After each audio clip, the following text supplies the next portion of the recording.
wake on up. With a nice cup of Joe. What's up, Joe, bro?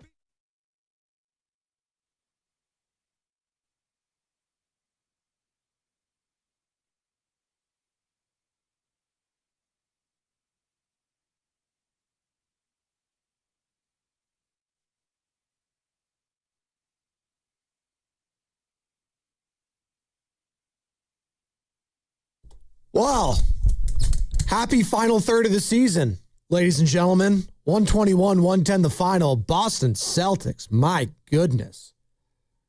I mean, I did say big fat L yesterday when you asked me, Joe, about what I thought this was going to be after hearing the news that Steph Curry was going to be out. And we have even more Stephen Curry news to share with you, and it's not good. But welcome in, ladies and gentlemen, boys and girls. It's the Morning Grill, Spadoni and Shasky. You're with us for the next 4 hours. We have a lot to dive into as the Warriors fall in their first game post the All-Star break last night at Shea Center against Jaylen Brown and company. And Jaylen Brown, my goodness, Joe. That was the takeaway for me. Unstoppable. 10 of 18, 23 points, 15 boards, 13 assists. I mean, my guy was doing everything.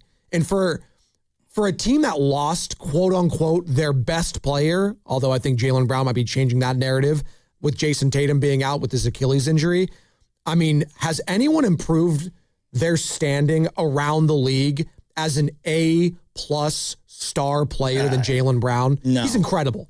He literally got as deep into the paint as he wanted and finished with either hand every single time. Did he take a bad shot? No. Like, I'm asking out loud. And poor Moody was guarding him. He had no shot. Guy Santos tried. He had no shot. You know the thing with the Celtics? There's so many things. And I'm going to be honest. Look at San Francisco, Bay Area. I'm a little sad today, so just bear with me if my emotions are fluctuating, all right? I got some questions on 3D printers that I want to ask the audience because I'm very confused. I'm not a tech guy, but I want to start here. Like, how the hell is that Celtic team so much better than the Warriors when you just alluded to Jason Tatum being out? And I can't get over how well they all play off each other, how each one of those guys on the floor is a threat and spaces the floor and passes the ball so well. 55, the lefty, never seen him play extended minutes. He was great. Hauser, I've known very well. You know I love Peyton Pritchard. He's excellent. If I'm Brandon Pajemski today, I think he needs to do some soul searching. You want to be someone like Peyton Pritchard? Stop talking and start playing and work on your jumper.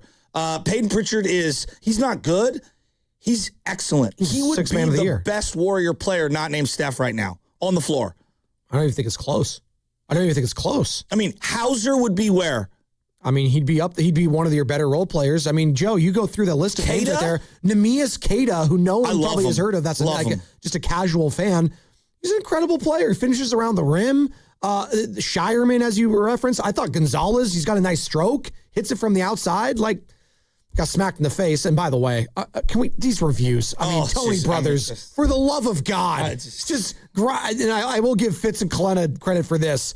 Grinding the game to an absolute halt from one challenge to another just to overturn it. There was no free throws involved anyways. It's ridiculous. I mean, God. Again, I go back to, I'm a big believer, and I think that the flow of play in basketball, when it's at its height, is the most aesthetically beautiful of all the sports. Yep. When it's just free flowing back and forth and we're exchanging either baskets or misses or whatever,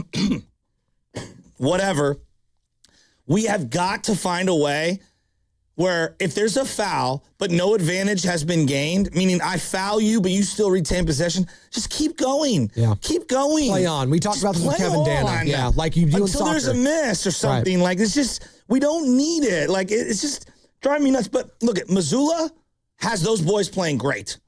And Brad Stevens, as a GM, clearly understands the ethos of the team and the culture and the community and the ball that they're looking to play. They play a beautiful brand of basketball. I honestly, I was embarrassed at the Warriors' effort level. They're down 35. Now, look, there are some good things, and I'll put those to the side for now.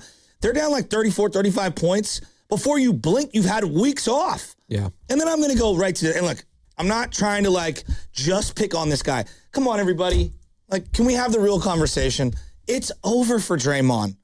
He's done. Over He's with done what? as an everyday player. He's done as a full-time player. All their runs over the last month, all of their good runs over the last month have coincided with him going to the bench. He is not a threat offensively. The league has passed him by. Does he situationally, against certain guys at the end of games, can he be a very useful piece? Yes. The days of him being one of the big three, it's over. We need to stop starting him. He needs to be an occasional player, not an every game player. He needs to be an occasional closing guy, not an every time closing guy. His offense is so putrid. No one thinks he can hit a basket from the outside. And this team plays better. Right now, the team I'm seeing plays better basketball with him on the bench. We're here. We are here. And again, he's a legend. He will get his statue. He's amazing. My biggest takeaway, and we'll get to KP. I have some big stuff about KP. It's over for Draymond. We could argue about Jimmy's injury.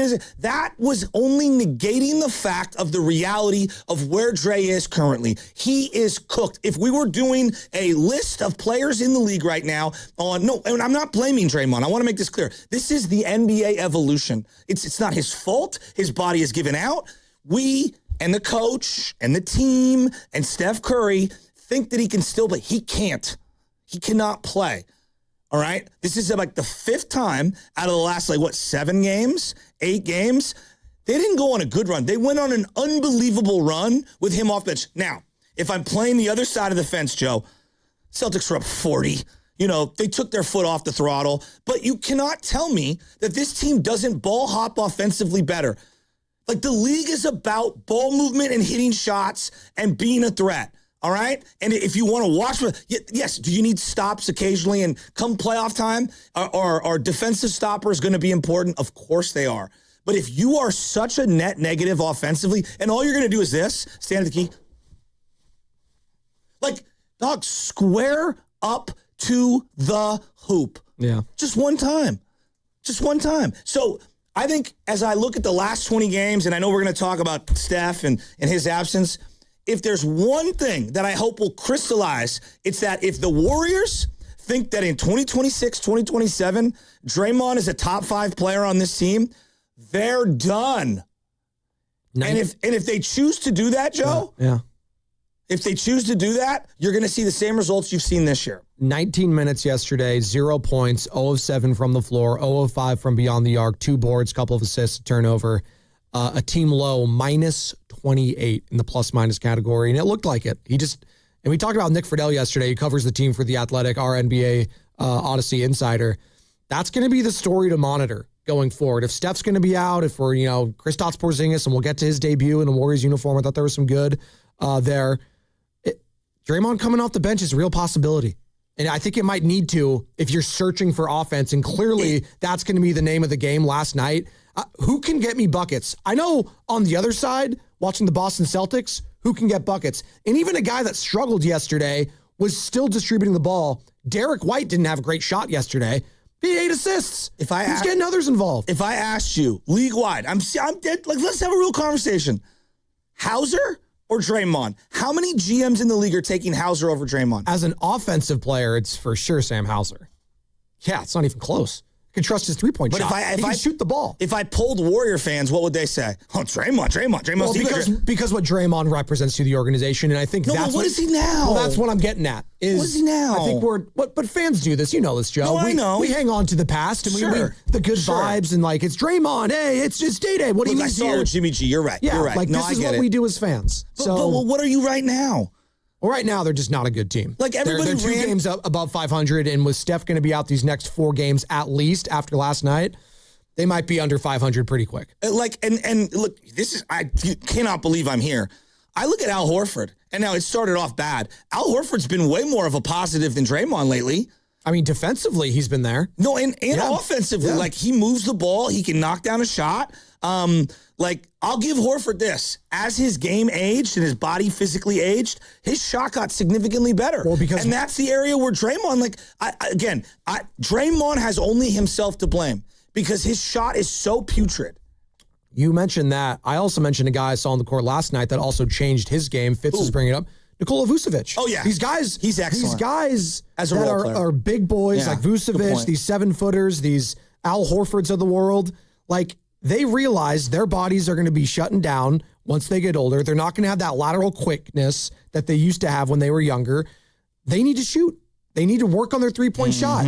They did that. Well, evolve. You need to evolve offensively. That's the word. To adapt. Exactly. To adapt to the current league. Everything is about adapting or dying in society, whether it's business, whether it's everyday life, whether it's in school, whatever.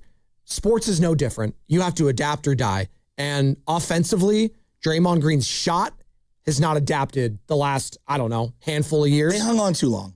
Joe, look, we ran Clay out of town, and again, they're both legends. They're all-time legends. They're great players for the team. But, like, guys, Joe Montana had to be told goodbye. Ronnie Lott had to be told goodbye. Roger Craig had to be told goodbye. Charles Haley had to be told goodbye. That was a mistake. But I've seen all my favorite players. Jerry Rice got told goodbye. And you're out here holding on for, I'm hitting the side of the backboard foam, Draymond Green from 3. I mean, Carter and I were talking about a possession last night where he was trying to pass the ball, and then he got it passed back to him, and the Celtics were like, please take that shot. I am daring you to take that shot. He almost missed the entire basket altogether. I'm talking about the net, the foam, everything. And it's like, what are we doing? Like, what are we doing? Like, what are we doing? That was a really disappointing. Effort level is not the right word because they did play hard in the second half. But to open up the game, they just were like shell-shocked. I mean, you guys knew you were going to be without Steph and Curry. There's a talent problem. They got popped. Well, there's a talent problem. But now, and I think we need to have a real conversation about this. Like, I love Steve Kerr. Steve Kerr's an all-time coach. How do you have a week and a half off or however long they've had off and come out like that? How'd you feel about the starting lineup? Draymond, Gee, Melton, Moody, Spencer. Well, right now, Melton couldn't. Like, I thought Melton had a tough game yesterday, especially in the first half. He did. He shot the ball. He was their best shooter. No, I know, but I felt like he was trying really, really hard. Yeah. And I thought it was a tough matchup. Jalen's a stud. I mean, he might be the Warriors' best player right now, and that speaks to when you see him against a team like the Celtics, who are their number 2 seed in the East. By the way, Boston Celtics, I'm not sleeping on them when they make the playoffs to go on a deep run. I'm not sleeping on that. Joe, it is wide open in the East. That team plays for each other. Yeah. Really hard. They're still a championship team. They were up 34. That coach was like prowling the sidelines. I'm a big fan of him. Missoula's kind of nuts. No, I like him. He's kind of weird. I like him. Man. And they got a lot of guys that contribute. They play great basketball. They share the ball together. Derek White is excellent. He's just an excellent player. He is. And then we I know Warriors fans have wanted Derek White. Here's the thing I don't understand. Yeah. Here's what I don't understand. Paz is the golden boy for this organization on a variety of fronts. And I'm asking out loud, if you've loved him so much, why didn't he start the game yesterday? It's a good question. No, I'm glad he didn't. Yeah. But then why didn't you deal him at the deadline? Because you know what? You know who's extension eligible at the end of this year? Brandon Podziemski. And are they going to extend him? Well, no, they should not extend him. I'm just asking, not whether they should. No, they shouldn't extend him. Are they going to? What do you think? Did you see Peyton Pritchard? That's did. what a real backup point guard looks like. I did. A real one. Did you like when him and Kristaps are fighting for the ball and then they want to let go? That's a cute little moment. Now we get to the Kristaps aspect of the game. The first couple minutes were bad. Okay, it felt. I honestly, I was thinking to myself, oh boy, he's just happy to run up and down the floor, and he was very passive. And he's getting his feet wet. It's been a while. It didn't look good. Yeah. Second half, he looked way better. Yeah. He had a couple of great, like, low block box outs where he was trying to post up deep in the paint. Horford hit him. I think it was Melton hit him. He's a good passer. They were doubling him, and I thought he looked a little rusty in terms of, like, the double team. He was a little slow to react. He knocked down some middies. He gave them size. I haven't seen a back to the basket catch that deep by a guy who just with a little turnaround, little hot half hook. Yeah. Then he hit a 3. Him and GP2 running backdoor. GP2 and him fit really, really well. I really like that. He had a couple of really nice passes. Now, look, health is everything. Joe, I'm petrified the guy's going to get hurt. I liked the comments he had yesterday, though, and if we can get those on the board at some point, because he sounded like a guy that's like champing at the bit to have more minutes. And even yesterday, I'm dying for him to start. Felt physically, you can't do it. No, for sure. And physically yesterday, he felt like, man, I would have liked to play even longer than he did. Obviously, they're going to be careful with him. You have to be. Steve Kerr, the medical Joe, you staff. have to be. Absolutely. But I think it's really hard for a guy like Kristaps Porzingis, haven't played in a month and a half. I thought basically. He looked good.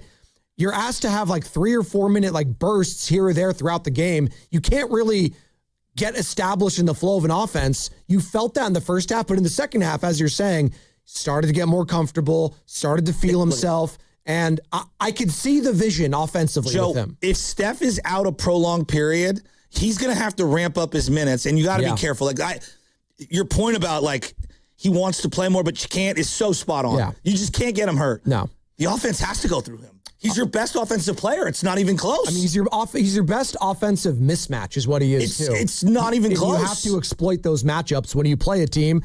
Maybe not the Celtics, maybe not the Nuggets, because those teams are stacked and they're really freaking good. But definitely a team like the Pelicans. Joe, like that's what he has to do. They have 2 problems right now. They're terrible offensively, and they're awful defensively. Oh. And I don't care what their rating. They stink. No, Joe. I don't care what their rating is. The rating to me is irrelevant. I know everyone's going to give me like the advanced metrics of they're actually a really good defensive team. Watch the games. Did they give up any 3-pointer the Celtics wanted? Yeah. Okay. How about 17 of 40 for the Celtics? They got shot 43%. How many backdoor layups did they give up? Oh my God. How many dribble drive penetration deep into the paint did they give up to Jaylen Brown? They couldn't stay in front of him. The number one need for the Golden State Warriors is a big guard or small forward who can be a two-way player. That has been the need for them forever. They need a 6'7", 6'8", 6'9" shooting guard who can defend, or they need that small forward who can be combo guarding. They are dying for that guy opposite Steph Curry. Dying. Because I don't know what's going to happen with Jimmy. Either he plays the 2 or he plays the 3. You need a two-way player desperately. It is the number one need on this team. Not a big, not a forward. They need a shooting guard like I need some water right now because I'm really thirsty. Can we get Jaylen Brown in a Golden State Warriors uniform? Is that possible? Why would he come here? Just try to get him. Why would he come here? They got Jason Tatum. He's better, right? Come on. They don't He's an need him. Absolute animal. That guy is unbelievable. I'm tongue-in-cheek with this. I'm a huge fan of him. He is a dog. Again, I mentioned it at the start of the show. I think there's no other player in the NBA that has boosted his own value and standing amongst the league this season than what Jaylen Brown has been able to do. He should be an MVP candidate. 100%. He's been unbelievable. And Mazzulla should get Coach of the Year candidacy. Totally agree. The other thing is the NBC broadcast put a circle around every player like it was a video game. I didn't know what that was. What are we doing? And it was like, what are we doing? It was a black circle, too. I can't hear you, Carter. That was the stupidest thing ever. I'm sorry. I've never been so irritated watching a game. First off, there's too many ads. There's too many graphics to begin with. And then you put a circle like it's 2K underneath everyone. I know it's Hauser. I know who it is. You know what my favorite was, too, is when they swung the ball and someone the last pass would come and it was an immediate shot. They'd like try to get the name up as fast as possible and they couldn't even get it up. It was ditch that yesterday. And then the other thing, why are you wasting space on the screen showing me where they're standing on the floor? What are we if it's the NFL and I can't see the back end safeties, I get it. Yeah. I can see everyone on the floor. What are we doing? Am I the only one that was completely triggered by what I saw? I think Eric and Vallejo will go to on the other side. He's calling in about the broadcast graphics, literally. If I did a screenshot, you've got the Emirates on the basketball cup. You've got the San Jose State on the floor. And you've got, what's the jersey? What's the sponsor on the jersey? Rakuten. And there's like 700 ads. I do not need a circle under the player, like showing me who has the ball. Like this isn't my first time watching it. My favorite on the broadcast, and it's been all year. And this second free throw is brought to you by this casino. I was like, oh my God. Let's sell more stuff. Not the first free throw, the second one only. I'm glad the NBA is selling advertisements left and right as players are sitting left and right. Thank you. I really appreciate it. By the way, the stadium was empty. It was. For a Celtic game. First game out of the break. Empty. Well, the Celtics fans were loud. There's a lot of them there yesterday. We are coming to you live from the Laugh Among Studios, Laugh Among Crouchy Bird in San Francisco. And on the other side, the news that was the gut punch heading into the game, we got to discuss from Shams Charania at ESPN. Stephen Curry going to be reevaluated in 10 days. That means he's going to miss at least the next 4. And he's not going to be back till March, folks. Let's talk about it. Brought to you by Kalshi. Trade on anything.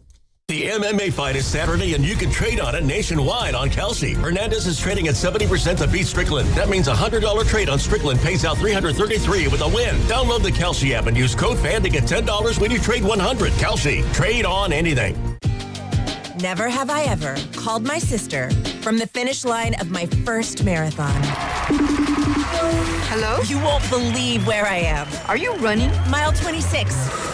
I'm gonna make it. Switch to T-Mobile's 55 Plus plan and get iPhone 16e with its advanced camera system on us. Plus, 2 lines for just $30 a line. Guys, I can't believe it. I knew you could do it, babe. That was amazing. Mom, how do you feel? I feel great. I can't feel my feet. Let's take a picture. And then you may carry me to the car. Share every stride, every mile, every memory on America's best network. Switch to T-Mobile's 55 Plus plan and get iPhone 16e on us and 2 lines for just $30 a line. With 24 monthly bill credits and 2 eligible port-ins on Essentials 55 Plus for well-qualified customers with AutoPay, plus taxes, fees, and $35 device connection charge. Credits end and balance due if you pay off early or cancel. Contact us. Finance agreement 128 gigabytes, $599.99 required. Best mobile network in the U.S. based on analysis by Ookla of Speed Test Intelligence Data 1H 2025. Visit T-Mobile.com. Running a business means wearing multiple hats. So if you're like me, you probably started out using your personal phone, taking client calls and texts nonstop. As my business grew, I needed something smarter. That's when I switched to Quo, the #1 business phone system. Quo works right on your phone or computer. No carrying 2 phones, no clunky landline, just one easy app you can try for free. Your team can share one number and handle calls and texts together like a shared inbox. Any teammate can jump into the conversation, so customers get faster responses. And Quo's AI assistant summarizes your calls and responds to customers 24/7, so you never miss a lead or opportunity. All this starts at just $15 a month. That's basically 2 coffees. You can even keep your current business phone number. Find out why 90,000 businesses trust Quo. No missed calls, no missed customers. Try Quo for free at quo.com/sports. That's quo.com/sports to try Quo free. QUO.com/SPORTS. Express yourself with personalized cafe appliances at Friedman's Appliance in Pleasant Hill. You can select custom hardware in 4 finishes that let you uniquely accessorize your kitchen. Experience GE Cafe innovation with 6-burner Pro ranges, hot water dispensing refrigerators, and smart induction ranges. Plus, for a limited time, receive up to a $3,000 rebate with the purchase of select suite combinations. Uniquely style your kitchen at Friedman's Appliance in Pleasant Hill or at friedmansappliance.com. We've all been there, sleepless nights, wondering if your business's security service is really protecting what matters. At Bay Alarm, we can put your security insecurities to bed. Our advanced technology and personalized support ensure you can rest easy knowing we're here for you. BayAlarm.com.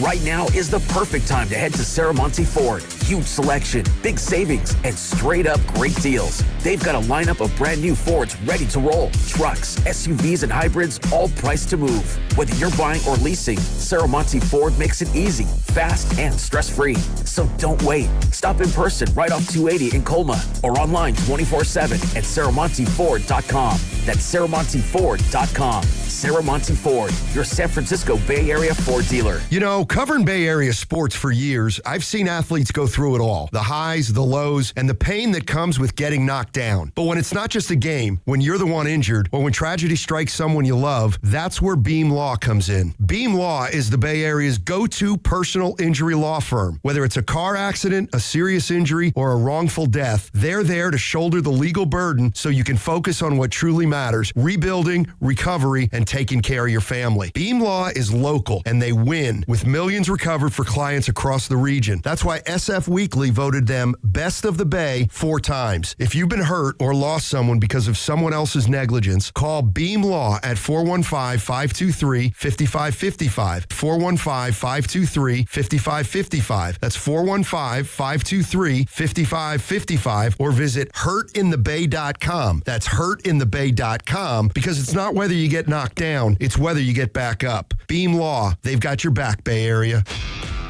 This is the story of the one. As the purchasing manager at a manufacturing plant, she knows the only thing more important than having the right safety gear is having it there when you need it. That's why she partners with Grainger for auto reordering, so her team members can count on her to have cut-resistant gloves on hand, and each shift can run safely and efficiently. Call 1-800-GRAINGER, click Grainger.com, or just stop by. Grainger, for the ones who get it done. Staples presents That Was Easy. So I opened a restaurant and needed everything. Menus, signage, catering brochures. Everything and then some. I went to Staples. They printed it all and even suggested takeout menus. One money pit with a side of fries. But now at Staples, you get up to $125 off custom print orders. $125 off. Now you're cooking. Brand your business in a big way at Staples. That was easy. Shop Staples in-store, online, or in the app by 4/4 to unlock. Exclusions apply. Visit staples.com/print for details. 95.7 The Game has your chance to run in the iconic San Francisco Marathon. Head to 957thegame.com and enter for your chance to win a full marathon bib for the San Francisco Marathon on July 26th. Get all the details and enter now at 957thegame.com.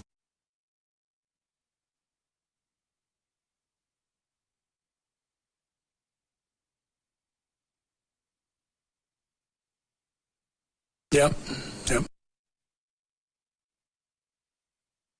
Take it back. Horford looking for someone, finds Santos behind the screen, had a three, didn't take it. Bad pass deflected. Horford knocked it down, lost it, feeds over to Richard. 3 on the clock with 2. Porzingis shoots a 3. It's up and good. Kristaps Porzingis with a triple.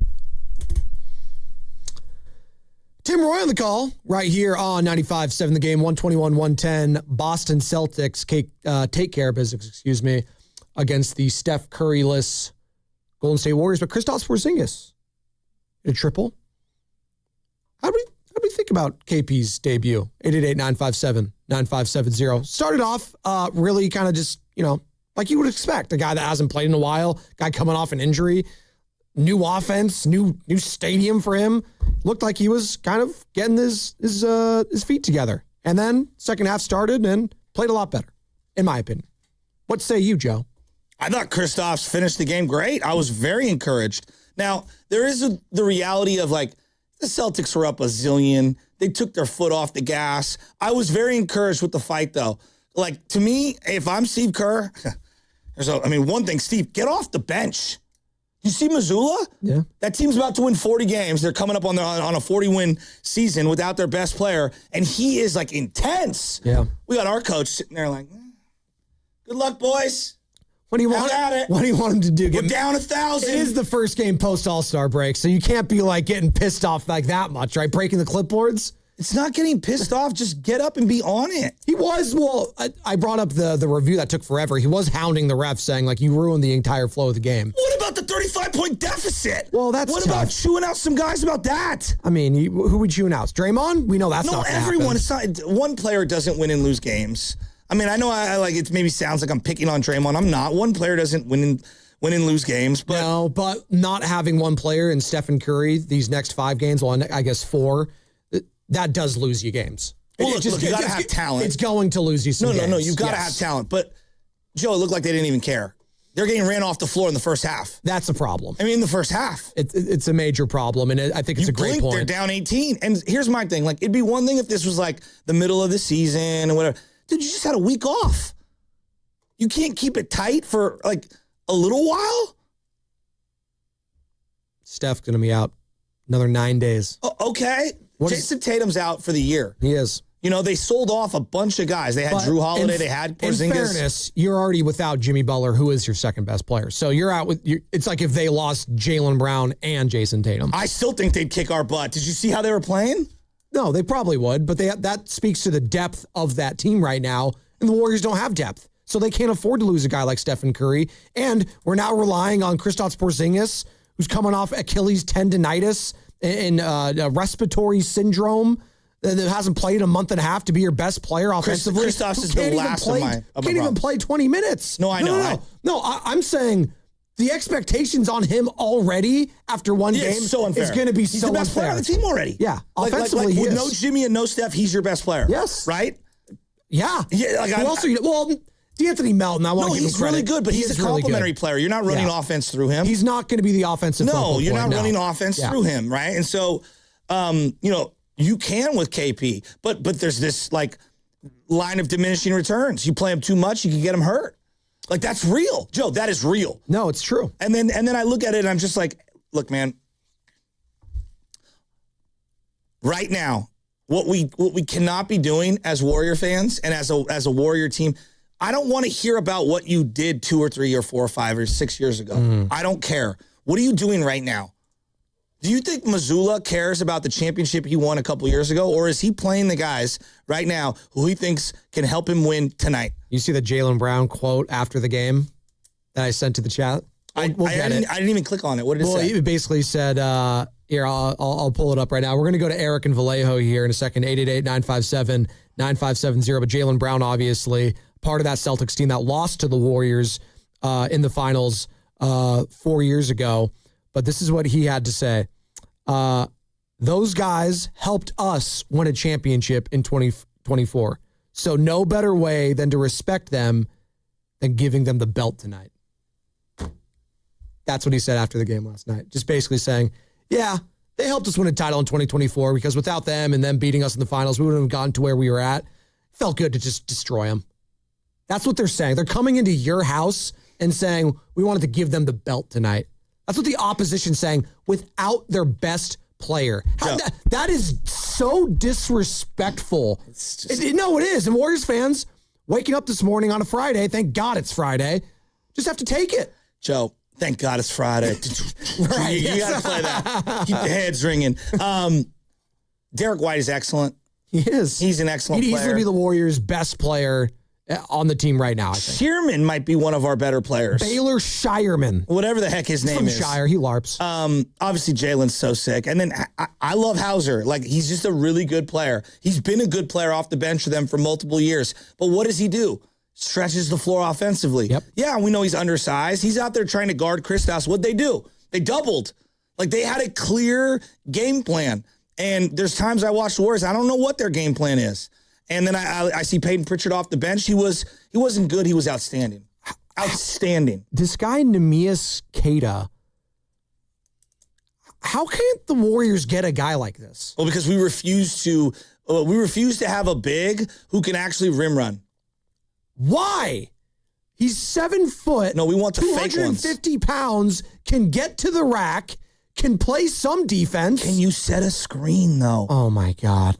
Can you set a screen? Can you stay at the top of the key and beg for the ball so you could bomb a late shot clock 3? That's, Joe, you're asking, that's the curse system. That's the curse system. That was my main takeaway yesterday from watching this game, and I want to know what Warriors fans are feeling this morning. You could be feeling angry. You could be feeling sad. You could be feeling like just straight despair and saying, how are we going to ever get to where the Boston Celtics are at right now, even when they don't have their best player? There is no wrong emotion to be feeling about this team right now. But my main takeaway was seeing all those players just be above average. They didn't have to be spectacular. Peyton Pritchard, on the surface, you look at the measurables, he doesn't do anything that's absolutely spectacular. You know what he does? Plays hard, has great shot selection. He's very discerning when he comes to being a passer and running the offense as a guy that comes off the bench. And he knows what he's doing within the offense. He knows what he's doing. Far too often when I watch the Warriors play offense, they don't know what they want to do. Or there's someone that's hesitant, that doesn't want to take a shot, doesn't want to look bad, right? It's like, man, this is my opportunity, but I'm not shooting the ball well, so I'm not gonna shoot this shot because I can't be looking bad. I've already missed 3 in a row. There's so much hesitancy offensively.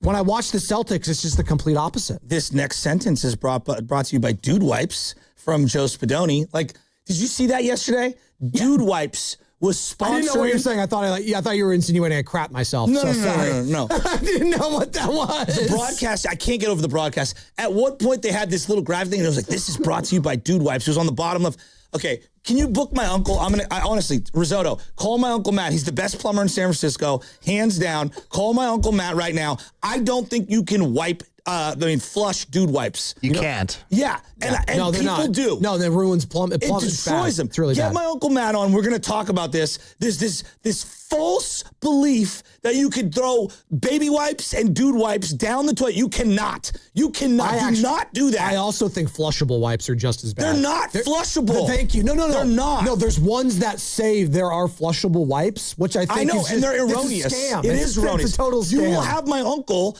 tearing up the bottom of your basement and ripping the concrete out so he could change the no hub. We got to book my uncle. I want confirmation as to whether you can Like, flush those or not. This is from someone who runs the port of San Francisco. We'll call the operator and tell him to connect us. Operator. Thank you. I'm going to give you Uncle Matt's number right now. By the way, book him. You got to be locked in today again, folks.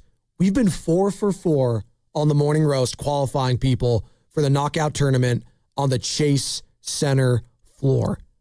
Let's make it 5 for 5 today. Starting at 7:30 a.m., that's when the window opens. Between 7:30 a.m. and 8 a.m. here on the roast, we will be giving out another name. You got to be listening. If your name is called, you have 9 minutes and 57 seconds to call the contest line. But again, you have got to be registered on 957thegame.com to qualify. Game and knockout, Chase Center floor. It's going to be April 6th, and you got to be registered. Dude, we got like almost full phone lines. Good, I'm ready. Here's one thing I really want to bring up. Like, love Steve Kerr, all-time legend. Similar to Klay Thompson. Like, we won't win anything without him. Love him. He's one of the greats of all time. It's time. Like, it's time. It's time for Dre and Kerr. We need a new set of eyes. Like, I love Curry. They're not winning a championship next year. Like, it's okay. It's time. The time is appropriate for everyone to, like, recognize that the sun is setting and we need to go in a different direction. It doesn't mean we don't love you. It doesn't mean that you're not an all-time legend and we don't win a championship without you. I'm about ready. It's okay. I love you, dude. Like, thank you for everything that you've done. It's time. We need a new shot caller. We need a new direction. We need a new set of eyes on this because we're going to have a lot of new players. That's what we need to start embracing, Warrior fans. We really do. Last night we need to embrace it. Last night was disappointing for a variety of reasons. I think disappointing is the right word. And I think that's what you feel right now. And I love him. I love him. I don't want to, like, I'm not trying to, like, crap on him. I'm not. It's just we need something new. Like, we all can see this. Like, guys, come on. Like, we need a whole new set. No more allegiances to other players. No more allegiances to specific styles of play. Like, it's time. Well, it is time. I would ask Warriors fans right now, who should you have an allegiance to on this team? 888-957-9570. Straight up. Who is your allegiance? Outside of Stephen Curry, who is our Lord and Savior, outside of Steph, the golden child, who are you putting your allegiances towards? But Joe. 888-957-9570. This is going to, you know what? I'll stand on the other side regarding Steph because I think there's a legitimate, deep conversation about this team's next good chance of winning it all. Steph is not your best player. Like this. So you can't let him control everything. We're beyond that now. It's going to be brought to you by Fairmount Bank, here for you and here for good, and also LifeSource Water Systems. Do you really know what's in your tap water? LifeSource believes your water should support your health, not work against it. Upgrade to a LifeSource whole house water system. Clean water from every tap, no salt, no hassle. Call 1-800-WATER-99 or visit lifesourcewater.com. Warranty limitations apply. This is the story of the one. As the purchasing manager at a manufacturing plant, she knows the only thing more important than having the right safety gear is having it there when you need it. That's why she partners with Grainger for auto reordering, so her team members can count on her to have cut-resistant gloves on hand, and each shift can run safely and efficiently. Call 1-800-GRAINGER, click Grainger.com, or just stop by. Grainger, for the ones who get it done. Hey, Jimbo, why is your cubicle full of plastic coffee pods? Well, I brew a lot of pods. How come yours isn't? Because I brew San Francisco Bay Coffee's commercially compostable one-cup coffee pods. Commercially compostable? Indeed. They're just like yours, but they're made from plant-based materials. So I'm helping to reduce plastic landfill waste. Commercially compostable one-cup coffee pods from San Francisco Bay Coffee. One small sip for a better tomorrow. One-cup coffee pods can help reduce plastic waste in landfills when commercially composted. Commercial composting is available in limited areas and may not be available near you. Selling your house the traditional way? Listings, showings, endless waiting? Yeah, no thanks. At John Buys Bay Area Houses, we keep it simple. You call us, we give you a fair cash offer. You choose when to close and get paid. It's really that easy. Call 510-800-JOHN or visit johnbuysbayareahouses.com.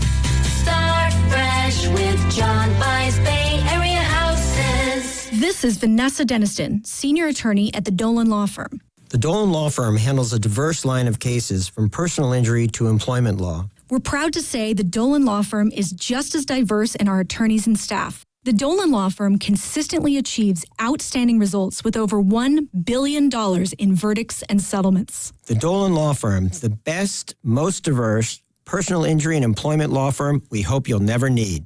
Contact us at dolanlawfirm.com. Do you owe $10,000 or more to the IRS like Mark? I've been doing home remodeling for 30 plus years, but the economy crashed. I wound up losing my home, losing my job, and on top of that, owing the IRS a ton of money. I owed the IRS $114,000. It really, truly was the worst part of my life. Then Mark found tax relief advocates. On news radio, I heard about TRA, and I thought, what's the worst that could happen? So I picked up the phone and I called them. When it was all said and done, TRA settled my $114,000 debt for $100, and I'm telling you, I was ecstatic. Could not believe it. Would recommend TRA to anyone. If you owe 10 or even hundreds of thousands of dollars to the IRS, don't lose hope. Do what Mark did and call TRA for a consultation. But TRA did. They gave me a second chance, and I'm forever grateful. Visit TRA.com or call 800-491-9914. 800-491-9914. That's 800-491-9914. Dan Daly, the administrator of Lawton Skilled Nursing and Rehabilitation Center, thanks his staff for earning Newsweek's top Bay Area facility recognition. Lawton, in San Francisco's Sunset District, provides top-tier therapies and partners with UCSF Medical Center. With a 5-star rating and Dr. Darby Clayson as medical director, it's also listed among the best by U.S. News. For skilled nursing, call Dan Daly at 415-566-1200. That's 415-566-1200. Shopping with your parents can be embarrassing. Why would they sell jeans with holes in them? I'm going to speak to the manager. Mom! That hoodie is giving. You should get it. YOLO. Thanks to the Chase mobile app, your kid can shop independently while you keep an eye on their spending. So you can go from We can be twinsies to How was shopping? Saw you stayed on budget. Thanks, Mom. Freedom for kids, control for parents. That's family banking from Chase. Account subject to approval. Chase mobile app is available for select mobile devices. Message and data rates may apply. JP Morgan Chase Bank N.A. member FDIC. Spreadsheets, clunky software, 100 different logins just to run your business? There's a better way. Odoo. One simple, connected platform that handles sales, inventory, accounting, and more. So you can focus on growing, not juggling. Make the switch today at odoo.com. That's ODOO.com. The second I see that Chick-fil-A text in the group chat, I'm throwing my shoes on and running out the door. Hey, I'm Layla. And I'm Kaylin. And a little thing we love about the Chick-fil-A chicken biscuit is how it feels like an easygoing morning. The chicken adds the most flavor. It's juicy and seasoned. The biscuit is just very light and airy and fluffy, just like a cloud. I also love to put jelly on mine so it's sweet and savory. It's a good start to the day. Mornings are a little bit brighter with the Chick-fil-A chicken biscuit and Simply Orange Juice. Available on the Chick-fil-A app. Real guests paid for their testimonials. Time is valuable. That's why Lowe's Blueprint Takeoffs turn blueprints into quotes faster. Bring us your plans, and we'll generate itemized material lists to make quoting easier so you can get back to building. Plus, at the Lowe's Pro Desk, you get access to thousands of building materials not sold in store. And when your order's ready, we'll deliver everything to the job site. Improving is easy at Lowe's.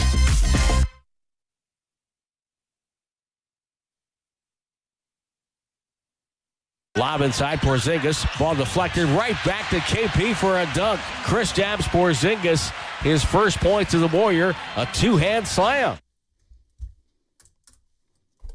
Tim Roy on the call.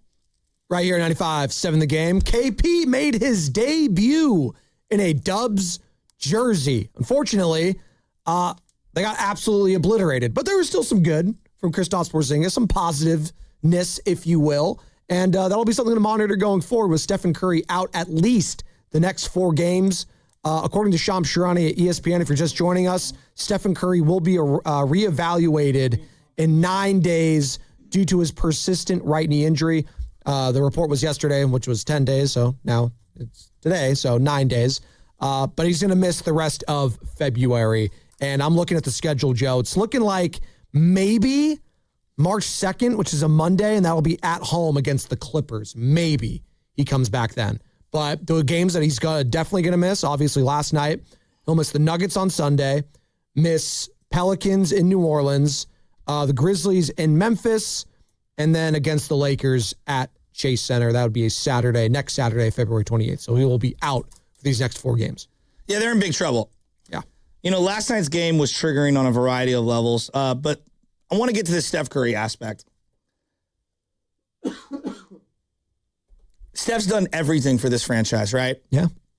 And there's a sense of indebted that I get every Warrior fan feels. You got to do whatever it takes for Steph and whatever. But there's also, you got to be somewhat pragmatic and realistic on this. You can't sacrifice everything when the end game is what? Getting to the second round? Maybe. So, let's say you had swung the deal for Giannis. He's not playing right now, and Steph's out still. Giannis, I'm so out on him, by the way. No, I know. I'm just going hypothetical, See his Joe. recent quote. God. So, I'm going to get emotional here, so just bear with me, everyone. Today's the 2-year anniversary of my dad passing away, all right? So, I've been very emotional in general. Last night was the kind of a game where he would have called me and left me a voicemail because I would have been asleep, and he would have been screaming and yelling about how it's over and how we have to be realistic. And I watched one of my favorite players of all time, Barry Bonds, kind of fade into the oblivion at the very end. And then the team we thought was destined to be awful forever won a championship just a couple years later. Now, is that random? Is that sports? Is that, I don't know what that is, Joe. Same thing happened with Joe Montana. They traded him away. A couple years later, they won with Steve Young. Yeah. Sports are weird like that. They are weird. Now, could you never win again? Absolutely. I mean, there's Nebraska football may never get to a championship ever again. Nebraska football in my lifetime has been kind of a joke. So yeah. And before they were always in the title games, I'm just using that as an example. And so, I was thinking about my dad this morning. I was like, what would my dad, how would he react to a game like last night? He'd be like, blow the whole thing up. What are we doing? Yes, Steph can stay, but let's be real. Look, you really think Steph can, right now, I'm being real, he's great. He's still great. Does he have it in him to stay healthy for 60 to 65 games of a regular season, being the top dog, then going through the sloth of what a playoff series after playoff series after another playoff series just to get to the finals? Can he withstand that at 38 years old, being the best player? Probably not. Right? I agree. Yeah. Okay? And so you could say, Joe, he's Steph. You can't say that. You can't. No, everyone, be realistic here. Their best chance of ever winning anything with Steph, he's probably the 1B to whoever else is 1A. That's their best opportunity. Now, look around the landscape of where they're at. Nobody wants to trade with them. They don't have anything, even their picks, that are that desirable. Nope. So building everything around him and having, and he played well last night. I want to make it clear. GP2 played really well last night. Would the Celtics have hung on to GP2 for the last 4 years? No. Because of what he did in 2021, 2022? No. Probably not. No, they literally, the player that was in the Warriors uniform yesterday, Kristaps Porzingis, contributed, you could argue, in the finals more than Gary Payton contributed with the Warriors. Yes. And they moved off him pretty damn quick. Yes. Drew Holiday. Horford's on the team right now. Porzingis is on our team right now. They moved off all those guys. What's going to win you your next? Stop trying to replicate what you did 5 years ago or 8 years ago. What's next? Well, here's what's next. You need a shooting guard so bad. You have failed to find an elite shooting guard for the final couple of years of Steph's career to complement him both defensively, to hide him, and then offensively to be, some sort of a facilitator off him. You need that guy desperately, and you failed to find it. Forget looking for bigs. They need that 6'7", 6'8", 6'9" guy who can play shooting guard so bad. So, why is Draymond still here? Oh, because Steph can't do anything without him. Yeah, but when Steph's out, Dre can do nothing. Nothing. And Dre's done. Dre's where Clay's at. They're both at the end of their careers. Maybe a game here, maybe a game there, maybe a moment here, a moment there. But them being a key cog on a champion, we're beyond that. We're way beyond that. All the other guys that are on the team, the Guy Santoses, they're great role players. They need pillars. Joe, they need pillars. So what the Jimmy injury has done is crystallized everything for me, which is it's not going to happen with this group of guys. And they need to shuffle out a bunch of guys and pray that Curry doesn't want out and then do whatever the hell the Boston Celtics are doing and teams like them, which is find the next winner, find the next combination of guys that can work alongside of them. And then it gets to the Steve Kerr conversation, right? Which is, and I'm a believer in this. Like, I've had to learn this. Like, life moves on. I've had to move on with my life. It sucks. Think about my dad every day, but you have to move on. That doesn't mean I don't love him. It doesn't mean I don't appreciate him, but I need to continue to move on for my family and to, like, hang on. We're hanging on to players and a system and a coach that was yesteryear. What's going to win now? What's going to win moving forward? And as we look at this, like, I think Kristaps could be a very key piece moving forward. What's the price point? How many years? I don't know. Can he stay healthy? I don't know. But I do know this. There's about 9 guys and maybe some of the coaching staff that I'm good off. Like, we can move forward. I want what's next. That's what I'm looking for. Brought to you by Golden State Lumber and Showrooms here in the Bay Area for 3 generations. When you succeed, we succeed. Visit GoldenStateLumber.com. Let's go to the phones. People are fired up to talk about this game last night. Steph is going to be out through the month of February, and then he'll be reevaluated.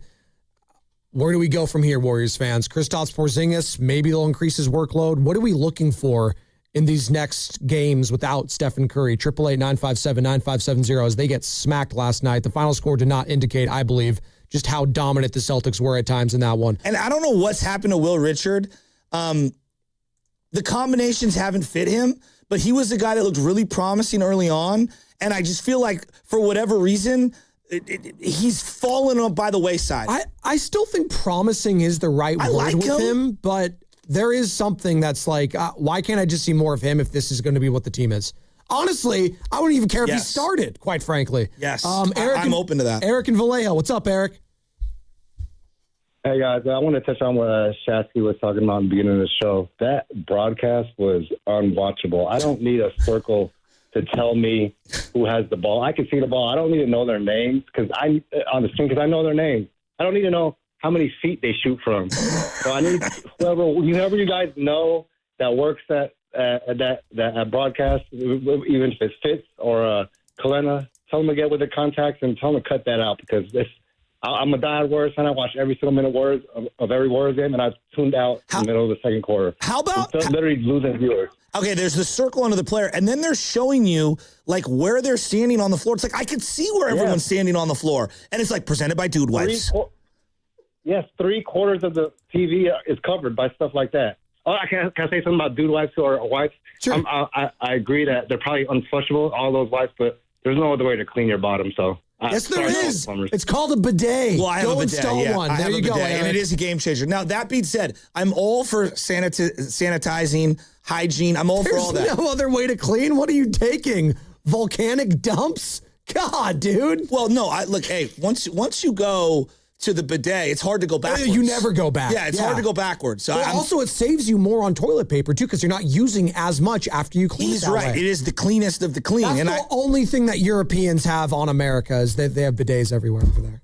It's the only thing they got. And like the 8 weeks of vacation. Yeah, but whatever. Please, we're dominating most of the categories. The graphics, it's too much. I'm so with him. There's enough advertisements on the TV as it is.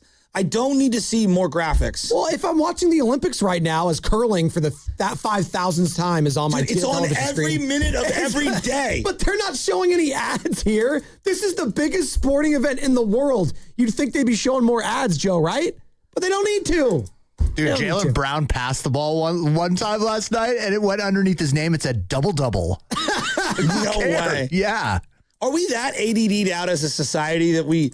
You know what they did, Joe? They watched the Amazon Prime NFL broadcast, the Next Gen Stats one. Yeah, that's the alternative broadcast. But they watched it and was like, why don't we do that with our regular one?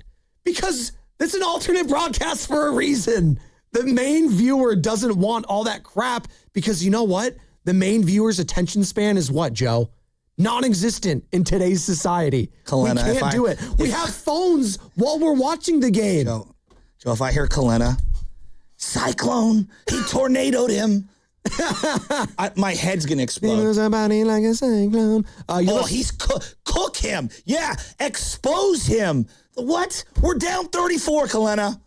Expose who? We're getting exposed. What?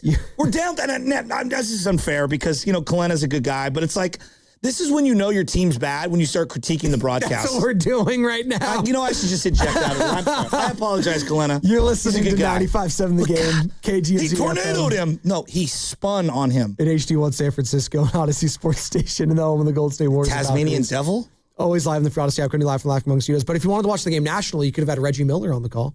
I mean, you want to talk about someone. Yikes. It's your boy. Yikes. Reginald. Let's go to the phones. Coach Hall in San Diego. What's up, Coach?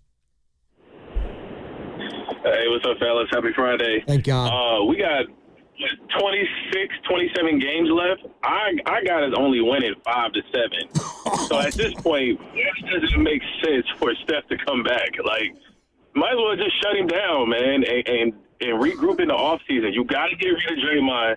You got to get rid of Kerr, and you got to have an uncomfortable conversation with Steph. Like, hey, man, do you want to be here, or you want to go somewhere else? We'll help you get there and try to get max value in return.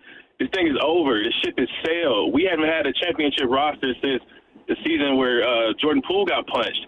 We don't even have an 80% NBA player roster. Most of these guys wouldn't even be on a team or in the league if it wasn't for Steve's unnatural allegiance to mediocrity. Like, it just doesn't make sense. And the crowd not being there, that's very alarming. I think, like, Lacob better get on it, man. This is bad. This thing is sinking like the Titanic. Can I ask you a question? Let me get my thoughts off. Can I ask you a question? Yep. If I just switched coaches and I put Missoula on the sidelines for the Warriors, would we see difference? Would we see a little bit of a difference? I think we would. I really do. I think we would. I agree with you because he's not going to cater a system around one 38-year-old player. He's like, I don't think Hauser is that much better than, I don't know, insert whatever, Melton or whatever. He just got them in the right position. Yes. And they're playing for each other. I think Kerr has yo-yoed these guys' emotions and their playing time, and nobody knows what they're doing. It's like going to work every day and you're like waiting to get the pink slip. Like, man, if I commit a turnover, am I going to get fired? Am I going to get benched? It looks uncomfortable. I'm I with think you. if we had a youth of fresh blood, it would be better. I am so with you. Like, thanks, Coach. Can I ask you this? What exactly is going on with Quentin Post, your first-round pick from last year? I have no idea. Does anyone know? No. There's a DNP yesterday. So I want you to think about this for a second, Warrior fans. As I watch the 7-footer on the other side, Kata. Trace Jackson Davis, gone. I don't even know why you picked him. I don't know. You had Looney. Bless you. God bless me. God bless America. Thank you. We need it. That's what my buddy always says whenever you sneeze. Good. God bless it. Like, now you got Kristaps, so Quentin Post isn't going to play. But before you had Kristaps, Quentin Post wasn't even playing. No. So, again, I keep coming back to this thing. Why are we picking players and then finding reasons not to play them? I'm not here to say that Quentin Post is good. I'm not here to say that he's bad. I don't know what he is. But look who played a lot last night. So Melton is on basically a 1-and-1 deal right now. Pat Spencer just got bought out. Moses Moody, he's a first-round pick from way back when. Poor Moses Moody. Poor Moses. Guy Santos, two-way player. Guy Santos here. Draymond, he'll be playing forever. Al Horford, of course, because he's old. And Al's actually playing well right now, quite frankly. Podziemski, another 28 minutes. You know who led the team in minutes last night? Guy Santos. You know who's two? Pods. Yeah. Al Horford had 28. Yeah. And then Pat and Pods. I mean, you're playing a bunch of guys that have no future in the league. No future strong. We don't know that. Where's Al Horford going? Well, he's got a contract. He could be with the Warriors again next year. Who's dying to have Guy Santos? Oh, maybe a Brazilian team or European team. Okay, who's dying to have Draymond? That is a great question. No one's dying to have him, but I still think he could be a solid vet piece on a team. But he wouldn't be a starter. Okay, Pat Spencer, I love him. Love the story, but it might be the pumpkin might be set. Who's playing GP2? And he actually played well last night. He did play well, but I mean, come on, it's the. How many teams is Will Richard playing? How many times have you just uttered that phrase? I don't mean to poke at Gary Payton. He played well last night, but he did play well. But we've had this conversation around all these guys all season long. Dude, they have a team, Joe. They have a team of 9 fringe players. NBA players. Yes, that's the fact right now. So we could sit here talking about Steph Curry, and that is a huge part of this conversation.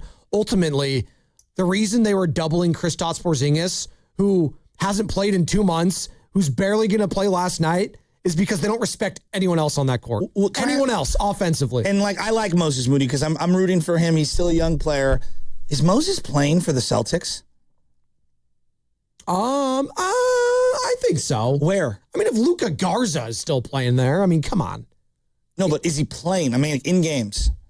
I think he could be serviceable. 10 minutes a night? Maybe. No, I do think Moses is still viewed with his contract pretty highly around the league. I think the thing that I'm blown away highly strong, but I think people would use Moses Moody. Yeah. Brad Stevens has run circles around Mike Dunleavy. Well, Mike Dunleavy, you can go back to Bob Myers towards the end, quite frankly. I mean, Brad's been doing this a while. They've had the same financial restrictions that the Warriors have had. And now, granted, their guy, Jalen's in his prime, and he's playing amazing. But remember how everyone felt the day Jalen signed that huge extension? Yeah, they said it was a mistake. Massive Most overpay. people said it was a massive overpay. They would never have done that. I watched that team last night, and again, they lost their head coach, remember, in a very big scandal. Ime Udoka. And everyone was like, who is this Missoula guy? He's a really good coach. He's won me over. He's a very good coach. And he understands the heartbeat of his team really well. That team plays for each other. That's not a broken team. A lot of teams. What's going on with Indiana right now without Tyler? They're cooked. Tyrese Halliburton. It's over. They're the worst team in the East. They just gave up. Yeah. Credit the Boston Celtics. They also got rid of Miles Turner, so it might have just been Pacers might just not be still good at have all. Pascal Siakam. Yeah. Again, he's not as good as Jaylen Brown. I'm but just you get where I'm saying. going. The Celtics have every reason to be like, it's not our year. We don't have Jason Tatum. I'm inspired. As the whole league is tanking, I was inspired watching the Celtics play last night. They got action in the East, man. The heck yeah! I mean, do you trust the Knicks right now? No. Do you trust the Cavaliers? They always fade in the playoffs. Are you trusting the Detroit? Detroit's really good. What'd you say? Yes, I am trusting the Detroit Pistons. They are for Cunningham real. They got 43 wins. They dominated last night. I don't know if you guys watched that game. He's amazing. They were the game before. That's why the game took forever to start. Incredible. In a 7-game series, you're trusting the Detroit Pistons. No, over I the just Boston love Celtics. Cade No, Cunningham. but I use that phrase in particular. Trust. Who are they because playing? I might trust the Celtics more in a 7-game series because in that matchup, I get your point. Because they have the experience. I like Detroit. I think Detroit's going to knock off the Knicks. I'm taking the Pistons though. No, they're probably going to be the favorite if that was a matchup. But I'm not sleeping on the Celtics at all. I just believe in Cade. He's so good. He is sick. They are so deep, bro. So deep. Jalen Duren. William in Georgia wants to talk about the Warriors system. What's up, Will? What's up on the roast? Hey, what's up, guys? Thanks for having me on. What you got? Yeah, I just wanted to say, I think winning championships, this is the byproduct. We're at the end, and I think the big splash was they should have gotten rid of Kerr because Jonathan Kuminga, I think he would have been a different change of pace where, you don't have to rely on Stephen Curry. There's so much burden on him. And then now we're seeing the byproduct of that. We should have changed the system. Look at Draymond. He's running Draymond to the ground. I mean, he's like a shell of himself now. And it's just, I think we're just all frustrated. And I don't know, I've been a loyal fan since 1997. And this is just I just feel like there's so much problem it's a multi-level problem, but they should have made a big splash after, Draymond punched Poole. They should have got rid of him or Kerr. Well, I always thought, and I'll let you finish. I thought the year that Clay walked in free agency, that was the year when you got rid of Jordan Poole and everything. I would have got rid of Dre, Jordan Poole, and Clay all at once. I would have started fresh right then and there, and I advocated for it. Everyone thought I was crazy. In hindsight, I might have been right. Yeah, they should have made a big splash, but winning 4 championships, I think the byproduct is they were too loyal to a fault. I mean, yes. you have to make a big splash. They did exactly what the Giants did. They did exactly what the San Francisco Giants did. They hung on to a couple guys way too long. Yeah. And, loyal to a fault is a thing in life and in sports. 100%. You see it all the time. And that could ultimately be the downfall. And, I said it once upon a time, too, when the punch was happening back at the old building. There's probably a clip out there somewhere of me saying, I'm afraid, this whole punch thing is probably going to be the reason that they never win another title, or compete for one. And unfortunately, that might be the truth. No, it's true. But and I hate to go. It always goes back to that, huh? But it's no, going I'm to be not denying it. No, but it's going to be again when we always talk about the doc that gets made for the Warriors. That's going to be a major part of it. Is when everything kind of shifted there. I think people forget. It was post-championship. How old? Immediately. You were born what year? 93. 93. So you don't probably remember Jordan on the Wizards at all. No, I remember it. Yeah, I was like 9 or 10. Yeah. Yeah, I remember that. Bad. I mean, he was good. Yeah, but I didn't really. They were bad. I didn't really like. I just thought it was cool that Michael Jordan was still playing basketball as a kid. That's all I thought. Yeah, like, but it's like most of us that watched the whole Jordan, like, he was still good. I want to make it clear, he was still good. But like it didn't fit. He had a bunch of kids around him, and it was bad. So you brought up Stephen Curry, and your concern about him playing like full seasons or close to that going forward. Obviously, he's out the next 4 games with this runner's knee. Joe, I'm going to give you. I'm going to find the number 1 guy on the team. I'm going to give you the closest comp I can when it comes to an elite player that's played this long. And Steph might play into his 40s, and this guy's 41. I'm going to give you LeBron James's game total the last couple seasons. Yeah, give it to me. And see if that's going to be what Steph could be these next couple years. We'll do that on the other side. Plus, your opportunity to qualify for the knockout tournament at Shea Center starts at 7:30. And look, I am optimistic about Porzingis. That is actually like, and I hear you brought up JK. I'm sorry. I'm doing the JK for Porzingis deal, knowing it's a Porzingis risk. Yeah. Now, they hung on to JK way too long. Yes. That's a different conversation. Porzingis is good. He's just got to stay healthy. What is the bigger takeaway? He's just got to stay healthy. What is the biggest takeaway from you yesterday, Warriors fans, as you lost Stephen Curry before the game started? You get blown out against the Celtics. Kristaps Porzingis makes his debut. How are we feeling overall after 1 game post All-Star break? It feels like the sky is freaking falling on Golden State. It's all going to be brought to you by Ceremony Ford. Waiting for the best time to buy a new Ford truck? It's now. Ford Truck Month is here at Ceremony Ford. On the 2025 F-150, get 0% APR for 60 months, plus $1,000 bonus cash with 0 down and 0 payments for 90 days. Don't wait. Right off 280 in Coleman, Daly City, or at ceremonyford.com. Ceremony Ford, the Bay Area's Ford dealer.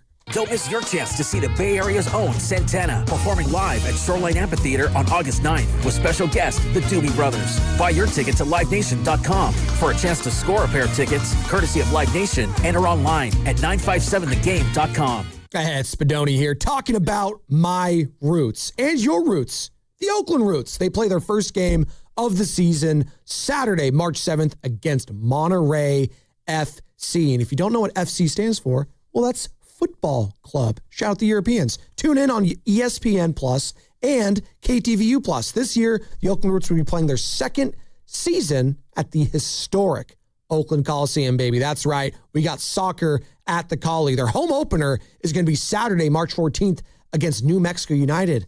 And I heard a special rapper from Vallejo might be performing at halftime there. Oh, might be E40. That's right. Sports back at the Coliseum. Come out and enjoy the energy of an Oakland Roots game. It's a great place to come together with friends, family, and embrace Oakland on 95.7 The Game.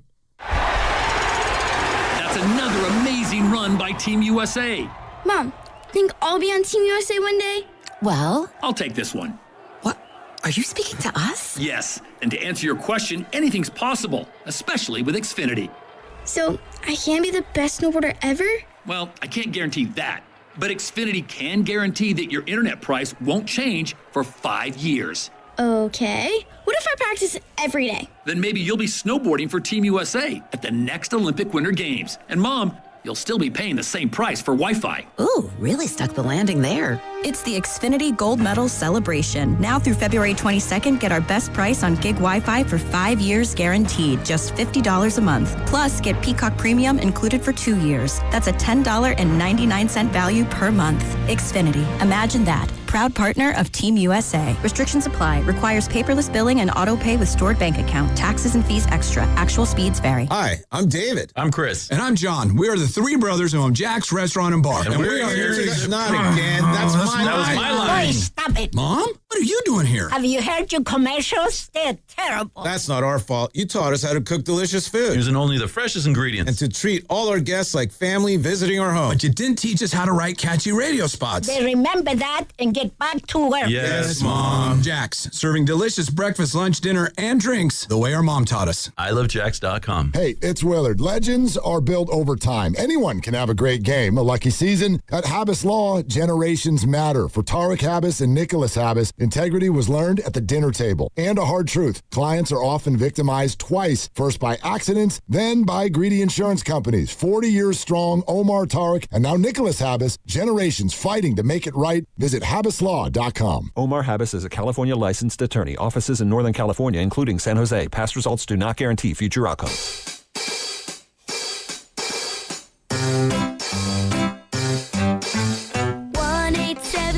Cars for Kids. KARS Cars for Kids. 1-877 Cars for Kids. Donate your car today. 1-877 Cars for Kids. KARS Cars for Kids. 1-877 Cars for Kids. Donate your car today. Ready to get rid of that old car? Donate it to Cars for Kids. Call 877 Cars for Kids to speak to a friendly live agent. Donation's super easy, and your car can be picked up as soon as tomorrow. Go to carsforkids.org now or call 877 Cars for Kids to donate your car today. 1-877 Cars for Kids. KARS Cars for Kids. 1-877 Cars for Kids. Donate your car today. Did you know you can donate real estate too? At Uline, they know firsthand the road to success is an uphill climb. Uline started in the family basement and through hard work is now North America's most trusted shipping and industrial supplier. They get what it means to have the support of reliable, hardworking partners. So they keep 41,000 items ready to ship. Whether your company is still in a basement office or expanding cross-country, Uline will be there on your road to success. Visit uline.com. Are you 50 or older? This news is for you. The CDC recommends you get vaccinated against pneumococcal pneumonia. Even if you're healthy, your age puts you at risk. People 50 or older are over 6 times more likely to be hospitalized with pneumococcal pneumonia compared to adults 18 to 49. Just one shot can help protect you. Learn more and schedule at vaxassist.com. That's VAXassist.com. Sponsored by Pfizer. It's impossible to have a bad day when you started with Chick-fil-A. Hi, I'm Miles. And this is Grant. And the little thing we love about the Chick-fil-A chicken biscuit is how the fluffy, crispy goodness wakes us up in the morning. The chicken is crispy, the biscuit is soft, it's iconic. Throw some jelly on it, you can throw some honey on it. It helps me kick off the day. The hash browns are great. And I really like the shape of them, too. Little circles of crispy goodness. Yeah, those early morning chicken biscuits are just great, man. Mornings are a little bit brighter with the Chick-fil-A Chicken Biscuit and Simply Orange Juice. Available on the Chick-fil-A app. Real guests paid for their testimonials.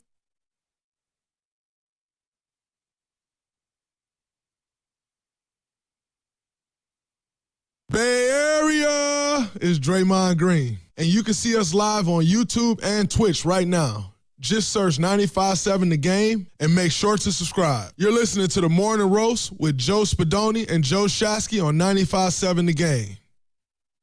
Dude, we clubbing right now? Let's go. What's that guy's name that does like the Mets walkout song, but now I guess you can do it for the Dodgers? Edwin Diaz. No, but Timmy Trumpets. Yeah, that's what it feels like. Let's go. Have we gotten my uncle on the phone yet about the dude wipes? What's going on? Is he sleeping in? What is going on with you and the dude wipes? You know what? I'm going to text him. What is going on? Because I want to make sure. That. This is a PBA. They might be a sponsor, public Joe. service announcement. You gotta be careful. You're not allowed to flush those. Well, that's okay. You can still use them, but just don't flush them. Throw them away in the trash can. And that's okay. Just throw them away. And also don't litter, people. We don't like a litter bug. I'm sure you tell that to LJ all the time. Tell it to Nora and Benny. We don't like litter bugs. Those aren't good people. So don't do that. That's my PSA for today. By the way, while you do that and effort your uncle, we're giving you a chance to do something that money can't buy. It's a bucket list moment, people. You have the chance to play a game of knockout on the Chase Center floor. That's right. Shoot hoops on the floor that Kristaps Porzingis plays on now. Every show will be giving away opportunities every day this week, and the only way you have a chance is to register right now at 957thegame.com. That's 957thegame.com, and it's the only way you can register. And again, be listening starting in 10 minutes. That's when the morning roasts windows opens, if you will, between 7:30 a.m. and 8 a.m., I'm going to be giving out a name. And if that's your name, you have 9 minutes and 57 seconds to call the contest line. And again, if you miss out that opportunity between 7:30 a.m. and 8 a.m., you have another opportunity at 12:30 p.m. with Steiny and Goo. What's up, Joe? You okay? You all right? I'm not okay. You're not okay? There's a song about that, by the way. What? I'm not okay. It's My Chemical Romance. Your brother's probably familiar with it. It's like an emo song from the early 2000s. My Chemical Romance. You ever heard of them? I've heard of them. Join the Black Parade, all that. The song is literally titled "I'm Not Okay." That's you right now. We'll actually hit it at the rejoin at one. Carter, 812 rejoin. I'm Not Okay by My Chemical Romance. I already asked him for something else for the little dude wipe special. What? That sounds so gross. Why? Dude, everybody's selling the dude wipes now. All right, so like if I was going to have Uncle Matt, a PSA, or any plumber call in, you're not allowed to flush the dude wipes or even the ones that they say that you're allowed. They're not flushable. They're not. Who is arguing with you about this? Turn it up, because I'm on. What you know about Lil Boosie? Oh, my God. What you know about Lil Boosie? Hey, he might get canceled. Well, so I'm glad we're playing him. Head, feet, what does he say? Head, shoulders, feet, toes. This song is a banger. Look at, turn it up. Wipe me down. Wipe me down. That's what your feet are saying to you, Joe. Wipe me down. So I'm looking this up right now. It's fine. We'll just talk about it. Cameron and Antioch, we'll get to in a second. I'm ready for Cam and Antioch. I'm sure he wants to talk about Are you more Steve excited about Porzingis or more depressed about the current state of the Warriors? 888-957-9570. I'm surprisingly optimistic about KP and ridiculously pessimistic about the overall arch of the Warriors. We are brought to you by Fremont Bank, here for you, here for good. Let's go to him. It's Cam and Antioch. What's up, Cam? You're on the roast. What's up, Cam? What's up? Good morning. Good morning. How y'all doing? Hey. Man, shout out Space Gang. Yes. Shout out Space Gang on That's Twitter what I'm talking about. Discord. We've been talking about this. We've been saying this for years. Draymond is the problem. Draymond is holding us back. He's playing traffic cop at the top of the key, holding us back. He only can play with Steph Curry. What does that sound like? Just like Steve Kerr. He only can coach Curry because that's how great Curry is. Y'all saying, oh, just because we win the championship, there's going to be a downfall. No, the reason we're having a downfall is because of Steve Kerr playing these 4-guard lineups once again. Where is Post at? Why did Post get any minutes? Why is Post not in the game? He did the same thing to all these younger players and kills their confidence. We could have won. I ain't going to give us the one where Poe got punched. We could have won that season. But all those other seasons, we could have won. But no, what did he do? Close games with small lineups. Chris Paul in the lineup. Didn't play JK last year. That was our title last year. It all falls back to Kerr and him trying to protect Draymond. Draymond, you're a legend. It's time for you to get the Haslam role. Sit on the bench and coach and rah-rah for our players. Why is Porzingis still getting more minutes than Will, Moody, and all these other players that are clearly better than him? Podge needs to go to the G League. Get him off our team. Cut Draymond. We don't need to wait till the offseason. Cam. Kerr is the reason we're losing these games. Yes, sir. Cam, you remember the NBA Finals in 2022? That was 4 years ago. Do you remember what happened in Games 3 and Games 4? Refresh me. Okay. Draymond got benched. Draymond got benched in the second half, specifically Game 4, and the Warriors took off. And then he got subbed back in late in the game and made a couple of plays defensively, and I thought that was the moment. I really did. I thought that was the moment. Oh, we're here. We're finally here, where it's like, see, Draymond's an occasional player, not a pillar player. And yet they reverted right back. Not the starting five. He is not a starting five. Exactly. Kerr has killed that man. Kerr has killed him. It's not his fault completely. Kerr has killed him, killed his confidence. When he came back, when Luke Walton had Draymond shooting a great percentage at 3, Kerr came back, and that's when they got into it. Kerr killed Draymond, playing him at the 5 all those years. All we needed was a big. When we had David West, when we had Spates, we was killing teams. This is all on Kerr and his philosophy. Why is he running 4-guard lineups when we got Post sitting on the bench? Post was doing great at the beginning of the season. Then he started taking him out, giving him low minutes. It's all on Kerr. We got to get rid of this man. He cannot get re-signed. And the media, y'all got to take this. Y'all was talking all this mess about Kuminga this, Kuminga that. No, Draymond been the problem. Draymond the reason these lineups wasn't working, even though they really was with J.K. and Butler and Curry. J.K. was never the problem. He used him as a scapegoat. What's your excuse now, Kerr? What's your excuse now? Cam, you're fired up. Thanks, Cam. What are you going to do after that call? He's going to go hang up and just go back to work. That's probably what he's doing right now. Crank a little boosty. Hey, I appreciate Cam and Antioch. I love him. He hasn't changed his tone. He has not changed his take. If you have Cam and Antioch on one side of the room saying get rid of Kerr, and then you've got Oscar and Stockton on the other side, what side are you on? Are you in the middle? I'm probably in the middle. Well, because that's what we have to be. Someone's got to be the rational one. Although it's not called the rational roast. We don't do that. But here's the thing. The Kuminga thing, Kuminga just might not be good. He still hasn't played for the Hawks. Dude, they're going to reevaluate him in a week. They don't know what they're doing. Yeah. He's got a bone bruise. Kuminga. By the way, I'm looking up this dude wipes thing because this is fascinating.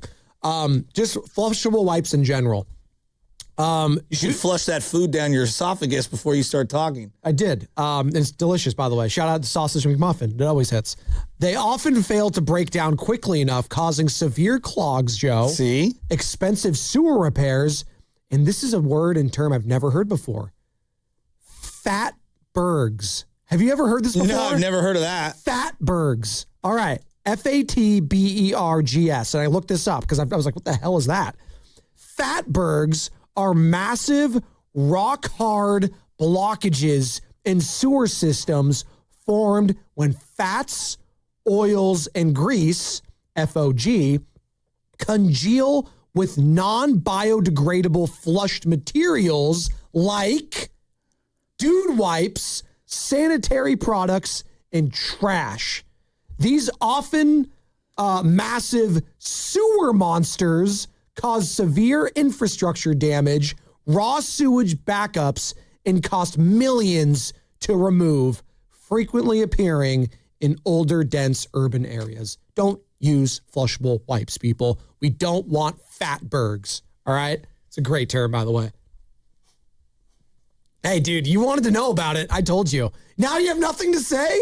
I just gave you the history lesson, a tutorial, if you will. Did I ever tell you? You have nothing to say? Did I ever tell you about how my brother fished out a pair of pants from the toilet? Oh, no. This is great conversation at 7:27 a.m. I have a family of plumbers. People are waking up, getting their kids in the car, learning about fatbergs and panties in the toilet. So awesome. One day, my brother sends a photo to the group thread of we have like a family thread, all the guys. God bless you. Yeah, and it's him and his buddy. And I swear to God, this pair of jeans looked like it was a size 70. They're huge. And he's like, someone stuffed this into the toilet at the airport, and I had to shift it out, or sift it out, I guess is the term. Not plunge it out.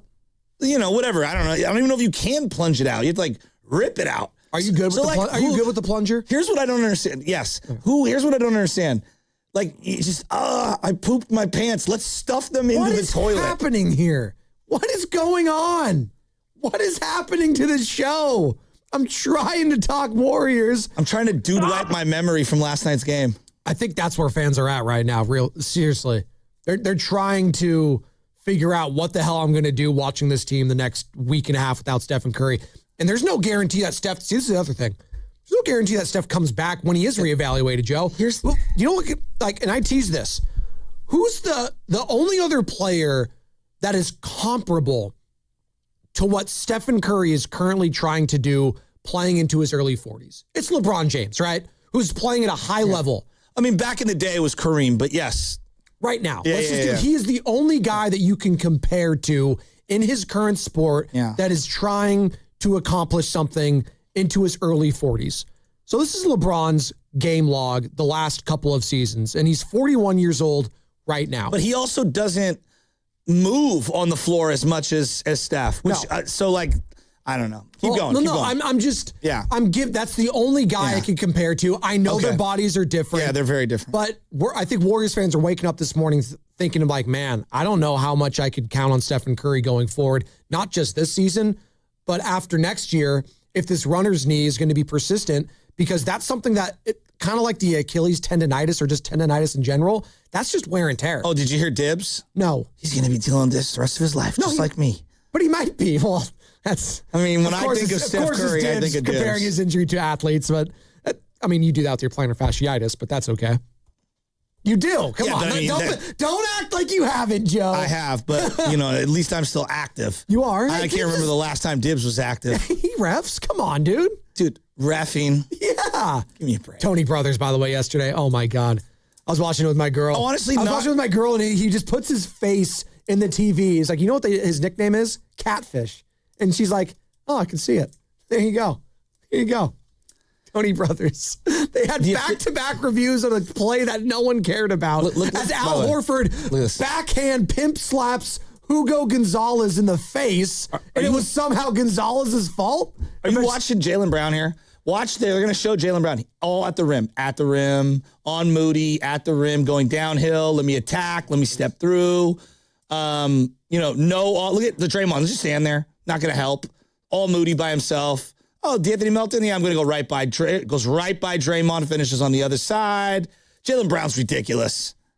So LeBron. He is ridiculous. He's really good. LeBron James's last 4 seasons, okay? So let's start 37. This is where Steph's at right now. He's going to be 38. When did he win the title? He was 36? Yes, I think he was the oldest MVP, NBA Finals MVP, 36. Should have been Anthony Davis, but keep going. I think so, too. 2022-2023 season, he played 55 games.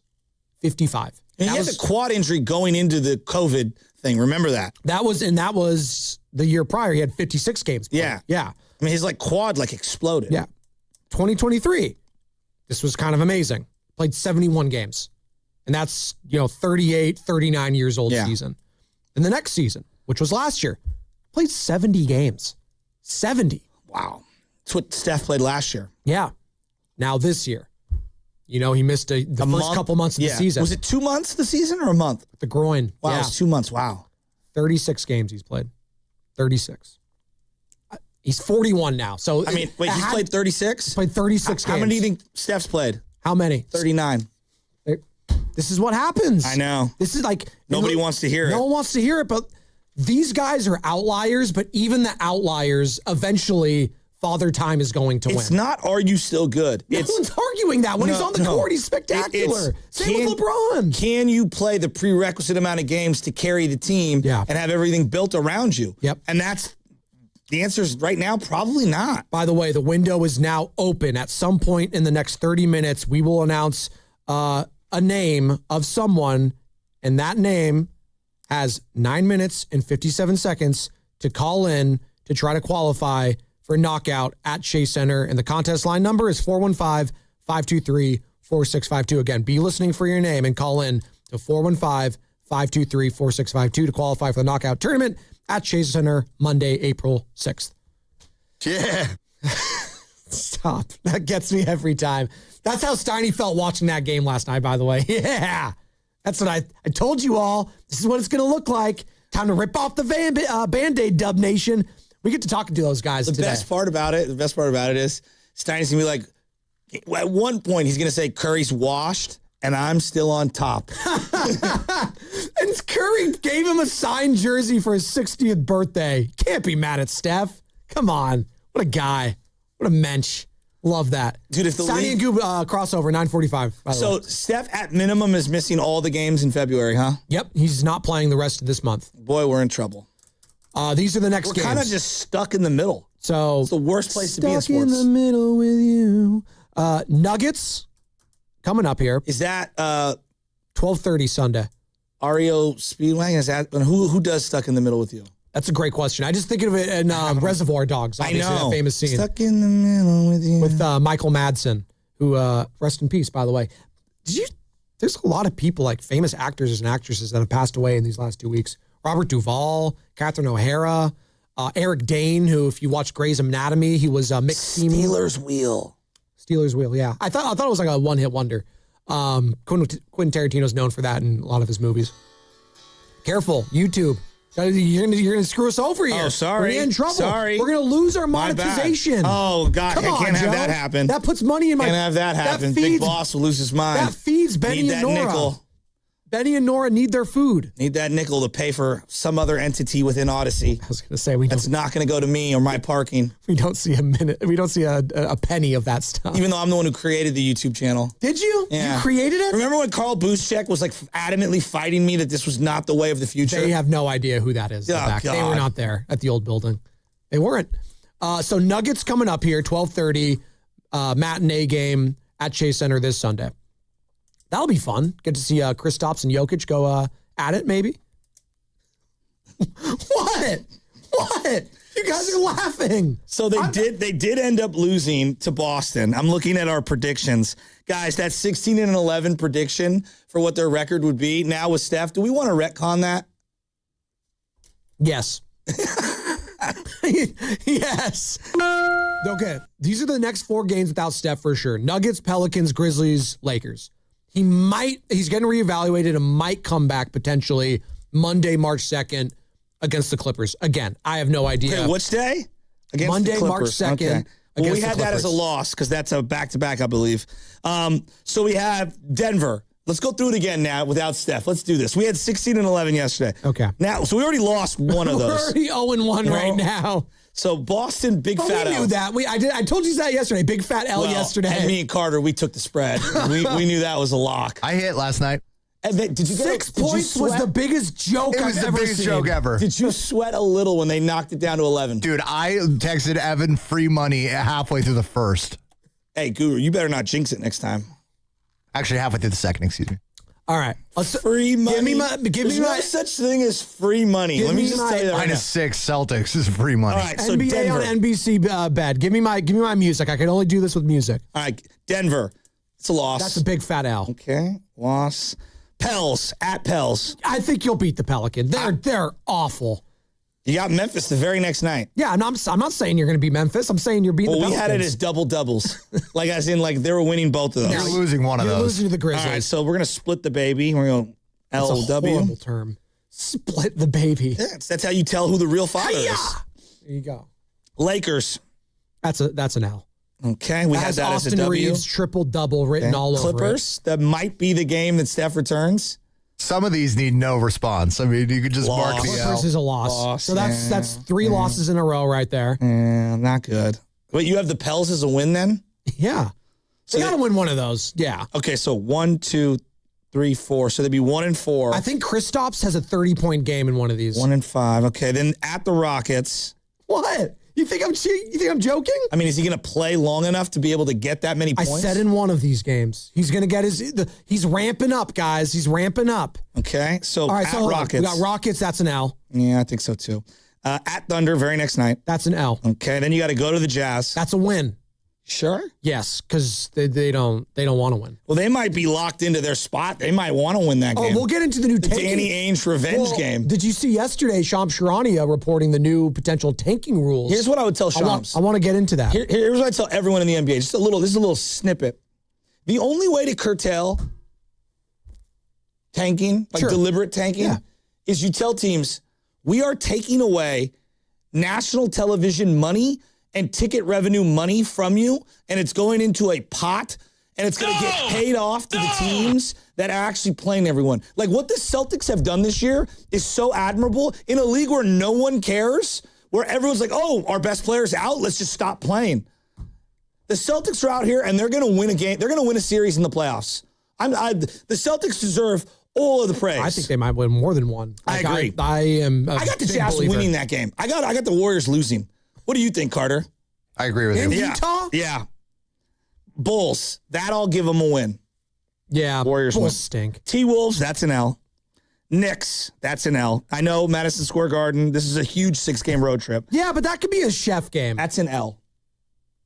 You don't think Steph can get, dude, he gets up for those. How many chef games have they lost this That's year? Kristaps Porzingis revenge game written all over it. Remember, you have a back-to-back. I mean, he hasn't played for the Knicks in like how many years, but still. Remember, you have back-to-back against the Wiz right after that. That's Wizards chess. So you might want to like play everyone for the Wizards game. So that's a little more winnable. Okay, fine. We'll split that one. All right.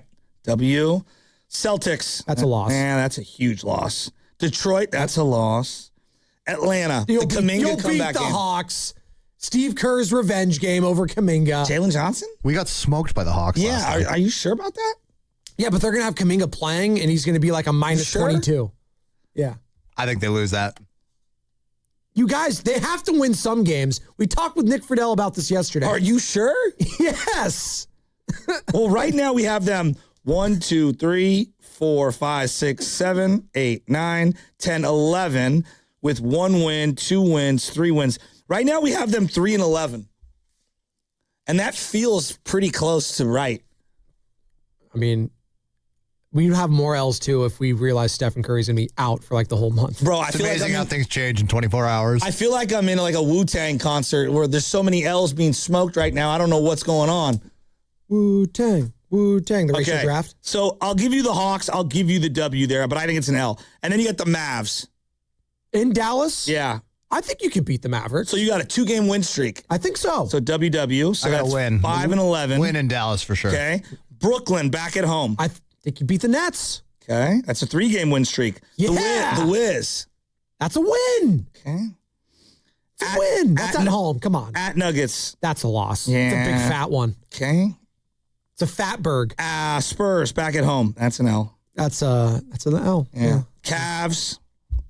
It's an L. Yeah, probably. Rockets. That's an L probably. But the Rockets might not be playing for anything then, so keep telling yourself that. Well, no, but Kevin Durant burner gate is real.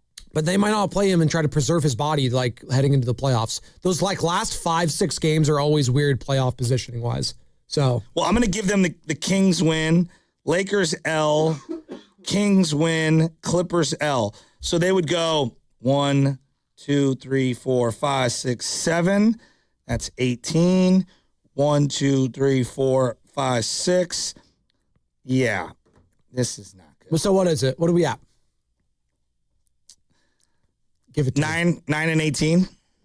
Okay, so that's what would that put us at Carter's right now? eyes are completely open. So we went from yesterday 16 and 11. The news came out about Curry, and we're like, yeah, 9 and 18. So 38 and let me do my math here. 44? 38. What? 38. What? Oh, sorry. What are you doing right now? 9 wins, you said? Yeah, 9 so and 18. I'm giving them the win total. Of the Okay, season record. that's what you're doing. It'd be 38 and 44, right? Wow. They'd be like the 9 or 10 seed.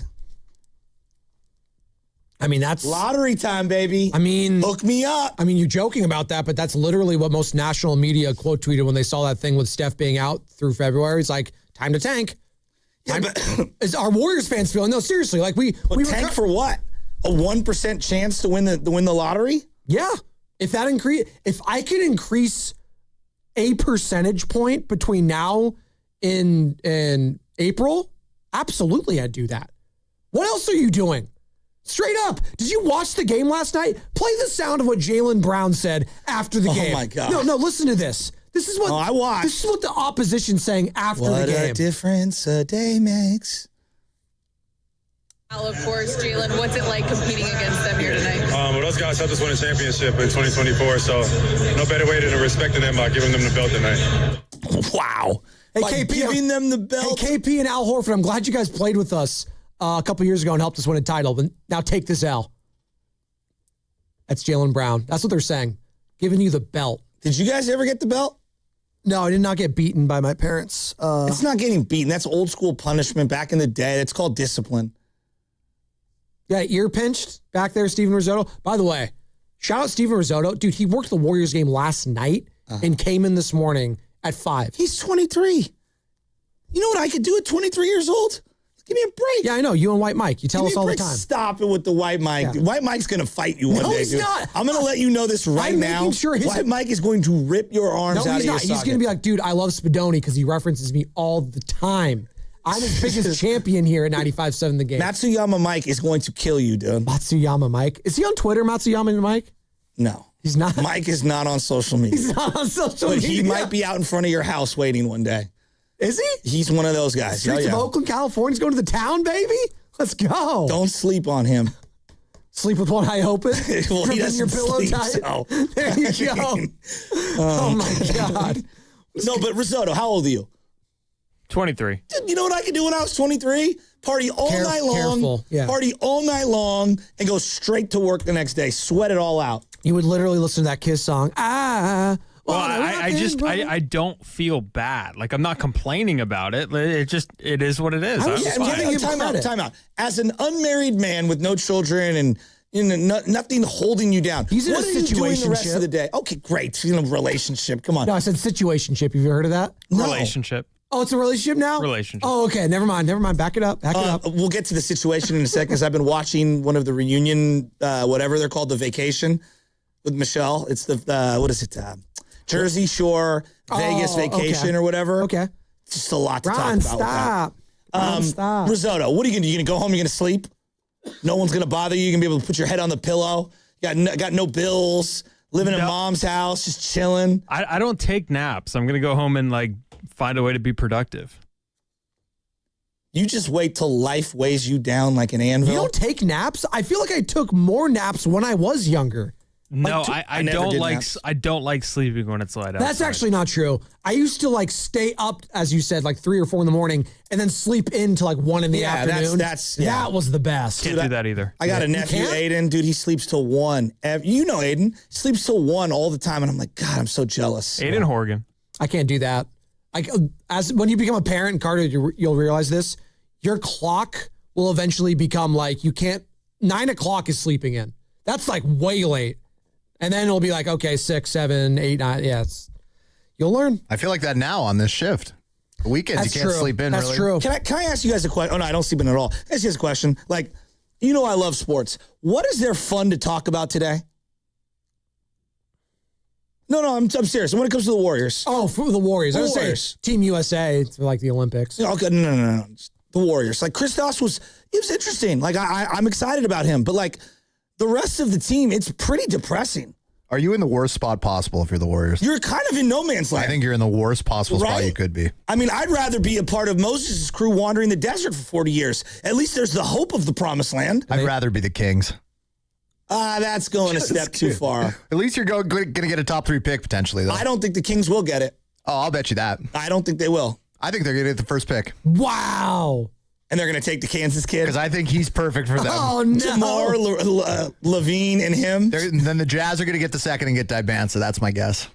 That's interesting. From Utah, went to BYU. Dude, with JJJ and Lowry Marketing, are you kidding? It's the biggest starting lineup. Yeah, but I'm not rewarding them if I'm the league. If I'm the league and I have my way, I'm not rewarding Utah for taking people out of fourth quarter leads.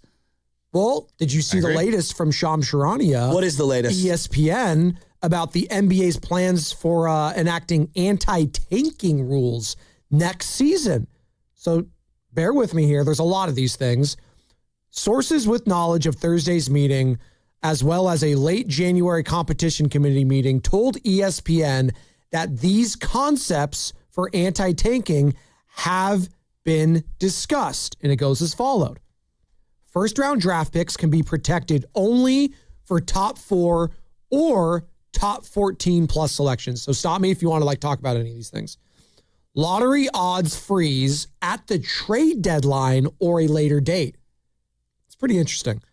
No longer allowing a team to pick in the top 4 in consecutive years and or after consecutive bottom 3 finishes. Teams can't pick in the top 4 the year after making the conference finals. But what if somebody gets hurt? Halliburton, that's not Halliburton. Again, these are concepts, so we don't know for sure. Lottery odds allocated based on 2-year records. Lottery extended to include all play-in teams. Flatten odds for all lottery teams. Any of those kind of stick out to you? I think the lottery odds freezing at the trade deadline is an interesting thought. Yeah, that's the one that kind of, because that stops those final 2 months of just utter atrociousness everywhere. Sure, but I would still make incentivize teams to win, right? So freeze them, and you have points in the loss column, and then every win gets you up, and then whoever wins then gets the most amount of points. And of course, the counter to that would be everyone's just going to start tanking right at the start of the season, right? To just say I'm going to suck immediately, so then that way I can start trying towards the last 2 months. And here's the other thing: you can't be. They said you can't be in the top 4 2 years in a row. Correct. That is here. Let's see. Teams can't pick in the top 4 the year after making the conference finals and no longer allowing team to pick in the top 4 in consecutive years. So many people said that these rules were targeting the Pacers. which is kind of interesting. But that's not, I don't think that's fair to the Pacers, who did lose their best player and lost Miles Turner. Those are two of their top 3 players of the playoffs last year. It's not their fault. No, they might just not be good enough. No, they're not. And they caught lightning in a bottle the year prior. Like, no one had them going to the finals. No one did. So, I don't. But now remember, if those were the rules, we would have never had Wiseman. Correct. Because they were in the finals in 2019. That is true. So, but see, that's not fair to a team like the Warriors that literally lost. That's what I'm saying. Kevin Durant and Klay Thompson. If you're in the Eastern Conference or Western Conference Finals, and then you're not even in the playoffs the next year, probably either someone left, something catastrophic happened, or someone got really hurt. Yeah, I agree. I don't think that's fair. Spurs wouldn't have had Tim Duncan. Well, duh. The Tim Duncan thing. Don't even start me. You know what's the best part of this article from Shams on ESPN? Sources said Mike Krzyzewski, Coach K, the senior advisor to basketball operations for the league office, delivered a message at Thursday's meeting that there should be a prompt, tasteful attack on the problem and that all involved should be prepared to respond to what the league enacts in the coming months and years. Paid players, Coach K. Got it. Yeah. With his fake hair. Oh, the shoe polish? You didn't like the shoe polish? Coach K is a great coach. Stick to college. Shut up. We don't care about what you have to say about the NBA. Hey, Joe, it's time. It's time to announce our next knockout contestant. You listening, people? Are you listening? Are we 4 for 4? We're 4 for 4 this week. Dude, Signy and Goo 0 for 4. Let's make it 5 for 5. The name to qualify for Knockout at Chase Center is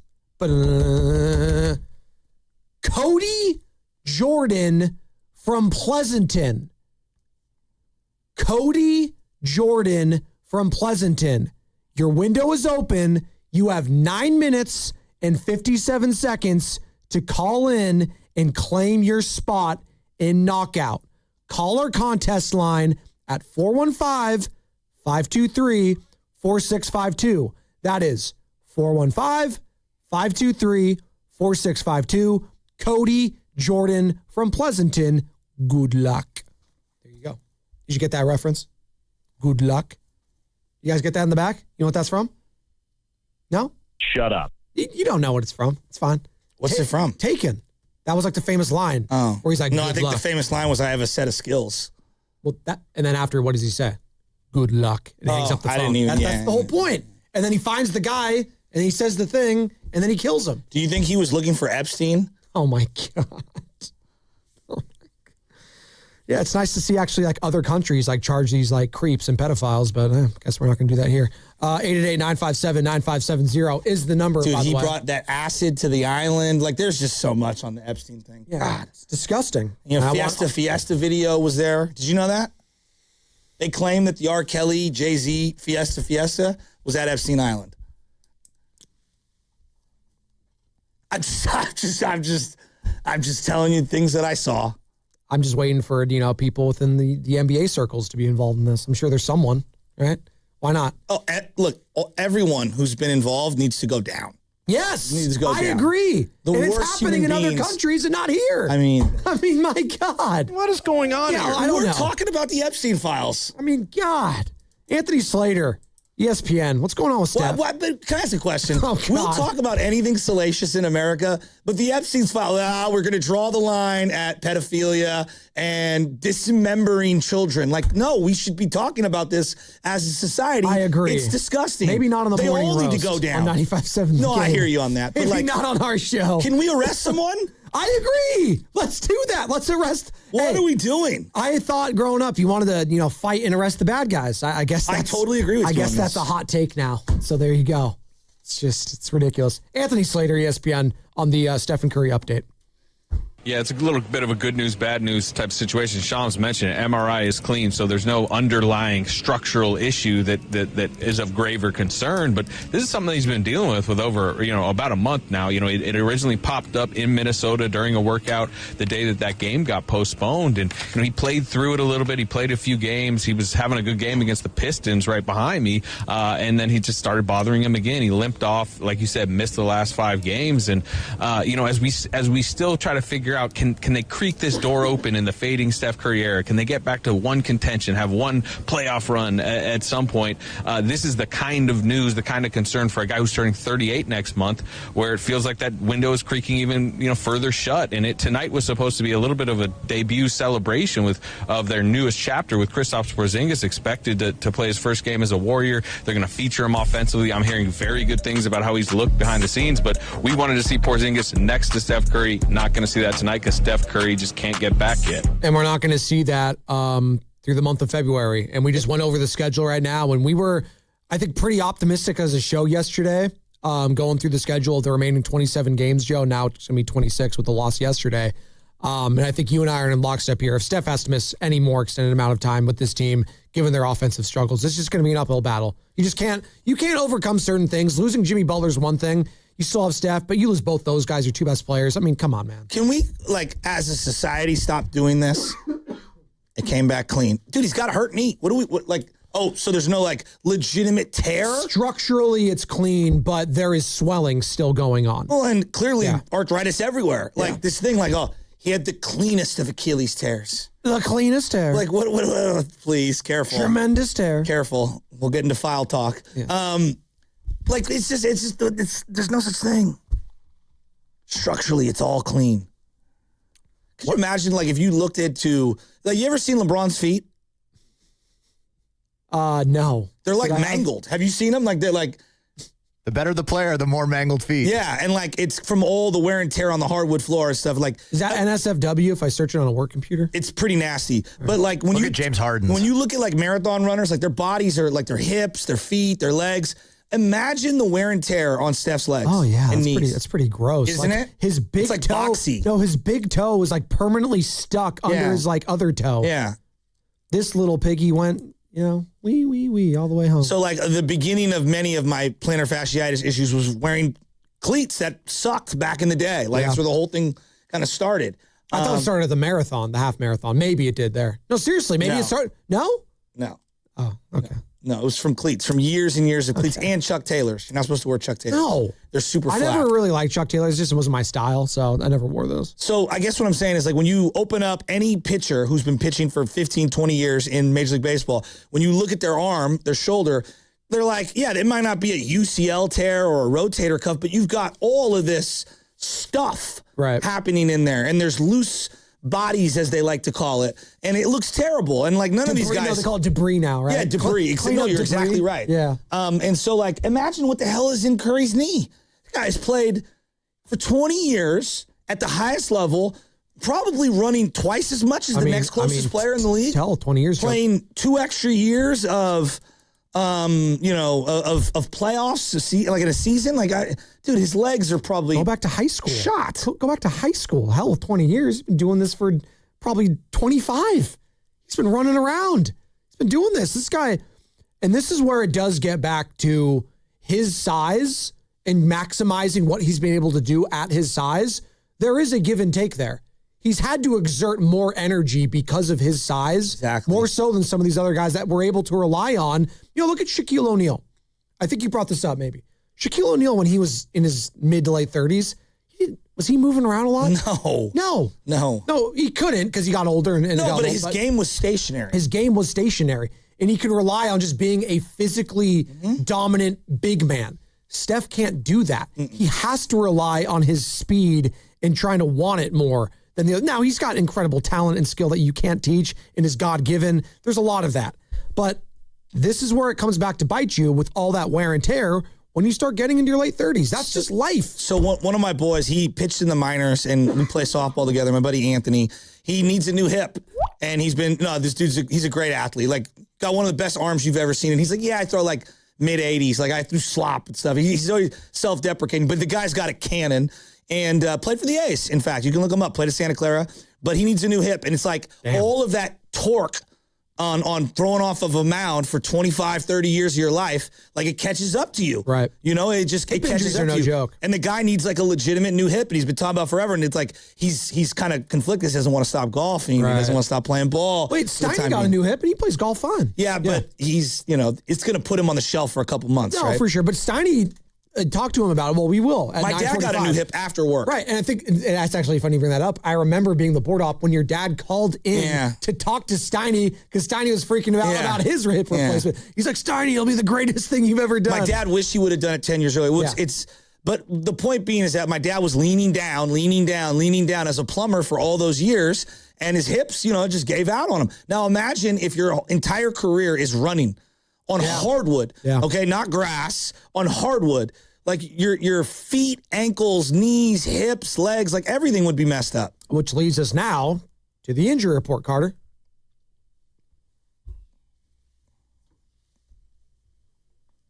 Yep.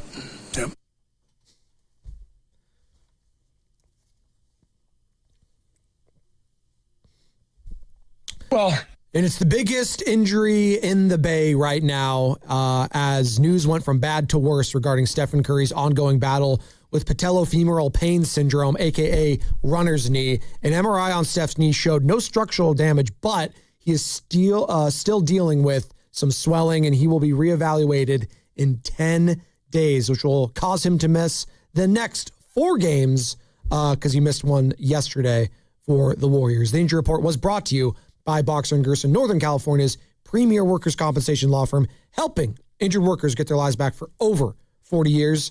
As you are listening to 95.7 The Game, KGMZ FM and HD1 San Francisco and Odyssey Sports Station, and the home of the Golden State Warriors and Valkyries, always live on the Free House, live from the Laughing Monk Studios. I got to say this, Joe, we didn't go perfect this week. We went 4 for 5 as the window is closed to qualify for our show this morning. But you have another opportunity to qualify for the knockout tournament at Chase Center at 12:30 with Steiny and Gill. As I've learned more about the structure of the foot from my own, dealing with the foot injuries and stuff, some people land on their heels. Some people land on the balls of their toes. Some people accelerate differently. Some people have, not a waddle, but you have an open, duck style, the way you walk. Like Vito from Sopranos. Yeah, some people are pigeon-toed, where their knees almost come in and their feet come in. There's so many different ways to run and walk, and each way that you uniquely walk or run is going to have certain positives and negatives on the lower part of your body. Sure. And I don't know what it is for Steph, but I'm sure he's been dealing with all kinds of different things. Matt in San Francisco wants to join the conversation because he's a marathon runner, Joe. Oh, I would love to hear this. Yeah. And he wants to talk about. I bet he knows what I'm talking about. Some people land on the balls of their feet, on their toes. Some people are heel clickers. Some people are pronated. Some people aren't. He wants to talk about runner's knee. Let's hear about Matt, it. What's up, Matt? Hey, good morning. Good morning. Just trying to get into work, hitting this traffic. But I've ran the Chicago Marathon, the Philly Marathon, and I've dealt with runner's knee definitely before. And the one thing that I will say is that it's so unpredictable sometimes. It's definitely an overuse injury. So the people that call Steph an old man, like it's an old man injury, it's definitely not. It's an overuse thing, which clearly Steph is running a lot. But one of the things that did happen was I noticed you don't notice it sometimes when you're walking or going about your day. You're like, oh, I'm actually fine now. Maybe it was just a one-off kind of situation. And then you go, and even when you're running, it won't be until you hit a certain pace that maybe aggravates that injury. And you're like, okay, it's kind of coming back. So I think that them putting Steph on ice for the next 10 days is actually super beneficial, because it wasn't until I was able to bite the bullet and take 2 full weeks off from running and do some PT work on my knee and just kind of get right, where it finally was able to disappear and I was able to run consistently. Did you study your own stride during that time? You know what I'm talking about? The way you land on your feet and whatnot? Because the more and more you get older, you start studying certain things. Do you get what I was talking about regarding your specific stride? Absolutely. No, definitely. It's something that you got to figure out towards your own body mechanics. Yeah. You kind of get to know how your body can run the most efficiently for what your body does, right? And it's up to you to kind of cater to that and strengthen the parts of your body that, that are kind of accommodating for your specific stride style, if that makes sense. Totally. So it's all about efficiency, and especially in distance running. And then, lastly, I just want to say shout out to Connor Mance for hitting the American record. BYU, if I ever meet Fred Warner, because they're the same age and they both went to BYU, the question I would ask Fred Warner is if he knows Connor Mance. But anyways, do you like the kid AJ? That's what Steph's going through. Do you like the guy AJ who's coming out from BYU? What's your thoughts on him? DeBansa? Yeah, DeBansa. I don't know too much, but BYU has some of the best runners. There's some dogs out there. They put their head down. They go to work, especially in Provo, Utah. Look up all the runners from Provo, Utah. They're world-class runners out there. I didn't know the elevation, I'm sure, helps. Thanks, Matt in San Francisco. It's why, know that. Well, that's why a lot of the runners from Kenya, in particular, and a lot of those countries that are at high elevation in Africa, they are like better genetically because that they grew up in all this elevation. Interesting. And their is it the lung capacity? Their lung capacity and their ability to run in long distances. Yeah, it's like they've done studies on it. It's incredible. I hate running. It's the worst. Artie Lang has a hilarious joke. He was on with like Conan, and they were like, and he was like, obviously he was open. He's very open about his drug use and stuff and being on heroin. He's like, yeah, someone once talked to me when I was going to rehab, and they're like, yeah, there's getting high on drugs, but have you ever had a runner's high? Have you ever had one of those? And Artie just looked over. It's like, clearly this person's never done heroin. Like it was one of the great lines I've ever heard. It was so good. It's like a runner's high. No, I've never had that, and I've never wanted to have that. I'm more of a swimmer, actually. If I could do one of the other, I'd rather swim and do like laps. Yeah. It's more fun. And swimming, you work out every single muscle in your body, Joe. I love swimming. You know that. I know you do. You do that at the Olympic Club? Yeah, so does Chris Mullen, other Hall of Famers. Oh, excuse me. Yeah. Is it a good pool though? Like, are you kidding me? Are you kidding me? It's like the nicest pool in the entire country. Ever. God, I'm so sorry. I just offended you guys over there. Well, I'm literally just asking. You say, Joe, I'm glad you asked that question. The Let me tell you auditorium about is it. pretty sweet. No, it's like a famous pool. Yeah. Great. I don't know. I've never been there. It has like stained glass windows. You're going to invite me? Can you get a +1? You can bring a guest? Well, if you have clean feet. You've seen my feet. I've showed them to you. Hence why I made this statement. They're very clean. You know how there's like at the you want to dude wipe them for me? Is that what you're saying? You're supposed to hose off before you jump in our pool. Maybe your plantar fasciitis is because your feet are too clean. Yeah, that might be it. That might be it for sure. You're scrubbing too hard when after the dude wipes. There you go. 888-957-9570 is the number. Warriors get blown out yesterday. Final score doesn't really indicate it. 121. It's such a good name. It's pretty good. Oh, I'm going to give that a 5. It's feeling good on a Friday, even though it's not a payday Friday. Spatoni. Spatoni's pretty good. That's how they spell it half the time on the text line. Steven, you were at the game last night, huh? I was here in the studio. He was cutting the audio. It felt like no one was at that game. Yeah, the crowd noise was very limited on the audio. Mr. Unlimited. I was listening because I actually, not only did I get Golden Arches last night, I had a Golden Arches pickup this morning too. So we did both, we did back-to-back. Double tipped. Good for you. Oh my God. I had some chicken nuggies. That's all right. Hey, nuggets are hella good. They're hella good. Sweet and sour? Buffalo sauce. Yeah. And ranch. And then you get the ranch and then you mix them, Joe. So you have a buffalo ranch sauce. Yeah. Yeah, Steiny. Anyways, I was listening to Tim Roy in the car as I was going to the Golden Arches. And he literally said, this is the first quarter and they're already down like 10. He said, this is bordering on a blowout already. This is Tim Roy. It's the first quarter. First game back from 34. The All-Star break. And he was, no, but Joe, this is when they were down 10 points. He's like, boy, this is going to be bordering on a blowout. And he knew it immediately. But other than that, man, KP looked good. Other than the fact that we got blown out and they had a valiant effort to come back.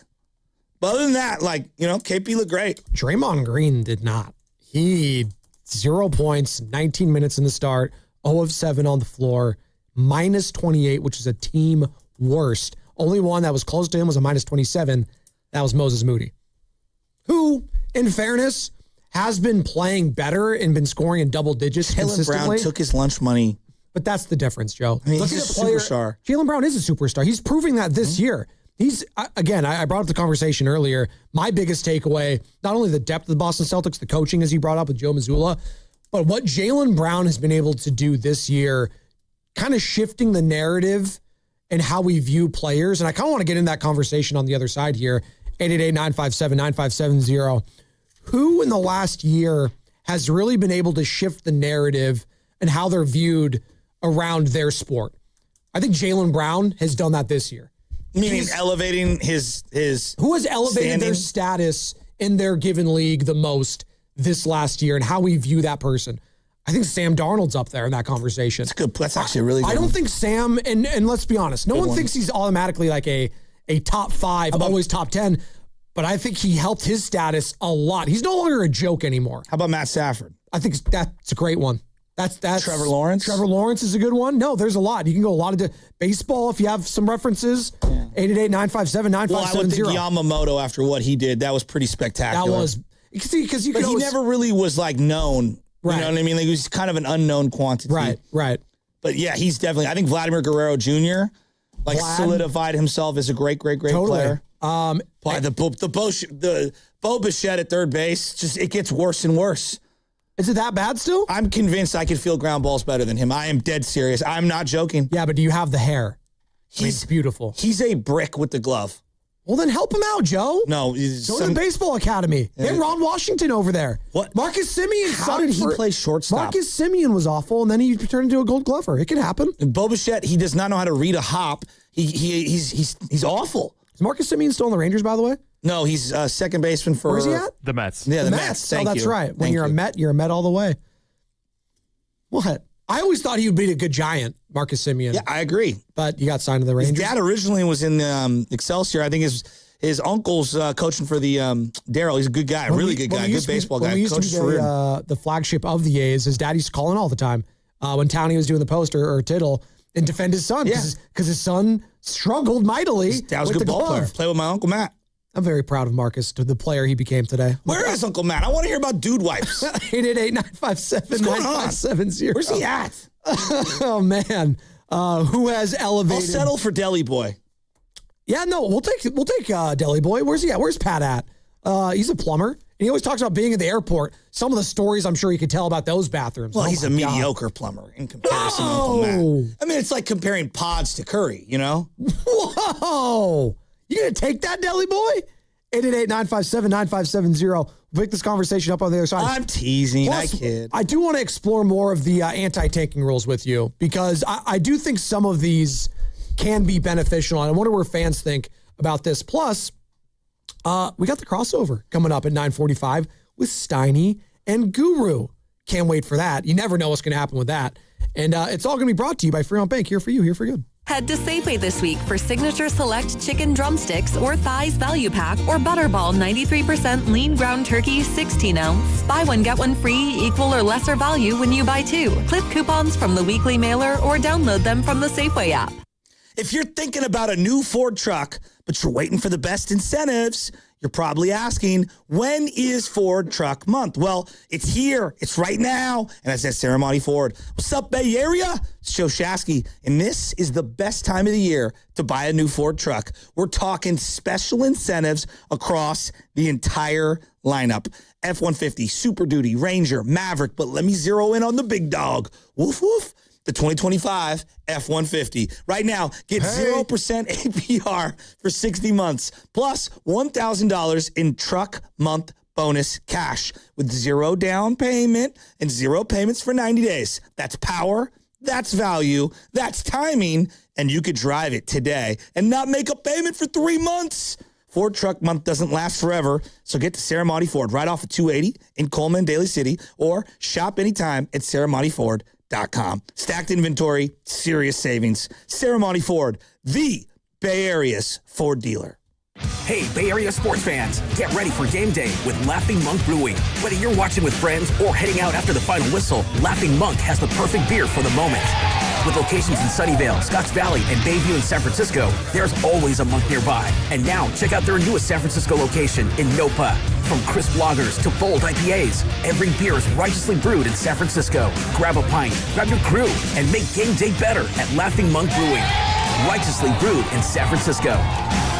We talk a lot about defense on this show. But how's the defense on your actual house? I'm talking about your windows. If you're feeling a draft or your energy bill is higher than a Steph Curry three-pointer, it's time to sub in the pros. That's why I'm sending you to my friends at Ashby Lumber. Ashby Lumber has been the Bay Area's heavy hitter since 1968. And right now, they're featuring the best in the business, Mill Guard windows and doors. Whether you want that classic look with the Milgard Tuscany series, or you want the modern sleek vibes of the Trinsic series, Milgard has you covered. And let's talk about durability. Milgard's Ultra Series fiberglass windows are built to handle whatever the Bay Area weather throws at them. Plus, they come with lifetime warranty options for the total peace of mind. Go see the experts at the Ashby Lumber showrooms in Berkeley or Concord. They'll walk you through the entire Milgard lineup so you can win big on your next home project. Check them out online at ashbylumber.com. Ashby Lumber and Milgard, that's a championship combo. Get it done today. Running a business means wearing multiple hats. So if you're like me, you probably started out using your personal phone, taking client calls and texts nonstop. As my business grew, I needed something smarter. That's when I switched to Quo, the #1 business phone system. Quo works right on your phone or computer. No carrying 2 phones, no clunky landline, just one easy app you can try for free. Your team can share one number and handle calls and texts together like a shared inbox. Any teammate can jump into the conversation, so customers get faster responses. And Quo's AI assistant summarizes your calls and responds to customers 24/7, so you never miss a lead or opportunity. All this starts at just $15 a month. That's basically 2 coffees. You can even keep your current business phone number. Find out why 90,000 businesses trust Quo. No missed calls, no missed customers. Try Quo for free at quo.com/sports. That's quo.com/sports to try Quo free. QUO.com/SPORTS. Ready to get rid of that old car? Donate it to Cars for Kids. Call 1-877-CARS-FOR-KIDS to reach a friendly live agent. Donation is super easy and your car can be picked up as soon as tomorrow. Call now, 877-CARS-FOR-KIDS, or go to carsforkids.com. That's cars with a K. This is the story of the one. As an HVAC technician, he and his digital multimeter are in high demand. So when a noisy office HVAC turns out to be a failing blower motor, he doesn't break a sweat. With Grainger's easy-to-use website and product information, he selects the product he needs to keep everything humming right along. Call 1-800-GRAINGER, click Grainger.com, or just stop by. Grainger, for the ones who get it done. Every morning, we rise and shine, make breakfast, and brush away the night's rest. These routines help us start the day off right. Nature-Made vitamins are a simple step in that daily care regimen. Multivitamins with daily essentials, clinically studied probiotics for gut health support, magnesium to help relax the body. Nature-Made is made to care for you every day. These statements have not been evaluated by the Food and Drug Administration. These products are not intended to diagnose, treat, cure, or prevent any disease. I'm Bob Burke, founder and chairman of Burke America Parts Group, a family of brands that includes RepairClinic.com, an appliance and HVAC parts solution company that's grown into an international brand. Before AmericanEagle.com, we partially launched a new technology platform developed by another firm. American Eagle helped take our technology to a whole new level with digital marketing, software development, and business insights into our key markets, appliances, HVAC, and outdoor power equipment, and did so both on time and on budget. AmericanEagle.com has the resources, experience, and talent needed to produce solutions. Our new technology platform, developed by AmericanEagle.com, has produced tremendous results with higher traffic, conversion, engagement, and online revenue. If you have any home repairs you need to take care of, check us out at RepairClinic.com. If you need a world-class website or technology project, then I would highly recommend AmericanEagle.com. Call AmericanEagle.com at 773-NETWORK. That's AmericanEagle.com, 773-NETWORK.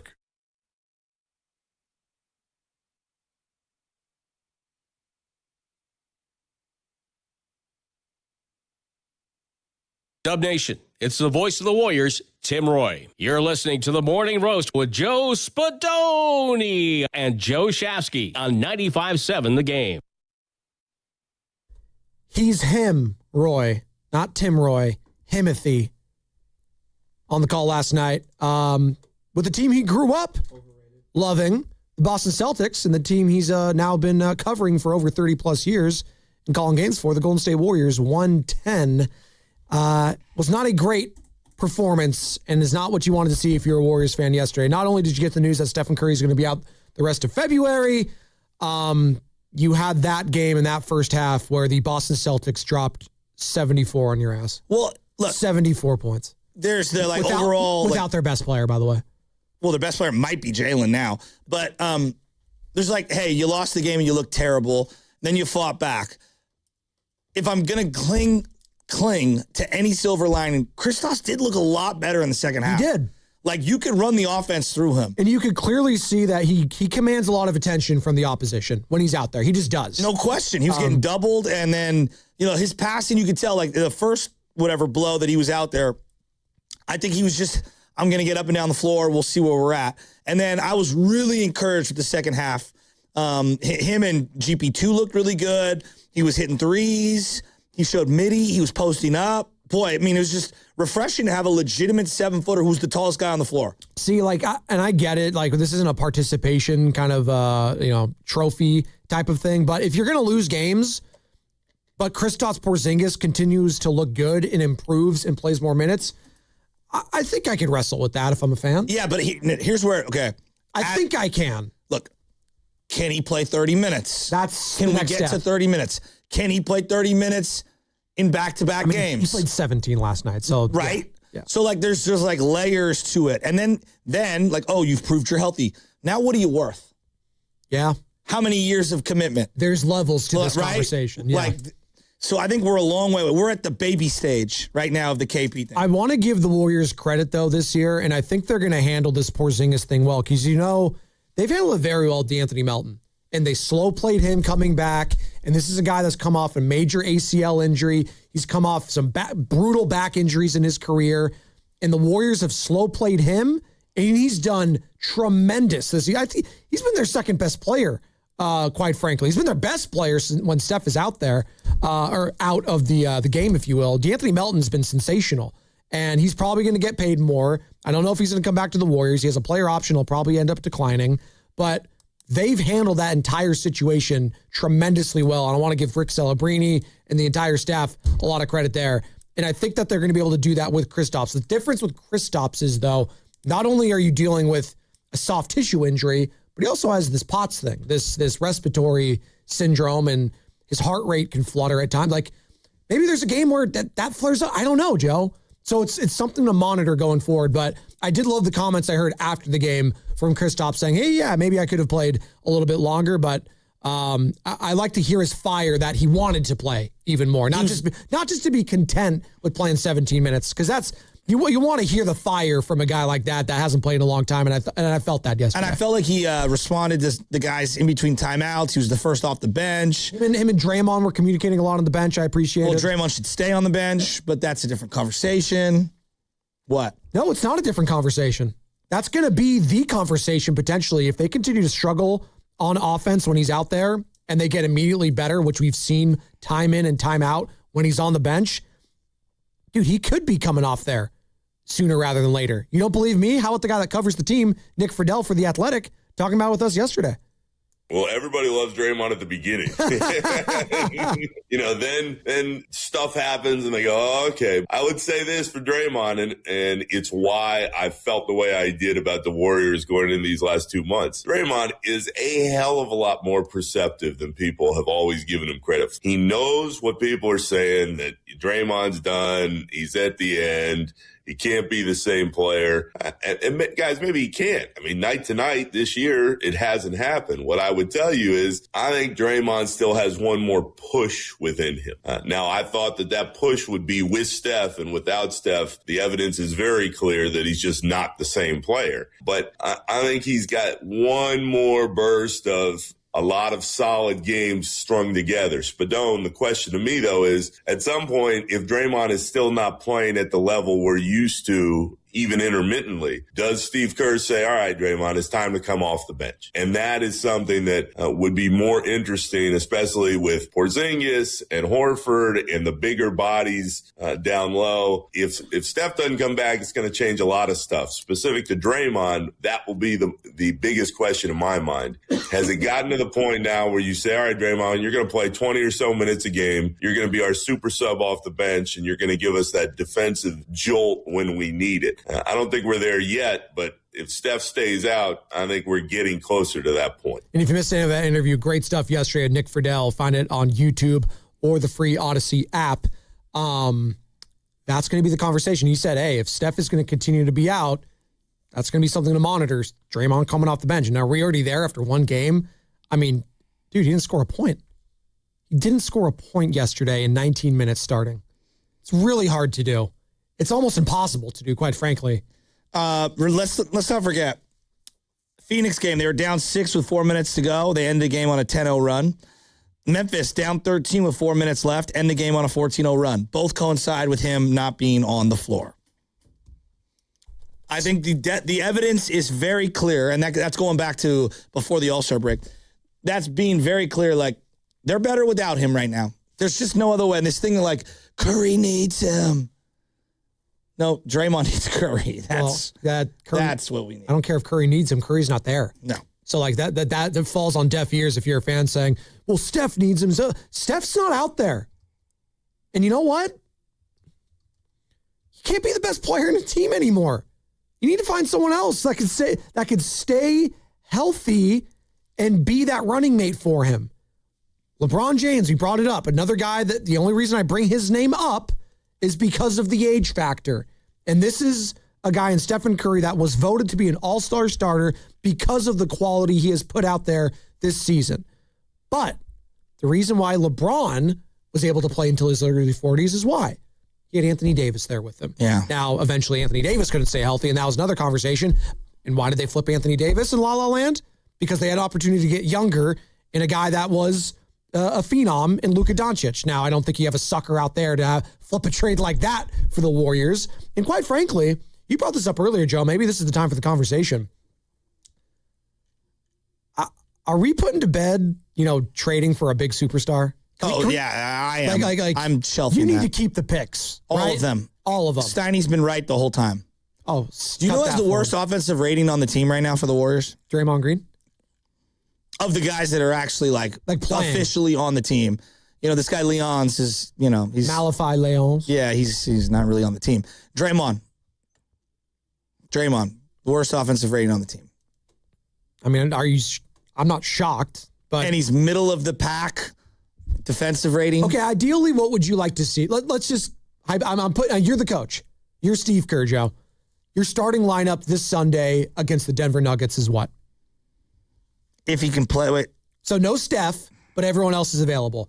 What is your starting lineup Sunday against the Denver Nuggets? And I'll ask that to Warriors fans right now. Something clearly needs to change and shift because they were punched in the mouth early in this game yesterday, and they need to get off to better starts. How do they do that? 888-957-9570. Spencer at point guard. Okay. Which is what happened yesterday. He was starting. Yeah. I'm going to go Melton, 2. Okay. Moody. Okay. I'm going to go Porzingis. All right. Horford. Okay.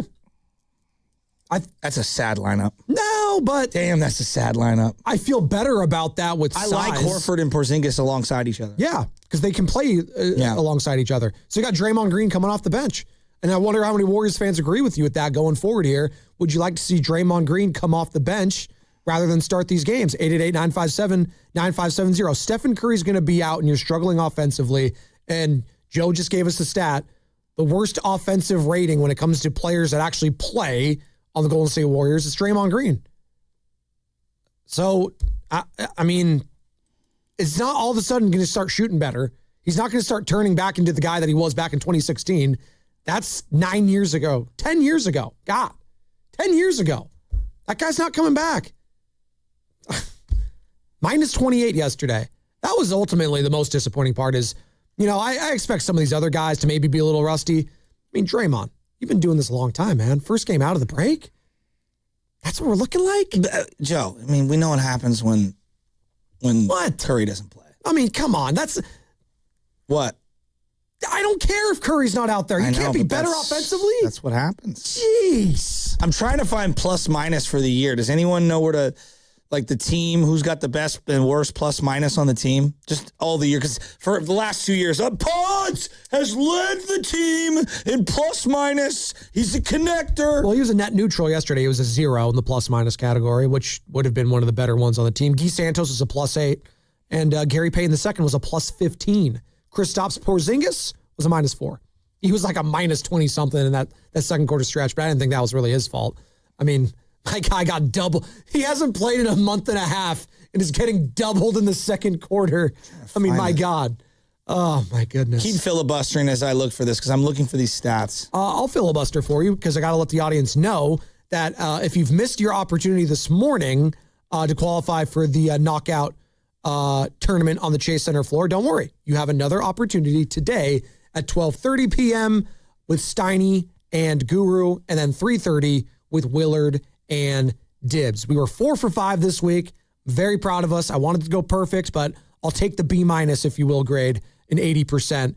And the only way to qualify for that, you have to be registered. And to do that, you got to go to 957thegame.com. It's the only way you can register, people. 957thegame.com. Samita, Los Gatos. Samita, good morning. You're on the roast. Hey, morning, guys. I watched part of that game yesterday. I could only watch part of it because it was just too painful. But what I realized was we don't have any defensive fight in us. No. I mean, that second quarter looked like Boston was just doing whatever the hell they wanted. It was like the Warriors were like traffic cones out there. And these guys were Boston was just having a field day. And it was sad to see. Nobody was making a defensive effort that I could see that made any sort of difference at all.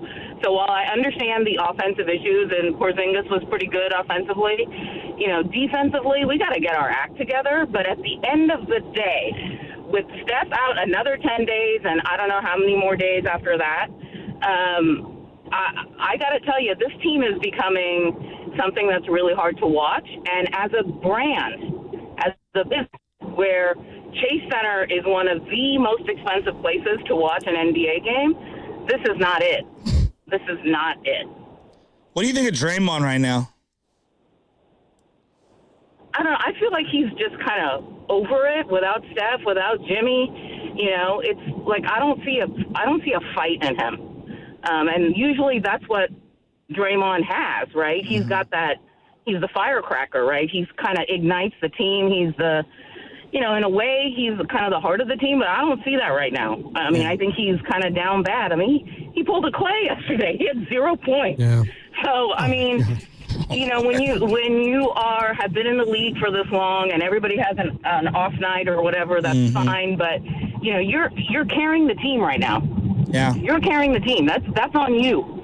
You've been here from the beginning. You're a veteran. You know this offense, you know this team, you know this organization, and he's not really doing it right now. Yeah, it's a good point. Thanks, Amita. I mean, God, this is so disrespectful. Pull the Clay. So, of the guys that are still on the team, I mean, Draymond's one of the worst in plus minus this year. He's the 13th best plus minus on the team. I want to ask people, too, are you shocked? Yikes. Are you surprised that no Jimmy, no Steph? He told us years ago on his podcast that he's not getting up, playing if Steph and Jimmy and some of these other big name players aren't there with him. What kind of he said that to us. I know, but he's opened up and said it. I'm not surprised. It's not acceptable though. But it is what it is. They're accepting it. You know what's crazy? Steve Kerr's starting him still. You know what's crazy is I'm looking at the plus minus, Joe. Who leads the team in plus minus? Stephen Curry. Nope. Brandon Pajemski. Nope. Jimmy Butler. He's second, plus 185. Moses Moody? DeAnthony Melton. Oh, D-Man. Plus 216. Oh, my God. And then guess who's third? So if Melton's 1, Butler's 2, who's third? Gary Payton. No. Pods. Quentin Post. QP? That's shocking. QP Mayo? Now you go to Moody, plus 75. Curry, 5th, plus 62.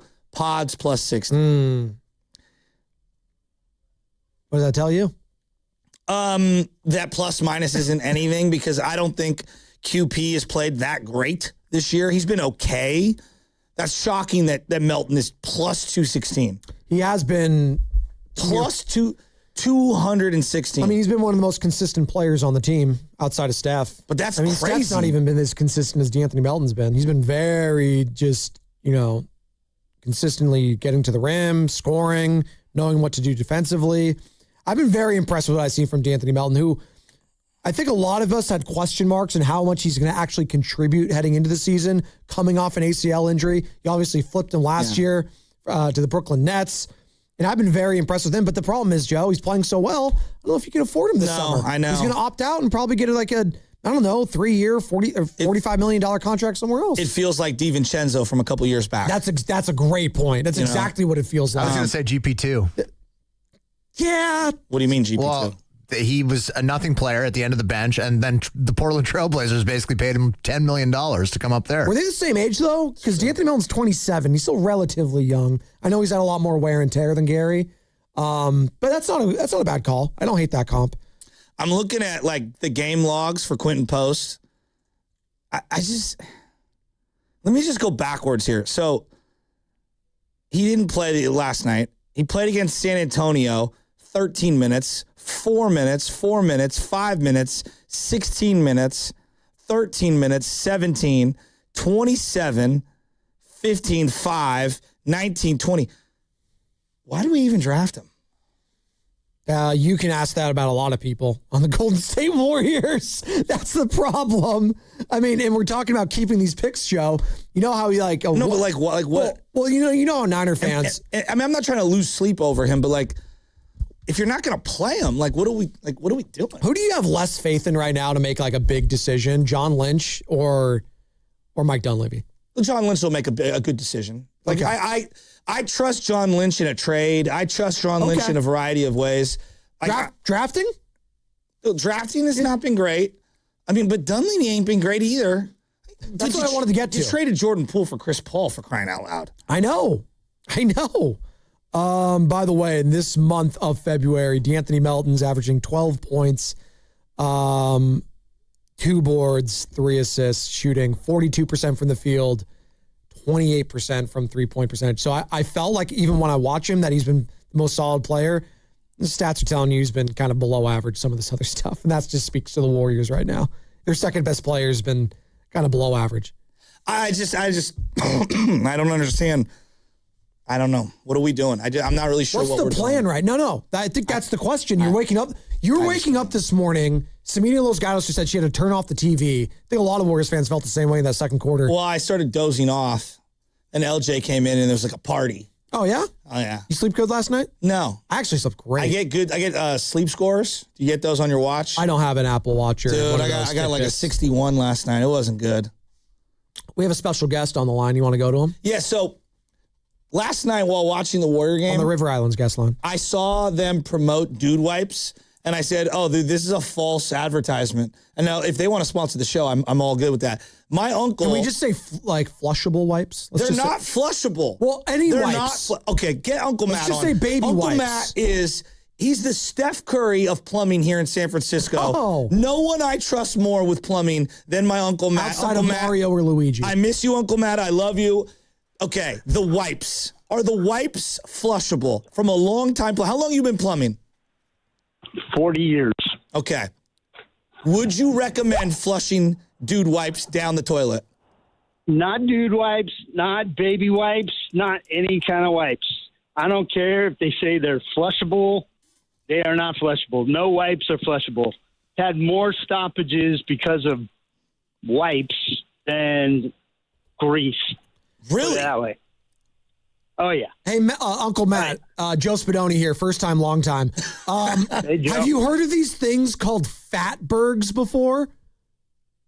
No, I have not. So I'm learning a lot about the plumbing industry this morning.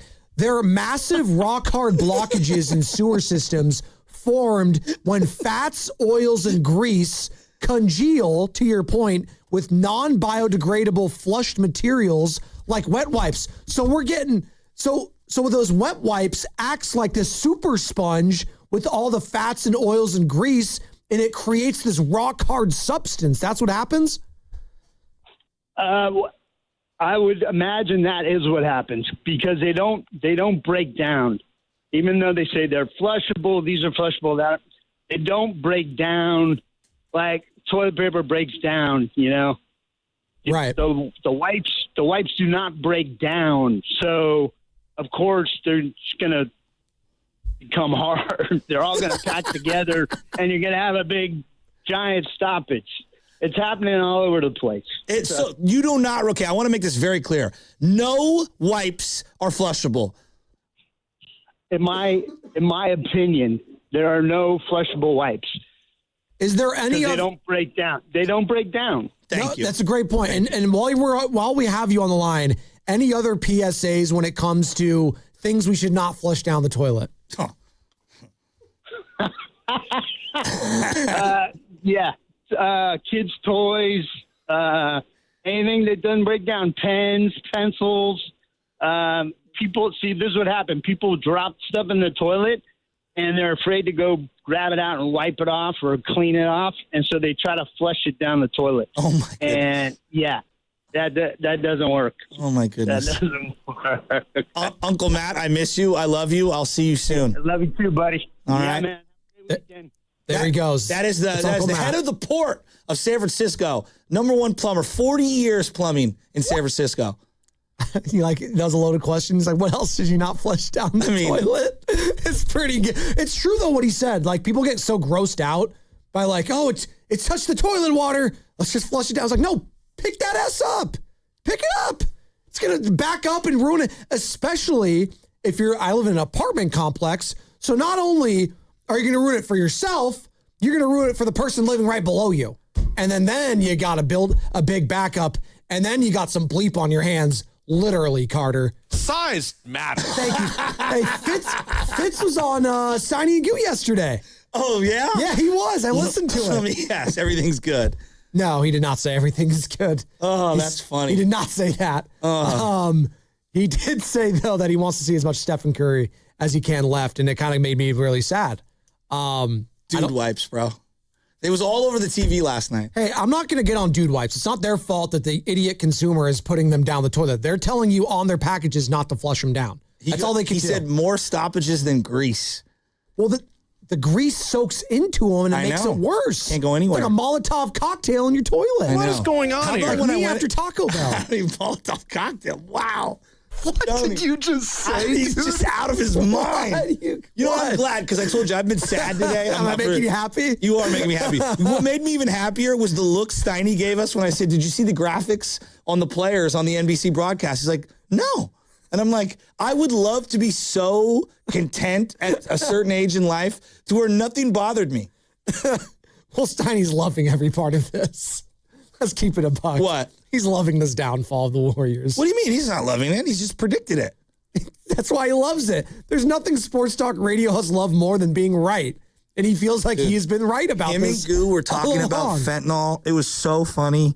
Goo was like, in Woodstock, you can just do as much coke as you want and just go about your life again. I'm like, that's not what happened, Goo. What? That's not what happened. He's like, fentanyl, you're done. Like, it's over. It's like, Goo, do you know anyone who went to Woodstock? All my dad's friends are dying. What? Oh, my God. What?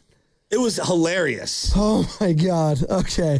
888-957-9570 is the number. And then when Steiny did a breakdown of college coaches to go to the pros, he did only basketball. He didn't do any football coaches. I'm like, Jimmy Johnson, Pete Carroll, Nick Saban.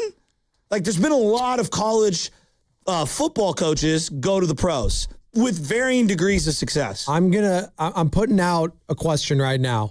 Are there any Warriors fans that could spin the rest of this season in a positive light?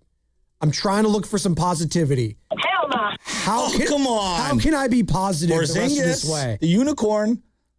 Is it Kristaps Porzingis? I think we should call him the orchid. Is it Will Richard? He only blooms every 7 years.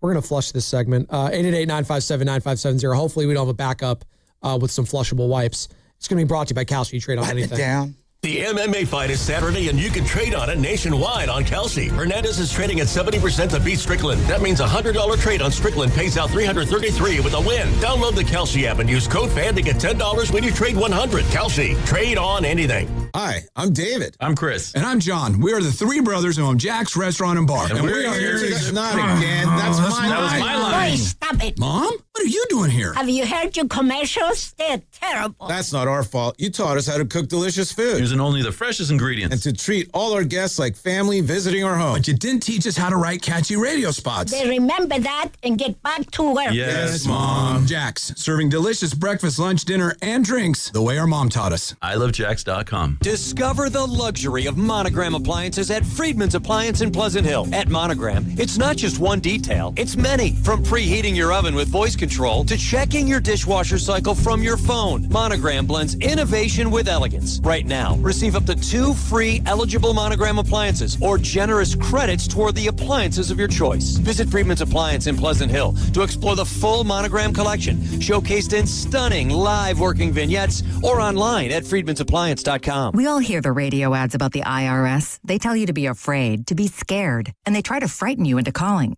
I'm not here to do that. Tax Relief Advocates is different. TRA is here to tell you that if you owe money to the IRS, whether it's $5,000, $50,000, or $500,000, we have a solution. It doesn't matter if you're sitting in your car, at work, or with your kids. No matter where you are, call now. 800-497-8091.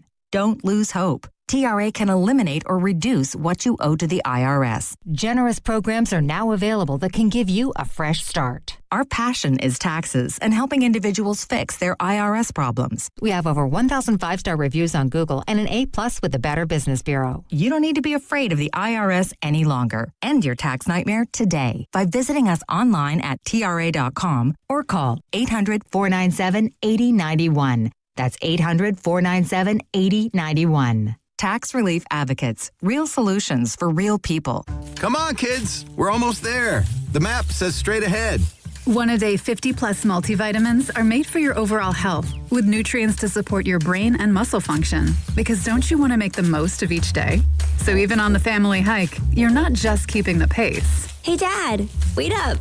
You're one step ahead. One-a-day 50-plus. The one for you.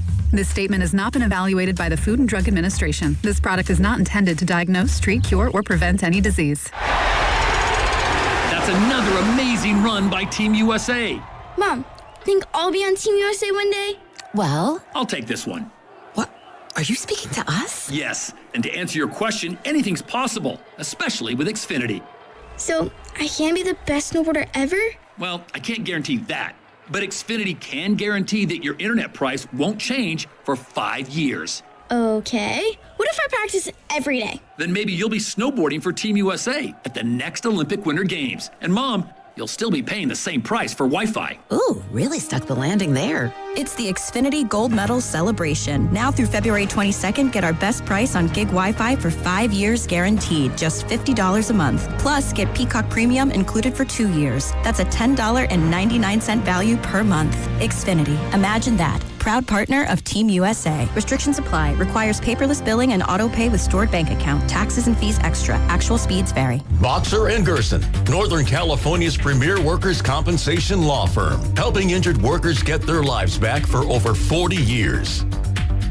What's your financial future look like? At Pettinelli Financial Partners, we help you shape it. Whether you're planning for retirement, buying a home, or saving for something special, our professionals are here to provide clear guidance and smart strategies. Visit PettinelliFP.com today and take the first step toward a more secure financial future. The financial consultants at Pettinelli Financial Partners are registered representatives with and securities offered through LPL Financial, member FINRA SIPC. Investment advice offered through Stratos Wealth Partners, a registered investment advisor. Stratos and Pettinelli are separate entities from LPL Financial. Did you know about 1 in 3 people with plaque psoriasis may also develop psoriatic arthritis, which causes joint pain, stiffness, and swelling? Does this sound like you? Listen to what it sounds like to be a million miles away. Tremfya, guselkumab, taken by injection, is a prescription medicine for adults with moderate to severe plaque psoriasis who may benefit from taking injections or pills or phototherapy, and for adults with active psoriatic arthritis. Serious allergic reactions and increased risk of infections and liver problems may occur. Before treatment, your doctor should check you for infections and tuberculosis. Tell your doctor if you have an infection, flu-like symptoms, or if you need a vaccine. Imagine being a million miles away. Explore what's possible. Ask your doctor about Tremfya. Visit Tremfya.com or call 1-800-526-7736. Beat the winter blues with the Great Greek Mediterranean Grill, an award-winning eatery with authentic dishes prepared fresh in-house. Find more info at thegreatgreekgrill.com. And for your chance to win a gift card, courtesy of the Great Greek Mediterranean Grill, visit 957thegame.com.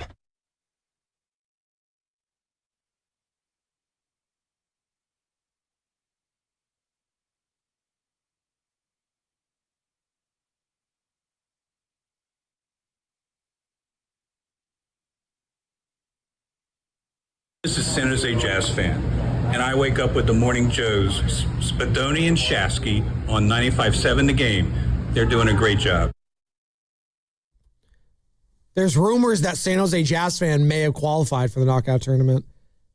There's rumors about it. I don't know if they're confirmed, but there's rumors. By the way, this is the Lubman anthem. Petey Pablo, Freak a Leak, Crystal, Monique, Yolanda.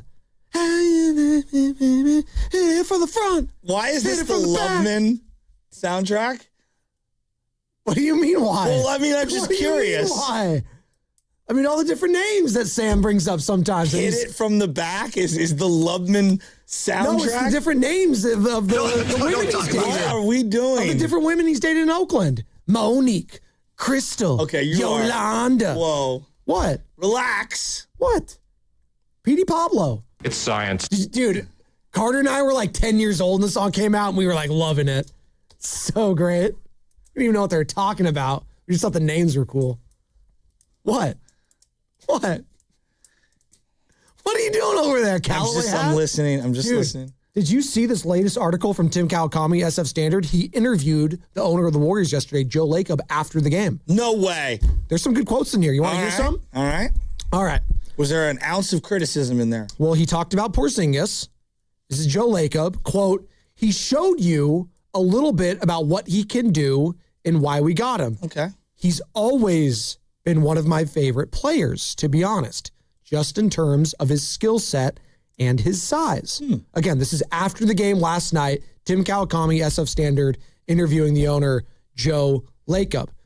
You know, Mike Dunleavy and the guys always laugh because I'm always yelling for more size. And we finally got it. He's 7'3", so I'm happy with that. We've got 2 real 7-footers on the team now. Him, Quentin Post. I like what I saw. Let's get him ready, get him back to playing, get his timing back, and get used to our players. I think it's encouraging. Was last night encouraging? I think it was encouraging on the Porzingis front. Correct. That's it. Sell me on something else. All right, I'll try to. This is Joe Lacob. This is another Do you quote. agree it was encouraging? It was encouraging that he got through the game. You saw some good things, and he was healthy at the end of it. I mean, if I'm Joe Lacob, I think the thing bothering me more than anything is I look into the behind the benches, and there's no one sitting there.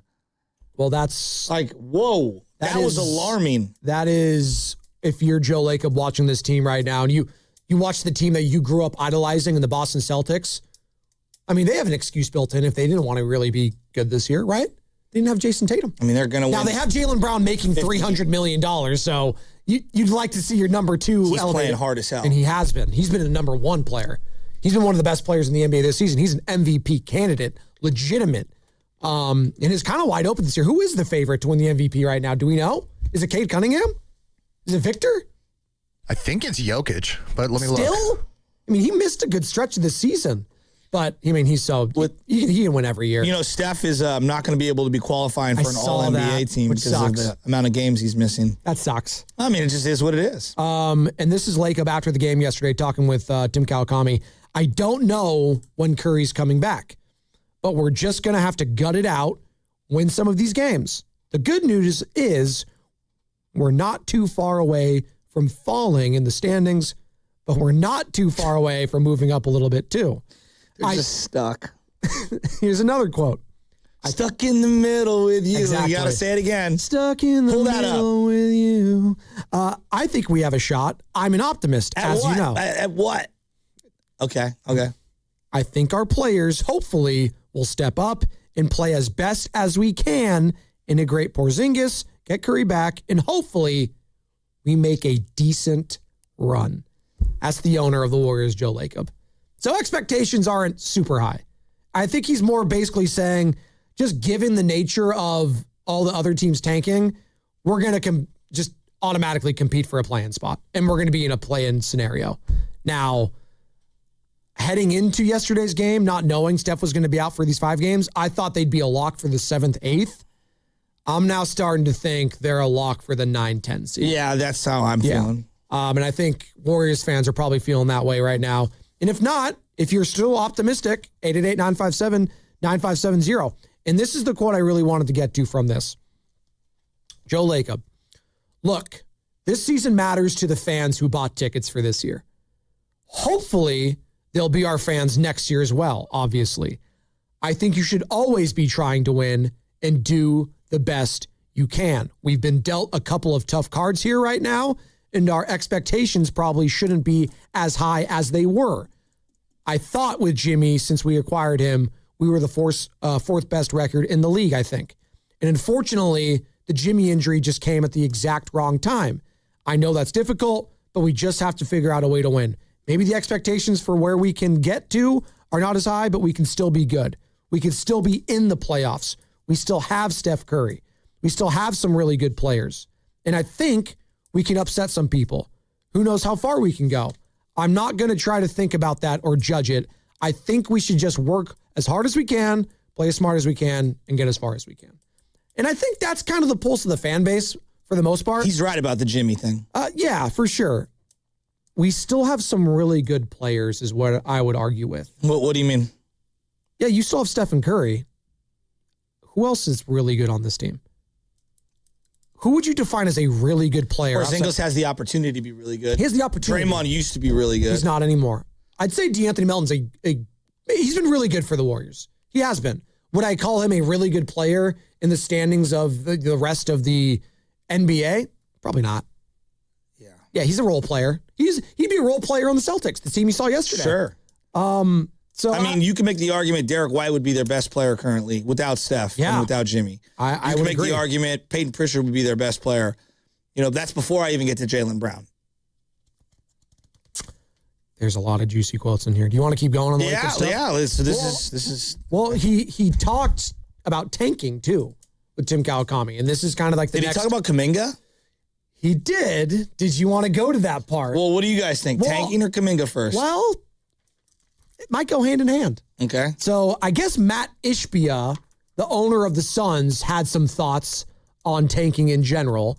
And he was asked about that. He's been here 5 minutes. Yeah, and again, this is, he's not a fan. Ishbia is not a fan of tanking. Okay. This is the quote from Ishbia. This is ridiculous. Tanking is losing behavior done by losers. Purposely losing is something nobody should want to be associated with. Embarrassing for the league and for the organizations. And the talk about this as a strategy is ridiculous. Now, I will back up Ishbia here. Did we all think the Phoenix Suns should have tanked this year, heading into the season? Yeah, we did. We all did. What have they done instead? No, they played really hard. They've played really hard. And they've been a kind of a bright spot, I think, for the league this year. Dylan Brooks has won me over. Yeah. I think, again, as we talk about, and we're going to have this conversation, guys that have elevated their standing in the league, Dylan Brooks is right up there, too, this past season. And quite frankly, what he did with the Rockets' last playoff series against the Warriors kind of shifted how I felt about him, too, because he was one of their best players in the first part of that series. And I know Fred VanVleet kind of took over in the latter parts. But, that's what Ishbia said. And Lacob was asked about it. This is the quote. I saw where another owner came out today and spoke on it. Matt Ishbia. I think, it is not in my DNA, nor in this organization's DNA to do that, to tank. It's not a good look. This is sports. We're supposed to play to win. I agree with that. And that's just not a way I would be comfortable ever trying to improve our team. That's interesting. He'd never be comfortable tanking. Well, okay. When he bought the team at the very beginning, they did tank to get Harrison Barnes' draft pick, which they tanked a couple games deliberately to get the 7th pick. Otherwise, they would have lost it. That is true. I mean, that's like, I love you, Joe, but if we're going to have a real conversation, you did do that at one time. I remember. And, he's grown as an owner and as a guy that speaks to media, and maybe that. But 2 games is not 42 games of tanking. Correct. It's different. I do draw a distinction. And this is actually pointed out. Tim Kawakami. I could have pointed out that the Warriors did some extra effort losing at the end of the 2011-2012 season to ensure keeping that protected first-round pick. But I didn't call Lacob on it because that was a long time ago, and it was very early in his ownership tenure, which, in fairness, it was. And you've won 4 championships since then, but I think it might have been a fair retort.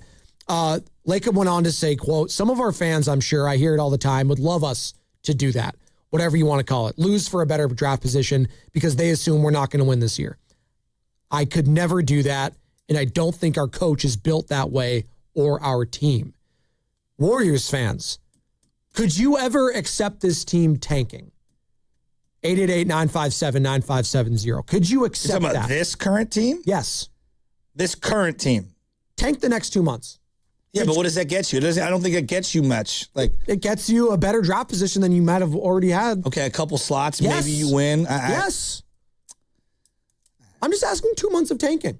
I don't think we're there yet. Well, I think they are last night. That was the first step to it, right? Ask me after the 5-game absence of Steph if he's coming back. If he's not coming back for another, let's say, 10 games, 10 total games instead of just 5, well, then now we have a different conversation. I don't think we're there today. All right, let's jump to the Kuminga thing. Do you? No, I don't think so. I don't think they're there today. But if Steph gets reevaluated and they say 10 more days, that's when it's... That's what I'm saying. Like, if we're talking mid-March, then we have a different conversation. Absolutely. So we'll jump to the Kuminga stuff. And by the way, for just joining us, Joe Lacob had a interview with Tim Kawakami of the SF Standard after the game last night, and some really juicy quotes in here, talking about tanking, talking about Kristaps, Curry, all of that, fans' expectations. And this is the Kuminga quotes. This is what TK said. Could you have gotten more for Kuminga if you'd looked hard to trade him a year or two ago? Lacob responded, I don't think so. People say I loved him as a player. I was protecting him. I was whatever. That's just not true. I did like him. I like all our players. Otherwise, we wouldn't be acquiring them if we didn't all like them. But it just didn't work. It looked like it was going to work. It was off and on a lot. So I disagree. Do I think that they could have gotten something more than an expiring Kristaps Porzingis contract at the very end multiple years ago? Yeah, I think they could have gotten a little more than that. At least something with more guarantees. I like the swing on Porzingis given where we are, like down the road on this thing, on Kuminga's value around the league and everything. I disagree. I think they could have gotten more down the line. I think 2 years ago, there was an unknown intrigue more with Jonathan Kuminga around the league that you could have sold another team on. But you had to package another player's salary, and that's the part I think they never were willing to do. Correct. And as time went on and his own standing within the organization dwindled, other teams were like, yeah, if he's not working with Golden State, I don't know if he's going to work here. And that's kind of what happened, and it tanked his own value. They held on to the stock too long, and it crashed. I mean, right? Yeah, no, that happens. 100%. And that happened in this case. I mean, if you could make an argument, they hung on to Jordan Poole a little too long, and then now the only thing they could get was trading a pick and CP3 for him. You could make the case they hung on to Clay a year too long, and Draymond multiple years too long. I think that's kind of been a narrative for this team. I mean, are you also buying when he said... that's just not true. When he said he was protecting him, he loved him as a player. I don't know. I mean, it's been widely reported and known from Slater, from Friedel, from Marcus Thompson. This was the guy that was championing him to get drafted over Franz Wagner. Like, this is a fact. We know this. Joe, I'm sure he must have loved him. No, I'm sure he liked him, but I'm sure there were other prospect. But I bet there were other people that liked him in the building as well. Like, I don't think you keep any player unless multiple people like him. Sure. I do believe that he was the point of disagreement, meaning some people didn't, some people did. And I think the other element that we have to acknowledge is Kuminga keeps getting hurt. Yeah. Well, he's still hurt with the Atlanta Hawks. They're reevaluating him next week. Like, forget the player, if you think he's good or not. Every time that he was given an opportunity, he did get some unfortunate injuries. He did. Joe Lacob was also asked about, Dunleavy pushing back about the presumption that Draymond was offered in a potential Giannis trade. Remember that? Where we played it all last week. He thought it was an unfair kind of question from Danny Emmerman and pushed back on that. Lacob was asked about it. Again? No, do you remember last week when Dunleavy was asked, or 2 weeks ago, was asked about whether or not Draymond was a part of the Giannis conversations? Got you. I missed the beginning. Sorry, it's okay. He was like offended by the notion that I think that was an unfair. What was the exact quote from Dunleavy?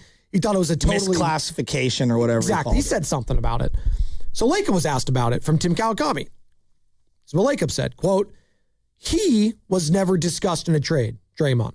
Mike was 100% correct with what he said.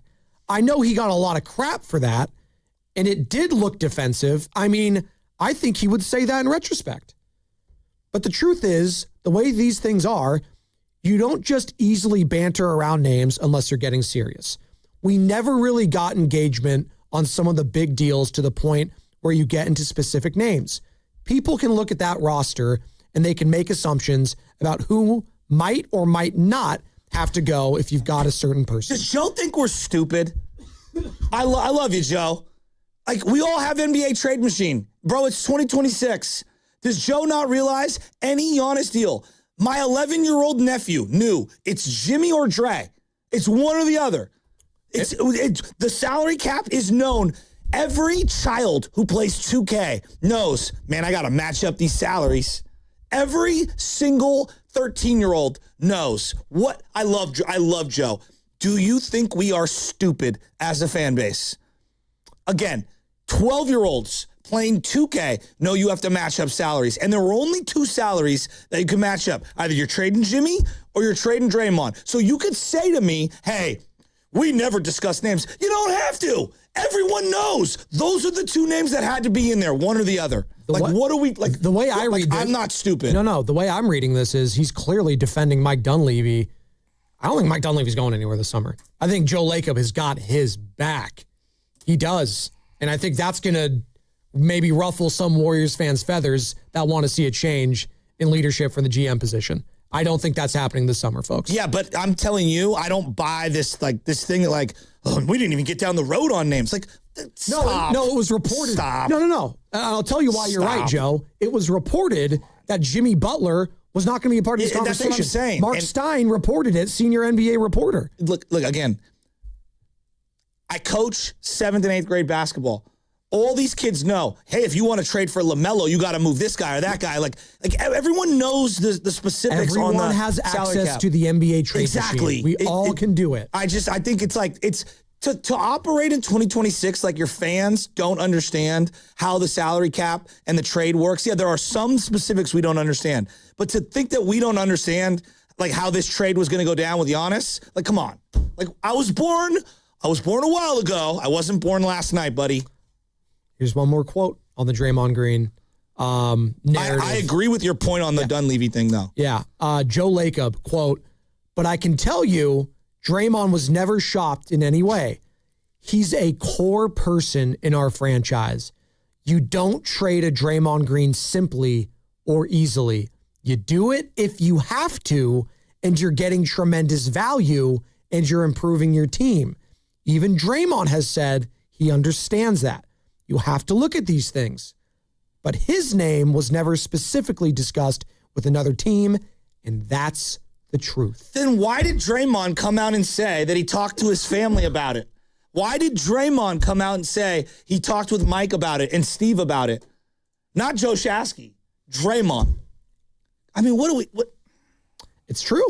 He did. He went out of his way to say that he talked to Steve for the first time. Joe, Lacob. I mean, it's just... And guys, pull your own fans. Is Draymond still a pillar, a core? Like, what are we doing?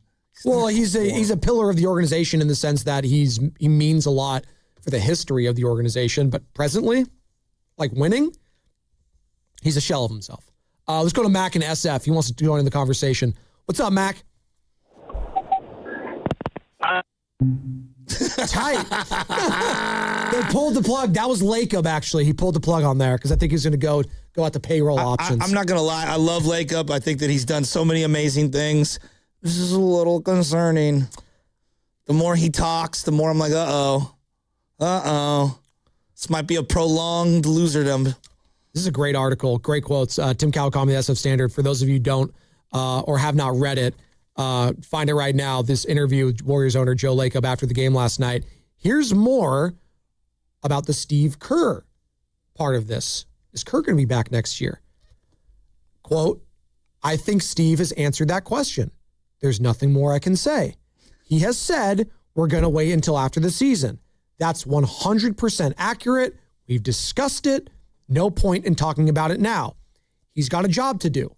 Let's just let people focus. I mean, why would you do that now? Let's just focus on the season. Really, it's up to him. What does he want to do? And he doesn't know. I don't think. So we'll have that discussion later. That's what he said. That's what he said. The gift that keeps giving. And this is a good one. This is a great follow-up question from Kawakami. Are you happy with the job Kerr's done this season? Lacob, I don't look at it as one season.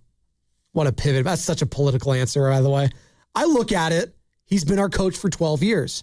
I think you can make the assumption that I think a lot of Steve Kerr. He's a great coach. He's been very successful. He's won us 4 championships, been to 6 finals. He is a great human being. I really, really, really respect him, admire him. But it depends what he wants to do and how he feels at the end of the season and where we're at. We'll take all of it, put it into a bowl, and figure it out.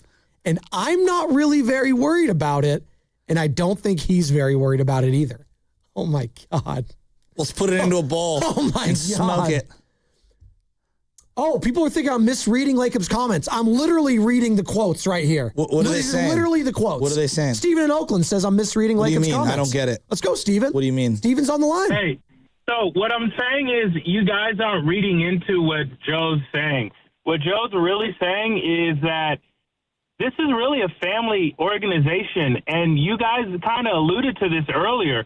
Think about GP2. Think about Looney. These are players that don't get signed on other teams or don't stay with other teams for a long time, but we sign these players for a long time because they have capital, because they've brought championships here.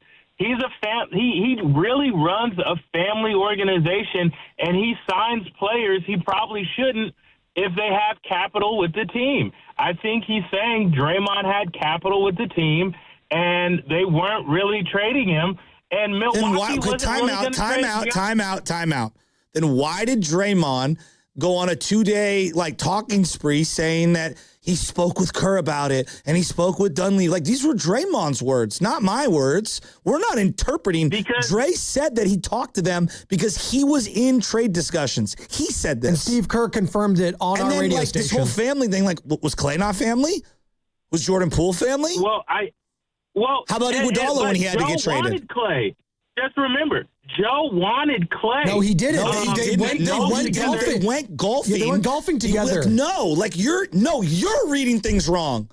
Love you, pal. You love to come in and try to dunk on me. Why don't you get your facts straight? That's not true, Steven. They literally went golfing together, and they agreed that he's not coming back. Yeah. When we had a fight in the family, we shipped Jordan Poole out. He was the stepchild. Sorry. What are we doing? He wasn't really part of the family. No, because you know why? Because that particular guy's called in before and you're reading it wrong here. All right, well, tell me, Ansel Adams, how does the picture need to be painted? Come on. These are some fascinating quotes. I told you I'm not having it today. I'm having a bad day. Let's get into more of this on the other side, brought to you by Planet Fitness. Planet Fitness has everything you need anytime the motivation hits. And with most clubs open 24 hours, you can give everything you've got. Save $28 or more when you join today for just $1 down, $15 a month. Cancel anytime. Deal ends February 27th. See club for details. Hey, it's Willard. Legends are built over time. Anyone can have a great game, a lucky season. At Habas Law, generations matter. For Tarek Habas and Nicholas Habas, integrity was learned at the dinner table. And a hard truth, clients are often victimized twice. First by accidents, then by greedy insurance companies. 40 years strong, Omar Tarek, and now Nicholas Habas, generations fighting to make it right. Visit HabasLaw.com. Omar Habas is a California licensed attorney. Offices in Northern California, including San Jose. Past results do not guarantee guarantee future outcomes. Comcast Business helps turn today's small businesses into engines of modern business. It's how restaurants become reliably up and running neighborhood favorites. How retailers become seamlessly restocking, cybersecurity must-visit shops. And how healthcare offices become the data managing caregivers that we all depend on. With reliable connectivity, enhanced cybersecurity, advanced fiber solutions, and Wi-Fi backup, Comcast Business is powering the engine of modern business, powering possibilities. Now through March 22nd, switch to Comcast Business and get started with 150 megabit internet plus Security Edge for $59.99 a month for 12 months with a 2-year agreement. Or ask her to lock in your rate for 5 years on a qualifying internet bundle and get a $500 prepaid card when you add 2 lines of mobile. For a limited time only. Call today. Restrictions apply.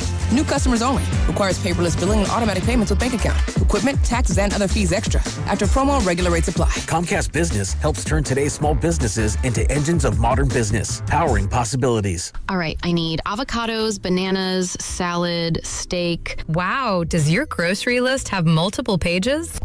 No, but I skipped lunch, so now it's like my stomach is doing the grocery shopping. And besides, I'm earning cash back with Upside. Upside? What's that? Hold up, you haven't heard of it? Upside is a free app that gets you cash back when you shop at gas stations, grocery stores, and restaurants. And they added Lucky and Food Max stores, so we're pretty much covered wherever we go. All those stores? Yep, so not only are we getting a great deal on groceries, now we can earn cash back as well. Okay, downloading Upside. Now let me copy your grocery list. Great news! Lucky and Food Max are now on Upside. Download the Upside app and use the promo code SAVE9 to earn a 10% cashback bonus on your first grocery purchase. That's promo code SAVE9 for a 10% cashback bonus. Use promo code SAVE9. Offers vary by user and location at participating merchants. Go to upside.com for terms and conditions. Your home's equity. It's value you've already earned. That's already yours. But for too many homeowners, it's locked away. I'm talking about thousands of dollars just sitting there, not helping with today's needs, not helping with tomorrow's plans. That's where Unlock comes in. Unlock helps you access your equity through a home equity agreement so you can use your money for the things that matter most to you. So ask yourself this: how much can you unlock? Find out at unlock.com/home. Let's unlock yours. Terms and conditions apply. Not all homeowners will qualify. Use home equity responsibly. Is your kitchen just a place to cook or the heart of your home? At Ashby Lumber, we believe your space should be as unique as you are. Our kitchen and bath showroom connects you with experienced design specialists who guide every detail, from layout and materials to finishes that fit your lifestyle. Book a complimentary design consultation in showroom or in home and get a custom plan built around your vision, your space, and how you actually live. Visit ashbylumber.com or follow at Ashby Lumber. Ashby Lumber, thoughtfully designed, beautifully built. All guests on 95.7 The Game appear on the River Islands guest line. Dub Nation, this is Jimmy Butler, and you never know when I'll be on the River Islands guest line. Dub Nation, this is Stephen Curry, and you never know when I'll be on the River Islands guest line. So make sure to keep it locked on 95.7 The Game. River Islands in Lathrop is the best-selling master plan community in all of Northern California. With its lakes, parks, trails, and collection of new home neighborhoods, the good life can be your life. Isn't it time for you to discover the islands? Think switching to T-Mobile's a whole complicated thing? Nah, it's easy. You can do it almost anywhere in just 15 minutes. Even poolside like Drewski, you can switch to T-Mobile and unlock savings that are built to last. With T-Mobile's Better Value Plan, you can save over $1,000 a year versus Verizon and AT&T. Save on streaming, satellite, and more benefits that they leave out. Now I get all the VIP perks. Start saving from day one, and for a limited time, get T-Mobile's Better Value Plan. I know you love deals. Plus, switch right now, and we'll even pay off your old phone up to $800. What do you think of all that, Drewski? Stay chillin', just switch it. It's better over here. Check the math at T-Mobile.com/better value. Savings versus comparable plans at AT&T and Verizon, plus the cost of optional benefits. Plan features and taxes and fees vary. With 3+ lines of Better Value Plan, 3+ new lines and 2 eligible ports, or 3+ lines and 5+ years on T-Mobile postpaid plan required. Qualifying credit required. Check out in 15 minutes or less per line. Get up to $800 per line via virtual prepaid card. Typically takes 15 days after rebate submission. Qualifying unlocked device credit service ported 90+ days with device and eligible carrier, and timely redemption required. No cash access and card expires in 6 months. Card issued by Sunrise Banks N.A. member FDIC. The second I see that Chick-fil-A text in the group chat, I'm throwing my shoes on and running out the door. Hey, I'm Layla. And I'm Kaylin. And a little thing we love about the Chick-fil-A chicken biscuit is how it feels like an easygoing morning. The chicken adds the most flavor. It's juicy and seasoned. The biscuit is just very light and airy and fluffy, just like a cloud. I also love to put jelly on mine so it's sweet and savory. It's a good start to the day. Mornings are a little bit brighter with the Chick-fil-A chicken biscuit and Simply Orange Juice. Available on the Chick-fil-A app. Real guests paid for their testimonials.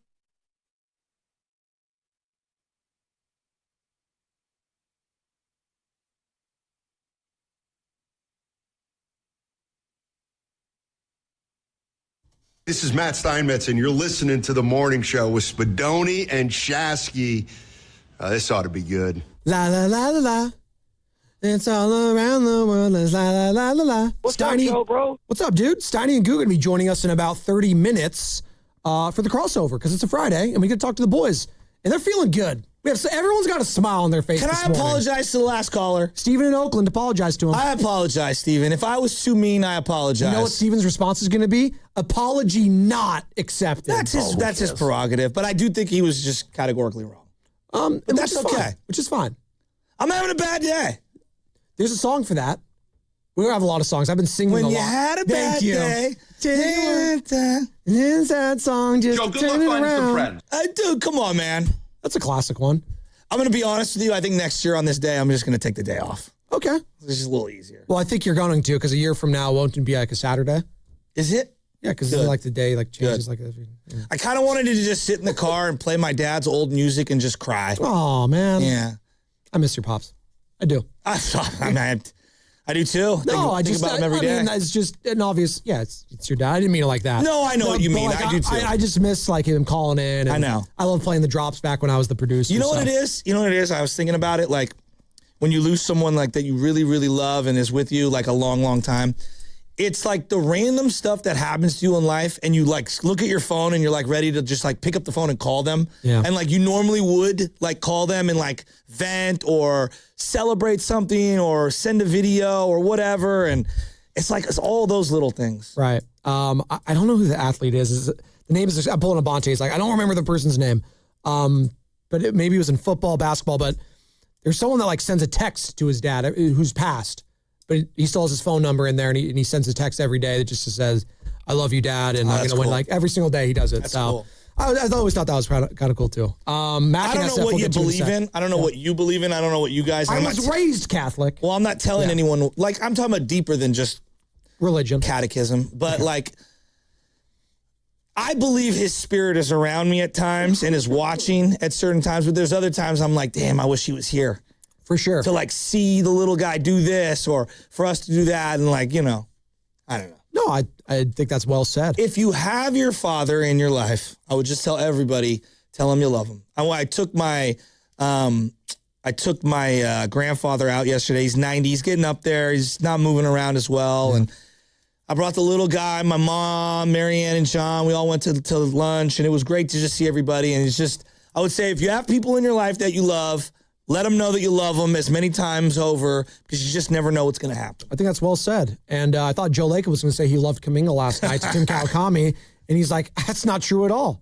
I didn't love him. I'm not protecting him. And I'm just poking fun here at some of the comments as we were just talking about as you apologize to Stephen in Oakland having been to this segment.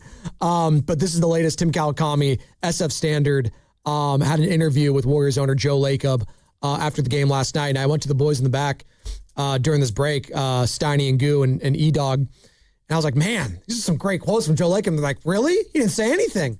I was like, but the way he speaks is always hilarious to me. He could say nothing, but it's Joe Lacob, so there's going to be some quirkiness to it.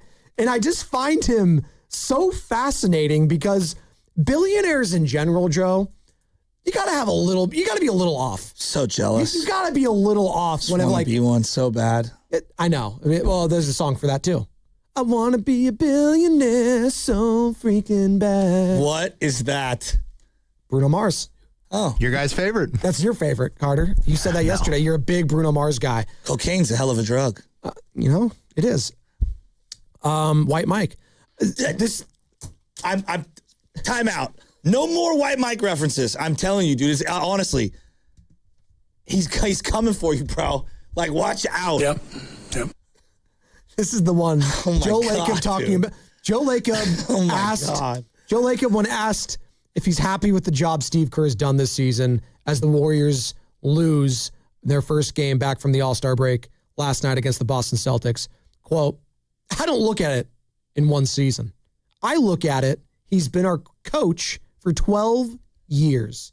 I think you could make the assumption that I think a lot of Steve Kerr. He's a great coach. He's been very successful. He's won us 4 championships, been to 6 finals. He is a great human being. I really, really, really respect him and admire him." That's 3 reallys right there. You think he's kidding?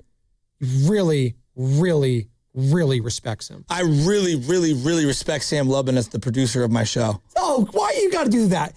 We got him sick. The guy's like literally has a fever. His cheeks are matching his hair right now. He's sweating in bed listening to our show, and you got to say that to him? I love Lubin. Come on. I love him too. Take all the time off that you need, pal. Freak a league. I'm Ludman. I'm going to be at Freeman's Appliances this Saturday with Mark Grant. Oh, my God. By the way, oh my God. We played that. Hey, just give it to me one more time. Hey, I'm Ludman. I'm going to be at Freeman's Appliances this Saturday with Mark Grant. Speaking of impressions, I love him so much. Speaking of impressions, I guess Risotto's been filling in the back for Sam. And he has an impression of my laugh. No, he doesn't. Because apparently, let's play the quote and fade it down pretty quick. Get ready, Steven. I want to hear it. I laughed really loudly with what Nick Friedel said yesterday. This is what it sounded like. Well, everybody loves Draymond at the beginning.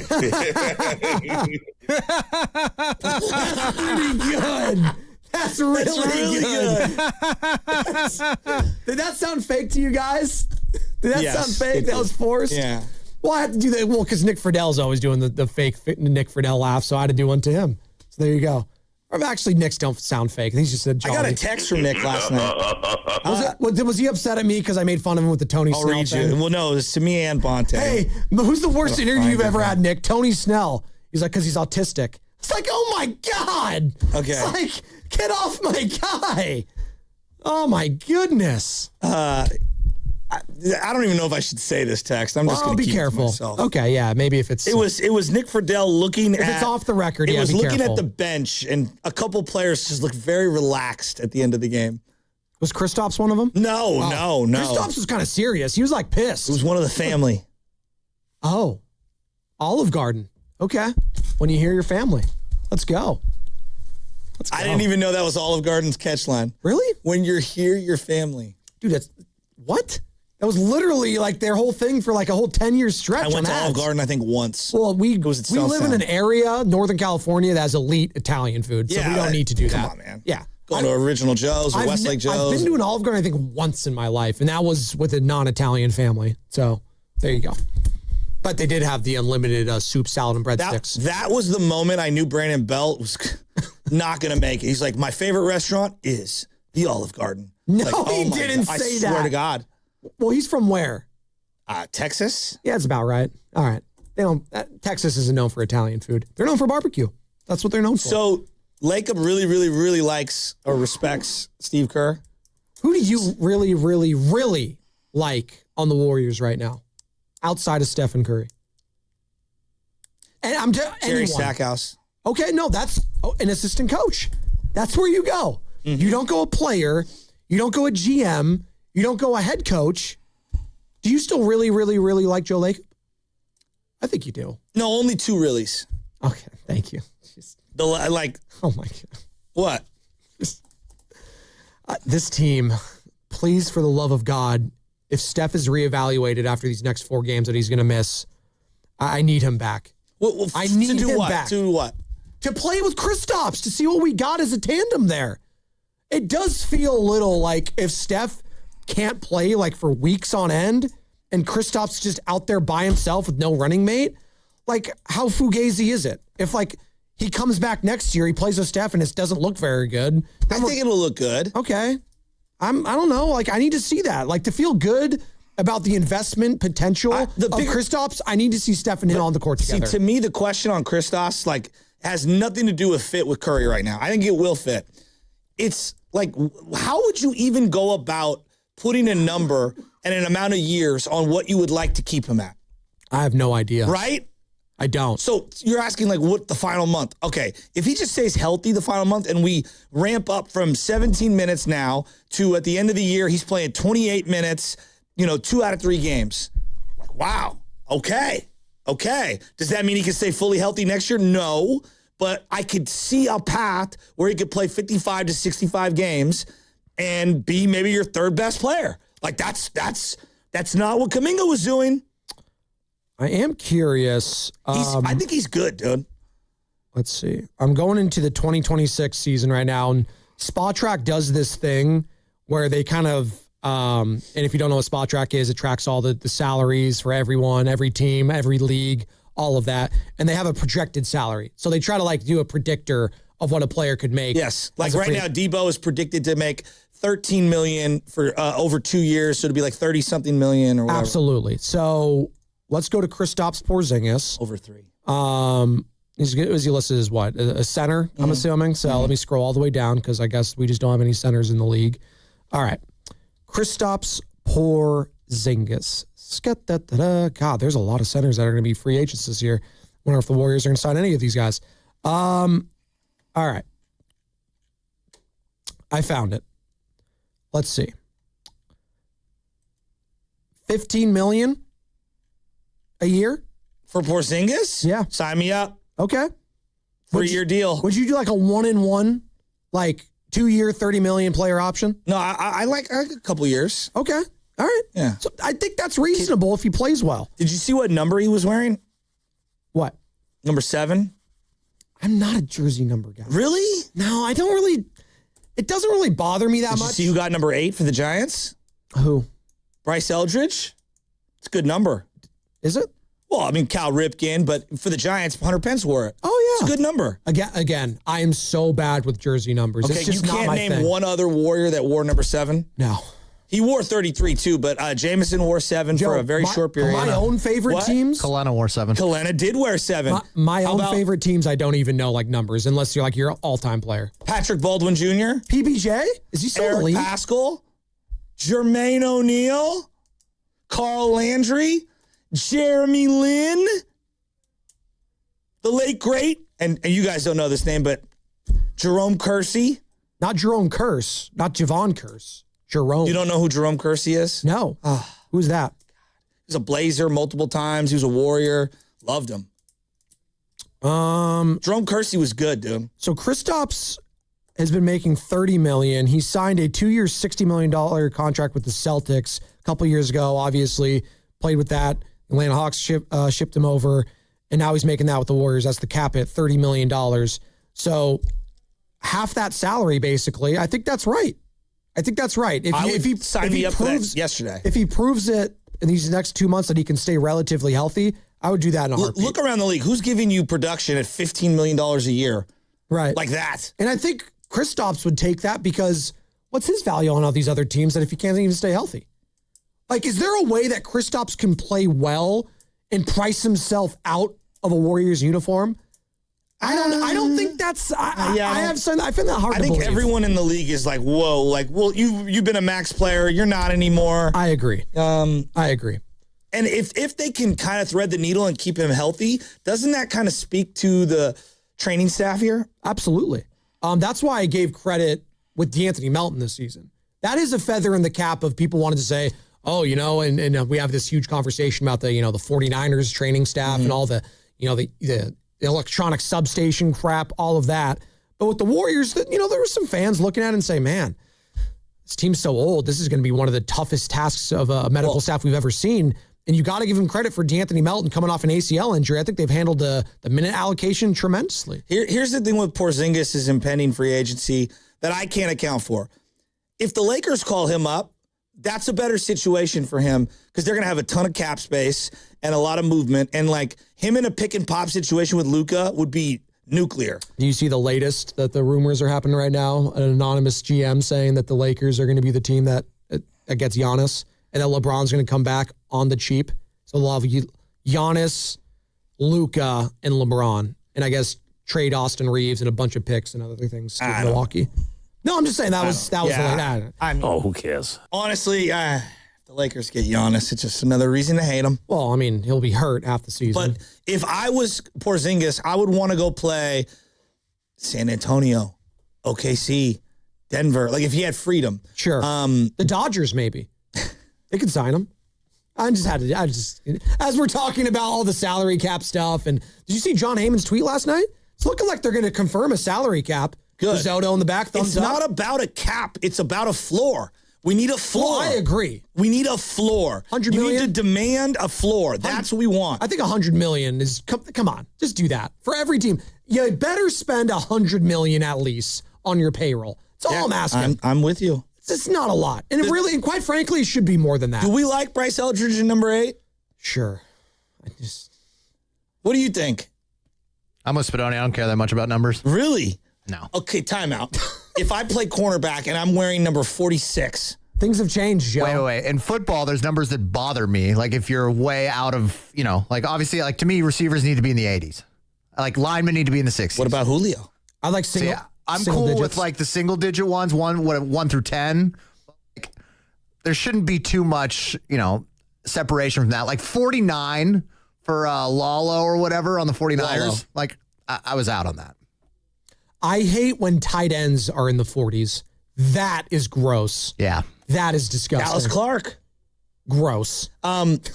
Risotto, you're probably more like me. You're a number guy, right? I do like numbers. Okay. And Eldridge is 6'7". Numbers are numbers. He's 6'7". He needs one more digit on I there. am kind of with you. Should he be in the 90s if you're that big? Like Aaron Judge made it cool. No. Right? 99? Actually, technically, Manny Ramirez started that. Yeah, but Manny's not as big. Like Aaron Judge is I know, larger but he than wore life. 99 with the Dodgers. What about Barry Zito? 70, what was 75. it? 75, yeah. He's like that? No. No? No. Nor did I like Camilo wearing 75. No. Eldridge to me should be like a 20-something. 21, 22, 23. 23 is Vitello right now. You're not going to be 24, not going to be 25, not going to be 20. 26 is Juan Marichal, or 27 is Juan Marichal. 26 is Open. 28 is Posey. 29 was Jason Schmidt. I like him in like the 30s too. Tony Vitello, is he over Tennessee finally? Have we moved on from that? I hope. We good? All right. So you guys don't care about numbers? I'm not a number guy. But I think Risotto, what's your number? I was 21 in high school. Ooh. Freddie Sanchez? Dion? I like the way it held up Risotto. I was in Pee Wee football, I was 88. 88. Would you play lineman? No, I was a receiver. I was. I had some length, which was good. I did. Some girth. What? What are you guys laughing over there for? I caught some balls. I had soft hands. Give me. Now I want to know. Who did you model your game after? Jerry Rice. What? Just the GOAT. What did you want me to say? Hunter Renfrow? He wasn't around then. Brandon Stokely? Is that who you wanted me to say? Stokely? Just a short white guy? Jerry Rice. Just the greatest player of all time. It's just, all around. He did it the right way like me. Yeah? Showed up early. You scored a touchdown, you just hand it to the ref. Yeah, me and Barry. Drop a ball, just hand it to the ref. I mean, Barry Sanders, another one. Just respect for the game. That was me. Total respect. I wasn't going to get punked either from some of the older kids. I can accept that. Carter, what's your number? I think I was 35 in high school. 35? I honestly lost. Brian I Cardinal? would always lose my jerseys and then have to take one of the backup ones. As I said, I didn't care about numbers. I forget. Well, you're so big, they had to sew two together. It was always like the 50. Well, also your last name is super long. So, did you have... Never got last name on the back of a jersey. No. Not once in college or in high school. Yeah. I don't remember my water polo number because it's on your cap. Uh-huh. I don't remember that. Yeah. I didn't remember. Was it Sub-Zero? Like the Mortal Kombat character? What? No. There you go, like below the depths. No, Sub-Zero is cold. It's like a water joke? No, that's like cold. Yeah, I understand. Yeah. Have you ever played water polo? No. It's very fun. I play real sports. You couldn't last. As you say, I couldn't last in the batting cages. You could not tread water for 2 minutes. You couldn't do it. Give me a break. And the tans you get. Let's go splash in the water and throw the ball around. Have you seen an actual water polo match? I have. They're very physical. That's not what I'm... anything below I don't the think water... Palma High... what is it? Palma High School. Okay. Yeah, there you go. I'm not thinking that there's a bunch of, Carters in the water. Those are some big boys. There are some big dudes in water polo. No, I know. I know there are in water polo, but not for Palma. We're legit, Joe. We won like football-wise. We won a state championship last year. What was it, Division 6? It was Division 4. Yeah, they won a state championship last year. That's legit. They tied De La Salle in their heyday in the early 2000s. That was another claim to fame. When they were on the undefeated streak. Was there a snowstorm or something? We had to stop the game? No, they're technically like sister schools because they're both all guy Catholic, and they would scrimmage each other every year, and that was their thing. And their dress code was the same, so we'd have a lot of like scrimmages against them in the early 2000s. And I think they stopped once they started just blowing us out every year in like regular season games. Like, all right, we need to reevaluate. So who's got the worst number in sports? Worst number? Mm-hmm. Ooh. What's Jonathan Kuminga's with the Atlanta Hawks? Well, he went from 0-0 to 1. I was going to say, I really liked his old number, the 0-0, and then having Gary Payton have the single 0. Yeah. I thought that was cool. Well, when I think of 0-0, I think of Tony Delk, Kentucky. He's 0 with the Atlanta Hawks, so I'm going to go Jonathan Kuminga's. Is the amount of games he's going to play? Correct. 0. Do we got final thoughts? You ready for it?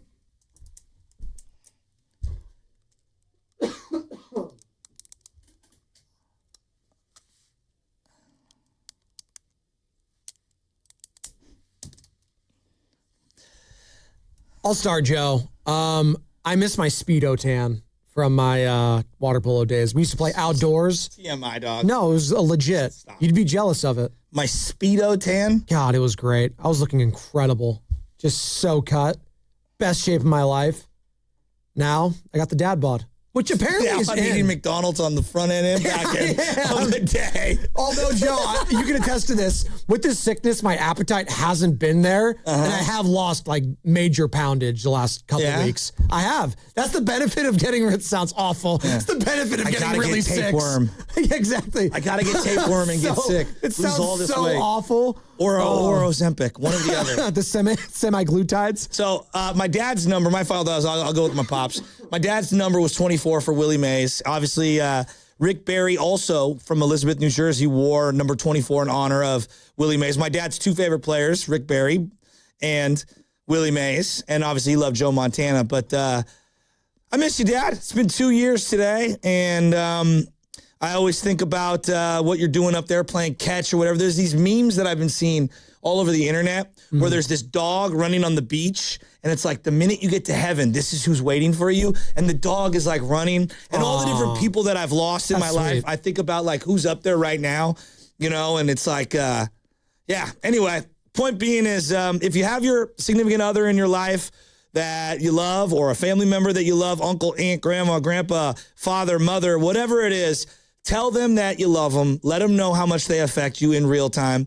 Because once they're gone, life moves on, and you think about them a lot, but you miss being able to say, hey, I love you. And, you know, like, hey, are you proud of me? Am I doing things right? What's going on? And, you know, you seek your parents' approval. And so I miss you, Dad. I love you. And I guess I'll see you soon one day.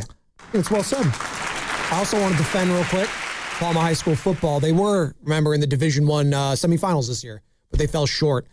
We were on the collision course of maybe Reardon versus Palma. So they are legit. What, CCS? Yeah. Division I. No, they're legit. Okay. I want to defend my high school I'll stand program. it back. There you go. My water polo still stands the same. That's fine. What you got, Carter? I just want to reiterate. Great job this week, by the way. Sorry. You're going to be gone. Sam was out the last 2 days. He did a hell of a job. Shout out to you and Risotto. I just feel bad for your wife. Why? That child's going to be humongous. I feel badly for her too, Shasky. My final thought today is I just want to reiterate to NBC, please do not do that again. That was so hard to watch. So bad. So distracting with the circle underneath the player as he jogs the ball so up. Bad. Just completely unnecessary.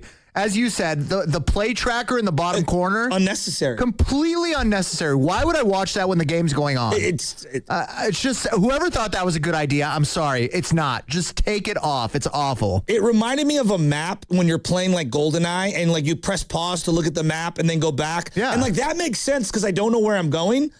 I know who's on the basketball court and I can see everyone. It's not like there's any people hidden. Why do I need to see exactly where on the court they are on a digital screen when I can see on the real screen where they are? I was so frustrated I wanted to text Bonte and tell him, you have to tell your producers to take this off. This is insane, honestly.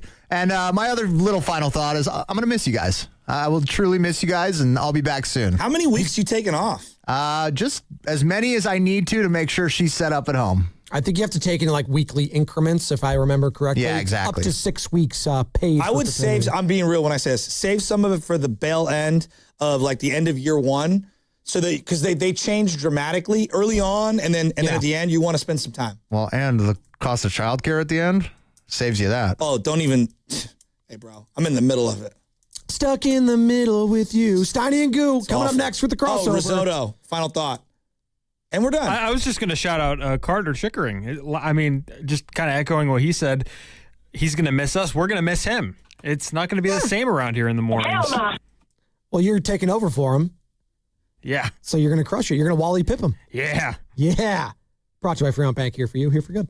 Hey, this is Willard and Dibs from 95.7 The Game with great news from Safeway. You can earn Safeway rewards with each purchase you make. Then use your rewards for discounts on groceries or up to 20 cents off per gallon in gas rewards at participating Chevron or Texaco stations, and up to $1 off per gallon at participating Safeway fuel stations. Not a member? Register for an account with your phone number at checkout and start earning rewards today. I personally love shopping at Safeway and saving up to 20% on my purchases for you with personalized deals, meal plans that list the ingredients needed to make shopping easy, and pet perks. There's something for everyone, including a free item every month from some of my favorite brands. If you sign up today, you can get $5 off your first purchase of $25. Restrictions and exclusions apply. Learn more at Safeway.com/4U. That's Safeway.com/FORU, as in the letter U. We will see you at Safeway soon.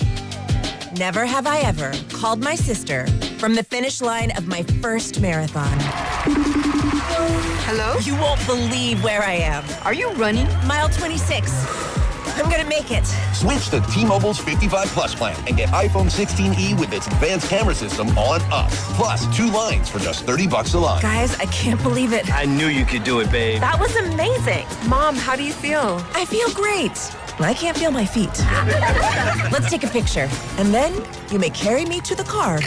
Share every stride, every mile, every memory on America's best network. Switch to T-Mobile's 55 Plus plan and get iPhone 16e on us and 2 lines for just $30 a line. With 24 monthly bill credits and 2 eligible port-ins on Essentials 55 Plus for well-qualified customers with autopay plus taxes, fees, and $35 device connection charge. Credits end and balance due if you pay off early or cancel. Contact us. Finance agreement 128 gigabytes, $599.99 required. Best mobile network in the U.S. based on analysis by Google of Speed Test Intelligence data 1H 2025. Visit T-Mobile.com. That's another amazing run by Team USA. Mom, think I'll be on Team USA one day?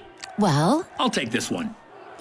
Are you speaking to us? Yes, and to answer your question, anything's possible, especially with Xfinity. So, I can be the best snowboarder ever?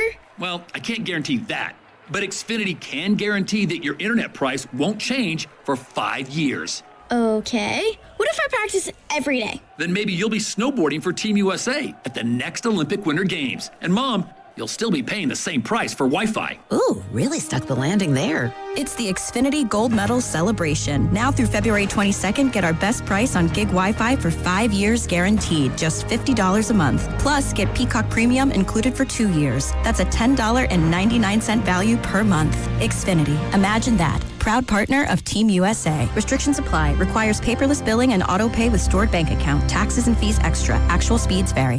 When selecting a financial institution, how do you know you're making the right choice? As Bay Area bank customers find themselves at a crossroads, maybe it's good to consider if you want your bank to be community-oriented or corporate-minded. Fremont Bank has grown by providing stable, consistent service to the region, its families, and its businesses for 60 years, all without a single merger. And we intend for more of the same for the next 60. Fremont Bank, here for you, here for good.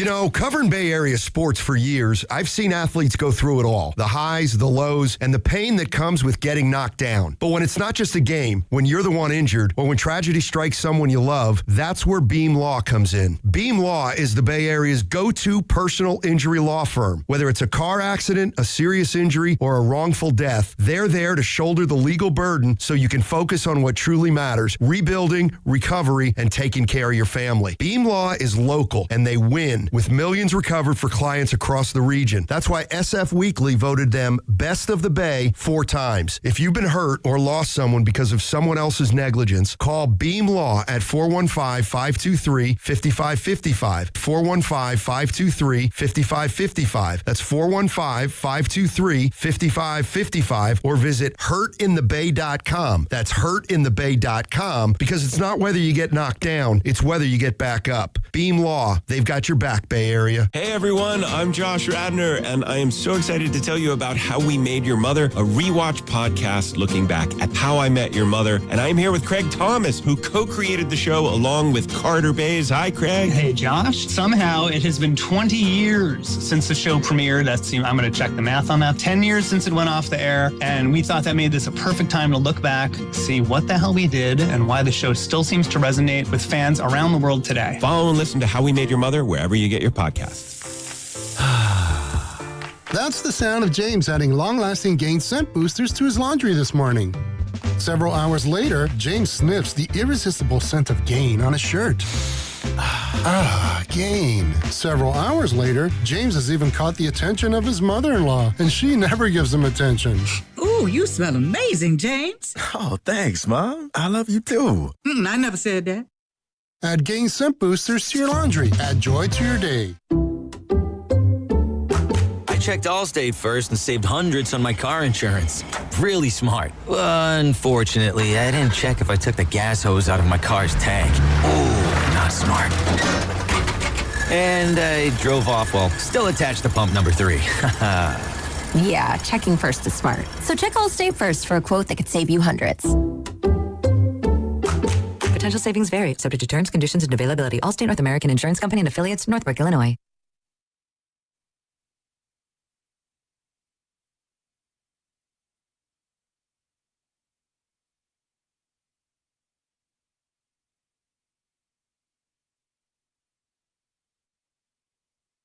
It's Union City's finest, Daryl the Guru Johnson, and I'm listening to my guy, Joe Spadoni, and my brother from another mother, Excelsior's finest, Butcher Boy Joe Shasky. Take it away, guys. What's up, Goo? What's up, Steiny? Well, Steiny's struggling to well, you got to find the hole. It's right there. What is going on here, boys? That's my quarterback. What is going on? How you doing, Goo? I'm good. It's Friday, baby. Scene microphone There's goes. a lot of happiness and smiles in here, and then there's Steiny being angry. Well, that's a shocker. It's like his Facebook password, Butch. They just asked him one time to create a code. Not that he has to use it every time, but he just runs from it. And now he's not using the platform. You could say thank you. Steiny, you all right? You look flustered. I'm fine. Okay. Are the Warriors fine? Oh, what's your definition?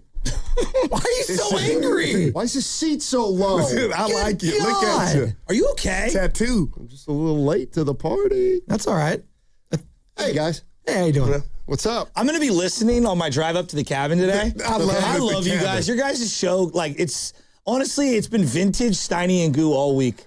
I'm going to take that Spadoni as a compliment. Dude, but it's a compliment. It was incredible. The other day, you were talking about Woodstock, and you were like, you could just do cocaine and go about your life. It's like, no, you can't. Like, my dad lost so many buddies from the 70s that never recovered. Really? Butch, I need to hear That was 70s coke.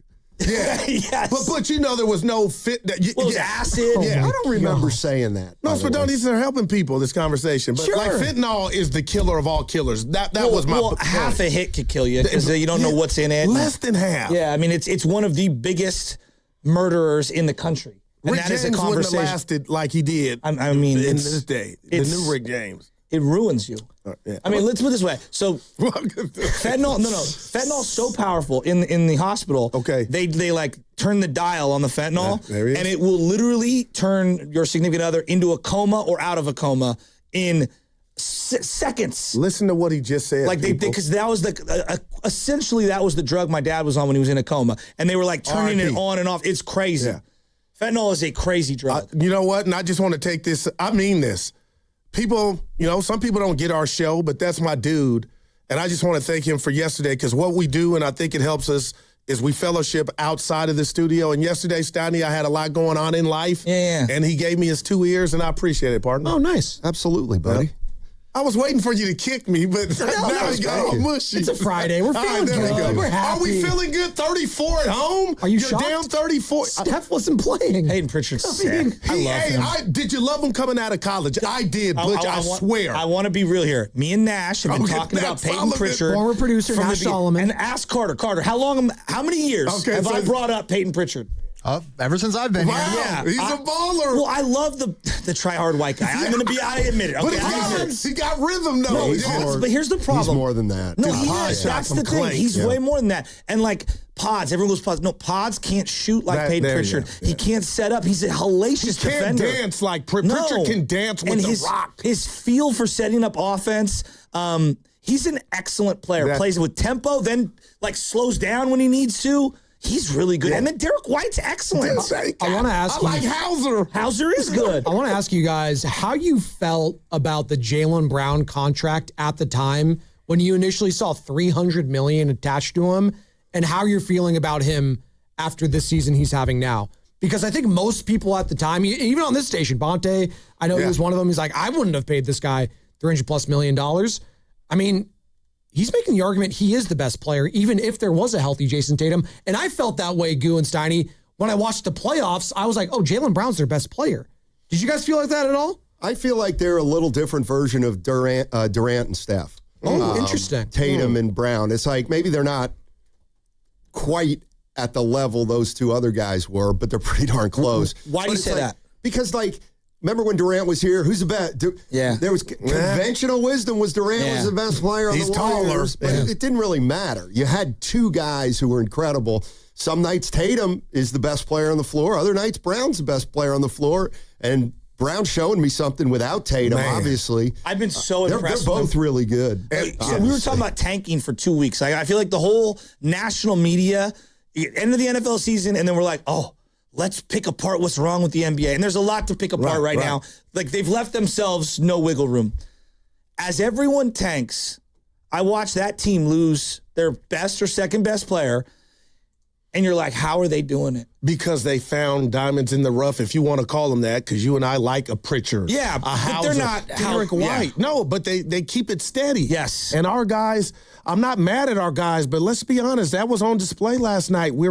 Our guys are limited. And you blew the second, the seventh. I know. And I love Moody. Well, Moody's not that good. I mean, he's guarding Jaylen Brown. Jaylen Brown went right around him. And why was Pods guarding who was the Jaylen Brown? Pods was guarding Jaylen Brown. I'm like, what's going on? Because they don't have any defenders.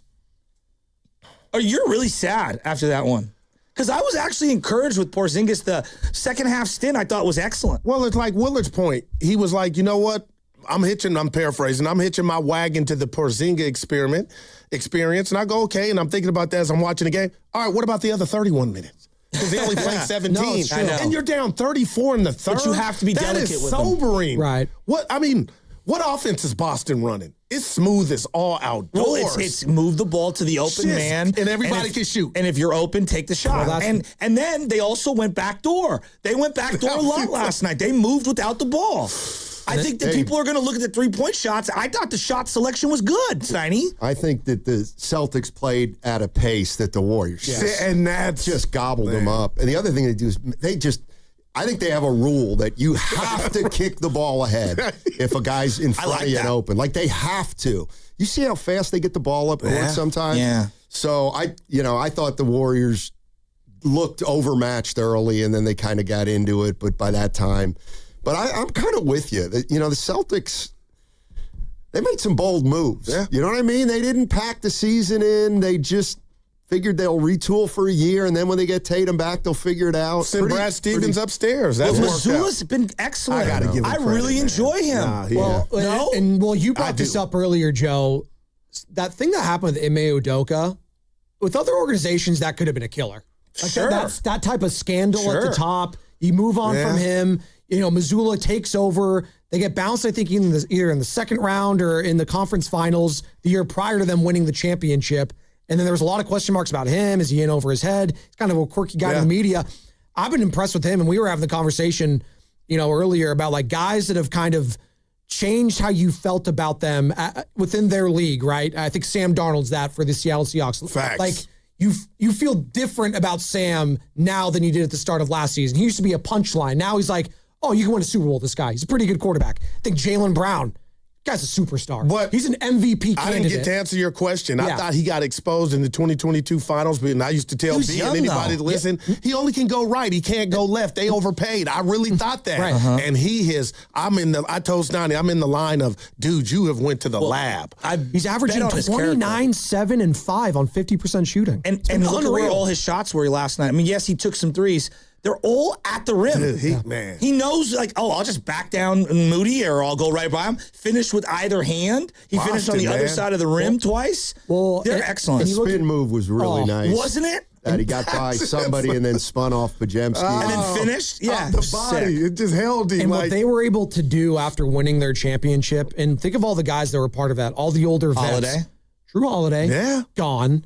Kristaps Porzingis, gone. Al Horford, gone. And look at who they had out there last night. That's how you draw it up, yes. right? We tried to draw it up with crayons. Well, we tried. I think the one thing that the Warriors did that we cautioned them: don't be the Giants. You can't be loyal to everyone. Well, at the end, you just can't. You got to pick and choose. And in my head, I can hear you saying it for 5 years. Guys, if you think Clay and Dre and Steph are all going to go out kumbaya holding hands together, it's just that's not realistic. It's not. Or if it were, that doesn't end well either. I mean, teams that stick together too long, they're in a little trouble. Yeah. But you know what? I feel like we've been missing something, believe it or not. What's that? What the next, like we've been talking about, should they tank? And then this offseason, Joe said Giannis no in that article. And this and that. Isn't the biggest issue, but the biggest inflection point that will be coming for the Warriors is, does Steph Curry want the 1-year extension this year for 27-28? Does he want that? Does he go to Lacob and say, I'm eligible for an extension, so, you want me here another year? I'll get another year close to retiring. Do the Tom Brady. It's time. He knows it. What do you mean? Take a pay cut when you talk about that. Well, who do you think approaches who with that? You think Steph approaches them or they approach Steph? Well, I don't know. Yeah. So he's got 1 more year left, but he's eligible for an extension. So does Steph, with 1 more year left for the Warriors, say, let's sign another year extension? Because I think I do want to retire here, all things considered. Yeah. Or I'm comfortable here the next couple years. Okay, then you probably got to sign him or re-sign him. What if he says, I'm going to start my LeBron era where I'm just going to go 1 year at a time? Which is what KD did to them. Yeah, exactly. So maybe they go to Curry and say, what do you think? And he goes, let's just sit tight for a year, just like Steve Kerr did. And at the end of next year, we'll figure it out.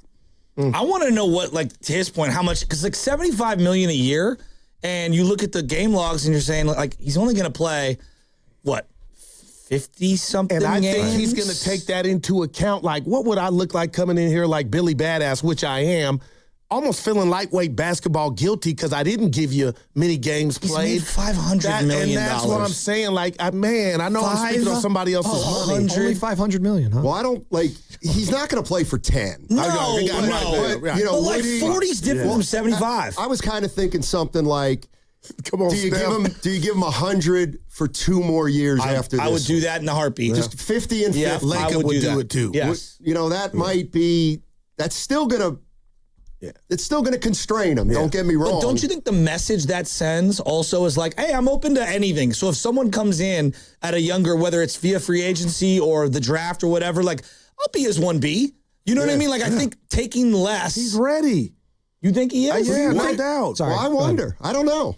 Like, and I'm I don't think LeBron was ready. Warriors fans think. Well, what about when Durant came? Steph was signaling, way that I'm built and programmed, I'm good. Yeah, but I was still getting the maximum amount of money, and that was to win, and in my prime. Things have changed. It's interesting you bring up LeBron, too, and all this, because that's the conversation I keep saying on ESPN, on Colin Coward, is like, you guys think he'll take less for one more shot this year? I don't. I actually think he might, is the thing. I think he might. To play here? Like, I think LeBron here for a year kind of makes sense. Next year? Yeah. Yeah, if you're the 1 year, that makes sense. You're going to have to go through some hoops because, he's not going to say I'll play for the minimum, but he's talked about playing with Steph. It's getting to be that time. Yeah. I mean, here's the other thing about Steph this summer. I mean, he can essentially ask the Warriors, look, why don't we just do this? Just give me 2 more years. That's 3 total. Yeah. And that'll probably be it. Yeah. Like, if he signs a 2-year extension, then he's going to probably retire here. Yes. And that'll take care of that, at least. Yeah. You're listening to 95.7 The Game, KGMZ FM and HD1 San Francisco Odyssey Sports Station, in the home of the Golden State Warriors and Valkyries. Always live in the Free Odyssey app, coming to you live from the Laughing Monk Studios. It's the crossover every Friday at this time with Steiny and Guru. What'd you guys make of the SF Standard article, Tim Kawakami talking to Joe Lacob after the game last night? Anything stick out to you? We read all the quotes here on the show. Yeah. I don't really feel like there was anything in there. The tanking, maybe? Yeah. I mean, he just reaffirmed that, but Kaminga? There was a little slap to Kaminga, I thought. Everybody thought I wanted him. I wasn't against trading him. I didn't like that. I thought that was a little the Draymond shade. aspect, like, Draymond was the one who said he talked to Dunleavy. Right. So I'm like, here's the thing I don't know. Like, Steiny, I know you don't play video games. Every 8th grader that I coach this year plays 2K. They know to execute a trade in that video game, you've got to get the salaries right. So when we were talking Giannis, they were like, well, it's one of 2 guys. It's Jimmy or this is a 12-year-old. Right. It's Jimmy or it's Dre. Exactly. And the fact that Draymond himself said, like, do they think we don't understand how the sport operates? It hurts, man. Trey told us what was up. The coach told him, how's your wife taking this?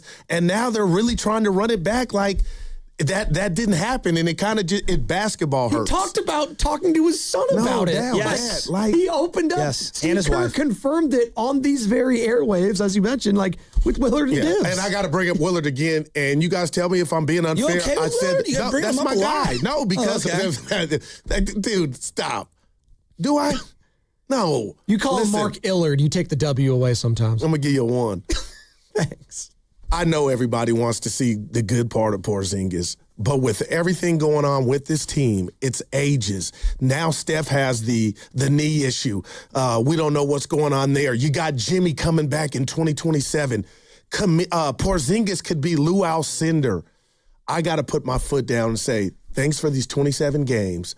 We cannot afford to write you a ticket, whatever that number would be. $15 million a year? Dude, but what if he's a broken down. Would you rather have Moody We got or too Kristaps? many of those is my point. Moody's making 50. He's great when he plays, but he doesn't play. Oh, no, we I have agree. too many question marks with health. I love KP Willard, but we can't have him on the team next year. You don't even know what his price is. You don't even know what his price is. It's bigger than price. It's his health, Butch. Okay. If you're asking me right now, flip a coin. For the same price point, you could have Moody or KP. And you don't know if KP is going to be healthy. I'd rather have KP. And I'm not dissing Moody. Different. I'm not, but that's what Moody's making. And that's him getting 15. I don't think that's what he's going to ask for. We looked at it on Spotrac. That could be his value next year. There's not a lot of teams with he's not a max player. And then you look at the mid-level exception, he's probably not that. All right. He's somewhere in the middle, and I think it's between 15 and 20 over 2 or 3 years. He's $30 million. He's $30 million right now, Goo. Yeah. I think we can all agree he's not a $30 million a year player right now. Does he think that, though? Well, the league's going to tell him that. Right. That's the thing. The league will tell him that, and his agent will tell him that. And I think 15 to 20 for a year, a player option on top of it, makes sense. I love his game. It's the question marks, man. The problem is there's no way out of that. If Porzingis plays 24 of the next 26 games, I look at it as, can you afford to just lose him? Exactly. Well, that's, yeah. I mean, can you afford to just get rid of this guy? And lose the financial We're slot. losing over 82. You know what I mean? I'm being negative. Yeah, you did great in the 27. Dude, they have 9 fringe NBA players. Ooh. Porzingis is an NBA player. No, I love his game. I mean, he's an NBA player, right, Steiny? Absolutely. I love him. He's a player. Like, I just remember, when the Warriors got Baron Davis and things turned around, he was kind of perceived as injury prone, certainly perceived as a diva. And then when he came here to start, he didn't play all the time right away, but he gave him 2 really good years, and he turned the franchise around. They won. Yeah. They actually had winning records his last 2 years, but they had to take a chance on him. And I guess the number, Porzingis money talks. Yes. Porzingis to me kind of fits into that category. I listen, I hate injuries too, and I can't stand where the Warriors are age-wise, but, maybe Porzingis can put together 130 games over the next 2 years. That would be all that matters. That'd be insane. But I don't know. When he's healthy, Spadoni, he's a dude. When was the last time you saw a guy post up in the paint that deep, get the ball, catch it, go up and finish? Chris Webber. No, we saw Bogut do it. But Zaza. Like, he had a couple middies. Guys, when was the last time the Warriors had the tallest player on the floor? Durant. JaVale McGee. He's a pretty polished player. He is. He's solid. I love Keita, by the way. We were talking about him out there. I love his game. But what's not to like? Only fell like 15 times. Dude, that was curious. We call it the Jordan Poole special. Are we not going to talk about the rat on the table? Are we not going to really bring up this broadcast guy? with the circles? Well, I'll give you that. Horrible. But, Goo, you always pick on Draymond. Steph's out. Jimmy's out. Okay, step up, Dre. This is about basketball. 0 points, 0 for 9 from the field, 0 from 6 from 3, and 2 turnovers. Come on, man. Are we not going to bring that? Like, that's every terrible. time they've gone on a run in the last 3 weeks. Here we go. No, but I've been, here we go. I'm not saying he's the worst. I'm saying he's not a pillar. He has to be a situational play. And they treat him like he's in every game, no doubt about it, player. And we're not there. Like, we're beyond that. Thank you. They have gone on 4 or 5 different runs with him off the bench. Now, look, Celtics threw up so many. Maybe they go on a run. But it got to 11. Okay, but maybe they just took their foot off the gas, whatever. But it is like the 4th or 5th or 6th game where Draymond got benched for whatever reason and they went on a run. I can't unsee it. What do you say to that, Steiny? Well, he presents another problem for the Warriors moving forward, and that's, okay, Curry's under contract next year. We're worried about number of games. Butler next year's under contract, worried about number of games. The problem with Draymond is he's not very good anymore. That man. And so he's under contract for $25 million next year. He has the power. He has the option. Next year, he's going to play a full season. Here? I would imagine. Yeah, but I feel like this is the problem with that. Like, he's not good enough anymore. But they don't act like that. I don't think Kerr, this goes back to the Kerr thing. Like, one of my biggest questions is, Kerr, do you have the guts to be able to tell him, like, you got to come off the bench? And we're just sticking with it. Friedel talked to us yesterday. I'm sure you guys played the sound. Like, he thinks that's the next conversation to watch with Steph out, is if Kerr brings Draymond off the bench. But he's done it occasionally, and then they always go back. Always. They always revert back. I mean, they did it with Clay, but the Clay ego different than one of a Draymond Green. So, Steiny and Goo next. You guys got anyone coming up? Have a good weekend. You guys got anything? No, guess free. Steiny and Goo. Yeah. Not Bobby Fitz. It was a great interview with your boy Fitz yesterday. He was. Well, Steiny came down my road because I asked about Guy Santos. Well, no, I throw him a ball. You didn't like that Fitz called him a great player, too. You didn't like that. Fitz. You think Guy Santos hustles? Guy Santos. Is he a hustler? Guy Santos here on 95.7. He brings the passion. For what? I want to know now. I'm mentally invested. Don't tell me to pray and you don't say what for. He brings the perspective. Yeah, I think they both have great points. Get off me, text line. He's truly one of a kind. That is wow. Oh, my God. And he's doing a great job. I need you to man up and say what you really want to say. Simon, you're doing a great job. Why do they call Bird? Why? Because he looks like a bird. They're Steiny and Guru. Yeah. On 95.7 The Game. All righty. How's everybody doing this Friday morning? Let's just get through it. Get through it. Get to the weekend. That's all we got to do. What's up, Goo? What's up? I had a bad steak last night. Went to dinner. Nothing like a tough steak, like leather. I'm all right. Oh, that's right. You had dinner with your son. Yeah. How was that? The fellowship was good. That's my good. new word. That's all that matters. Yeah, the food was, yeah. Is there anything worse than I get bad sex, I guess? I wouldn't know. I'm sorry, but come on, we're grown. It happens, Donnie. What does? Bad sex. Relationships end because you know what? Oh my God! Like seriously, after yesterday, that's where we're gonna start. You talking about off the show? Yeah, off the show yesterday. My bad, baby. Bring it back in. Spadoni, have a good weekend, baby. Oh, what'd you think of the game? Was it a game? I lost. I'm out. Because Butch hit on something, man. What have I been saying? I've been consistent, Evan. I've been saying, you know what? They play hard, but they're professionals, and that can take you so far. But it was 34 in the third, and I'm looking around like, wow.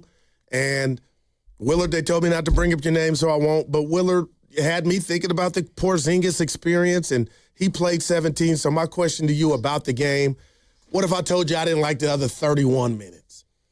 But you can't be down 33 or 34 and the other team. I mean, they probably called the dogs off, but it was a loss, and I do wonder now. We know for a fact there's 4 more games without the chef. That crippled me watching that game. That hurt me. We'll be fine. Now, Curry will officially not play in any game in February. The Detroit game was the last game in January. Hasn't played since then, and now he is going to be out until at least the first game in March.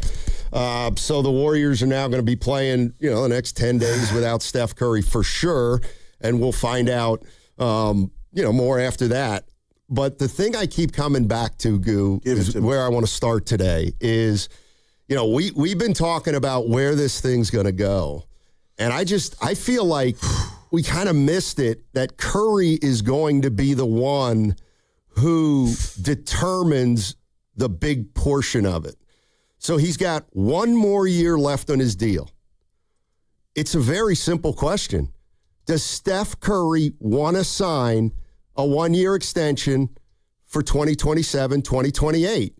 And to my way of thinking, Goo, if he signs an extension this summer, that tells me something. If he doesn't sign an extension this summer, that tells me something else. And what it tells me is if he signs a contract extension this summer, then I think he's okay with retiring here, if that's the way it goes, under whatever circumstance he's got to deal with. If he doesn't sign an extension this summer, to me that says, I kind of want to go the LeBron route year by year so that, A, it gives you guys flexibility, and B, it gives me flexibility. And if he doesn't sign an extension this summer, then I do think we're a step closer to life without Curry, because it will have been his call, not the Warriors' call. Okay, so interesting. So Steph Curry, if he wants to, he can get out of here at the end of next year. He can just become a free agent. So offer him an extra year, offer him another year of an extension. Would he sign it? That I don't have the answer, but my question is, an organization, would that signal to Joe Lacob and Mike D that he didn't sign it, that we're no longer all in for Steph? Well, that's my, how does that, how do we move forward in regard to, Kerr? It doesn't seem like there's no bad blood. That Kawakami article with Joe Lacob, it looks like the ball's in Steve Kerr's court. If he wants to come back, he could come back. That's how I took it. My question to you is, to Joe Lacob and the Warriors, if Steph doesn't sign anything this offseason, do they say, okay, that gives us a license to operate and try to do things for life after Steph? And would Steph be okay with that, or knows that what comes with the territory by not re-upping? Well, he would, it would all be Steph's decision. Like, if I'm Joe Lacob, I go to Steph at the end of this season and I say, what are you thinking? Well, I don't know what does anybody know what Steph's thinking? I think the answer is no.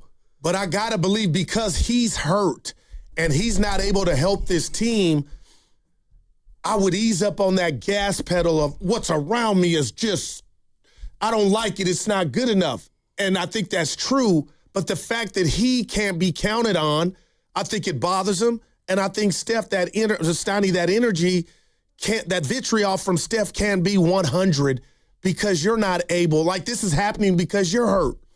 Well, or some of it.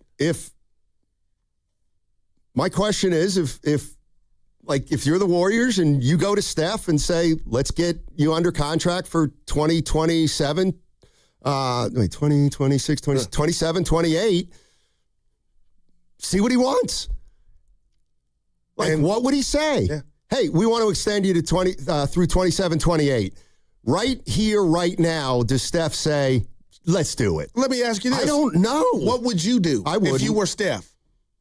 I probably wouldn't sign an extension. I'm with you. For 2027, 2028. I'm with you. The other thing is, if he is offered 60-ish, 50-ish, 60-ish, more than 60-ish, would that be an incentive to stay, which would be great? Then he stays, but then he's with you at a huge number for the next 2 years. I just look at Steph Steiny, and I'm thinking about what's he thinking. I wanted to hear from Lacob. We did. I just think he's like Kobe and Jordan and Bird. He's just a one-jersey guy. Okay. Well, then, that's how I'm feeling, but I could totally be wrong. Then there's no decision. Then why don't you just extend Curry for 2 more years, which you can do. He'll be under contract for 3 years after this, and then he retires. But then at least he's here the entire time. But he said he's got 3 or 4 more in him. Okay, well, then we'll deal with that if he's still playing at a high level. You really think Steph Curry is going to play next year, 2 more years after that, and then another one? That seems like a lot to me. Well, a week ago, I'd be like, oh, hell yeah, Marshawn Lynch. But now with this knee issue, I don't know. Yes, Donnie, I'm getting scared a little bit in regard to you could want to upstairs in the mind, but if the body's not willing, then that's a problem. And I think when they were down 33 or 34, I don't know what was going through your mind, but I was like, oh, my gosh, this is what it could look like if he's not here. And I had to compartmentalize and get rid of those thoughts. But, what I said to you, Spadoni and Butch, I mean, Stoney, I do like me some Porzingis. But now I'm just smelling the roses and the stench that's coming from the draft misses and what we have available and what these guys, the others, are capable and what they're not capable of. Can you really afford to roll the dice on Porzingis? But Butch said 15. If it got down to that number, okay, I'm like, that's worth the risk. But what if Porzingis is like, nah, I'm trying to get all I can. Well, maybe then you got to say deuces. Well, it depends on what somebody else. I mean, if somebody wants to pay him 30, you're probably out. Because I don't know if he's a $30 million player. He's probably not if he's not going to be healthy the entire season. Wow. So, and you got Denver coming in here Sunday. The problem with Porzingis is no matter what happens the last 25, people are like, oh, let's get a look at Porzingis. Okay, well, I'll tell you what, he's going to be good, but he probably won't play all the time. But when he plays, he'll be probably pretty good. And you know what? In the offseason, we're going to have the same dilemma that every team has with Porzingis, which is, do we roll the dice that he's going to be healthy for the next couple of years, or do we walk away because he isn't reliable? It's going to be a risk. Austin San Jose saying, Stoney, why wouldn't Porzingis try to get as much as he can? He has no allegiance to the Dubs. He will. They have his bird rights, so they can offer him more than anybody else. But no, I mean, if somebody comes out of the woodwork and says, they want to pay Porzingis a number that the Warriors think is ridiculous, he's gone. And he should be. I got to say this, and you're going to be like, Goo, you asked Fitz about Guy Santos, and I meant that question. I know you're going to laugh, but when Will Richard makes a shot or does that step back that he does, Donnie, I get memories of Jordan Poole, early Jordan Poole, and I'm not saying that's what he could be. I don't know. I'm rooting for him.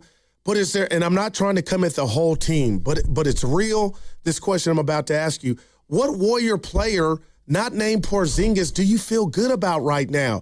Every metric that I have, I once felt good, but now I take a step forward with them, but 3 steps back. And I feel like they're playing like that, and that's how you get down 33 points in the third quarter at home. Who do you feel good about right now on this roster? So I'm looking at the box score from last night. Melton had 18 in 25 minutes. Porzingis played 17, had 12. Peyton made some shots. Podziemski wasn't terrible. Will Richard was okay. Well, how do you get down 33? Because that other team is way better than you. And their role players put yours to shame. And they had, by far, the best player on the floor last night, and he controlled everything. I'm talking about Jaylen Brown, obviously. So, and now you got Jokic and Murray coming in here Sunday. Yeah, coming off a tough loss. It's a Sunday afternoon game, by the way. But I just would love to bat some things around with Warriors fans and try to maybe get inside Steph's head a little bit here. And what would you want to do if you were Steph right now, looking at the future? I would want to help my team by trying to save some Benjamins for the team now. I done got all mine. I got so much stuff going off the court that if I'm really trying truly to get number 5, I'll meet you halfway and do the Tom Brady, I'm just calling it that, so the team could try to go get something else that we all know I need and we need. And to your question to the Joes and myself, Stiney, I think Steph Curry would want nothing more than a young shot to come in here and be able to take a brunt of the responsibilities in regard to scoring or being counted on. I think that's what he deserves right now. I think. And Fitz used the word overuse. That's what's happening right now when he does play. Yeah, I think the way to do it for everybody would be to do nothing this summer, to have Steph come back, play next year on his last year, knowing that you're probably going to re-sign him if everything goes well. But Steph needs to know that, in the next year, if he's not on their books for 2027, 28, they might have a little more flexibility, even though it may come back to pinch him a little bit. But would he be willing to do that? But if I were Steph Curry right now, and I don't know if the Warriors say, let's do it so we can keep you here for at least 2 more years, and we'll give you 60-ish. How does he say no to that?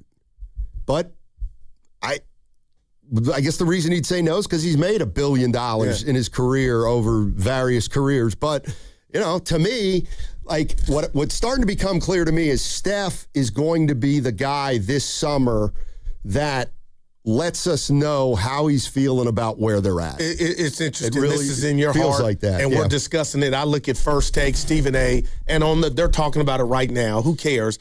Does Steph have to leave the Warriors to win the 5th title? How would you answer that today? Yes, I would say yes. Man. Probably. And I'm sure he's no dummy. Like, Stoney, they don't need one move. They need with a net plural.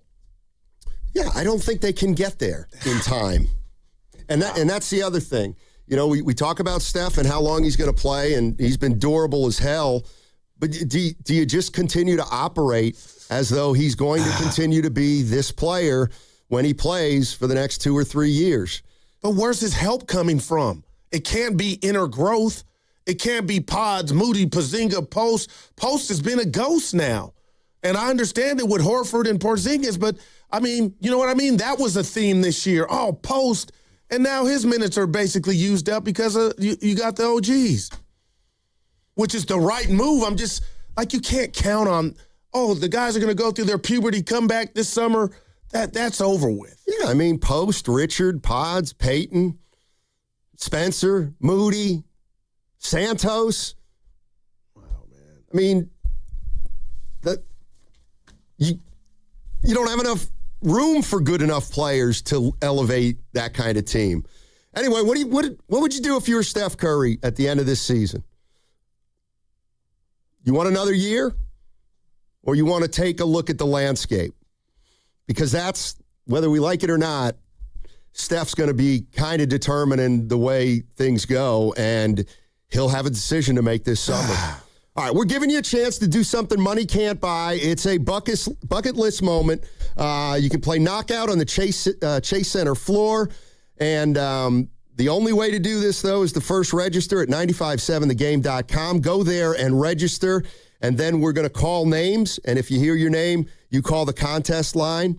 At 12:30, that's when we'll be doing it on this show today. So in 2 hours, you're going to have a chance to play Knockout on the Chase Center floor. Each show is going to be giving you an opportunity to win all week long. For more details and to register, which you got to do, go to 957thegame.com.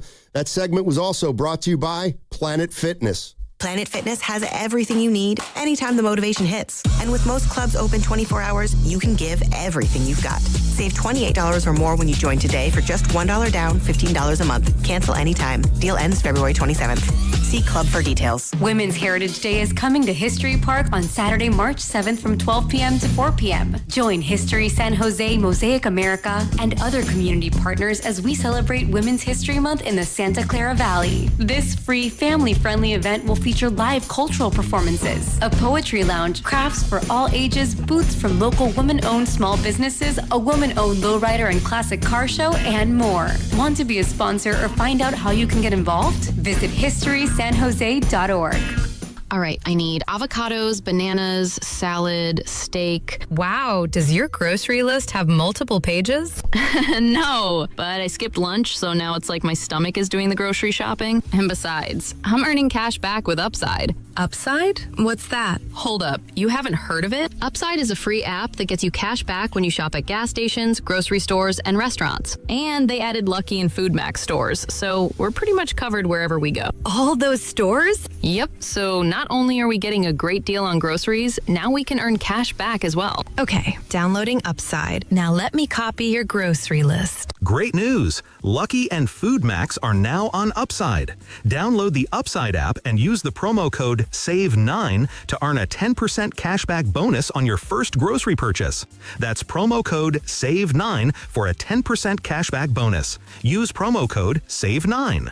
Offers vary by user and location at participating merchants. Go to upside.com for terms and conditions. Injured at work? Don't wait. Every moment counts. You may be entitled to medical care and financial compensation, but time matters. The attorneys at Boxer & Gerson are here to protect your rights and fight for the treatment and support you need. Boxer & Gerson have helped thousands of people across Northern California who were hurt on the job. Don't wait. Don't guess. Get answers. Call Boxer & Gerson today at 510-835-8870 or visit boxerlaw.com for a free consultation. Boxer & Gerson, your life is worth the fight. Are you interested in being an install or service technician? Good news! R&S Doors and Gates is hiring. If you have good mechanical skills and a knowledge of power tools, welding, and motor controls, you should apply today. R&S Doors has openings to repair and install commercial overhead doors, entry doors, and loading dock equipment. You must be able to work in a professional, fast-paced environment. Call 800-FIX-A-DOOR and apply today. That's 800-FIX-A-DOOR or visit rsdoors.com. R&S Doors. Look for the red truck. Wesley Financial Group is not a law firm, and Chuck McDowell, definitely not an attorney. This is Chuck. Do you feel stupid for buying a timeshare? Don't. It's not your fault. You were most likely told you could rent it, and it was a great financial investment. And the deal was available today only. If this happened to you, contact your resort or Wesley Financial Group for help today. Call Wesley now for your free exit information kit. 800-939-1441. 800-939-1441. Another app for inventory, one for CRM. Oh, don't forget accounting. Wait, which login was that? Or you could use Odoo, one fully integrated system that does it all without the hassle. Ditch the app overload. Get everything your business needs on one platform. Try Odoo free today at odoo.com. That's ODOO.com. Build your team, build it sooner. Need your match on ZipRecruiter. I know that hiring can be challenging. You need someone to match your role perfectly. Well, now you can meet them fast on ZipRecruiter. Need to hire right away. Start your search for strong candidates. The right fit awaits. All your roles, fill them sooner. Meet your match on ZipRecruiter. Just head to ZipRecruiter.com/free right now to try it for free. And you're on your way to meeting your match. 4 out of 5 employers who post on ZipRecruiter get a quality candidate within the first day. So try it now. Go to ZipRecruiter.com/free. That's ZipRecruiter.com/free. Meet your match on ZipRecruiter. Try it free. Don't miss your chance to see the Bay Area's own Santana performing live at Shoreline Amphitheater on August 9th with special guest, the Doobie Brothers. Buy your tickets at LiveNation.com for a chance to score a pair of tickets, courtesy of Live Nation, and are online at 957thegame.com.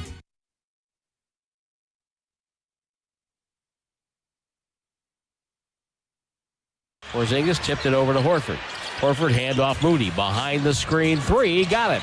Well done by Golden State. That's the best execution they've had all night. Dub Nation, this is Moses Moody coming to you live from the Laughing Monk Studios. You're listening to Steiny and Guru on 95.7 The Game. All righty. Thank you very much. And the call comes courtesy of Tim Roy. Can we hear it again, E? Tim said all night. Porzingis tipped it over to Horford. Horford handoff Moody behind the screen three. Got it.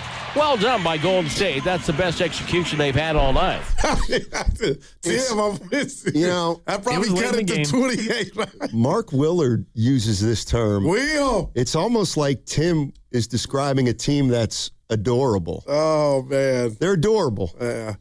Oh, boy. I made an error. Somebody called me out with Jordan. Oh, you said he was a one Jersey guy? He was. I don't count the Wizards. I got you. Yeah. Okay. Warriors got beat last night by the Celtics, 121-110. I don't know if it was that close or not. Porzingis makes his debut, and on the same night, we find out Steph's going to miss at least 4 more games. That almost feels like a best case now. Oh, and so the Warriors continue down the road of their season, and we got to talk about where they are. Tim Kawakami of the SF Standard interviewed Joe Lacob after the game last night. We'll go through some of the things that Joe Lacob said. That's his first interview since the trade deadline and probably in the last couple months. I read it, and I think Joe's trying to put on a good face. I think he went into that interview making sure to not sound like he was despondent or overly frustrated or mad or angry.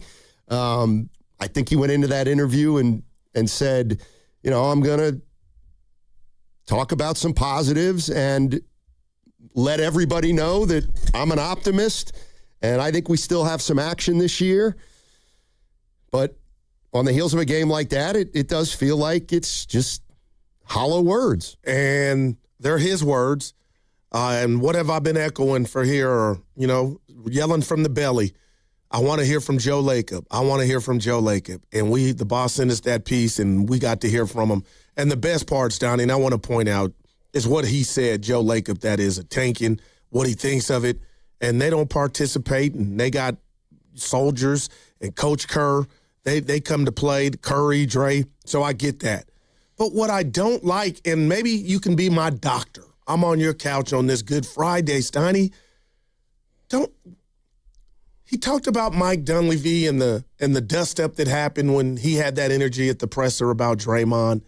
But for him to basically double down again that Draymond was not, then where did Draymond get the wherewithal to be open with the public in Dub Nation and talk about what he's talked about with his son, his wife, the coach? Like, as a fan, when you're not winning, that stuff hurts because I feel like not that they're calling us stupid to think that wasn't a big deal. Why not leave that out, Joe and Mike? But for Joe to double down on it, it's like, what are we doing here? Are we trying to Jedi mind trick Draymond to make him think that didn't happen? I don't like. Or are you telling me, go get off, it's not a big deal? But could you see how somebody thinks it's a big deal? Because Dub Nation does. I think I know what happened. Tell me. Or us. The bottom line is reports came out that Draymond was being, first of all, Jake Fisher had a report that the Warriors won't trade Draymond unless it's for Giannis. Like, that was a report. The Warriors obviously felt like it wasn't true. Then what happens is there's more stories about the Warriors are looking at Giannis, and if they look at Giannis, well, Draymond's going to have to be part of the deal. Okay, well, Mike Dunleavy is telling you that they did talk about Giannis and the draft picks, but that Draymond's name never came up. Why not? Because it never got that far. It never got that far. So Because I got something for you. What? Let's say you're right, and you right. could be right. Why, if that were the case, would the leaders of the team, the owner, GM, let's just say the GM, Mike D, convey that to Dre? Because he saw all the headlines. Steve Kerr, because Steve Kerr's having a conversation in practice, That's worried right. about his player and his mentals. Right. So if it was nothing and it wasn't close, that should have superseded the reports. But it sounds like to me, if you're right, Steve Kerr was going off Jake Fisher reports. Yeah. Oh, why go off of that when you can go upstairs, text, talk to your management, and they can tell you, hey, you know what, Steve? Forget even Steve in this example. You know what, Dre? Hey, that report, that's bogus because it ain't even got to that. But for my coach to tell my player, how's the wife taking it, that's telling me that Draymond and Steve are believing the Jake Fishers of the world. So why would, and that also tells me that my general manager's on mute when you should be communicating to the guys and the coach that this is just fluff. This ain't real. And that would have negated that. The bottom line is, if there are reports out there that Draymond's involved, Steve Kerr probably goes to management and says, Mike Dunleavy probably says, this thing ain't close with Giannis. So then Steve Kerr goes to Draymond and goes, your name's been in a lot of talks. How you feeling? A little surprised. Well, Mike says it's not that close. But Exactly. Okay. But that's that what he didn't said. happen. How do you know? Because Draymond went on his podcast and said, if I get traded, I get traded. I've been here 14 years. Okay. He didn't get any reassurance that it was fluff. I agree with you. I He didn't get any reassurance it was fluff. If he got reassurance it was fluff, he wouldn't even went on it and broached the subject on the podcast. Yes, he but then would've. his name got out there. Yes, he would have. Draymond Green is the reason that this got so out of control. Because it was about him. No, wait, like he thought it was. He had to make himself the center. He did. Joe Lacob said no specifics were talked about with the Bucks other than the picks. Again, here we go about the communication. Why the convo from, and I love Kerr for doing this. It was in every headline. They were talking about it on the TVs that, Draymond's going to go. And Mike Dunleavy said, we're not that close to it. Okay, so now I guess what I'm saying, I'm questioning the communication from Mike D. Can't you just text a player A or coach to tell him there's nothing here so that conversation doesn't even need to be had if you're right? Draymond made a big deal out of this. You know why? Because he thought, he thinks he's so self-important that he's different than any other Warrior. And that's no, you didn't almost get traded. You know why? Should bother you. Because they weren't taking that deal with you or Butler. Now you're talking to me. But what did that? I'm asking you this because I'm curious. What did Dre get by doing that campaign? It's more publicity. Wow. Come on, man. That's a great word, but I'm like, he got to feel like one of the big boys. Well, that's exactly right. Man. Like Durant or LeBron or whoever else that's in all these trade talks. I'm cutting you off. I respect you, Evan. I respect you, Steiny. And the popular, that word was big, but what about what I just talked about? Do you give any credence to Mike D could have done a better job of communicating? Hell with Draymond. I hate to say it, but when Dre said that about his son asking him and the coach, that was real.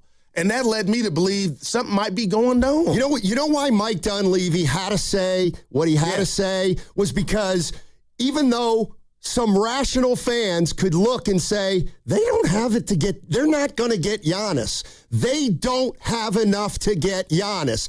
But for some reason, everybody believes, they're going to get Giannis. They're going to get Giannis. We're getting Giannis. Yeah. Okay, well, when everybody starts saying that, at some point, Dunleavy's got to be, we weren't really that close. It never got to specifics. So, yes, I'm going to have to answer to all these overblown reports that and you think that's what he was doing? Think we're actually close to getting Giannis Antetokounmpo. And that's why he tried to have it both ways. I'm talking about Dunleavy there. Yeah. That's interesting. I mean, Draymond interjected himself when he didn't need to. It could have all happened behind closed doors, but Draymond was the one that brought it out. Yeah. I talked to everybody. Yeah, hey, it could happen. Everyone has a personal agenda. Yeah. And I'm going to call him Mike Dunleavy, Stoddy. They're saying Mike D. That's disrespect to the Beastie Boys, and I'll call him Mike Dunleavy. Remember Mike D. People will never remember this. That is great, Fitz. All right, 888-957-9570 is the number. Let's go through some of this Lacob stuff on the other side. I see we got some calls. I will take them. Warriors, they lose last night to the Celtics, 121-110. They're 2 games over 500, and we got to also take a look at the standings because maybe we assumed some things. Yeah, I'm looking. While Steph was playing that maybe we shouldn't have assumed. That segment, ladies and gentlemen, was brought to you by Kalshi. Trade on anything. The MMA fight is Saturday, and you can trade on it nationwide on Kalshi. Hernandez is trading at 70% to beat Strickland. That means a $100 trade on Strickland pays out $333 with a win. Download the Kalshi app and use code FAN to get $10 when you trade $100. Kalshi. Trade on anything. Santana, Oneness Tour 2026. The power, the energy. Come celebrate your favorite hits from Woodstock to Supernatural and beyond. With very special guest, the Doobie Brothers. August 9th, Shoreline Amphitheater. On sale now at livenation.com. Santana and Doobie Brothers, Oneness Tour 2026. Forget about it. That's another amazing run by Team USA. Mom, think I'll be on Team USA one day? Well, I'll take this one. What? Are you speaking to us? Yes, and to answer your question, anything's possible, especially with Xfinity. So, I can be the best snowboarder ever? Well, I can't guarantee that, but Xfinity can guarantee that your internet price won't change for 5 years. Okay. What if I practice every day? Then maybe you'll be snowboarding for Team USA at the next Olympic Winter Games. And Mom, you'll still be paying the same price for Wi-Fi. Ooh, really stuck the landing there. It's the Xfinity Gold Medal Celebration. Now through February 22nd, get our best price on gig Wi-Fi for 5 years guaranteed, just $50 a month. Plus, get Peacock Premium included for 2 years. That's a $10.99 value per month. Xfinity. Imagine that. Proud partner of Team USA. Restrictions apply. Requires paperless billing and auto pay with stored bank account. Taxes and fees extra. Actual speeds vary. Hey, it's your boy Guru. Every time we put a rat on the table during our show, it's brought to you by Atco Pest Control. Atco Pest Control is a family-owned local business proud to provide pest control in the Bay Area for over 35 years. Atco uses natural methods to give you a peace of mind and keep your family out of harm's way.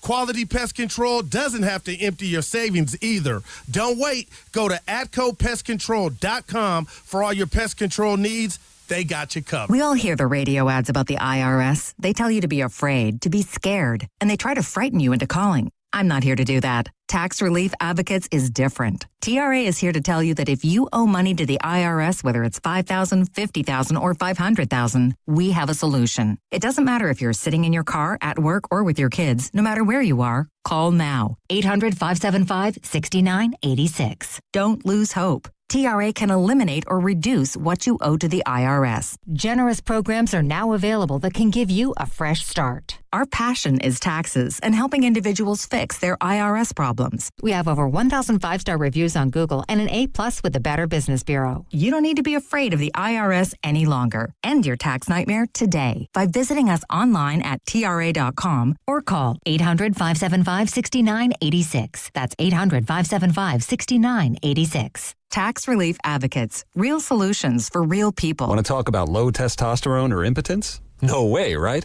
But did you know 1 out of 4 men suffer from this condition? Listen to Dr. Robert Rowley from Prime Male Medical. At Prime Male Medical, we specialize in acoustic wave therapy, sublingual lozenges, injectable medications, and testosterone treatments. Get your first visit, PSA test, testosterone test, Doppler ultrasound, and a year of follow-up visits for just $99. Go to PrimeMaleMedical.com or call 415-761-4037. 415-761-4037.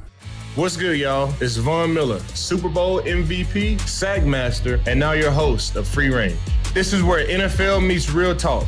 Every week, I'm bringing you inside the game, from locker room stories to league-wide headlines. You want football IQ, locker room insight, and real conversations with the people shaping the league? Welcome to Free Range with Von Miller, where nothing is off limits and every down counts. New episodes every Wednesday. Listen and follow Free Range with me, Von Miller, wherever you get your podcast. In a world in need of a hero, one man rises to the challenge in style. He is... just driving the kids to soccer practice. Make every day feel epic in the all-new Hyundai Palisade Hybrid with up to an EPA-estimated 619 miles of range on select trims, advanced tech, and class-leading interior space. Visit HyundaiUSA.com or call 562-314-4603 for more details. And hey, come on, no cleats on the seats. This is the story of the one. As the purchasing manager at a manufacturing plant, she knows the only thing more important than having the right safety gear is having it there when you need it. That's why she partners with Grainger for auto reordering, so her team members can count on her to have cut-resistant gloves on hand, and each shift can run safely and efficiently. Call 1-800-GRAINGER, click Grainger.com, or just stop by. Grainger, for the ones who get it done. Beat the winter blues with the Great Greek Mediterranean Grill, an award-winning eatery with authentic dishes prepared fresh in-house. Find more info at thegreatgreekgrill.com. And for your chance to win a gift card, courtesy of the Great Greek Mediterranean Grill, visit 957thegame.com. Horford looking for someone, finds Santos behind the screen, had a three, didn't take it. Bad pass deflected. Horford knocked it down, lost it, feeds over to Richard. 3 on the clock with 2. Porzingis shoots a 3. It's up and good. Kristaps Porzingis with a triple. This is Tim Roy, and you're listening to Steiny and Guru on 95.7 The Game. All right, thank you, Tim. Appreciate it. Timmy. Another good call last night from Timmy Roy, no doubt about it. I could cheer us up in Dub Nation real quick. Do it. I love KC and D-Lo in Sacramento. They're on our sister station, 1320. Well, make us feel good here. I got a home in Sacramento.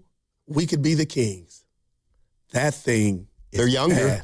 What? Who is they? You do realize that Who is they? Keegan Murray? You do realize that if the Kings get the Bonsa, everything changes. Right. Yeah. Evan, they get them, everything changes, man. Yeah, I mean, they won't win 13 games. They'll win 16. It could be that bad. It's not. And we got Steph. They don't. No, you don't have Steph. Well, I'll give you a 1.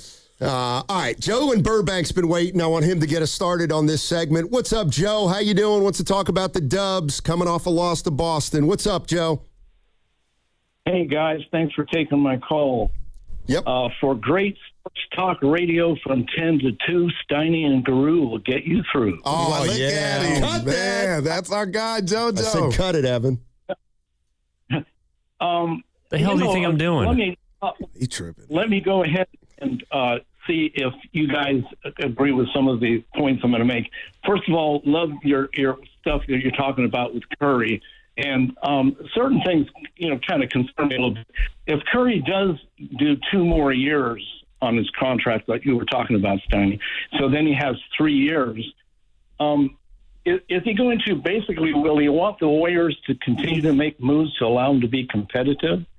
Because the way I'm looking at it, to keep him competitive, the Warriors might, I don't know every year, but might be a number of times where they're likely to have to move a first-round draft pick. And, if you want the Warriors to get a great young player, you need to keep all the draft picks because, you're not going to hit on most of your draft picks. So you need to keep all of them. If Jimmy going down and Curry showing signs of breaking down don't scream rebuild, I don't know what does. By the way, I feel the franchise comes first. Players over the years will come and go. As a dedicated Warrior fan since Run TMC, I enjoy watching young players during a rebuild. With 4 titles, I don't have a problem waiting another 10 years to have a really good team. Appreciate you, Joe. I mean, this, Donnie, it's real. There's a help wanted sign or signs in the Warriors facility, and this is where we're at, man. And, I'm watching Boston's young talent and, any team for that matter. Atlanta came in here, and I was like, man, they got some guys. I mean, what really can we do when you got almost $150 million of salary not even on the floor? You have to wait until it gets out onto the floor, or you have to wait until the contracts expire so you have more flexibility. That's what I think they're looking at. But, he said it right. Go ahead. And this is kind of the way I feel. Haven't been crazy about what the Warriors have been doing the last couple of years, but they've been doing it, and then they got Jimmy Butler. And they did pretty good last year. And then he got hurt. Yeah. I'm kind of that's bad luck. No, it's not bad luck. It's life in the NBA when you're relying on older players. Here's my feeling. Butler gets hurt, and I'm like, oh, man, now they're in trouble. Now Curry has gotten hurt, and I don't know what runner's knee is, but I know he's 37 years old.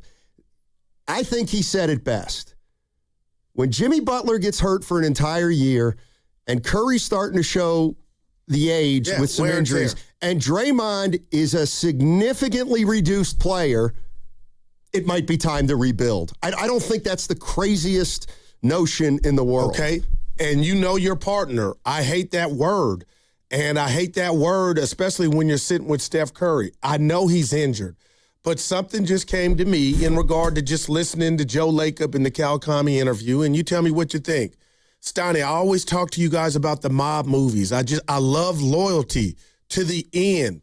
But if I'm the Golden State Warriors and there is a market for Jimmy Butler while he's hurt this offseason, I don't think there would be much of one. But if there were, are they gangster enough? And you don't even got to be gangster now. You got to be thinking about where you're at, how old you are, and Malcolm X by any means necessary. Would you move Jimmy? Of course. But hold on. The reason I'm bringing this up is, on one hand, I love Joe Lacob and how fondly, and you said it, the hollow words, they could be just, owner talk. But are they I don't like hearing, we're going to hold out for Jimmy and this and that. You got to be gangster now. And if you could get rid of Jimmy for something, do what you did with Kuminga. But I'm hearing too much of, we can't wait to have Jimmy back in a sense. And that's crazy talk. If you can get off of Jimmy, get off of Jimmy right now. Because Jimmy, when healthy, it still wasn't enough. And I was on his neck about he can do more. And you were like, he's not that dude anymore. And this ain't about Jimmy's bad, but it's about the Warriors front office and Joe Lacob thinking everybody's their best friend. I'm getting that sense. Well, I hate to break it to you. If you can give me one reason why somebody would want Jimmy Butler going into you know what he is? He's a guaranteed tank. Well, that money's coming off the books. So, yeah, maybe you find a bad team. But why wouldn't the Warriors use that to their disposal, too? Right. Then they got to wait a year, but nobody wants to do that. Everybody thinks it's got to happen right away. And it's my guy Frank in Atlanta. Yeah. Look at their salary situation, and they've got to navigate the next year and a half. They just Warriors, do. Yeah. They have to. Now, they could, I don't know why anybody. They're screwed. They're a Phillips screwdriver. They're screwed. Just admit it. I don't even think I got to shake you on that one. Well, they're this in trouble. Is not good. Yeah, they're in trouble. They're hamstrung. They're in trouble, but they should have seen it coming. I'm sorry. But what does that mean now? Well, you know what I mean? It means that I would hope, I said this at the time when they kept talking about the 2-year window.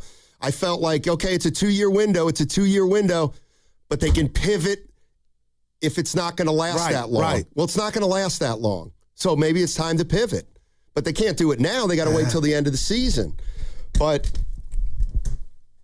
like I said, I think first things first. What does Steph Curry want to do this summer? Does he want to be extended so that we guarantee at least 2 more years of Steph Curry? Would you call that selfish at this point with the state of the Warriors and him being hurt? It would be odd if he played that card. I love you, Chef. You know I do. But I don't think he's going to do it. Well, because he knows what time it is. Well, right. But if he doesn't, he's closer to walking out the door at some point.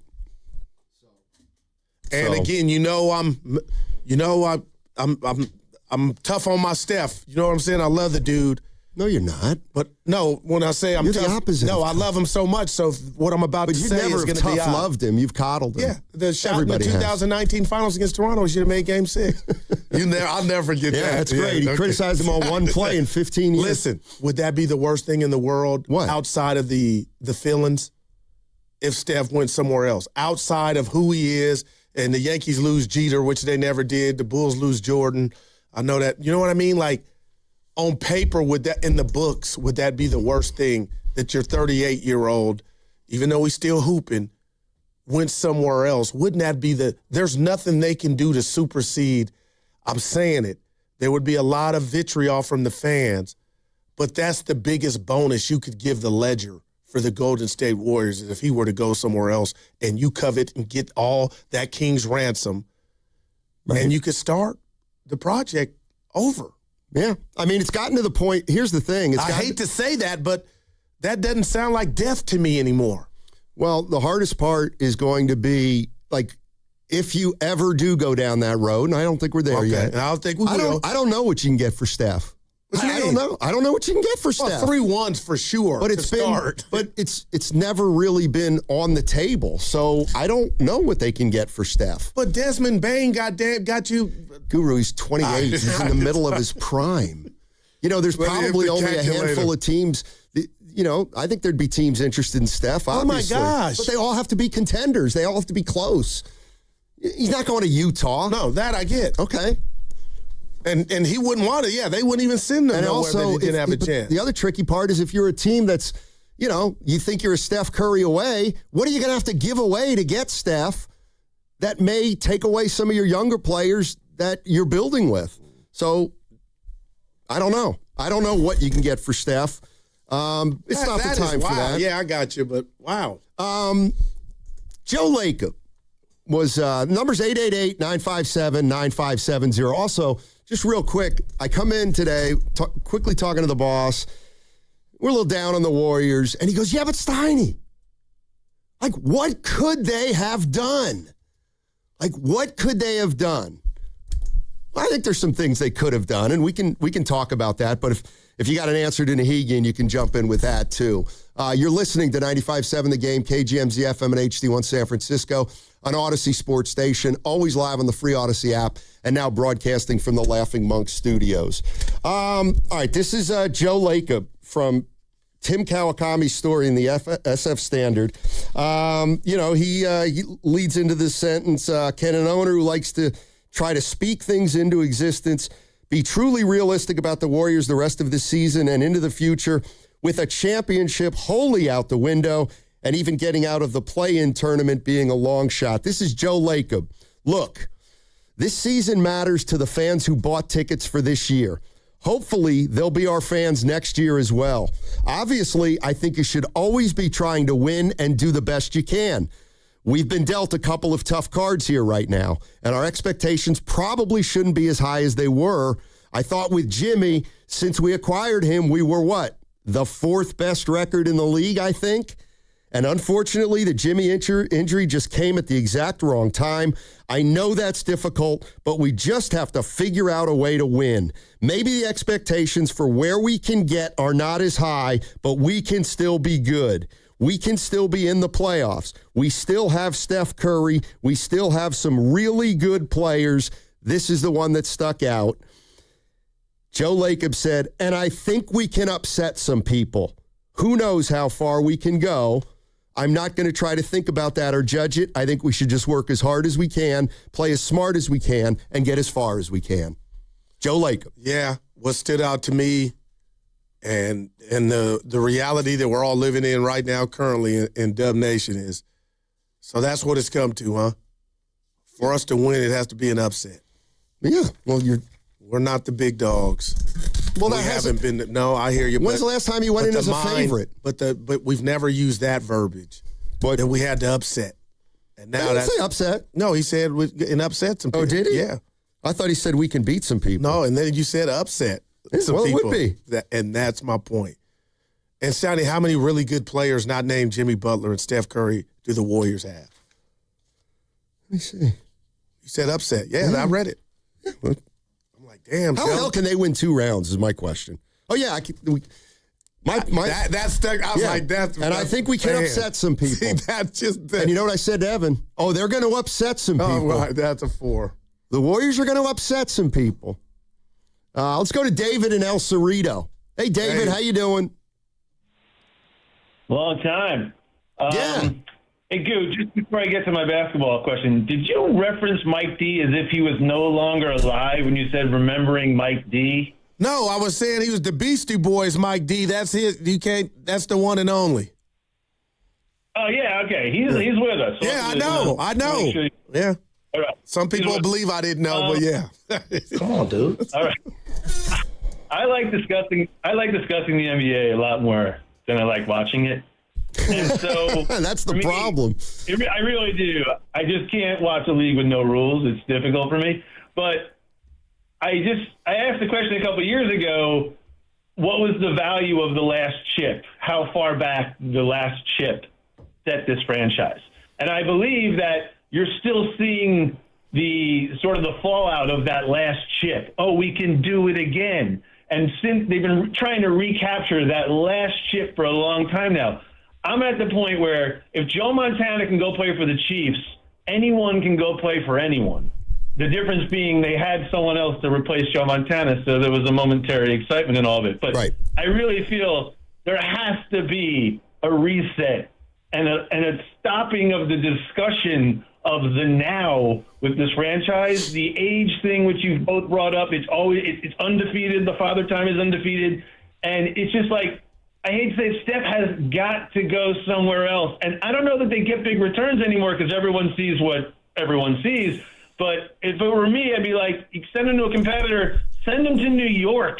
Find a way to put that guy in the Garden to have him be like the biggest thing in the world again for a little period of time and make a run with that team, which probably isn't going to win anyway. But like, they're not rivals in any way.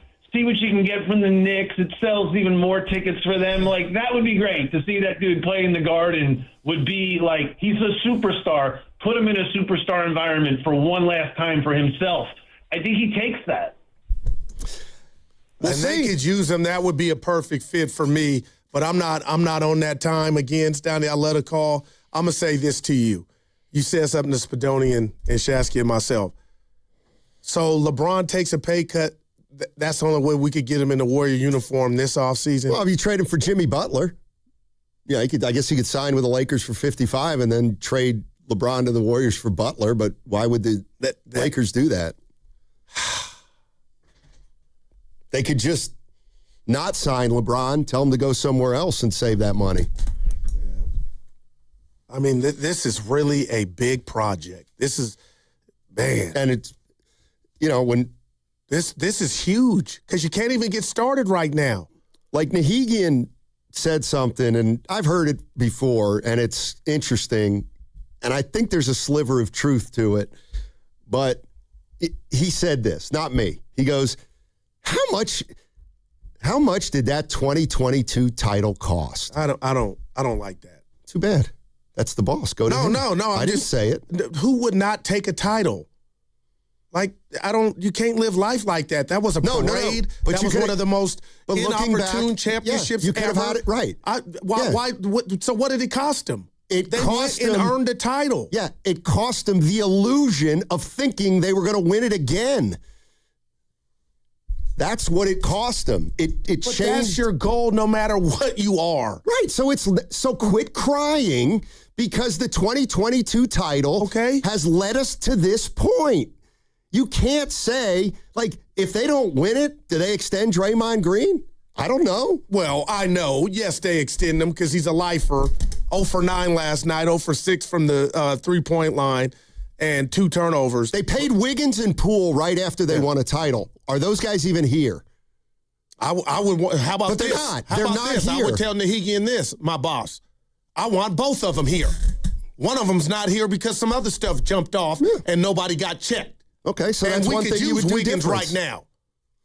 How about that? Oh, yeah, Wiggins. Those were E40. Those were choices. If Wiggins is on this team, they're you want to 500. rewind history and not win the title, thinking just because, we don't win the title. Are you raising your voice? Evan, can I hear it? No, Goo. No, I need to hear it. Are you raising your voice at me? He apologized today, by the way. Not for that. Yeah, for what really mattered. Throwing his kid out. Yeah, that was a bad look. Yeah, his player. That was a bad. Pushed him off. Student athlete. Yeah, student athlete. He was a student athlete. But anyway, I don't like living like that. I'll tell the boss during the break. Well, then don't complain about where you're at now. That's all. Because can't have it both ways. I get the premise of the thought, but you can't guarantee had you not won that chip, everything would be fine on the ranch. The point is this, and you can say you disagree with me, and I've said it a million times. When they lost to the Raptors, they thought it was over. That's why they drafted Kuminga and Wiseman, projects, because they didn't think they were on any kind of big timetable. What ends up happening is they surprise everybody in 2022 and win a title, and at that moment, then they said, we're going to do everything for Steph Curry to win a 5th title, and those decisions that were made were more immediate than long-term, and that's brought you to here. Okay, I hear that, but at the end of the day, and right now is probably horrific timing for my point to get credit, because Steph's hurt, but he has not let you down for the most part. He has still been Steph Curry. What's eroded is what you've put around him. So, in a sense, everything for Steph was the right thing. You just got the wrong groceries. They couldn't get groceries. They were in cap hell. That's why Bob Myers left. Like, they couldn't. They have too many guys they decided to pay after the title to the point where 2 years later, then they had to lose Poole because of a salary. Because by that time, they didn't think they were a contender. They didn't want to pay the tax or the apron thing. And they traded him for Chris Paul. But where are you if you start stripping your roster down for parts? The bottom line is, the one thing I remember, you're not in a better place. I would not have re-signed Draymond Green. Okay, fine. So you don't make the second round of the playoffs. Are you in a better spot now? Yeah, I think so. Are you saying well, it sounds to me like you're saying there's nothing they could have done. What I'm saying is I don't think they'd be in a very different position if they made those choices than if they didn't. I agree. I disagree. I completely disagree. They'd be way closer to rebuilding than they are now if they would have gotten rid of Draymond Green. So that's your goal. You want the rebuild should have been started, is what you're saying, after they lost to the Raptors. No, I'm saying after 2022, when Draymond took Joe Lacob's $100 million by driving down to his house. Here's the other thing. Why did Draymond Green get a player option on the last year? You barking up that the wrong tree. That should be a team option. I understand it. Allen Day Sr., Wiggins, J.K., Clay, Poole with Brown as head coach is a 6 seed. Okay. Yeah, I was like, there's no guarantee had you not, like, Steph has delivered for the most part, sent the chip, being close to himself. But, Kuminga didn't work out. That's not Steph's fault. That's the Warriors' fault and Kuminga. And it is what it is right now. And I'm sitting here telling you I'm getting more comfortable by the day when I'm watching my team lose by 33 points at home in the third quarter. It was one game. But if more of that is on display, it's just human nature to think, okay, maybe getting in the lottery and rolling the dice is not the worst, but different thoughts start to come to your mind, and I never want to see Steph in a different uniform. But, Steiny, I'm looking around. I'm talking to you and Evan and the listeners daily. Their hands are behind their back. They're tied. Right. By some of the things they've done since 2022. 415, Boxer and Gerson, work injury attorneys text line. Steiny, that's not true. Oh, he's okay. I said that they were in a tough spot, back then. That's not true, Steiny. When Bob left, there was an easy path to take, and Mike Dunleavy did not do it. He could have not re-signed Draymond Green, and he could have traded Clay on his expiring contract and started a youth movement around Steph in 2023. So you'd be building around Kuminga, Pods, and Moody. Or you would have decided to move him because and that you fence made wouldn't have been high enough, Evan. Yep. And what wouldn't have been? That fence by building behind the three he just mentioned. I mean, like, that was your young core at the time. Moody Pod, like, we've seen them grow, and I'm not robbing them of anything, but they're guys. Yeah. Jags. They made, all right, so, so if this was the path that we all agreed they should have gone down, and we kept our eyes wide open throughout the process, we had to be aware that this was a possibility. That's all I'm saying. All right. 888-957-9570 is the number. How you feeling about the Warriors right now? Is there any positivity? Anything from Porzingis last night that you liked? What about this idea? Oh, I got an idea for you on the other side. What's coming up on the game is brought to you by Fremont Bank. Here for you, here for good. Segment also brought to you by Safeway. Head to Safeway this week for Signature Select Chicken Drumsticks or Thighs Value Pack or Butterball 93% Lean Ground Turkey 16-ounce. Buy one, get one free, equal or lesser value when you buy two. Clip coupons from the weekly mailer or download them from the Safeway app. Oakland sports live on, and professional soccer is back at the Coliseum. The 2026 Oakland Roots home opener is set for Saturday, March 14th, featuring an electrifying night of soccer, fireworks, and live music. This is more than a game. It's a celebration of Oakland's culture, community, and love for the sport. Be there as we kick off the season. Get your tickets now at OaklandRootsSC.com/tickets. Use code THEGAME10 for 10% off.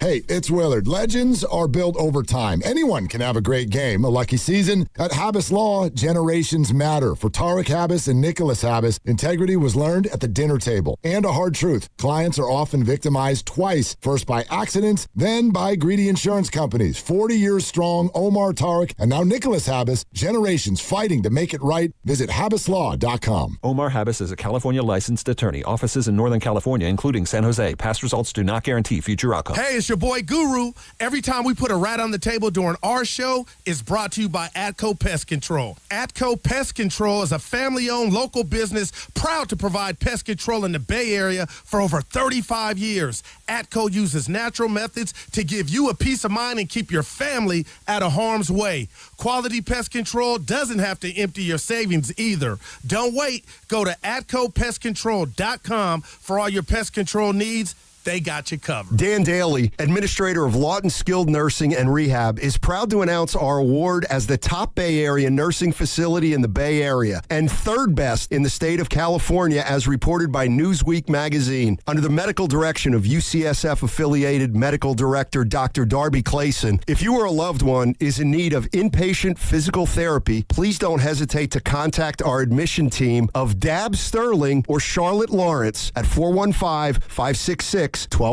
Running a business means wearing multiple hats. So if you're like me, you probably started out using your personal phone, taking client calls and texts nonstop. As my business grew, I needed something smarter. That's when I switched to Quo, the #1 business phone system. Quo works right on your phone or computer. No carrying two phones, no clunky landline, just one easy app you can try for free. Your team can share one number and handle calls and texts together like a shared inbox. Any teammate can jump into the conversation, so customers get faster responses. And Quo's AI assistant summarizes your calls and responds to customers 24/7, so you never miss a lead or opportunity. All this starts at just $15 a month. That's basically 2 coffees. You can even keep your current business phone number. Find out why 90,000 businesses trust Quo. No missed calls, no missed customers. Try Quo for free at quo.com/sports. That's quo.com/sports to try Quo free. QUO.com/SPORTS. Do you owe $10,000 or more in credit card debt or personal loans? With credit card debt at all-time highs, Debt Relief Advocates is urgently notifying consumers of debt relief now being made available, designed to aid consumers with out-of-control credit card debt. Those who qualify and enroll for this relief program will only have to pay back a fraction of what they owe. This is not bankruptcy or a debt consolidation loan. This is a relief program that credit card companies would rather rather you not know about, as it ends your debt nightmare and saves you lots of money. Consumers owing at least $10,000 in credit card debt or personal loans can now take advantage of this debt relief as the cost of living skyrockets. Debt Relief Advocates has established a relief hotline for you to call to learn what debt reduction you may qualify for, so don't wait. For this free information, call the Relief Hotline at 800-390-1164. 800-390-1164. 800-390-1164. Hear that? That's the sound of your life. Perfectly imperfect. Beating in rhythm to the world you've created. But every time you drive after drinking, the music gets drowned out. Your life sounds pretty great. Don't let a buzz ruin it. Buzz driving is drunk driving. Don't drive buzzed. A message from NHTSA and the Ad Council. Ad paid for by Anthem Tax Services. Attention. If you or your business is behind in filing your tax returns, or if you owe over $10,000 in back taxes to the IRS, please listen carefully. The IRS does not joke around and will not stop their collection efforts. If you're tired of the IRS letters, levies, liens, or wage garnishments and would like to get a fresh start, we can help. Due to the financial hardships in the country, the IRS is making it easier than ever to settle tax problems for those who owe more than $10,000. We can help settle your delinquent tax problems, end all collections, and may even reduce your back taxes significantly. Even if you can't afford to pay your back taxes, you can still get the help you need. We've helped thousands of taxpayers just like you, but you must call 800-674-5799 today to stop your tax problem from getting worse. The information is free and the help is real. Call 800-674-5799. That's 800-674-5799. Again, 800-674-5799. As a mom, comforting my family is what I do best. Vicks Vapor Stick provides soothing, non-medicated Vicks Vapors in an easy-to-apply stick, and it dries fast, so there's no mess. I use it to comfort myself and my family. Thanks, Mom. Vicks Vapo Stick, soothing comfort for the whole family. And try Vicks Vapo Shower Max for steamy Vicks Vapors when you need more comfort for yourself. Use as directed. Brown hightails at baseline, throws to the corner. Vucevic rotates Hauser to Pritchard for about 28. That's good. Peyton Pritchard mugs for the crowd. It's 69-48. He's got 13. Oh. Now, back to Steiny and Guru on 95.7 The Game. When you going to tell us? When am I going to tell you? Yep. Tell you what? What happened between you and Harry? He just fell off. What happened? He did. I'm just sick of him. Well, I mean, crickets, like, you got into it. No, he's just... Man, who the hell is Harry, he's just... Dude's got drops. He's a guy he's one of these guys. The reason I don't like him is he's a lot like me. A lot of people thought you were him. No, I'm not him. Well, he's one of these guys that, like, he'll never admit he's wrong. All right. Well, so he was like all year, he's like, well, Niners aren't very good. They stink. They're not very good. They're going nowhere. They're not very good. I'm like, that Philly game hurt him. I think that was the death of Harry. But he was a guy. Then he comes back after the Philly game. And he says, 3 interceptions Purdy should have had, and they had shouldn't have won that game. They're so lucky. But he's kind of resigned. That's my point. Where's he at? Well, Squirt's picked up the slack. Happy birthday to Squirt. It's tomorrow. But I got to tell you this. He just texted where the Warriors went wrong, and I'll read this to you. Kind of sounds like you. Re-upping Draymond. He thought he was done then. Remember what everybody was saying at that time? Well, they went to dinner. Well, we can't win a title without Draymond. I'm the guy. Dude, all the marks I have on my body, man. I'm the guy that told you that. Oh, Steph can't be Steph without Dre. That was the big man. Stop. So, actually, Harry, he emailed me today. You got to be kidding. Nope. What timing I have? 6:07 a.m. Oh. Your pal Draymond Green leads the way again. 0 for 7, 0 for 5 on threes, and a leading minus 28 in plus minus. Oh, he's a star. They should have moved him for anything.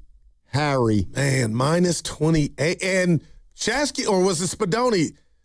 I know it was a run that got to 11, but I was thinking, are they going to pull this off again? Shocker.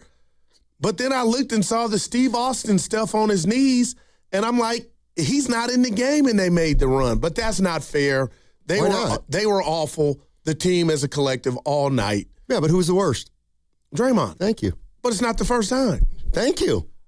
I do wonder the next 26 now, do we see him coming off the bench? We can get into that. All right. We can absolutely get into that. I want to read a little more of Joe Lacob. This is the Warriors, the Tim Kawakami interview with Joe Lacob in the SF Standard. The topic du jour he asked him about was tanking. Joe Lacob, would you ever tank? And this is what Joe Lacob said. I saw where another owner came out today and spoke on it. The Suns' Matt Ishbia, Lacob said. He can hoop. I think you know it's not in my DNA, nor in this organization's DNA to do that. It's not a good look. This is sports. We're supposed to play to win. And that's just not a way I would be comfortable ever trying to improve our team. Now, here's what I need I love that. Here's what I need to implore you with. It doesn't mean they ain't going to tank. Well, you can be that bad and pile up the L's. Do you think for 1 minute, you think Steph's coming back this year? Oh, hell yeah. Okay. This, I thought you meant. Yeah. I'm going to say yeah. It ain't hell yeah because I'm worried. Yeah. So I'm going to say yeah for the sake of this discussion. But what I'm getting at is he'll change his mind if he needs to. I got you. Yeah, so, this is the thing. I will never trade Jordan Poole. Well, they traded Jordan Poole. I'll never tank. Well, you've already tanked, all right? You tanked when you first got here, so don't say you've never tanked. You have. Well, Tim he didn't want to ask him about the 2021 year. What was 2021? When Curry broke the hand and they got Wiseman. Well, see, I don't think that was tanking. I just think that team stunk. Seriously, if Curry gets hurt for the whole year, you're done. That's not tanking. Well, to me. Well, but Tim had mentioned that, though. I'm talking about Monte Ellis and Andrew Bogut. That cut me. And I think that helped my career. Why don't you use that as a step? Real. So you hated the trade. And how did it work? Monte was my Steph. Of course he had it tattooed on his body. I loved his game. What did he have tattooed on his body? The Golden State logo. He had it on his body. Monte he is so slept on, man. Steiny, that hurt me. I couldn't understand it. But it was the birth of what we now call Joan Carrington. A dynasty. It's Joan Collins. No, Carrington was the family. Right, but her name wasn't Joan Carrington. What was her name on the show? I don't know, but it wasn't Joan. That was her real life name, I believe, Joan Collins. Yeah, but I'm going to say there wasn't a Joan Carrington. And you're right. I'm going to get her name on the show. Okay, so you owe me lunch. Yeah. This is more Joe Lacob. Joan Carrington was executed for witchcraft in 1651. It was a tough year. Evan, what did they do for pleasure in the 1600s? They burned witches. Good Lord, Steiny. Go ahead. This is more Joe Lacob. And now this is something that I was like, ooh, okay. Joe Lacob says, I'm sure there will be a day where we have to build our team through the draft more. But right now, I still think we're formidable if we can just get healthy. Obviously, we don't have Jimmy. We will get Steph back here, but we're not fully healthy. In the NBA, obviously, when you lose a top 10 or 15 player, that's difficult. Well, I would tell Joe the time is now, but it's just like, where are they going to be? Oh, she was Alexis Colby on Dynasty. But yes, Donnie, that time is now, man. Well, he says it's not. But right now, I still think we're formidable if we can just get healthy. But that's a big if. This is the owner. Don't raise your voice to me. No, I'm saying we could live. If we did ifs, we'd be here to 5 tonight. I could give a rat's ass. If Curry wasn't hurt, if Jimmy didn't get hurt, if Draymond didn't punch Jordan, if Draymond didn't get old. Jimmy Butler didn't get old. I want Dre to just do a what do they call 30 that? for 30? No, the president when he gives a briefing. State of the Union on his play. He does it twice a week. No, he doesn't talk about his play. Somebody just man up and say, hey, Dre. You have a credential. It's always fun game. You have a credential. Why don't you go ask him Sunday afternoon? He'll be there. Evan's good at it. It would come off like I'm pissing people off, right? Oh, well, yeah. So if I did it professional. Are you a little scared? No, never. A little scared of Draymond? Hey, other than a lot of missed threes, Nick Friedel, what are your expectations from Draymond the second half of the year? Oh, not. Hey, you know, then stuff happens and they go, oh, okay. I would say this for Draymond, and it's why I felt the way I did about the Warriors going into these last 2 months. Draymond is a hell of a lot more perceptive than people have always given him credit for. He knows what people are saying, that Draymond's done, he's at the end. He can't be the same player. And guys, maybe he can't. I mean, night to night this year, it hasn't happened. What I would tell you is I think Draymond still has one more push within him. Now, I thought that push would be with Steph, and without Steph, the evidence is very clear that he's just not the same player. But I think he's got one more burst of a lot of solid games strung together. Spadone, the question to me, though, is at some point, if Draymond is still not playing at the level we're used to, even intermittently, does Steve Kerr say, all right, Draymond, it's time to come off the bench? And that is something that would be more interesting, especially with Porzingis and Horford and the bigger bodies down low. If Steph doesn't come back, it's going to change a lot of stuff. Specific to Draymond, that will be the biggest question in my mind. Has it gotten to the point now where you say, all right, Draymond, you're going to play 20 or so minutes a game, you're going to be our super sub off the bench, and you're going to give us that defensive jolt when we need it? I don't think we're there yet, but if Steph stays out, I think we're getting closer to that point. That was Nick Friedel yesterday. Sounded like when the toothpaste in the tube is out and you can get one more pinch of it, but it's truly done. You know what I mean? You know what you can do? Just take a scissors and you cut the tube. I've done that, boy. You can still get my single days. I've done that. Yeah, you can get at least 2 or 3 more brushes out of that. Shampoo too? I use soap when I run out of shampoo on my hair. It's fine. Well, we're different. Black and white texture. Yeah. But you can use soap on mine. Black Mets.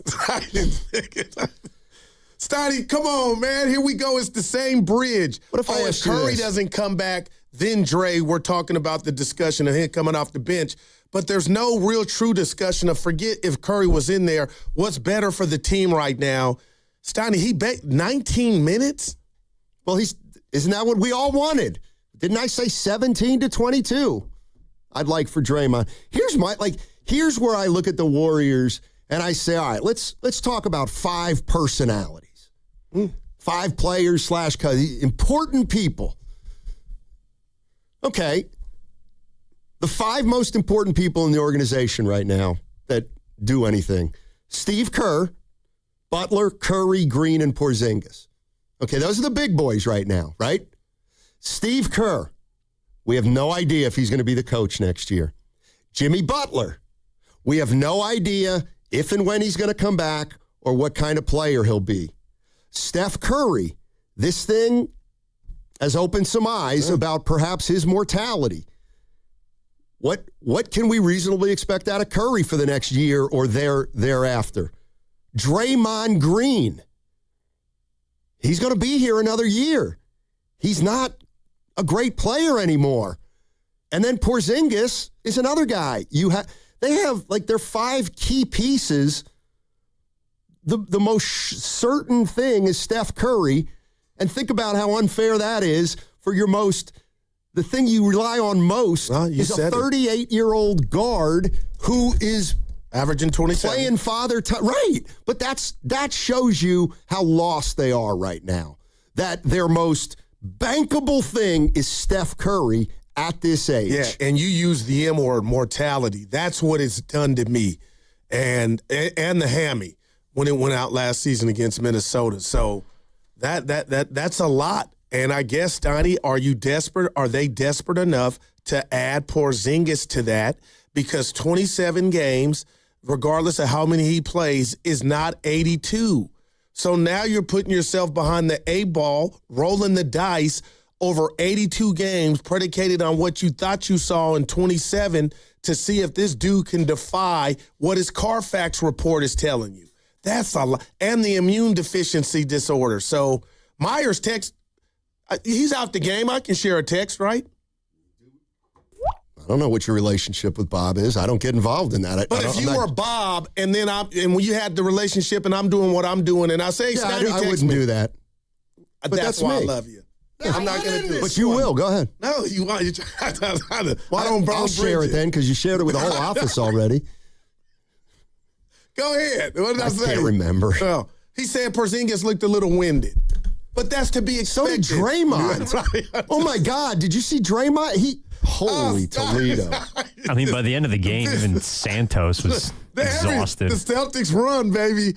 But anyway, I responded, I expect that. Because he hadn't played since January 7th. I like what I saw. I always have. But are you telling me, Stotty, it seems like you're frisky, like you're willing to, at a number, bring him back next year, Porzingis, and see if you can defy all odds? I'm not. You might have to. You may have to bring him back. Or what? What if you said night-night? Or what? What do you do with that bread? Are they good enough to let Porzingis walk? Are they good enough with them with the ifs? And the ifs are... I mean, let me tell you something. Like you're signing up for what's ailing us right now. You signed up for an old Butler, Green, and Curry. Why don't you sign up for a young injury-prone player at some point? You know, Steph was injury-prone in his 20s. He turned out to be an Iron Man. Sometimes you get lucky. Here you go. Hey, Evan, did we come up with a term for what the opposite of a victory lap is? What? You know how I like this. Guru always takes a victory lap? What about when it's the opposite of a victory lap? When it comes to the four that you were wrong. We need to steal the morning show's wrong flush. About something. The flush. We need to steal their flush. Back in the day, they used to stone people. There's public flogging. That was dark, Evan. Let's call it the moonwalk. He's got to do the moonwalk. Oh, he's got to back up the truck. Yeah. I don't even know if the truck made it over here. What do I got to moonwalk? I'll tell you right now. Oh, there it is. Maybe Kristaps Porzingis isn't top value, but he's not nothing, according to Tim Kawakami. Right. I asked Lacob, was it hard for you signing off on trading Kuminga? Joe Lacob, no, not hard. Everyone assumed a lot about that. Look, I liked him as a player. I like him as a person. And at times he showed potential for us. Just never quite really worked out entirely. And he got injured at inopportune times. I love Kuminga. Yeah, boy, he was pulling his hair out about Jonathan Kuminga. We know the truth, and Joe knows it. And he's doing that to help Mike D, who slapped him, Mike Dunleavy, who did that. There's got to be a market. Joe Lacob's never going to trade Kuminga. Not hard. It was not hard. Well, it does beg the question why you didn't do it earlier then. Hello. Who? That's my Hubie Brown. The Lacobs. Joe Lacob. If it wasn't that hard to trade him, then why didn't you do it when you could have got a legitimate talent in here? No. Hello. Hold on. Could you have gotten more for Kuminga if you'd looked hard to have traded him a year or two ago? I don't think so. Of course you say that now. Joe, I don't think so. You know, people say I loved him as a player. I was protecting him. I was whatever. That's just not true, said Joe Lacob. He's doing the Vitello. I did like him. I like all our players. Yeah. Otherwise, we wouldn't be acquiring them, Goo, if we didn't like them all. But you know, it just didn't work out. There's a whole lot in the Bay right now. Tony V, you're a part of this. Thank you, Evan. Trying to put the toothpaste back into the tube, man. It is just, hey, those are Joe's words. He got us 4, but come on, man. Come on. So now he's just, come on. Actions speak louder than words. Joe loved Kuminga. Yeah, but he had no problem trading him. You know why? Because he's a businessman. The way you should be if you're an owner. He meddles, but he doesn't get personally involved. It doesn't change. They messed up that number 7 pick. We'll see. We'll see what? Well, if Atlanta emerges in Atlanta, then that'll be the you. Warriors. I don't care what he does anywhere else. We'll watch, but he failed for you. I mean, early returns are Porzingis 1, Kuminga 0. No doubt. That Absolutely. is crazy. Think you play Sunday?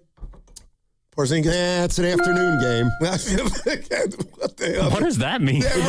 He's going to lose 6 hours of prep, right? Oh, dude, that's this is a gauntlet. Denver? Joe Lacob down 34. Here's another walk of shame. Draymond was never discussed in a trade. Mike was 100% correct what he said. The way you're... Hey, I'm in the middle of a quote. I know he got a lot of crap for that. And it did look defensive. I mean, I think he would say that in retrospect. But the truth is, the way these things are, you just don't easily banner around names unless you're getting serious. We never really got engagement on some of the big deals to the point where you get into specific names. People can look at the roster and they can make assumptions about who might or might not have to go if you've got a certain person, but I can tell you, oh my God, he was never shopped in any way. He's a core person in our franchise. You don't trade a Draymond Green simply or easily. You do it if you have to. And you're getting tremendous value and you're improving your team. Oh. Even Draymond has said that he understands that. You have to look at these things. But his name was never specifically discussed with another team. And this is the big statement. And that's the truth. Oh, man. Thanks, Joe. All we can do is laugh.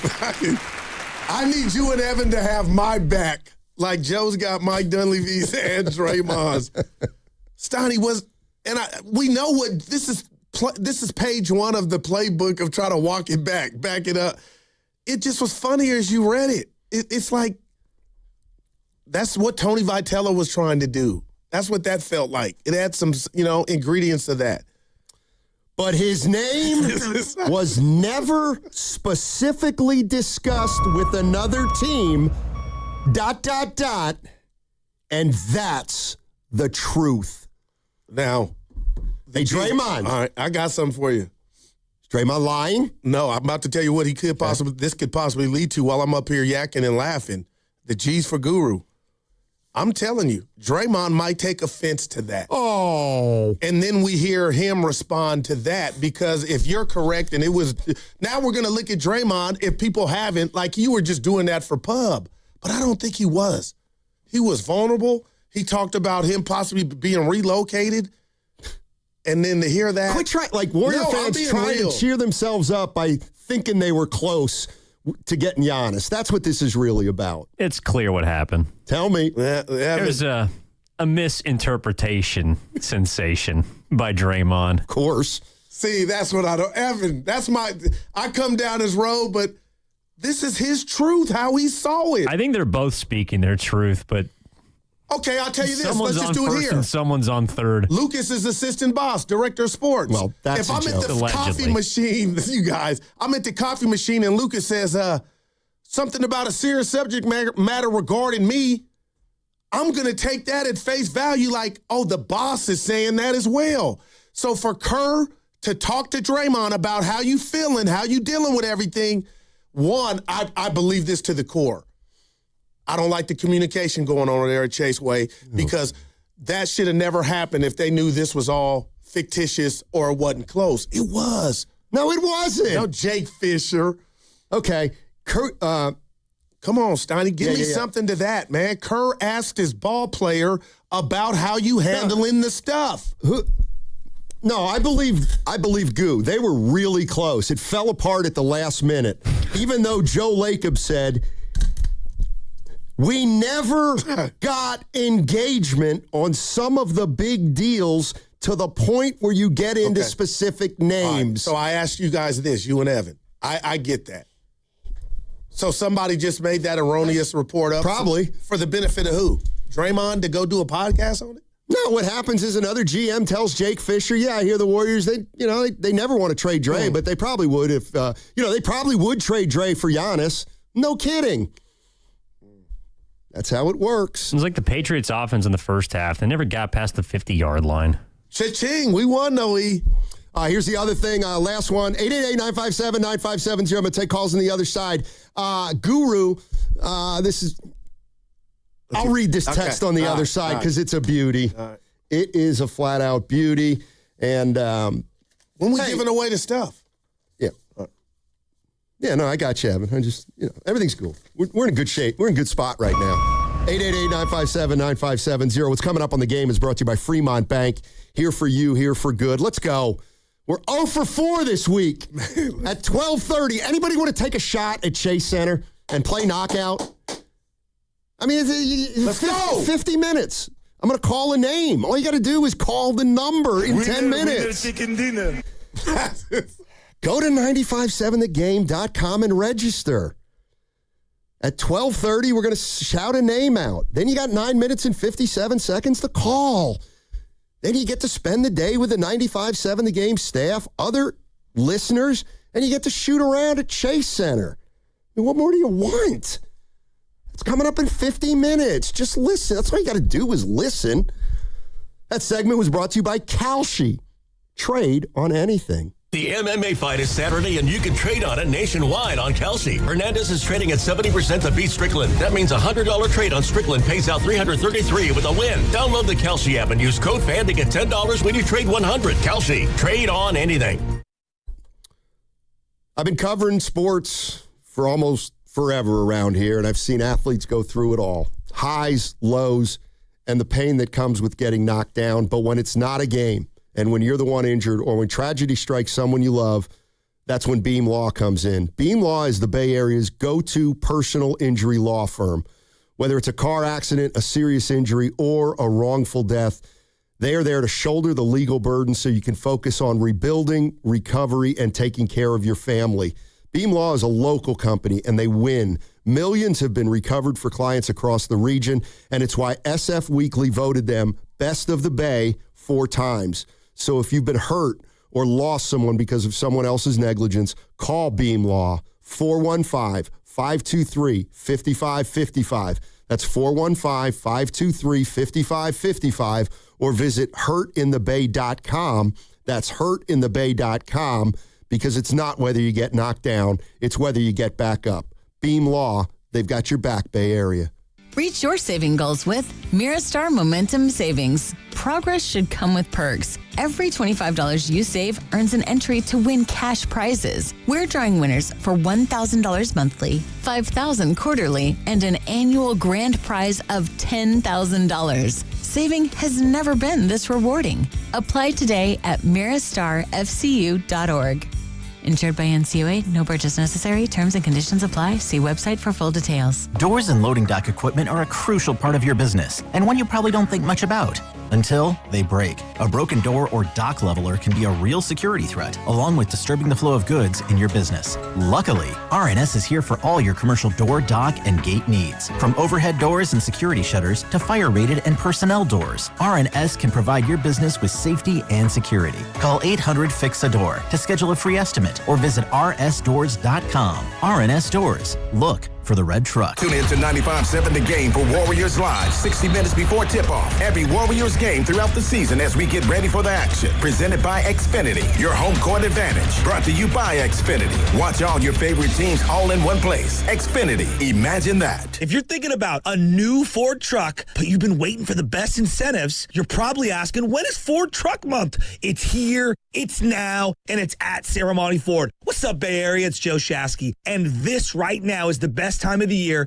to buy a new Ford truck. We're talking about special incentives across the entire lineup. The F-150, Super Duty, Ranger, the Maverick. But let me zero in on the big dog, the 2025 F-150. And right now, get 0% APR financing for 60 months, plus $1,000 in truck month bonus cash with a 0 down payment and 0 payments for 90 days. That's power, that's value, that's timing, and you can drive it today and not make a payment for 3 months. Ford Truck Month doesn't last forever, so go to Ceremony Ford right now off of 280 in Colma, Daly City, or shop anytime at ceremonyford.com. Stacked inventory, serious savings. Ceremony Ford, the Bay Area Ford dealer. This February, fall in love with your home. American Vision Windows Matchmaker Deal lets you pick any 2 offers. Free expert installation, free sound package, free upgrade to Sun Matrix, we pay your tax, or no interest and no payments for 18 months. Stunning, energy-efficient windows, your choice of savings. Visit AmericanVisionWindows.com or call 888-347-0711. That's 888-347-0711. On approved credit, minimum of 4 windows. Taxes based on materials. New customers only. Some restrictions apply. Call or see website for details. Offer ends February 28th, 2026. I'm Piera Palazzolo, VP of Digital Marketing for the American Management Association, a company focused on the management training skills needed to enhance the careers of business professionals. We did our research when it came to the best companies for website development and chose AmericanEagle.com. And we couldn't be happier. AmericanEagle.com worked closely with us to understand the front and back end requirements needed to launch an e-commerce website that could handle the complexities of running thousands of seminars nationwide. Our robust new website and improved SEO saw immediate increases in site traffic and web revenue. If you're in need of managerial effectiveness and success, visit our website at amanet.org. If you're in need of a website that provides an unparalleled consumer experience, I highly recommend AmericanEagle.com. Transform your business today. Dial 877-WebNow1 for a free digital consultation with AmericanEagle.com. In San Jose today, mostly sunny with a high of 54. Weather brought to you by Duke's Mayo. Welcome to Duke's Mayo Country, where the mayo is so smooth and creamy, it makes every bite better. Duke's Mayo. Look for the yellow lid. Don't miss your chance to see the Bay Area's own Santana performing live at Shoreline Amphitheater on August 9th with special guest, the Doobie Brothers. Buy your tickets at LiveNation.com for a chance to score a pair of tickets, courtesy of Live Nation, and are online at 957thegame.com.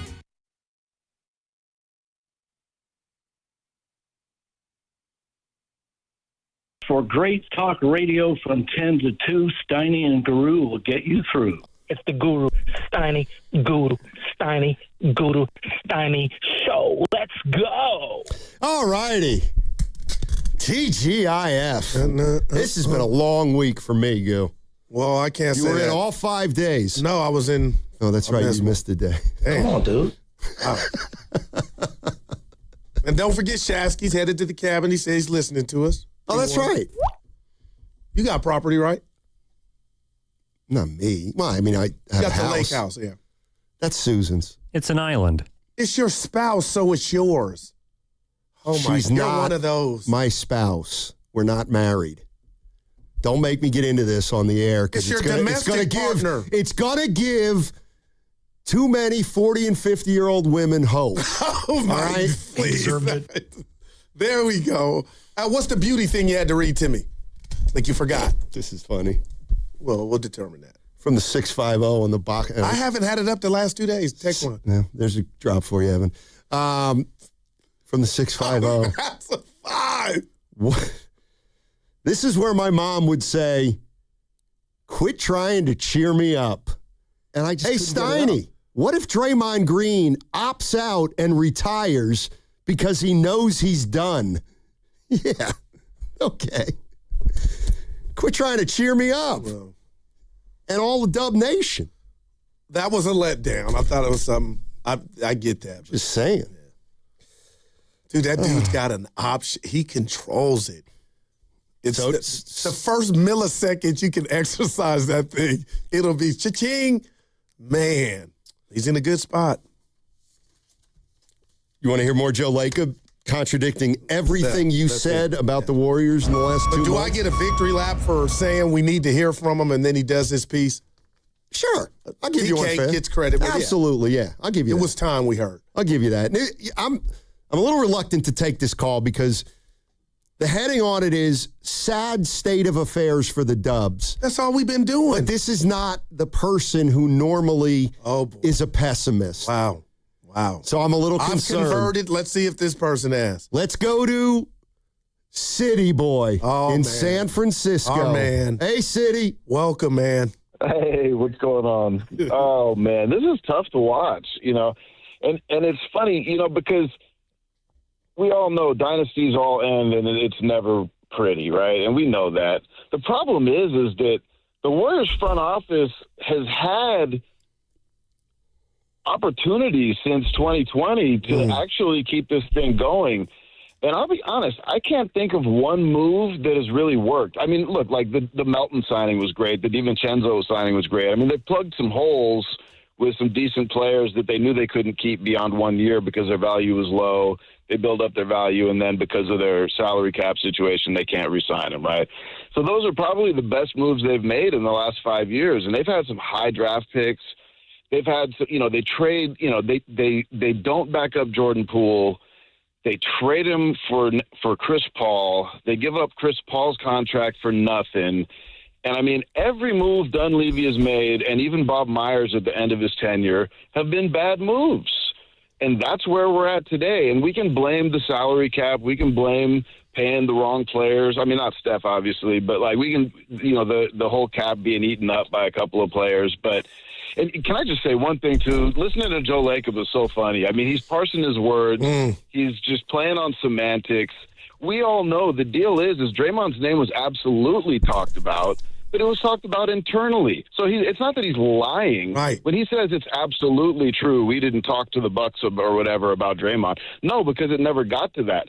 But don't lie and act like you weren't talking about Draymond flat out behind closed doors. So that's the thing that everyone knows. Why do you think Steve Kerr went to Draymond? Why do you think Draymond went to the press? And Mike Dunleavy has the nerve to go and be huffy with the press when it's his people, Kerr and Draymond, who leaked everything out and let us know Draymond was on the block.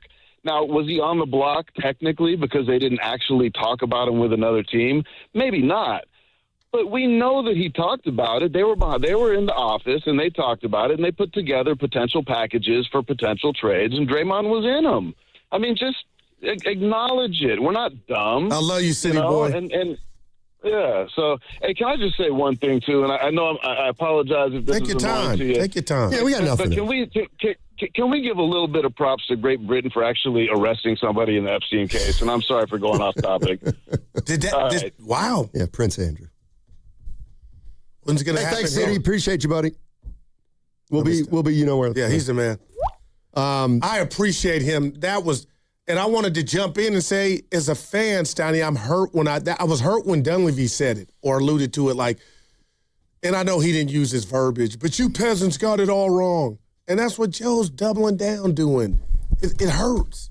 It's already enough to watch the team down 33 in the third, but to hear this, like we got it all wrong, and then you're throwing Dre under the bus too.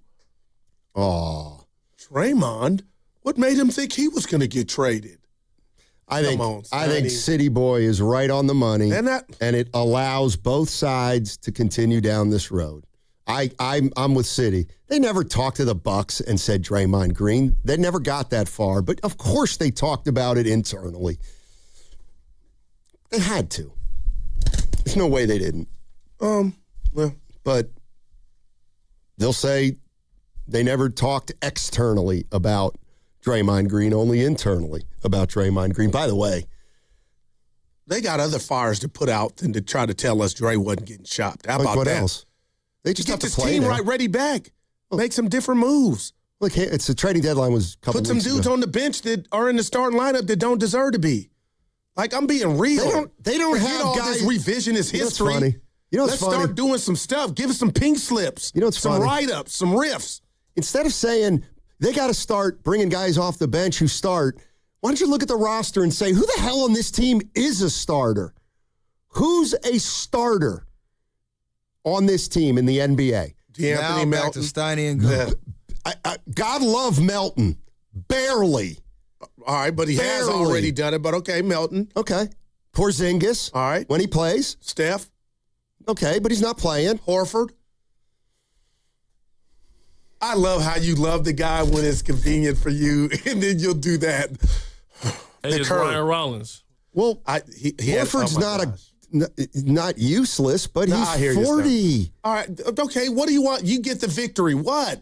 And what do we? That don't make us feel better that we're desolate. Okay, what? We don't have a lot of Thundercats. Okay, let's move on. We're trying to find them. I'm fine. This is Quinton Post. I'm fine with the Here we go. I didn't call Post play. Maybe because they got a guy who's 7'2", who's better. Well, you were down 33, so did it really matter? Well, at the same token, they got it to 11. I can't wait. Steiny. Yeah.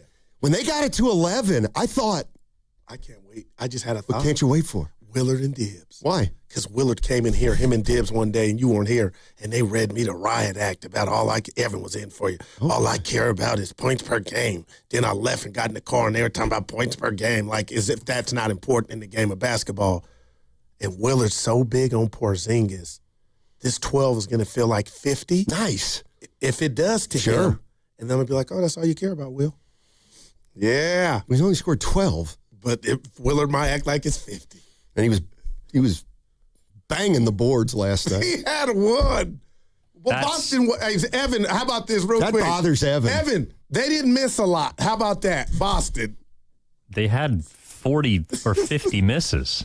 You're 7 feet, 2 inches tall. He's working on his wind. If Jaylen Brown can have 15 rebounds in a game, you should be able to grab more than ask one. My guy Will about that. I think what you're going to find is overall you're going to be happy with his rebounding as a guard. Yeah, he rebounds pretty well for a guard, Porzingis. Let's go to Anthony in Brentwood. Our man. Hey, Ant, how you doing, buddy? I'm doing great. First and foremost, happy Friday to everybody, including Evan and the boys in the back. And if there's women back there, you too. I actually called just to say, at this point, everybody's delusional that at the state of the Warriors. I just hear all these different scenarios and ifs and blah blah blah. And shout out to Lo Neal. If was a fifth, we'll all be drunk. We can only judge the team with what they have in front of us, the product that they put on the floor. And what Steiny just said to you was that we don't have, a lot of starters. And that's true. So they're going out there and playing with what they have. But this jigsaw puzzle of these imaginary things is just sad at this point. Jimmy Butler was supposed to be our saving grace. Let's really break this down.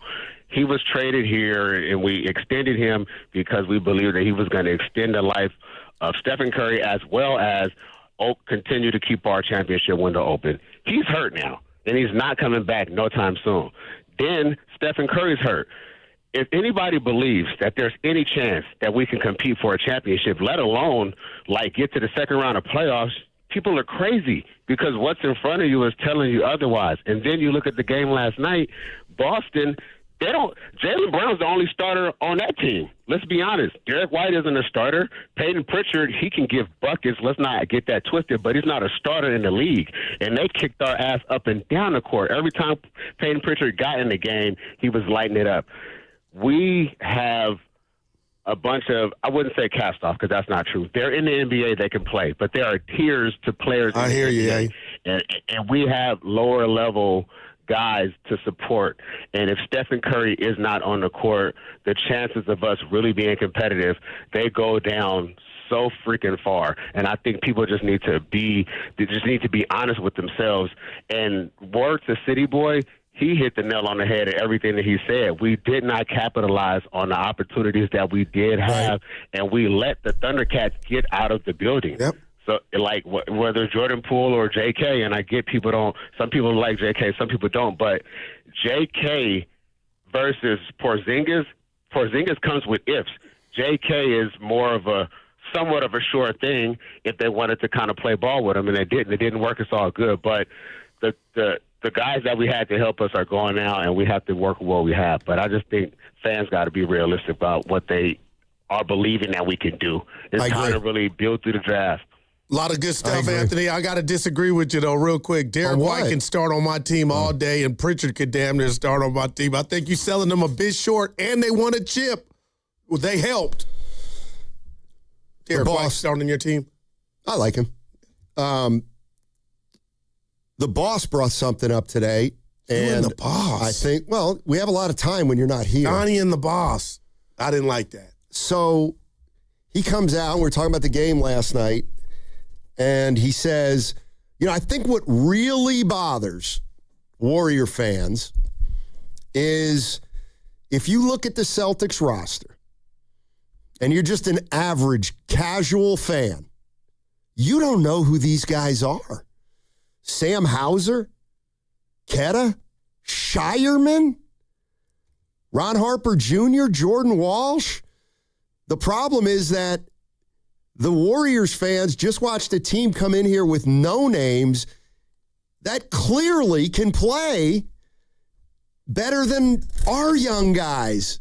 So the scouting win goes to the Celtics because now your Derek White and Pritchard are turning into OGs, and they got another bunch of cookies coming that are making contributions. That's how you draw it up. So, and again, I watch NBA, but I knew who Hauser was. Donnie, let me tell you something. Hauser wouldn't play for the Warriors. He wouldn't have played. When was Hauser drafted? I want to say this is like his 5th year. He wasn't. Okay, wow. There you go. My point is, put Hauser on the Warriors 4 years ago. He's not playing. I don't think. That's the problem. I don't think. Either was Kuminga. Exactly. But neither was he. I mean, the one thing that I do feel like fans have a gripe about is it isn't as if Boston hasn't been good and has just had opportunities to play guys and dudes to make mistakes.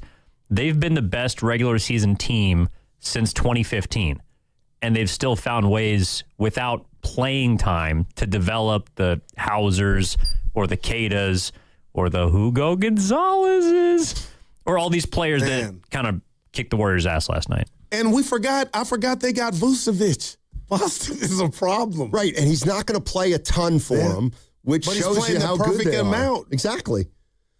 Hauser, his minutes have been first year 6. What year? 21, 22. So he was the 15th man on the team that lost to the Warriors in the title. Okay. Next year, 16 minutes. Next year, 22. Last year, 21. This year, 24. So he's turned into a legit role player. What would J.K.'s ledger look like? What do you mean? If you looked at his minutes played with his Warrior team. It'd be more than you think. Would it be more as much as that or less? That's a good question. I want to say, he's been hurt so much, but that doesn't affect it. Give me J.K., Sonny, out to shoot. I know the Anthony Lamb, Ty Jerome. Boy, did we miss him. Hauser in his career has played 200 less minutes than Jonathan Kuminga. Wow. Thank you, E. Wow. Kuminga's averaged 22 minutes over the course of his career. That's some time to show something. Kuminga. What do you think's going to happen with him? What if I told you I don't care? I'm turning into I do care. You care. This is how you'll find out whether the Warriors can't develop or they made a wrong pick. Hey, listen, that's why I respect everybody's opinion, the ones that know the game, that didn't play the game. I don't care. I listen to you. I value any opinion, even if I don't agree with it. It's Willard. I'm my own basketball savant. I know J.K. can play. For you, it's another tryout. I know. I saw the Minnesota series. He can ball. His mind is you-know-what, and it got you-know-what by you-know-who. So you're sitting here like, can he dunk? Can he jump?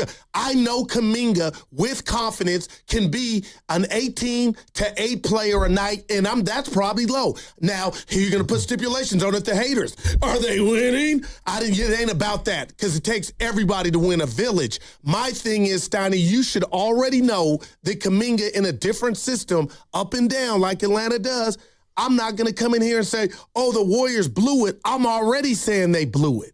Well, they did blow it. But my point is, if he can't play for Atlanta, it was a bad pick. If he can play for Atlanta and looks like a functional player, then I will agree the Warriors didn't develop him. But I think he's going to struggle to play in Atlanta. That's just me. And so if he plays the rest of the year for Atlanta and doesn't get a lot of playing time, then what? Then it's a bad pick. So you're saying there was no peanut in the shell?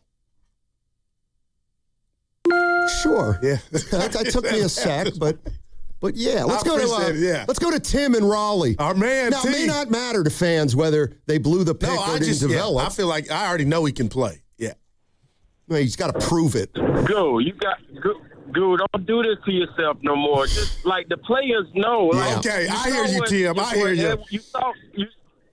You saw what Anthony Edwards said to Jalen Johnson. I mean, hey, man, you got Kuminga. You're going to love him. Wow. The real ballers know what the kid can do. You got to stop doing this with Stoney. You're right, man. You're right.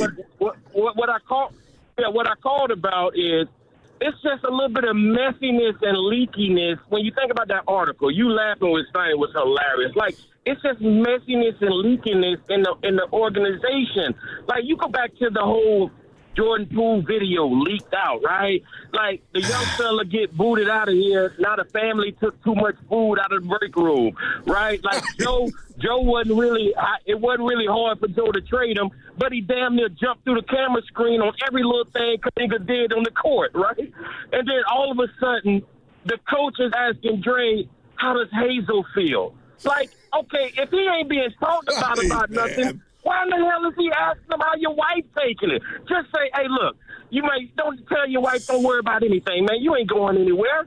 Like, why is the organization, they just be like laughing stocks a little bit with some of this nonsense. Then Joe coming out trying to speak on Dunleavy's behalf on how he looked in front of the media. It's just a little messiness behind the scenes with these guys, man. But yeah, you gotta stop this. Stop with this fake stuff. It's over. Got you. You know the real ballers out there. Yeah. You got Edwards saying to the young fella, "Look who you about to get."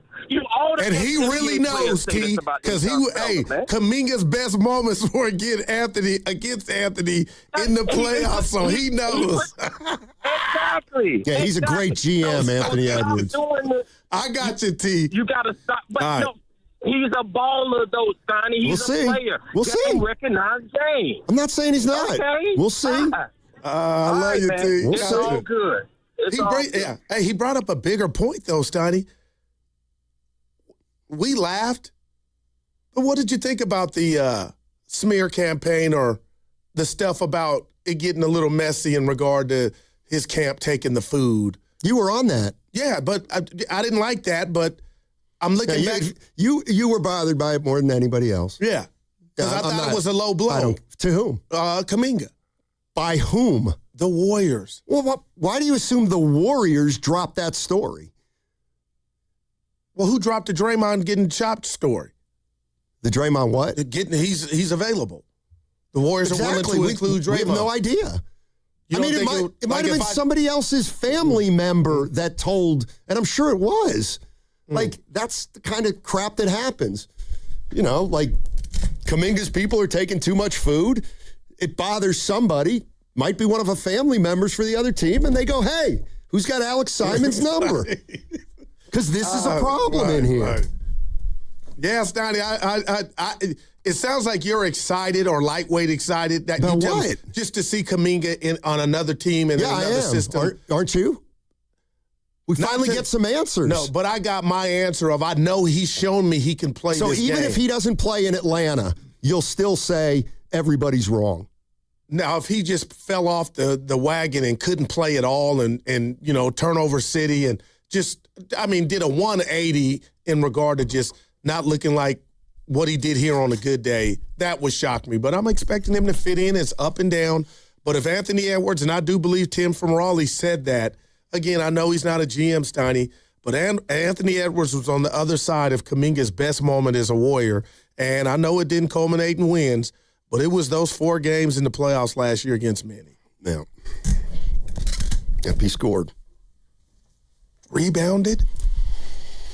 I love Kuminga. Like, I just don't. That is great. Like, I don't think he'll be. I don't think he's a consistent player.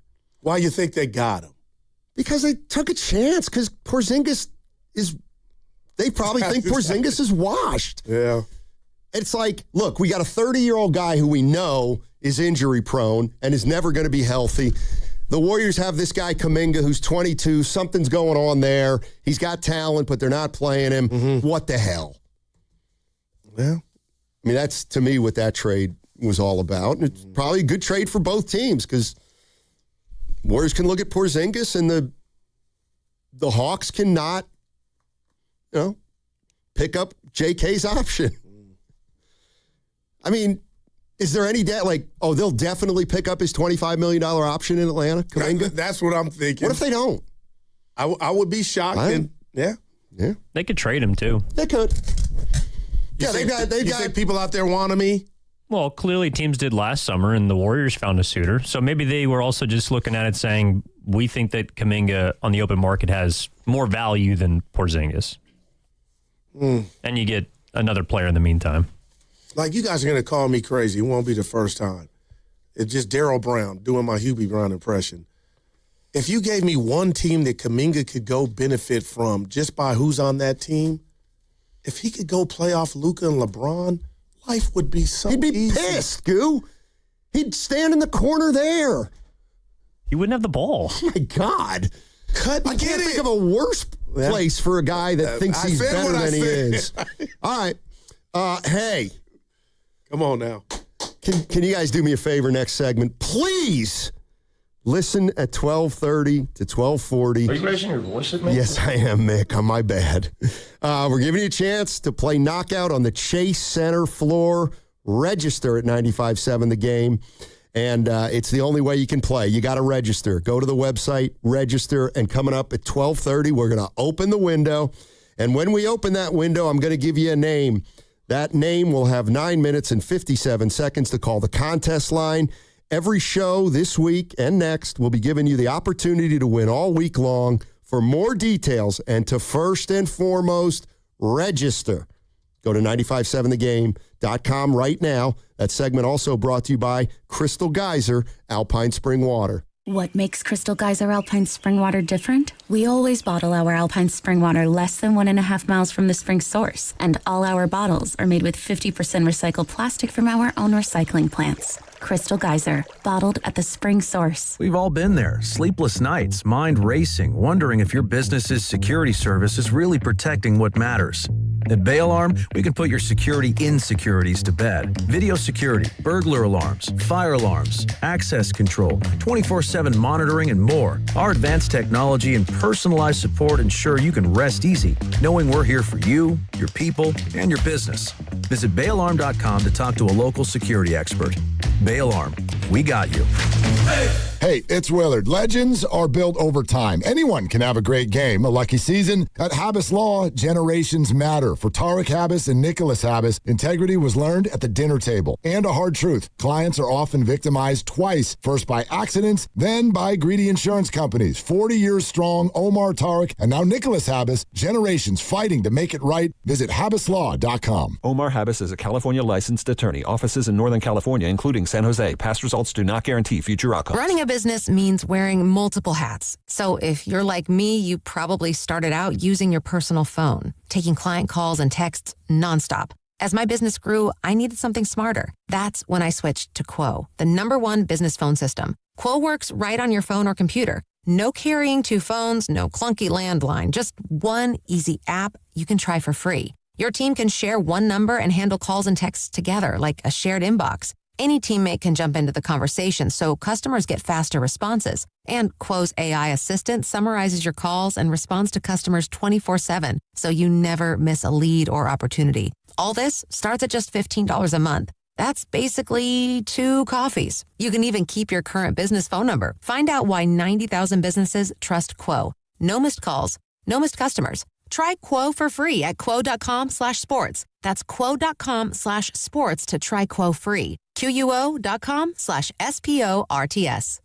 A lot of Bay Area banking customers are faced with a choice. Which financial institution best fits what they're looking for? It might make sense to consider a bank's history. Take Fremont Bank. For 60 years, we've provided stability and consistency with an emphasis on relationships. We've grown one customer at a time, not through mergers or acquisitions, because that's how you can do business when you're independently owned and community focused. Fremont Bank. Here for you, here for good. 95.7 The Game and Great Clips have teamed up for the new basketball season. We want our listeners to look fresh with a great haircut from Great Clips. Each week, we'll pick a lucky winner to score a gift card. For a chance to win, courtesy of Great Clips, enter online at 957thegame.com. Build your team, build it sooner. Need your match on ZipRecruiter. I know that hiring can be challenging. You need someone to match your role perfectly. Well, now you can meet them fast on ZipRecruiter.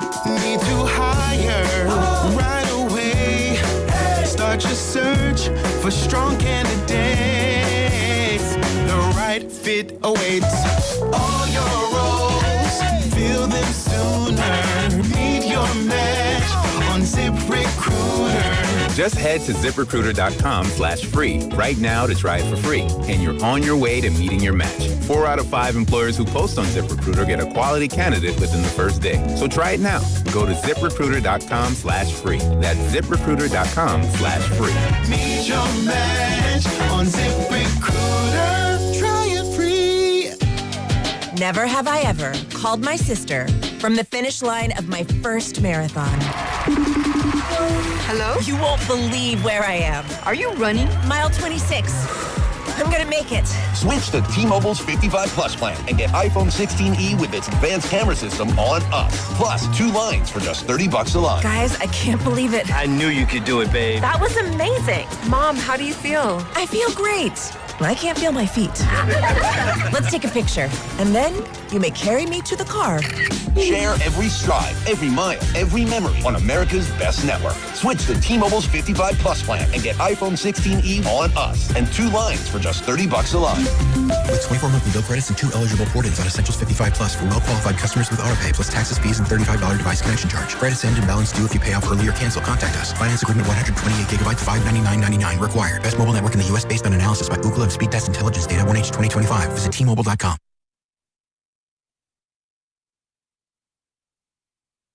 Damn right, I check you. Yeah, Steiny. You're being an ass. It's a radio ass. Dub Nation, this is Brandon Pajemski, coming to you live from the Laughing Monk Studios. You're listening to Steiny and Guru on 95.7 The Game. All righty, I go on and on. It's too short. Now, don't be irritated because I told you I can rollerblade. Come on, man. Evan, you want to finish up today? I would. Evan, do you? You've asked me that multiple times this week, and I'm starting to get worried. We should start It's been doing a long that. week. Bobby Jones, come in. Sub. Would you hit the buzzer right the now? fist. I'm tired. I love Evan. This would be like the 70s where relievers were brought in to close. Exactly. The 4th inning. Exactly. Dick Could you Tidrow. imagine? Come in the 4th inning with 2 outs, and he'd finish up. Like, damn, Rollie Fingers threw 160 innings that year? Wow. So for the people in the back that don't know why, for the millionth time, you're irritated, Carter Chickering and Evan came in, and I was just talking about random gossiping. stuff. No. You gossiped. And I said, I asked Carter, do you know how to roller skate? Because hockey, the ice That's not skate what I'm was on. upset about. Which, keep some information. Don't be afraid to keep some information to yourself. That's all. He deserved You it. don't have now, to. I could You really don't- go in. Yeah, go ahead. I could go Samuel Jackson and Pulp Fiction on you now. Oh, boy. It's not your business. So who are you to be mad at if it's not your business? I could say mine, your own, you know what business, because you're not the subject of it. So how can you be mad? You just talked So go ahead. disparagingly How can you about a be mad? friend of mine. Ours. And, right. Wasn't ours. as much about the What was friend. despair? And Exactly. I will see if she appreciates you sharing I'm going information. to tell her because we roll like Okay, go that. ahead. But there was nothing derogatory about her. Yeah, no. Evan? No, it wasn't. No, nothing. It wasn't about her. Yeah, I don't get out like okay. that. That's my girl. I can't That's- wait for us to see her. But for you, she's never going to see you again after I tell her what you've been blabbing to the office about. The office. You didn't have many friends growing up. I can truly tell now. I had 2 close friends. That's it. But That's I see why that's it. That's right. a low number. Well, that's a sad number. Well, your mistake is you actually think you have dozens of true friends. I got multiple best friends, Donnie. I got too many. No. Hey, man of 105 holds. No, I'm not a snitch. Guru's the snitch in this case. Snitch. You are. You already snitched, and now I'm going to snitch. You got a little cop to you. Dude, you are incredible. Hey, real quick. Why does Carter have to know that? Why did he have to hear that? Because he's my little brother, our little brother. He's big. Yeah, well, size 16 shoe. That's amazing. Anyway, Stoney, that's called camaraderie, man. It's called bad-mouthing somebody. And that's you think fine. I snitched, but you That's I can't believe it. And it's hurt me. I can't believe it. Yeah. Somebody tells you something in confidence, and you can't even sit on it for 12 hours. It wasn't. You can't sit on it. You have to talk about it. Did the said person say it in front of both of us? Hello? Yes. So it wasn't in confidence. Yes, it was a story that was funny, and I shared it with my bros. You think it was funny? You think that's funny? Okay. Let's move on. Dude. Let's move on. We'll find out what she thinks when I tell her. I can see her smiling like, dude, you did nothing wrong. Yeah, what did I say? Yeah, we talked about it on the radio for about 4 hours. Whoever said you're snitching, you're snitching. You are the worst secret keeper of all time. No, that's Shasky. No, that's you. That's Shasky's number one. And you know who agrees with me? Who? Nahigian. Now, if you know why? Because when you say stuff like, I don't like to get involved in other people, he'll laugh right in your face and he'll say, that's all you ever do. So take it up with him. No, look at me. If he really said that, I can't finish to your face. Show. He said it to your face. Well, he did that. He didn't care. As a station, we remember that, Evan. That like hurt a me. sowing circle. You guys are that hurt me. Do a great and job. He just walks by. Oh man, you're the worst, Artie. Well, I had a game for us. Any player, right now, this is real. This is what I do. You can talk and ask any question to any executive, owner, or player on the Warriors. I'll be that person, and you ask them the question that you want to know. That's a fun game for you. It's not really fun for me. You get to ask the question. Who are you? Whoever you pick. Because I want you to be Draymond Green when it's my turn. Who do you want to be? I'll interview you if you like that guy. You want to be? I know you want to be Steph. No, I want to be the guy asking the player or the. Oh, you want me to be the player? Yeah, or the executive. Who do you want an answer from the Warriors right now? I have all the answers. Wow, look talent. At you. This is wild. I understand the nuances of where they're at. Like, I don't need clarification. Okay. If you do, we can play this game so I can help you. All right, be Porzingis for me, and I'm the reporter. Yeah, sure. Great debut by you, Chris Stapps. But it wasn't. No, it was. How serious is this immune deficiency disorder that you shared with us? Yeah. Do you feel it every day? Do you feel it before you play, warm-ups? I feel good right now. Well, you haven't played since February 7th. I know. I felt good last night in 17 minutes. You looked a bit winded. Well, I haven't played in 2 months. Have you ever played sports before? No, you got to stay in shape when you're in shape. James Logan High. Have you ever? Steps. But I do want to ask you this. Are you taking any medicine for that condition? That's none of your business. Who are you? But that's what we want to know. I don't care if he's taking medicine. Come on, Scotty, you're lying. Like, no, how are you dealing with it? Come on, dude. Like, Evan, was that out of bounds? It's just weird. It's just trivial. Like, ask somebody who means something. Like Porzingis, he doesn't matter. He just got His condition does matter if it's improved or he's beaten it or can defeat it. I mean, maybe he's here for the foreseeable future. Yeah, but probably not. You act like he's not even dealing with that part of anything. I don't even know what he's dealing with. I just look at the games played. Well, it's something. He was listed as questionable before the game last night with left Achilles management. Apollo Cruz says, show me the prescription. You can't do that stuff. But no, Stoney, I want to know those questions, man. Those answers. Why wouldn't you want to know important stuff? Like, you get bogged down in the details too much. Because I love hard and busy. I want to know. You want to talk about a non-factor like Guy Santos for 42 minutes, but then you're just like, well, Draymond's Draymond. Yeah. They shouldn't have done this and that. Okay, let's go back and talk about Santos. He's a real gamer.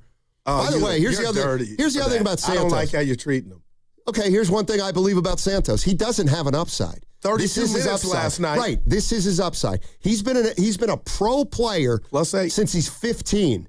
I don't think he's got much more developing to do. So what does that say about the state of your team that he can play 32 minutes on your team on a nightly basis? You know what, Goo? You're a smart guy. I'll let you answer that question. What does it mean to you that Guy Santos plays 32 minutes for the Golden State Warriors? Well, I appreciate that. Yeah. Well, I'll tell you what it doesn't mean. I don't put people in the box like you, sir. So I can step back and say, this dude's taking advantage, just like Fitz said yesterday, of an opportunity that was unforeseen. And I'm not going to sit here and belittle him because of who he's not. I'm watching him play and on my television. And when I go to the games, he's playing sometimes 32 to 35 minutes. Right. And I feel like I can have some pleasure in watching him play on days that he performs well. And there's no problem coming in here giving that guy some kudos. And that's all I did when we had Fitz on. Yes. Yeah, and let me tell you, the more we talk about Guy Santos, the more you know this team stinks.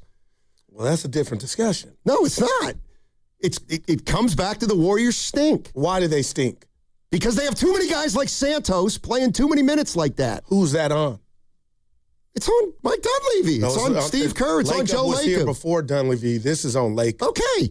But you would never say that to his face. I would never see him. Exactly. Because you don't use your credential to go to games. I do. Well, you could see him every home game if you'd want. Hey, Joe, how you doing? Yeah. Can I have your number? Well, you got it. He's a fan of the show. Well, I felt like he was talking to us at that. He wasn't. He wasn't. What if he listened today? What would he be mad at, Evan? I'm being real. Yeah, we're saying what the streets are saying. He'd be mad at you laughing when I was just quoting him, and he would be mad at you saying, Joe Lacob, the owner of the Warriors, is wrong. They were really close to a trade for Giannis. No. So Lacob's lying when he said they weren't. Yeah, he'd like that from the flagship. You are truly incredible. He would love that from the flagship. Yeah, I'd sure be happy with you, Sonny, as well. That's right. Because you were the one that brought it up today. Bottom line is, you guys need to understand this. I'm different than you guys. No. I'm grandfathered in. Dude, I'm grandfathered in. You guys ain't. And you really believe it. I got more experience than anybody in that organization. Great grandfather. Yeah. Grandfathered in. The rules don't apply to me. Well, obviously, that's why you got Steph's jersey. When I write my book, that how that happened. And you left out the second part. Evan, Curry has my jersey. Allegedly. Sonny, where you think that thing is? He doesn't know. Evan, where you think it is? He might have it. Here's the bet I would make. When we go, we'll ask him, and I'll bet you he does not know where it is. I would agree. I don't know. It might be in some house halfway across the world. I mean, seriously. He did know the diplomats, though. He got the dips. Well, it's because the jersey said diplomats. I have to imagine he's got a house just for storage. Yeah. He's got some dogs, right? I don't know. You mean pets? Yeah. Does he? I don't know. Josh Leverett, the famous dog owner, he trains dogs. Kevin Hart, Steph, Kendrick Lamar, his mother, Catherine. That's where I'll go get my facials. Shout out Urban Skin. That's weird. Well, not every guy gets a facial. Some do. So, yeah, some. You're right, some do. But it's how you keep your skin up. Yeah. Sure. You ever see some of your friends, you're like, damn, they look dry. That's how you moisturizer. Anyway, shout out Cat. He has dogs, Sonny, for sure. So Josh has trained them. Got a series on Netflix. Okay. So he's got more than one dog? Maybe they use the jersey, something to do with the dogs. Maybe. I'm jealous. I know you are. It's And then it's your least becoming attribute. And I did tell Steph you were his your resentment, envy, and jealousy never is starting to define you. Never resent. Those are haters. I congratulate. I don't hate. Yeah. You got the jersey, but I felt like the show got the jersey. You can feel it any way you want, but Evan, I didn't see two Guru on it. Yeah, I hate it. I'll wait till Evan stops talking to take a call because... Well, he's working. Well, he should be screening. Did we get our guy? Who? The knockout. We would have forgotten. Good job. Let's open that window. Let's do it. Today will be the day. I'm out. Can't wait to Hey, the window is open. At some point in the next 30 minutes, we're going to announce our first name registered to play knockout with us at Chase Center. All right, listen. We're 0 for freaking 4. Come on. We've given out 4 names, and we're 0 for.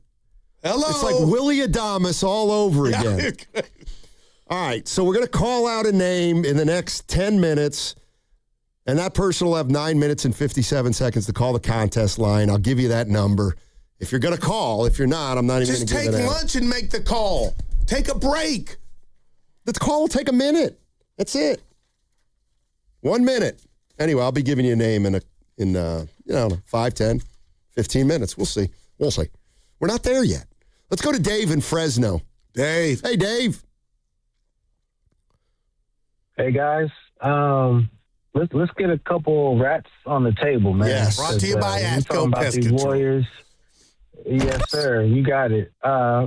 First rat. The Warriors need to get out of the business of worrying about player relationships.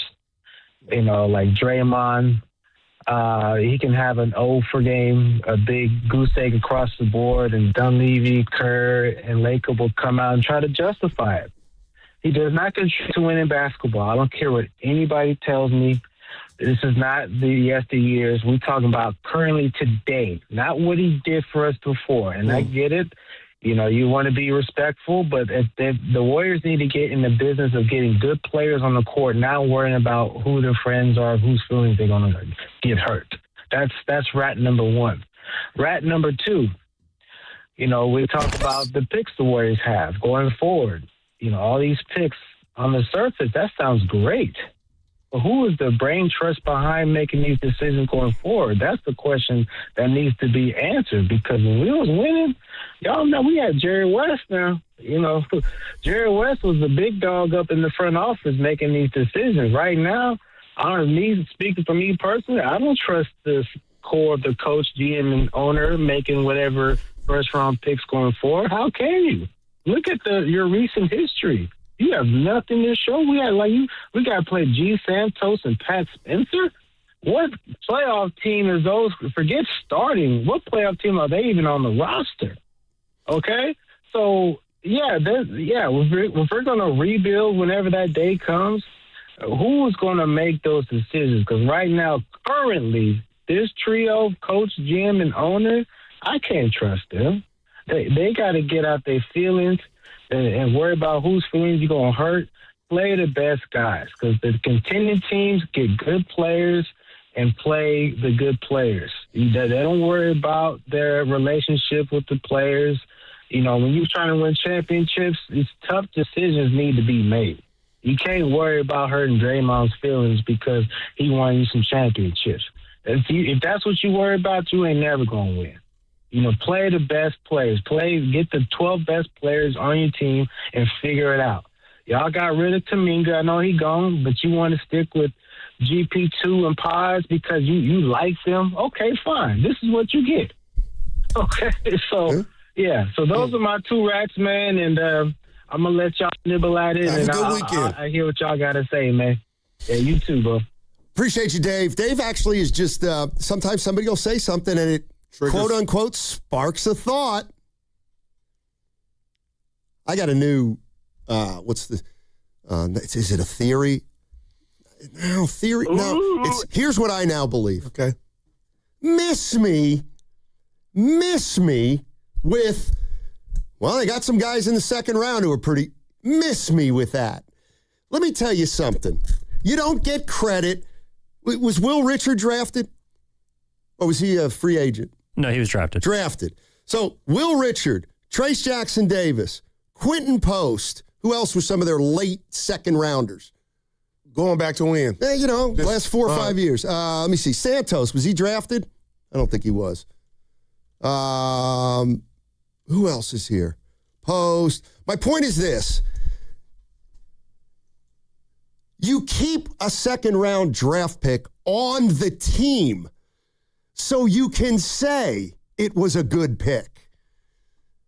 They're on the team because they were selected, and if it comes down to a player who was selected and a free agent, they're probably going to take the guy they drafted so that they can say, hey, we've had a lot of success with Post, TJD, and Will Richard. It's like, okay, yeah, they're playing in the NBA, but are they better than some free agents that were undrafted on other teams that they turned into productive players? Like, okay, Draymond was a second Draymond's round. different. Yeah. I mean, Jokic is different. But miss me with, you get a guy who's a 55th pick, and he's the 9th man, and he's okay. He's okay. But how about Jordan Poole?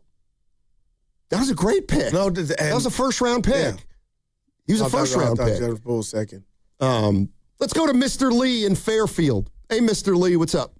Thanks, E. Late first. Fellas, that last caller took my thunder. He was right about the architect of this organization really is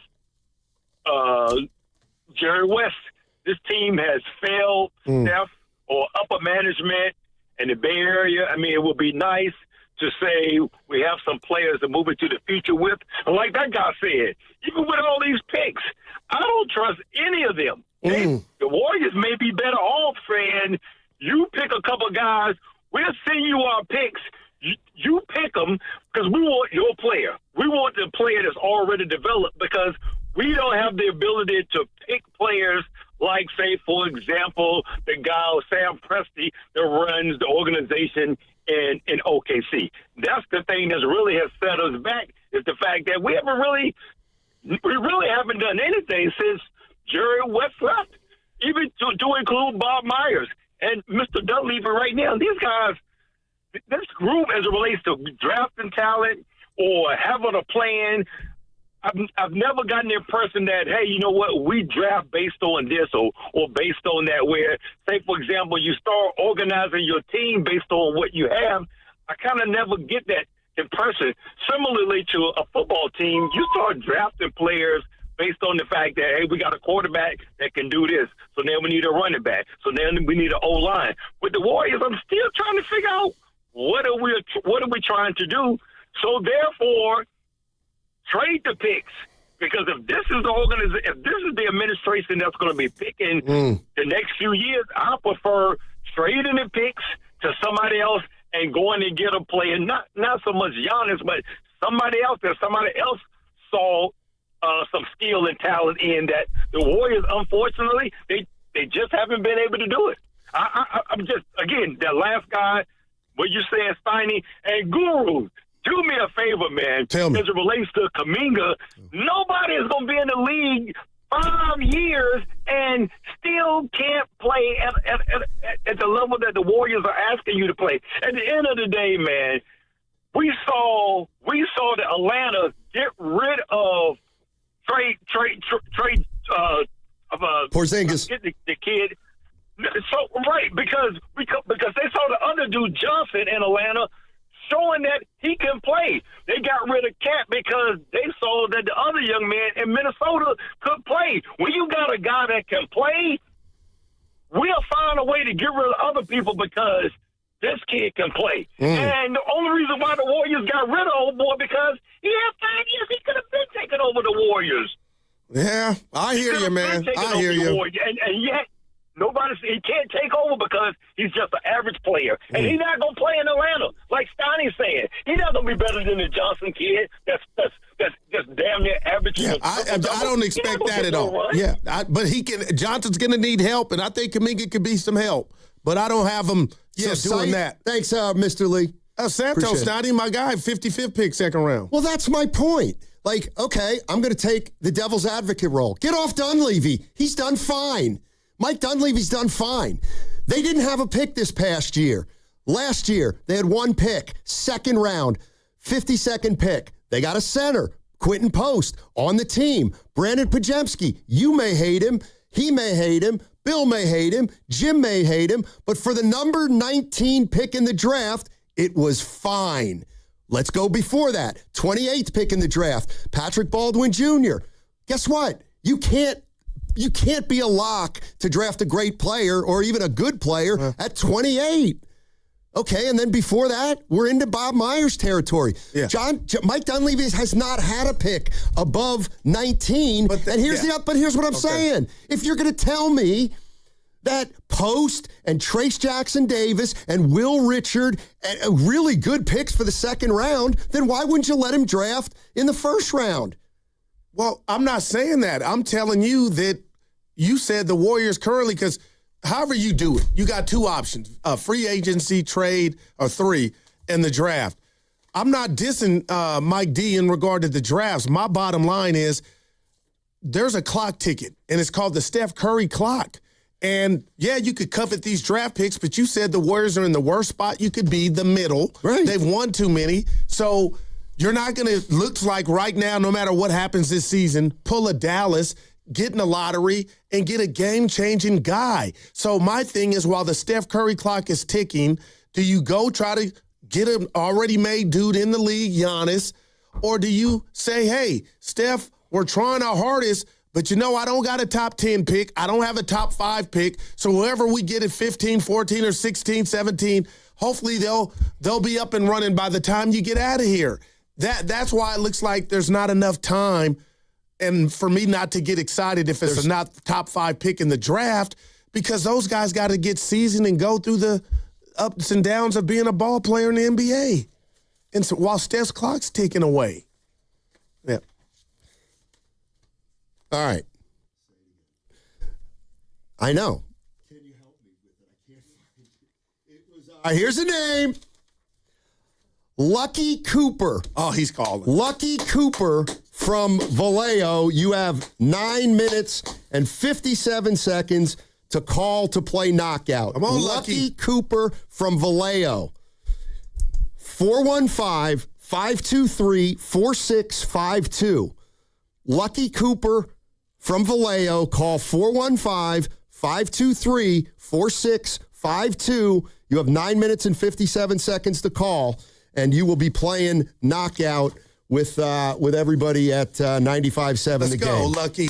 What a name. What's coming up on The Game is brought to you by Fremont Bank. Here for you, here for good. That segment was brought to you by The Inn at the Tides in Bodega Bay. They are back. The legendary all-you-can-eat Dungeness crab feeds at the Tides Wharf restaurant. Just $99.95 per person now through March. Make it a getaway and ask for the crab feed special room rate.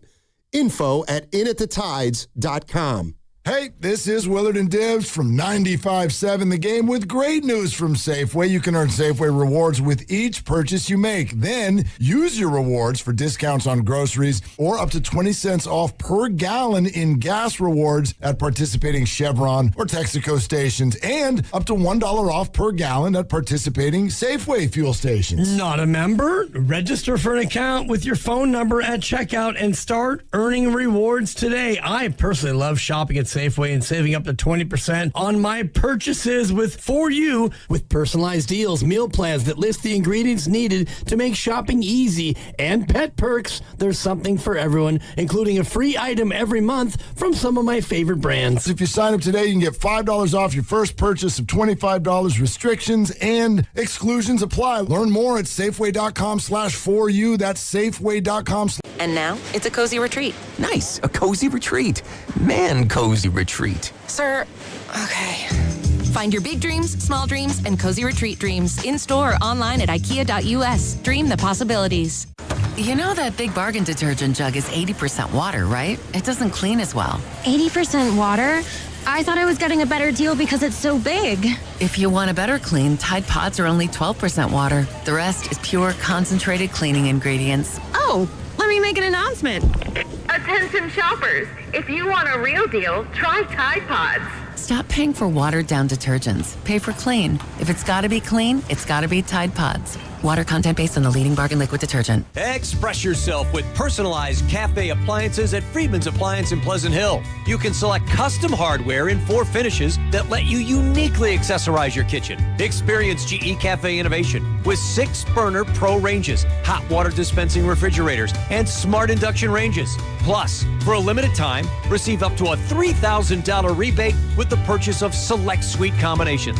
Uniquely style your kitchen at Friedman's Appliance in Pleasant Hill or at friedmansappliance.com. Home equity. Across America, there's $30 trillion of it sitting in homes, already earned, already yours. But for most homeowners, it's not easy to access. Until now. Unlock's home equity agreements help you unlock your equity without the usual headaches. For flexibility, for possibilities, for the things that actually matter to you.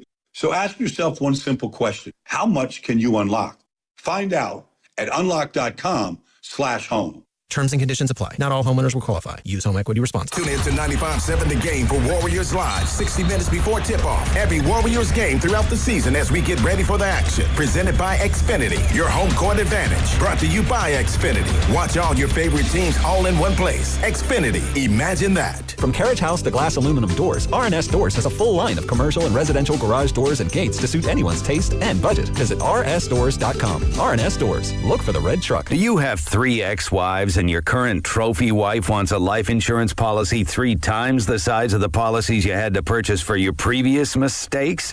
If so, you need to call Big Lou at Term Provider, 800-700-6898. Big Lou is intimately familiar with your problems, and if you're 50 or 60 years old and in reasonably good health, a $1 million policy should only cost about $100 to $200 per month. Big Lou may have a solution for your previous policies as well. You may even save enough money to lighten the load on your new $1 million policy. Remember, call Big Lou. He's like you, except he's only on number 2. Call Term Provider at 800-700-6898. That's 800-700-6898. For $1 million in term life insurance that you can live with. Call Big Lou at 800-700-6898. 800-700-6898. 95.7 The Game has your chance to run in the iconic San Francisco Marathon. Head to 957thegame.com and enter for your chance to win a full marathon bib for the San Francisco Marathon on July 26th. Get all the details and enter now at 957thegame.com.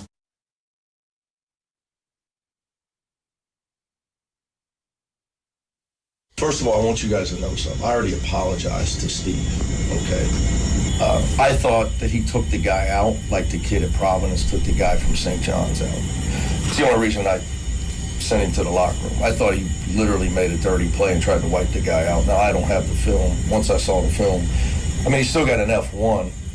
To be honest with you, I don't even know if he deserved that. When I watched it, you know, Coach Iz thought the same thing when I communicated with him. But I thought he tried to wipe the guy out, which to me, you know, that's a bad play. Now, back to Steiny and Guru on 95.7 The Game. There's no more of a sign of strength than an apology. I was wrong. It's so liberating. You should try one. Mick Cronin apologizing to the guy he threw out of the game on his own team. Now he needs to go talk to that Michigan State student reporter. I don't give a rat's ass about their student. Evan hit it on the nail. Somebody got to him, Stoney. They said, just like, just dial it back, baby. I could give a rat's ass. That's great. This is on camera. They can hear you. That's going to be an all-time. Yeah. We're talking about the... Hey, anybody know Lucky Cooper? Lucky Cooper from Vallejo. If you're lucky day. If you're a buddy of his or her, I'm assuming it's a guy. Lucky Cooper in Vallejo, get on your buddy and tell him to call 415-523-4652 in about 3 minutes or sooner. Yeah. We can't go otherwise for the whole week. What is that, the Golden Sombrero? Well, that's 0 for 5? I thought that was 4. Yeah, well, we're worse than that. Well, you are. I wasn't here. So one's on Evan's ledger. Evan's 0 for 1. But he's a real team player, this guy. Wait, what? Go ahead, say it now. He goes, we're 0 for 5 with the contestants. I go, no, 0 for 4. Evan's got 1 on his ledger because I was off Tuesday. Oh. And I said, there's a team player for my you. My boy right Big there. Deck's coming at you. He likes careful. you. He hates it. Oh, he hates me or he likes me? No, he hates you, but now he likes you. You know what? I don't need it. But how many of your friends don't dislike me? Like you said, your rich friend says, so how's it working with the guru? Well, like if you were making fries. Nothing wrong with making fries anywhere. But you know what I mean? Listen, my good friend from back east, he doesn't really like you. He just uses you to get at me. Like he'll say to me, well, that means he don't like me. No, he doesn't like me. He'll say, I'll tell you what, Stein, that guru guy, I like him. I'll tell you what, he knows sports, man. Oh, he puts you in your place. And I'm like, shut up, man. Shut up. Will I ever meet him? Or you go? I hope not. That's weird. Well, you met all my cats. This is one of your 2 friends? No. Wow. No, this is my 3rd. Oh. I met Dana. Will you get to meet my friend Matt? I don't know, Goo. He's often in places. Yeah, you had a little incident yesterday at Sam's, I heard. And oh my God. You wanted to go into a back room and were told you're not allowed in there. Oh boy. Yeah. Well, first thing I thought about was the late Reverend Jesse Jackson. As soon as she said it, and she had a stone, and then she just burst out, and I hugged her. We had to embrace, because I was like, this is racism at its finest. And she laughed, and I laughed, and we hugged. But we embraced. Something stayed with you. Oh, no, she got me. Anyway. Yeah, she pulled my chain. We had a little work function yesterday. Well, really, we didn't. I was the only one there. Well, no, they were in the back room. No, they were not. Dylan said they were on the patio. Didn't you hear him? Yeah, no, I was there. I covered up my base. I checked everywhere. Nobody was there yet. Then when I drove the caddy off. Oh, you were early. Too early. Because you didn't come. Speaking of being late. We got him? No. Lucky Cooper has not called. 9 minutes and 57 seconds has passed. If they don't care, I don't care. That's my answer now. Does the Warrior record have anything to do with this? No. Absolutely not. Where are they at? You mean nobody wants to play on that floor? No, you want to play. Let me tell you what it's like. You're not really playing. You're shooting. I scored on Willard. I was playing. I got video of it. Ooh. We're going to run that back. That puts me in a good mood. Joe Lacob talked to Tim Kawakami after the game last night. We're done. And Joe addressed a lot of things with this team right now. And a couple of the nuggets, he's not into tanking. He said we got to try to win. I like that. I believed him on that. You know what? When you talk about tanking, I don't think it's a positive or a negative. I don't think it has a connotation. You just said the league is full of cosmetic crap and all this tanking. But that's not cosmetic.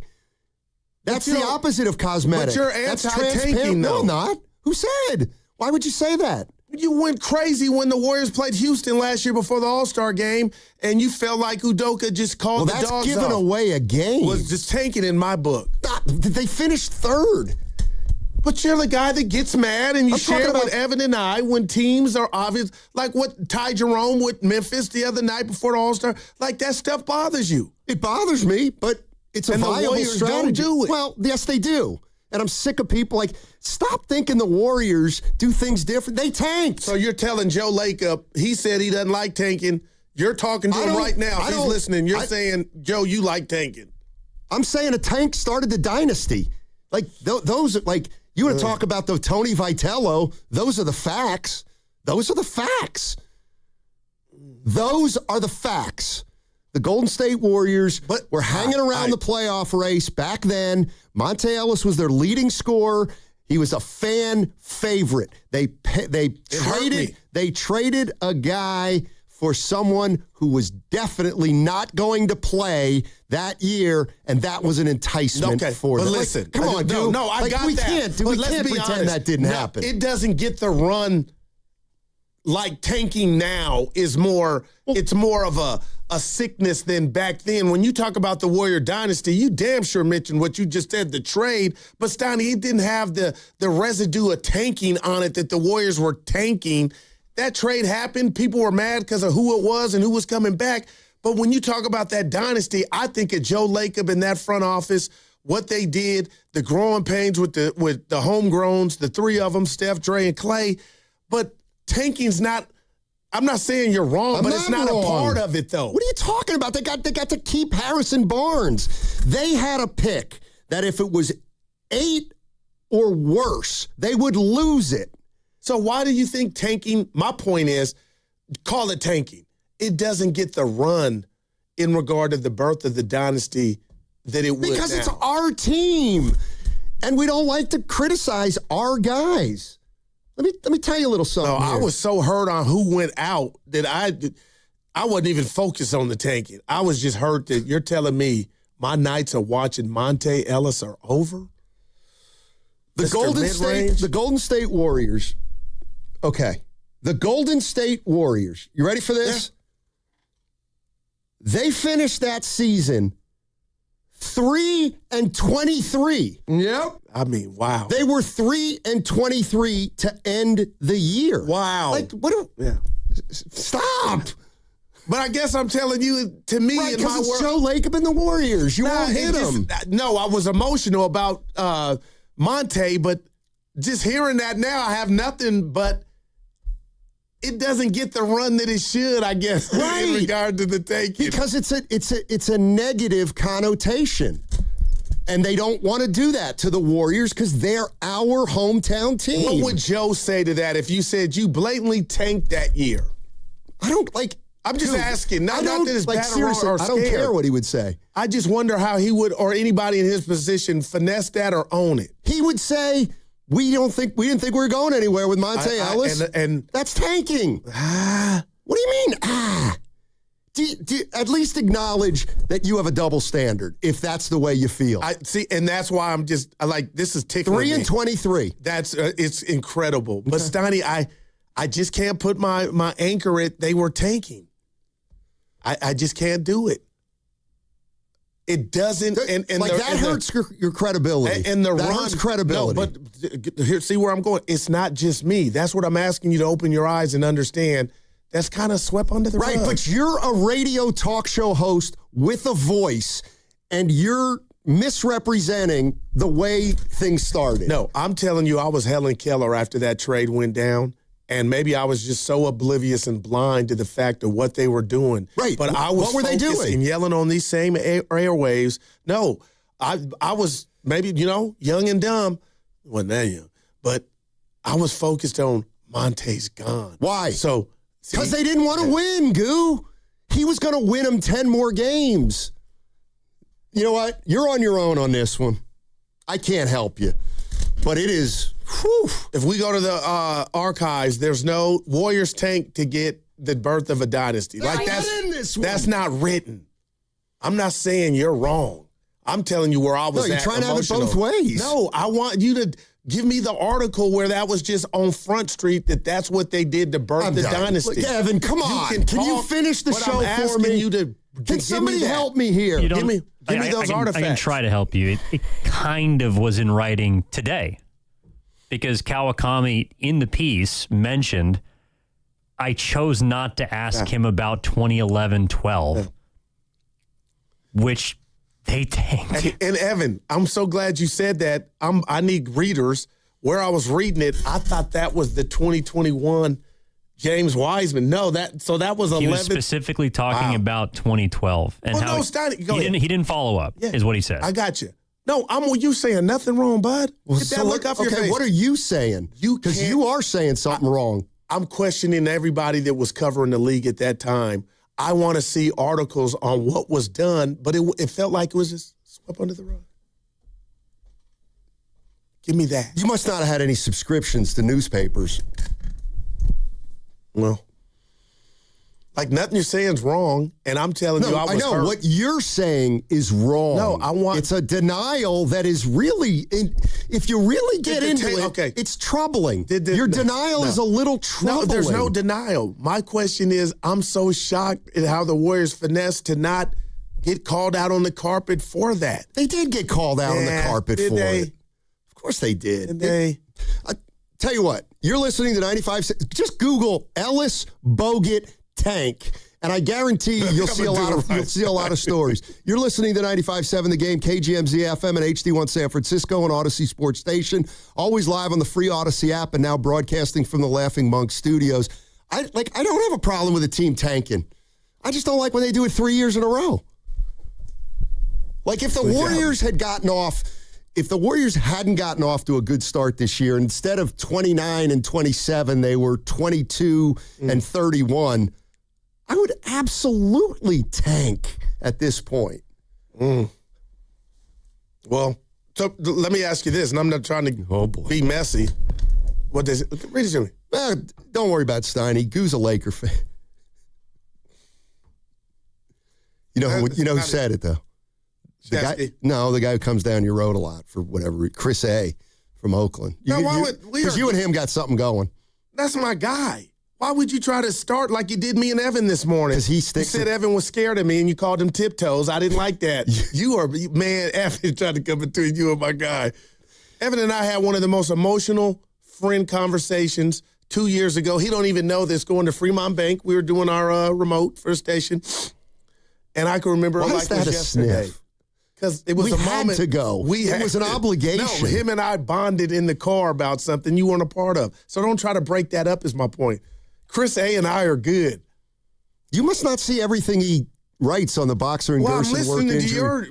I don't read every one. No, I'm listening to you most of the show. Right. I didn't appreciate the tiptoe. You're going after my your boot. New nickname. You're going after my boot. It was over. No, I wasn't. I wasn't going after the boot that time. I was going after how, and I've noticed it now over the last few years. Here we go. Evan is more than willing and very aggressive to come down my road. I appreciate that. Let me finish. Are you raising your voice at me? But he's scared of you. No. And so that's why I'm going to start calling him Tiptoe. He jumps down my road more than you, and that's why when Monday happened or whenever it happened, Evan, I go, he's yelling at me. Yeah, the fangs came out. Are you raising your voice at me? Oh, Snotty, you are something else, man. Next inflection point for the Warriors. Gone. Well, I'll tell you what does Steph Curry do this summer? What does Steph Curry... We've been here before with Kerr. Okay. We did it with Curry. Remember, we were like, when's he going to exercise? And he did. My question is simple. Will Steph Curry talk to Warriors management this year about a one-year extension? It's a very simple question. Will he or won't he? Well, he's going to get whatever he wants. Okay, well, then he should just do it. Well, I can't read his mind. I know if he wants number 5, and I know he does like nothing else, at some point you got to take, not pennies on the dollar, you got to do something to where you can allow the team, and you can do it this year, to where they can have some more funds, disposable income, and go get you a guy. See, they're not painting the Chase Center. They're going to get you some talent. So I would do the Tom Brady if I could. If I were him. Here's where I disagree. I'm just saying. Here's where I disagree with you. Yeah. It was just a throwaway line. I know he wants to win a 5th title more than anything. Okay. We don't know that. We don't know that. He may want to finish as a Warrior more than winning a title. Oh, we sat down and talked to him. That kind of is the same thing to me. He wants to do it here and go nowhere else. That I'm assuming that just from what I know Steph Curry to be. But Steiny, you know he's a killer. He loves golf. He's a competitor. Okay, then he's got to leave. What if I told you that? Then he's got to leave. Well, he's got to walk away from the franchise at the end of next year. Now, what if he was here in my seat and he said, Steiny, I hear what you're saying. I appreciate it, but I disagree because of my reasons. And he lays out, this is what I'm going to do to help the franchise free up some bread. I'm not going to exercise this, that. Like, that's a possibility.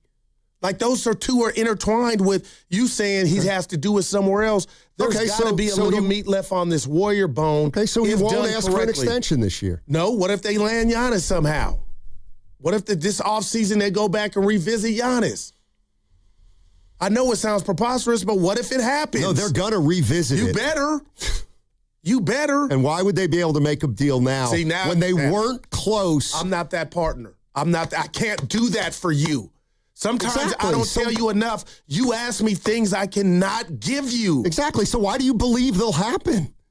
Because you can always try. You can try, but if you don't... I'm not telling you it's going to happen, but you need to try. Of course you need to try, but I'm saying, how do they try? What do they do? Well, one, pick up the phone. You got to make something happen.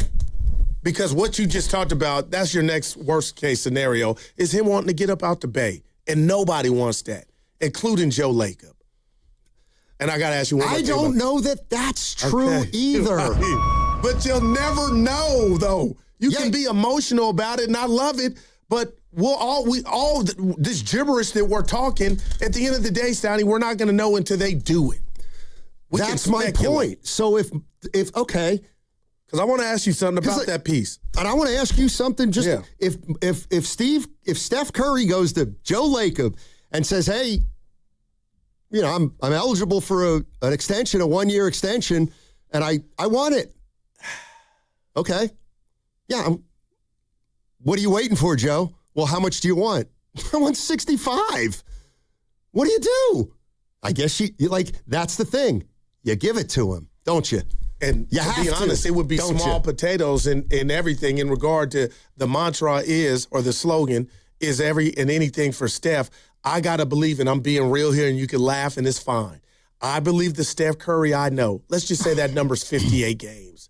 He wouldn't do that, play that card on a season to where he know he was less available than I feel like he feels basketball guilt that he wasn't out there. So I don't think this is the time where he would play that card. Now, you could call me naivete on that all day, but the Steph I know, Stoney, that this is not the time. If it ends up being that low, the ledger in regard to less games played. I mean, just from a practical standpoint, and this is kind of what I mean, like everybody out there, a lot of Warrior fans, he can play for 3 or 4 more years. Well, then why don't you sign him to an extension for the year after next? Period. It's Steph Curry. You're doing everything for Steph. All right. And you know what? The only bridge I can retreat to is because this is what I wanted to talk to you about. I have nothing for you there, but I hear you.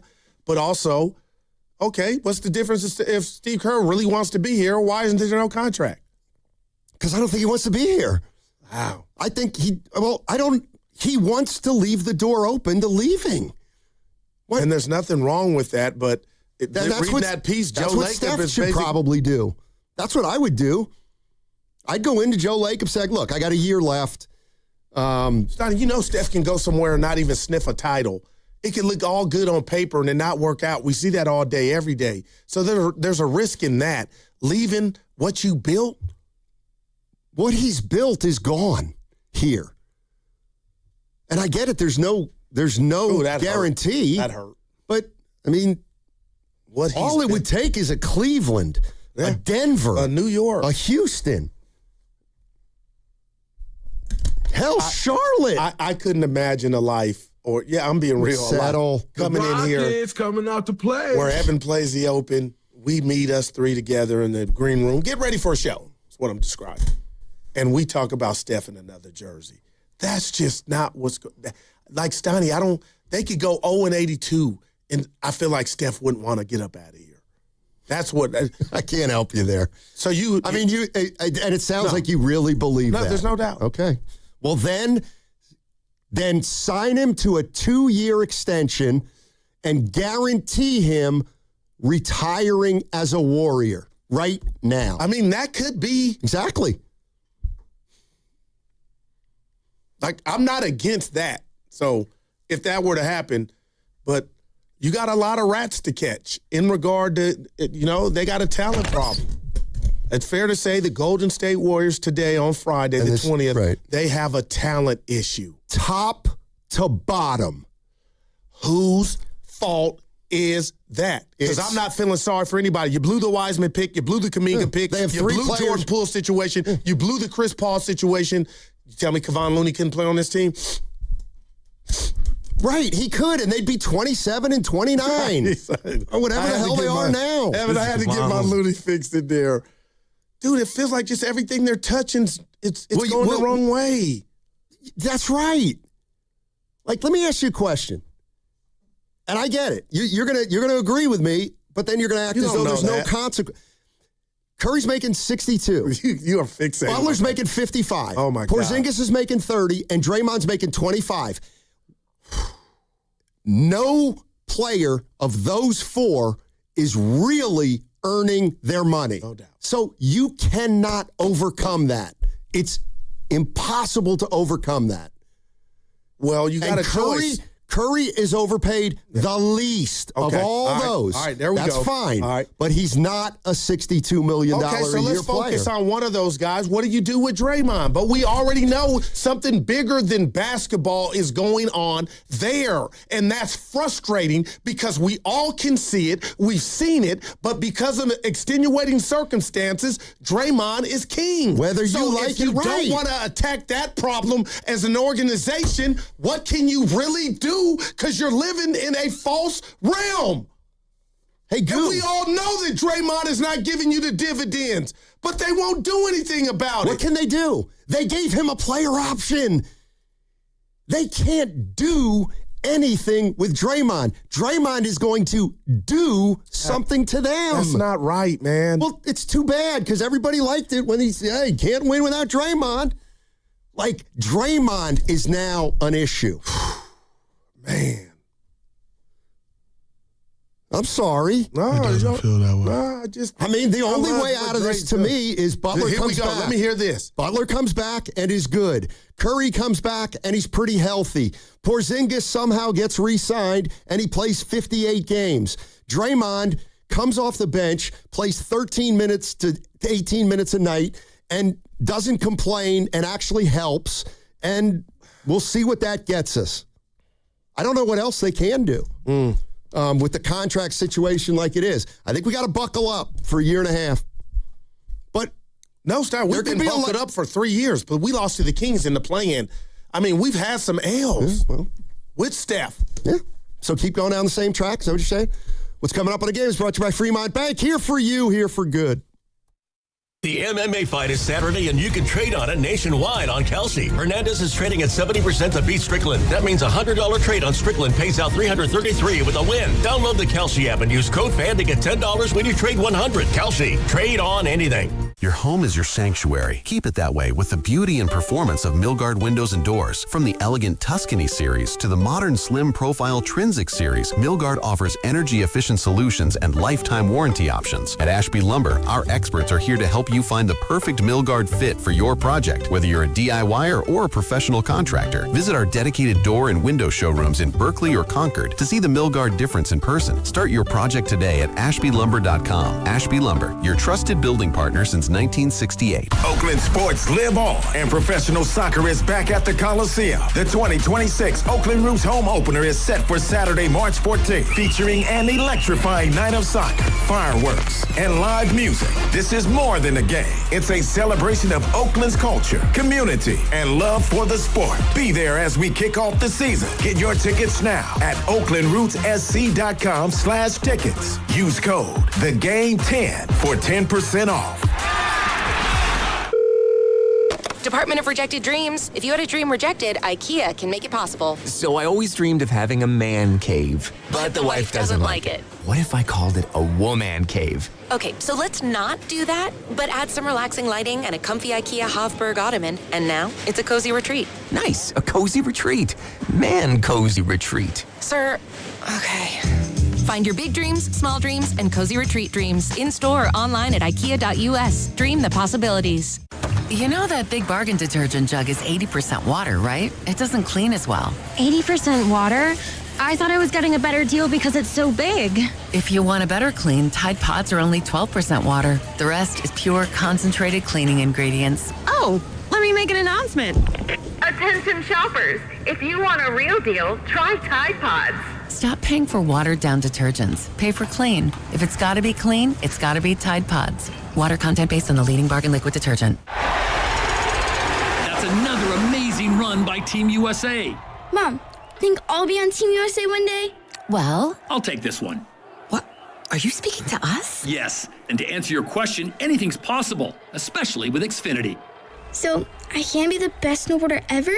Well, I can't guarantee that, but Xfinity can guarantee that your internet price won't change for 5 years. Okay. What if I practice every day? Then maybe you'll be snowboarding for Team USA at the next Olympic Winter Games. And Mom, you'll still be paying the same price for Wi-Fi. Ooh, really stuck the landing there. It's the Xfinity Gold Medal Celebration. Now through February 22nd, get our best price on gig Wi-Fi for 5 years guaranteed, just $50 a month. Plus, get Peacock Premium included for 2 years. That's a $10.99 value per month. Xfinity. Imagine that. Proud partner of Team USA. Restrictions apply. Requires paperless billing and auto pay with stored bank account. Taxes and fees extra. Actual speeds vary. What makes Crystal Geyser Alpine Spring Water different? We always bottle our Alpine Spring Water less than 1.5 miles from the spring source. And all our bottles are made with 50% recycled plastic from our own recycling plants. Crystal Geyser, bottled at the spring source.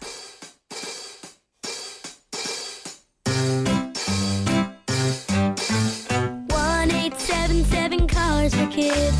KARS Cars for Kids. 1877 Cars for Kids. Donate your car today. 1877 Cars for Kids. KARS Cars for Kids. 1877 Cars for Kids. Donate your car today. Ready to get rid of that old car? Donate it to Cars for Kids. Call 877 Cars for Kids to speak to a friendly live agent. Donation's super easy, and your car can be picked up as soon as tomorrow. Go to carsforkids.org now or call 877 Cars for Kids to donate your car today. 1877 Cars for Kids. KARS Cars for Kids. 1877 Cars for Kids. Donate your car today. Did you know you can donate real estate too? Hear that? That's the sound of your life. Perfectly imperfect. Beating in rhythm to the world you've created. But every time you drive after drinking, the music gets drowned out. Your life sounds pretty great. Don't let a buzz ruin it. Buzz driving is drunk driving. Don't drive buzzed. A message from NHTSA and the Ad Council. This is the story of the one. As an HVAC technician, he and his digital multimeter are in high demand. So when a noisy office HVAC turns out to be a failing blower motor, he doesn't break a sweat. With Grainger's easy-to-use website and product information, he selects the product he needs to keep everything humming right along. Call 1-800-GRAINGER, click Grainger.com, or just stop by. Grainger, for the ones who get it done.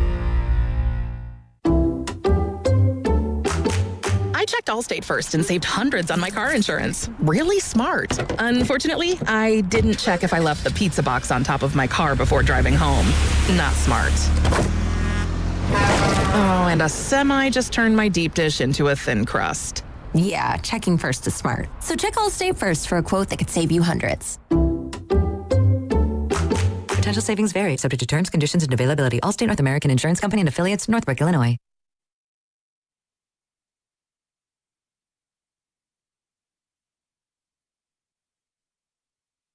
I'm done discussing sports. 3, 2. Yo, this is John Spider Sally, 4-time NBA champion, and you are listening to Steiny and the Guru on 95.7 The Game. Spider? He got 4? Well, a couple of them he was just on the team. Bulls, he was just on the team. Remember that? I don't. I didn't like basketball back then. What you mean? I liked it more than now, though. The Bulls' years were dumb. They were bad. Those were some of the best. Yeah, 79, 77. It's when you could check a dude. Yeah, that's great. Yeah, I remember that was a lot of fun. Allen Houston, Heat, Knicks, those were great series. Lowest rated playoff series in history. I don't know, but I probably was. Look at you. Hey, real quick, Stoney. It's not going to be all real. the members in the Rat Pack. I've been saving this for you. Okay. When the guy came in, I got a pack of rats. Dean Martin. Ding. Frank Sinatra. Oh, yeah, this okay. Sammy Davis Jr. Flip Wilson? No. Flip Wilson was in on those guys. Those guys. But Flip was a bad dude. What would make you say Flip? Oh, it was what's his name? I said Dean Martin. Come on, Steiny. Not a hockey puck dude. Bald guy, old guy. Still alive, I think. Come on, help me. Bay Area. Hockey guy, old guy. Yeah, you called everybody a hockey puck. He's the guy. Don Rickles. Nah, he wasn't in it. Oh, Joey Bishop and Peter Lawford. Oh, you're looking at the chat Yes, now. I am. Dude, you are the worst. I am. Man, the Rat Pack. Yeah. You know what this goes back to? I was thinking about this. This all goes back to when Iguodala was mad that what time Lacob and Myers and the front office just thought that if they draft a couple players that they would fit in here and everything would continue. Before you finish, I can recite that audio with him and Steph on the podcast with footage, but go ahead. That's it. They were hurt. Wow. Yeah. I agree. And that's why, to me, that was proof that they had kind of given up on it, even though they didn't think they were giving up on it. But the team, I think the players looked at it and took it as a little bit of a loss of faith. Do you think things would be different had they listened to those guys then? Or would you have 7 older guys now? You may have 7 older guys now, but you probably would have had more success the last 3 years. I don't know. Like, you trade the Wiseman pick and you get Miles Turner, you're probably better for a couple years. Where are you now? I don't know. Would they have re-signed him? I don't know. But it feels to me like the players really wanted a veteran. Yeah. And would have loved the Warriors to trade that second pick for somebody that they all respected and believed in, and that when Wiseman got there and a year or two went by, they started to realize these guys were never going to get there in time. And that's maybe the first thing that got him into trouble. I want to just help me out now, partner. I think it was Papa and Bonte when they were doing the show at the old building, they had Joe Lacob in, and he kind of echoed the players are players. I'm paraphrasing. Remember, we don't listen to everything they say. Yeah. Remember that? Yep. And, I'm thinking about that right now. Man, and here I go. I'm going to get it out because we're almost out of here. How long do you think the miss on James Wiseman and Jonathan Kuminga, even though you won in 2022, can last? My fear is there's a price on missing. You strike out in baseball, you get another at bat. You know what I mean? Unless it's the end of the game. But I'm wondering when this iteration of the Warriors moving forward with Steph is ever going to get a top 3, top 5 pick. Okay, you can have it next year's draft, and it's not as rich as this one. My point is, you said there's a price to a dynasty. What's the price on missing a number 2 and number 7 pick? When they would be in their teenage, ready to grab. You know what I mean? Yeah, but they were never those players. They never drafted the right players. But the idea of those players. They got another crack at it. When? For the next 7 years, they have a crack at it. Well, now Steph's gone. Deal with it. You sons of... you idiots. Evan and Goo. Careful. Evan and Goo. You guys... You can't even appreciate what he's doing at 37. You I'm can't. the one telling you that every day. You guys can't. You don't appreciate Zach. Not when he was 37. You guys don't appreciate. You just think, he'll play forever. He'll play forever. I'm asking you, how do you know what I'm saying? Had they had some young Thundercats ready to take the next step, we feel like the Nuggets. Watch this. You ready? If the Warriors had drafted Wagner and Ball. Oh my God. Evan, how much different you think things would be now? Drastically, significantly, marginally? You'd be in a better spot. That's drastically for your boy over here. Right. And you ignore. But here we go. You ignore things. You just ignore things that at the time of the Ball draft, they had Curry, Clay, and Poole. There's a word called foresight. You didn't know about Clay and Poole, though, at the time. Well, you knew Clay was coming back. Well, he just tore his Achilles that morning. And Jordan Poole hadn't popped yet. I thought he was getting better at that point. Well, he played a lot, but He wasn't what he, yeah. I'll never forget. You know what? I can die tomorrow. I'll never. That Jordan Poole metamorphosis is something, Evan, I'm being real. He don't want to hear. I will never forget. I will truly never forget a guy going back to the G League, working on that handle, and I think it affected Clay. Clay got jealous or envious because he was looking like what Clay was. That building on fire against the Sixers on a Friday night where Steph wasn't playing and he's blowing kisses to the cathedral of Warrior fans, and then he got hit upside the head. Right. But I won't bring up old stuff. Yeah, he wasn't strong enough to overcome it either. No doubt. But, Stoney, in a world for young men where the social media is everything, you don't come back from that. What? Give me the guy or gal that Steve Kerr came back from it. There was no video. Oh, please. He actually got points for getting punched by Jordan. I mean, think about He's that. He's a legend for you took one from Mike. You blame Jordan Poole's future for Draymond? I really do. And I hope I'm wrong. Jordan could put hey, Steiny, I think the foot, what did I call them? Dress shoes was a part of the punch.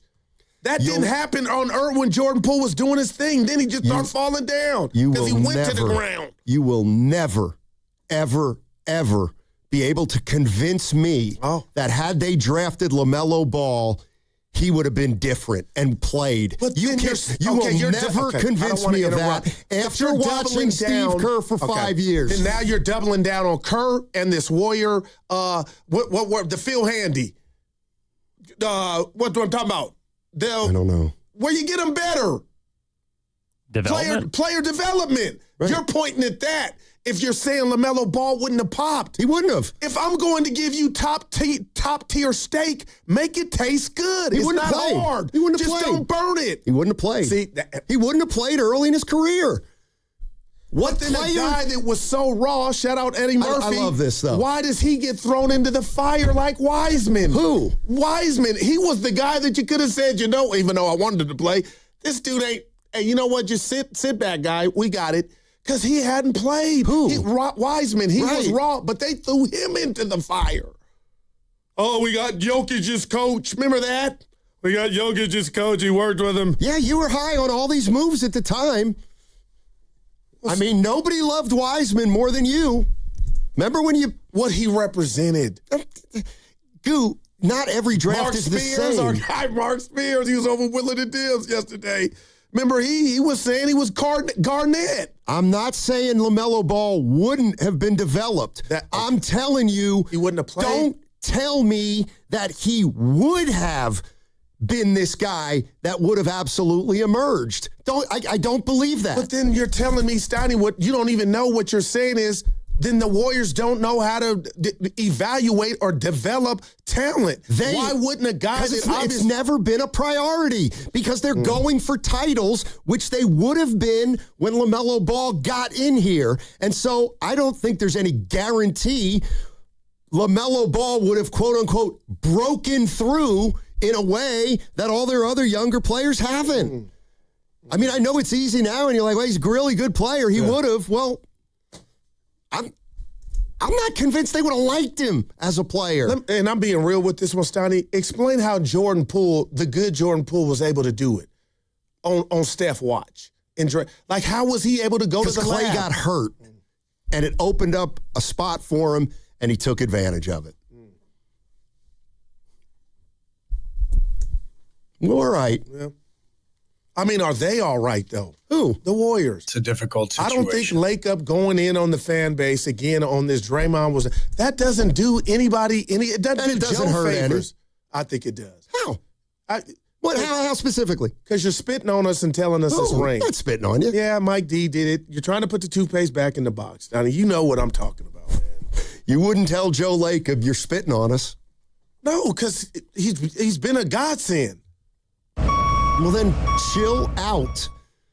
Chill out, then. They had a dynasty. They're navigating the landscape after the dynasty. There's going to be some hits. There's going to be some misses. But if you're one of these fans that think they're just going to stay... Yeah, exactly. An idiot. So I'm not... A flat-out idiot.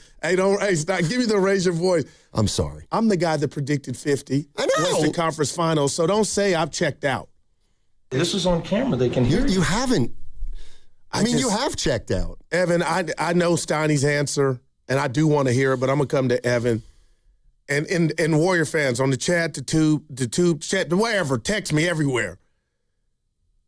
In a crazy way, I got to be careful here because it's Warriors on mine all day. Oh, boy. And then they're on my chest today with my hoodie.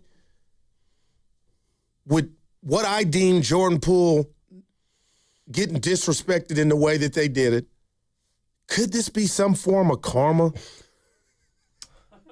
If that's Grandy. That's Grandy laughing. I heard him. That's from my boy. 3 blocks away. That's my guy. But it feels like that. Jimmy's hurt. Steph's all of a sudden hurt. Like bad luck is just everywhere right now. If that's what helps you sleep at night, Thank you. And I love that. Then that should be how you feel. Wow. And now they're telling us what we saw we didn't see. And you don't even think, I can go Aaron Landers on you. You don't even think Joe saying what he said and Mike doing what he did, you don't once put yourself in Draymond's shoes like, I don't care. He could be telling his teammate Steph, like, can you believe this old S word? Can you believe they're saying this? Because it is putting a light on him. Good. And you already emptied the clip on that in regard to, it helped his podcast. I didn't even go there. But, Steiny, I don't think that's cool. If Draymond was a different player, like, that ain't cool. Let that be what it was, man. Yeah, and what it was is my coach pulled me to the side to ask me how the missus was doing about the rumors. Right, yeah, but he didn't make a big deal out of it. If this was a he court had to case, tell the world. I swear I he feel had like to tell the world that, didn't he? If this he was had a to tell court the case, world. they would say, Guru, you won. Your client, you and Dre walk out of here. You're right. Okay, great. Now what does that get you? You're right. Does that change their situation? No. But when I speak of karma, I'm talking about these injuries, man. To the two dudes that you can still afford to have. You're still thick-headed that old guys play as much as young guys. That could be my ultimate L. It's one of them. Draymond didn't get hurt. He just lost his game. Right, and because Draymond's fallen off, now that's not fair to Steph. So we've got, grow up. One of the greatest defensive performances by Draymond Green. My man knows how to hit the buttons. You're right about that. What? Where does that leave us? That's the $1 million question. No, we know exactly where we are. I'm gonna be in the lab Sunday rooting for him against Denver. And I'm waiting on Willard to come in here and tell me 12 points was 50. You cannot afford to hitch your wagon to Porzingis. 27 games is not enough. I love the dude. This thing, we got serious cracks in the foundation. Why would you jump to that conclusion? Because this is how bad this thing is. Don't do it again. I am proud of the growth that I've shown this week, the last month. Now you're. No, I'm serious. No, you shouldn't be. What does that say? You shouldn't be proud. No, I'm serious, man. The fact that I can smile it is growth. Okay. I want to do it. Don't do it. Right now you've come. I'm proud of you. You're worried about Porzingis' health and that you can't marry him, which is a really logical thing, and I'm with you. But now you've got to go B to C, which is, but they're not very good, and they don't have many assets, and their cap situation is messed. So we may have to take a chance. I feel like that's not where you take a chance. Take a chance with that cash that you would get once he comes on. Use that. They won't. They can't get under. That's Mr. Curry. That's Mr. Curry and Mr. Butler.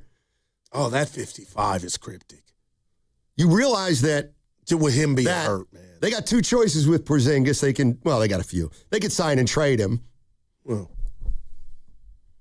Or they could pay him. But you know what's funny, Goo? You oughta. It's funny. You rip. You don't. Well, that's what you do. You criticize Draymond left and right, but then you say, no, Steiny, you got to treat Draymond with more respect. No doubt, man. Oh, please. How much respect does Draymond show the organization? And that's what I criticize. When they've asked him to. Yeah, and that's what I criticize. Right, now you're worried about how he feels. No, he's still part of the team, and I'm not. That's what a hater does. A hater will ignore something that goes to the person that they might not be keen on. It's not. I just want I don't like bullies, one. And two, I feel for Draymond because I know you're sitting here laughing at what this takes, Donnie. Lacob, and they could have been like, you know what, we got to go back and say and clean this up. Draymond's too smart. He's too intelligent because it does feel like you guys went on a campaign to tell everybody to do what Vitello was doing. Put the toothpaste back in the tube. You can't. Dre knows. Dre had conversations with his coach, his son, his wife. It was a thing. He shared it with us on the podcast. I bet hundreds of now NBA you guys, you two, did. his owner and GM are telling him, oh, that didn't happen. That didn't happen. I don't know where you're coming from here. I don't know whether you... Union City. Yeah. That's where I'm coming from. Like, Draymond's the problem. And then when they start distancing themselves from Draymond, well, they shouldn't do that either. That's one thing. They're not owning it. They're saying they're doing one thing, and then they're, we didn't distance ourselves. Draymond, no, come on, my gosh, where did you get that from? Oh my God, Draymond, you kidding me? The guy who's the guy who's at fault here. And the whole world went crazy when that news broke. The guy who's at fault here is Draymond Green. See that? For sharing a conversation that didn't need to be shared and shouldn't have been shared, first of all. And as far as I'm concerned, what he ended up saying about it proved that he wasn't for sure right. Tough. That's tough, Stoney. So a man can't be honest? Who? Draymond, about his conversation he had with his coach about the subject matter? I'm sure Steve Kerr did say, don't you realize that nobody in the Warriors ever said we're shopping Draymond? Give me that quote. You won't, because it's not out there. And I don't even think anybody can find a story where it says a Warrior source says Draymond could be moved. I think what happened is 78 million aggregators aggregate what they want. They figured out that it had to be Butler or Green, and it got so big without any substantiation that Kerr had to go to Draymond and be like, hey, man, how you doing? Which I appreciate. Right, because they said a lot of stuff was out there that wasn't nearly as close as it was. So they checked in on Draymond, and then Draymond goes, well, yeah, I guess my name's in, and it could happen, and this, that, and the other thing, when really they went to him and said, your name's out there, but we're not really close, and we're not shopping you, but it's out there, so we want to see how you're doing. And I hear you. I'm being so real with what I'm about to say, Stoney. What about, I question the communication. Why? If the front office knew there was no chance in hell, they should have knew in a crazy way, if they cared, that was going to be damaging to Draymond in a way. So if Kerr, the head coach, is having a conversation with this player about his name being shopped, I would think I would pick up the phone, one, to Kerr, two, to Draymond, like, hey, that stuff out there. That's what they did, didn't they? It don't sound like That's what Kerr did. They're doing that now with the Mike Dunleavy presser. I'm going to go off on, interviewer A, and then sitting down with Kawakami for Joe Lacob to do his version of it never happened. If Nahegan was thinking, I'm being real, Stoney, of bringing in Stephen A to replace me, I would hope, and it's all plastered on Twitter or whatever, I believe Nahegan would call me and tell me there's something to it. Steve Kerr did. Once the stuff got out about Draymond, Kerr approached Draymond Green. But you're telling me the stuff that got out was fluff. It was nothing there. So why didn't the guys from up above, the GM or the owner, tell the coach there's nothing to see here? You don't even need to have a conversation. Dre, you don't even need to talk to the missus. Communicate. Don't even worry about that. Focus on getting rebounds, points, and assists. But to let it linger and then do the dog and pony show a week later after you don't get Giannis trying to put, no, that ain't it to me. 2 days went by and everybody's talking about Draymond Green, and then they probably were like, we should probably talk to Draymond and tell him that this isn't close. And then they went up and they talked to Draymond, and the first thing he said was, I know your name's been out there, but, it's probably not going to happen. These things never really do happen, but how's the wife, how the family taking it? Because I know how the NBA is. What are you missing? That's not Kerr's job. That's the GM's job, who's on the phone and knows the score of the possibility of the trade being real. And you omitting that. Dunleavy said that there was no chance. Lacob doubled down. So tell Kerr that. Forget Kerr, tell Dre. To me, that's not Kerr's job. Kerr was being real, like, dude, your name, I hear it, is being shopped, and nobody upstairs is picking up the phone to communicate. All this could have been avoided. But doing it this way to make it seem like it never popped off, I just find that a bit like, right. Man. And you sound like you know exactly what happened, and I don't know exactly what happened. But you sound like that too. What you said, Kerr was doing this and that. Kerr was going off of what was being reported. I'm saying call him. Who? Dunleavy called Draymond? Like, grow up, Draymond. Like, seriously. It would have been better than going off on that reporter and then Joe doing what he did in the article. Here's the bottom line. I think you're reading too much into it.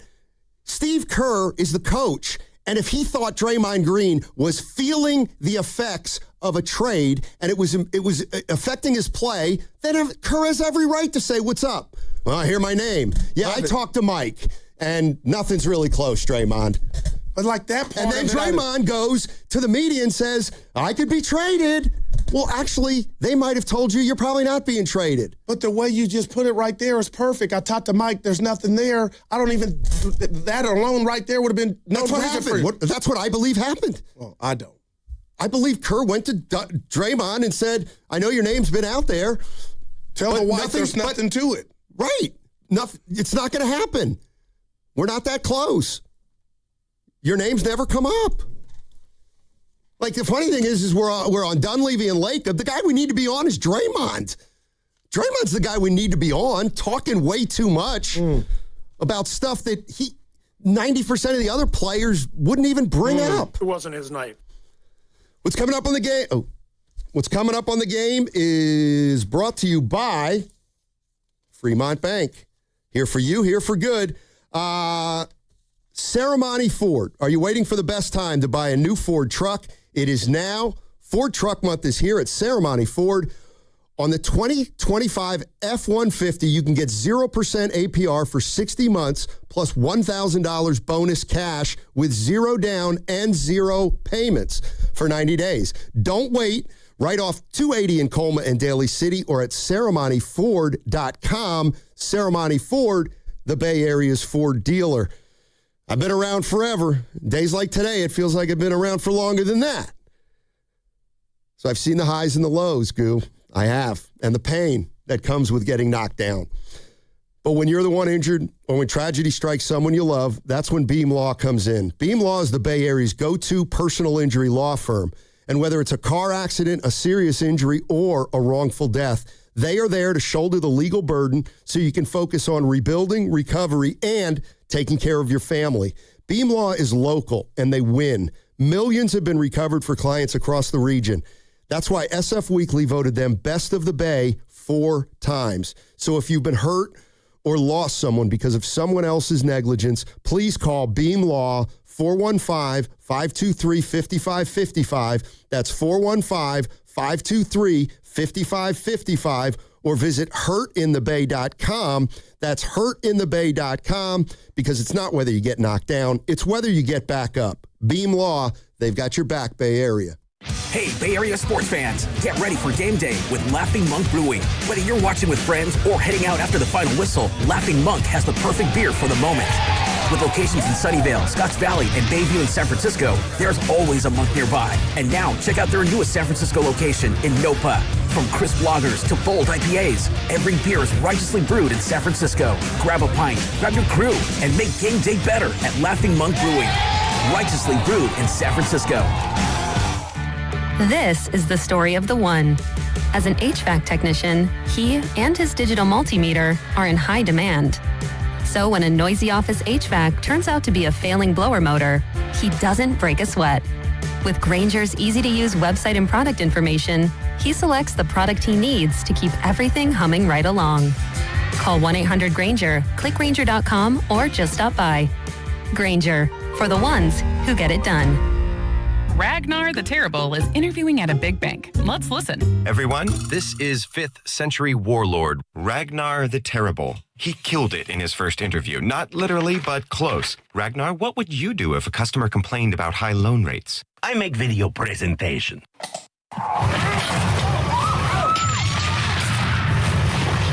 Star One is nothing like the big banks. We have better rates, minimal fees, and friendly customer service. Star One, in your best interest. If If you need to sell your house fast, this is for you. Sometimes a house just becomes too much. Bills, repairs, a big life change, we get it. At John Buys Bay Area Houses, we'll help you turn the page. We buy as is.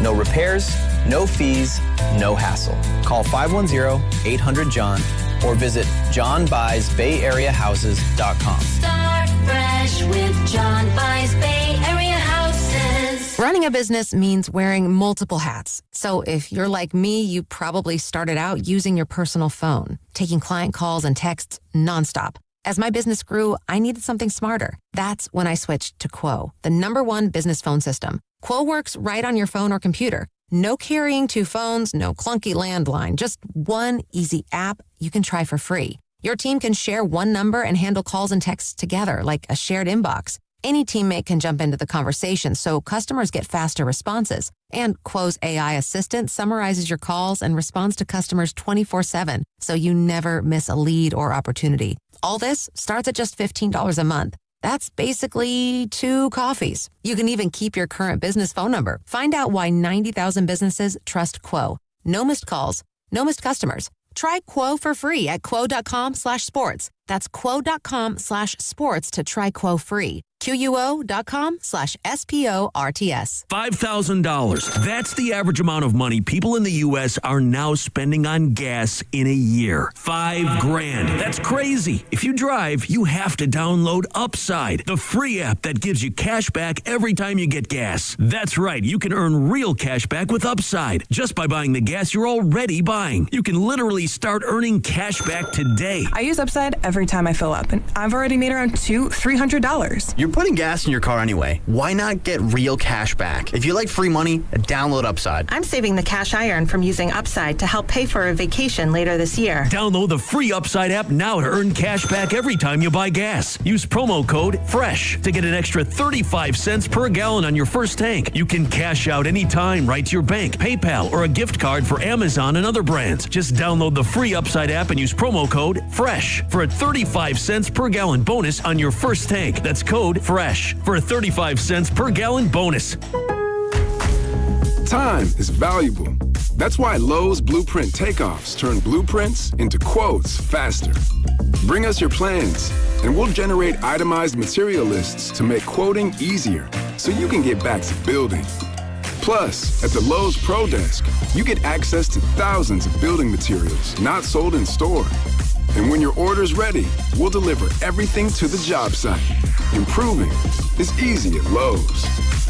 Don't miss your chance to see the Bay Area's own Santana performing live at Shoreline Amphitheater on August 9th with special guest, the Doobie Brothers. Buy your tickets at LiveNation.com for a chance to score a pair of tickets, courtesy of Live Nation, and are online at 957thegame.com.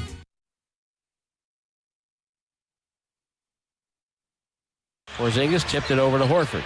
Horford handoff Moody behind the screen 3. Got it. Well done by Golden State. That's the best execution they've had all night. Dub Nation, this is Moses Moody coming to you live from the Laughing Monk Studios. You're listening to Steiny and Guru on 95.7 The Game. All righty, it is crossover time, which means we are sponsored by Atco Pest Control, and coming up in 10 minutes, the What's Bugging You segment. But first, let's bring in Willard and Dibs. The fellas. On 95.7 The Game. Hey, what's going on, guys? Hey, boys. Yep. I got to tell the people. I see a little sun out today. It's a good day. Yeah. Dibs, you got a compliment from Steiny. Yeah, I've never gotten it. He goes, something different about you. You're well groomed. Well, first he asked me if I did you get a haircut? And I'm thinking to myself, this is a setup. I mean, funniest compliment I've ever seen you get. Right. Like he could have said anything. Get a haircut. And he went with the thing that's not even possible. And I do cut my hair. Yes, or whatever passes for hair. You like got the twice a right week. now. Lick your shoulder. Yeah, so it's actually 3 days of growth, but yeah, it was kind of nice and unexpected. Yeah. Thank you. I noticed. Yeah. It's great. And I noticed it on 95.7 The Game. Good try. We got to get to it now. No. Oh. Well, we got 10 minutes of what's bugging you, so we got to get to the hard stuff. Okay. So you had me fired up again about the Porzingis watch, but what did you do for the other 31 minutes? Yeah. Willard. Well, I got all the way to the end of the first quarter, and I'm like, they're not messing with us, are they? And then I thought of Mark Grandy and Jonathan Kuminga. Because remember... Those two, I don't know. Well, remember the last time when Kuminga, they were like, is he going to play? Is he going to play? This is after the Jimmy injury. And then we went through the whole first quarter, and he hadn't played. All right, gotcha. And then Grandy went to Twitter and was like, the last time they used Jonathan Kuminga, he came in at the start of the second quarter. And he came in at the start of the second quarter. Right. Same thing here with Porzingis. But, the rest of it was a pretty rough watch. Yeah. And I thought particularly against that team, because that team looked so good, so buttoned up, so deep. And Larry Bird wasn't out there. They got some good draft picks. They've lost all of their dudes. And not because of injury. They sent Kristaps was one of them. It was a choice. Right? Drew Holiday, Kristaps, Al Horford, Jason Tatum, and they still look like that. So that rubs your face in it a little bit. Yeah, a little bit, especially when you're out there coming off a rest and you've got your new player coming in the second quarter, and you hope that you can put up a little bit more of a fight than that. And next thing you know, you're down 30, and it's at home, and here we go again.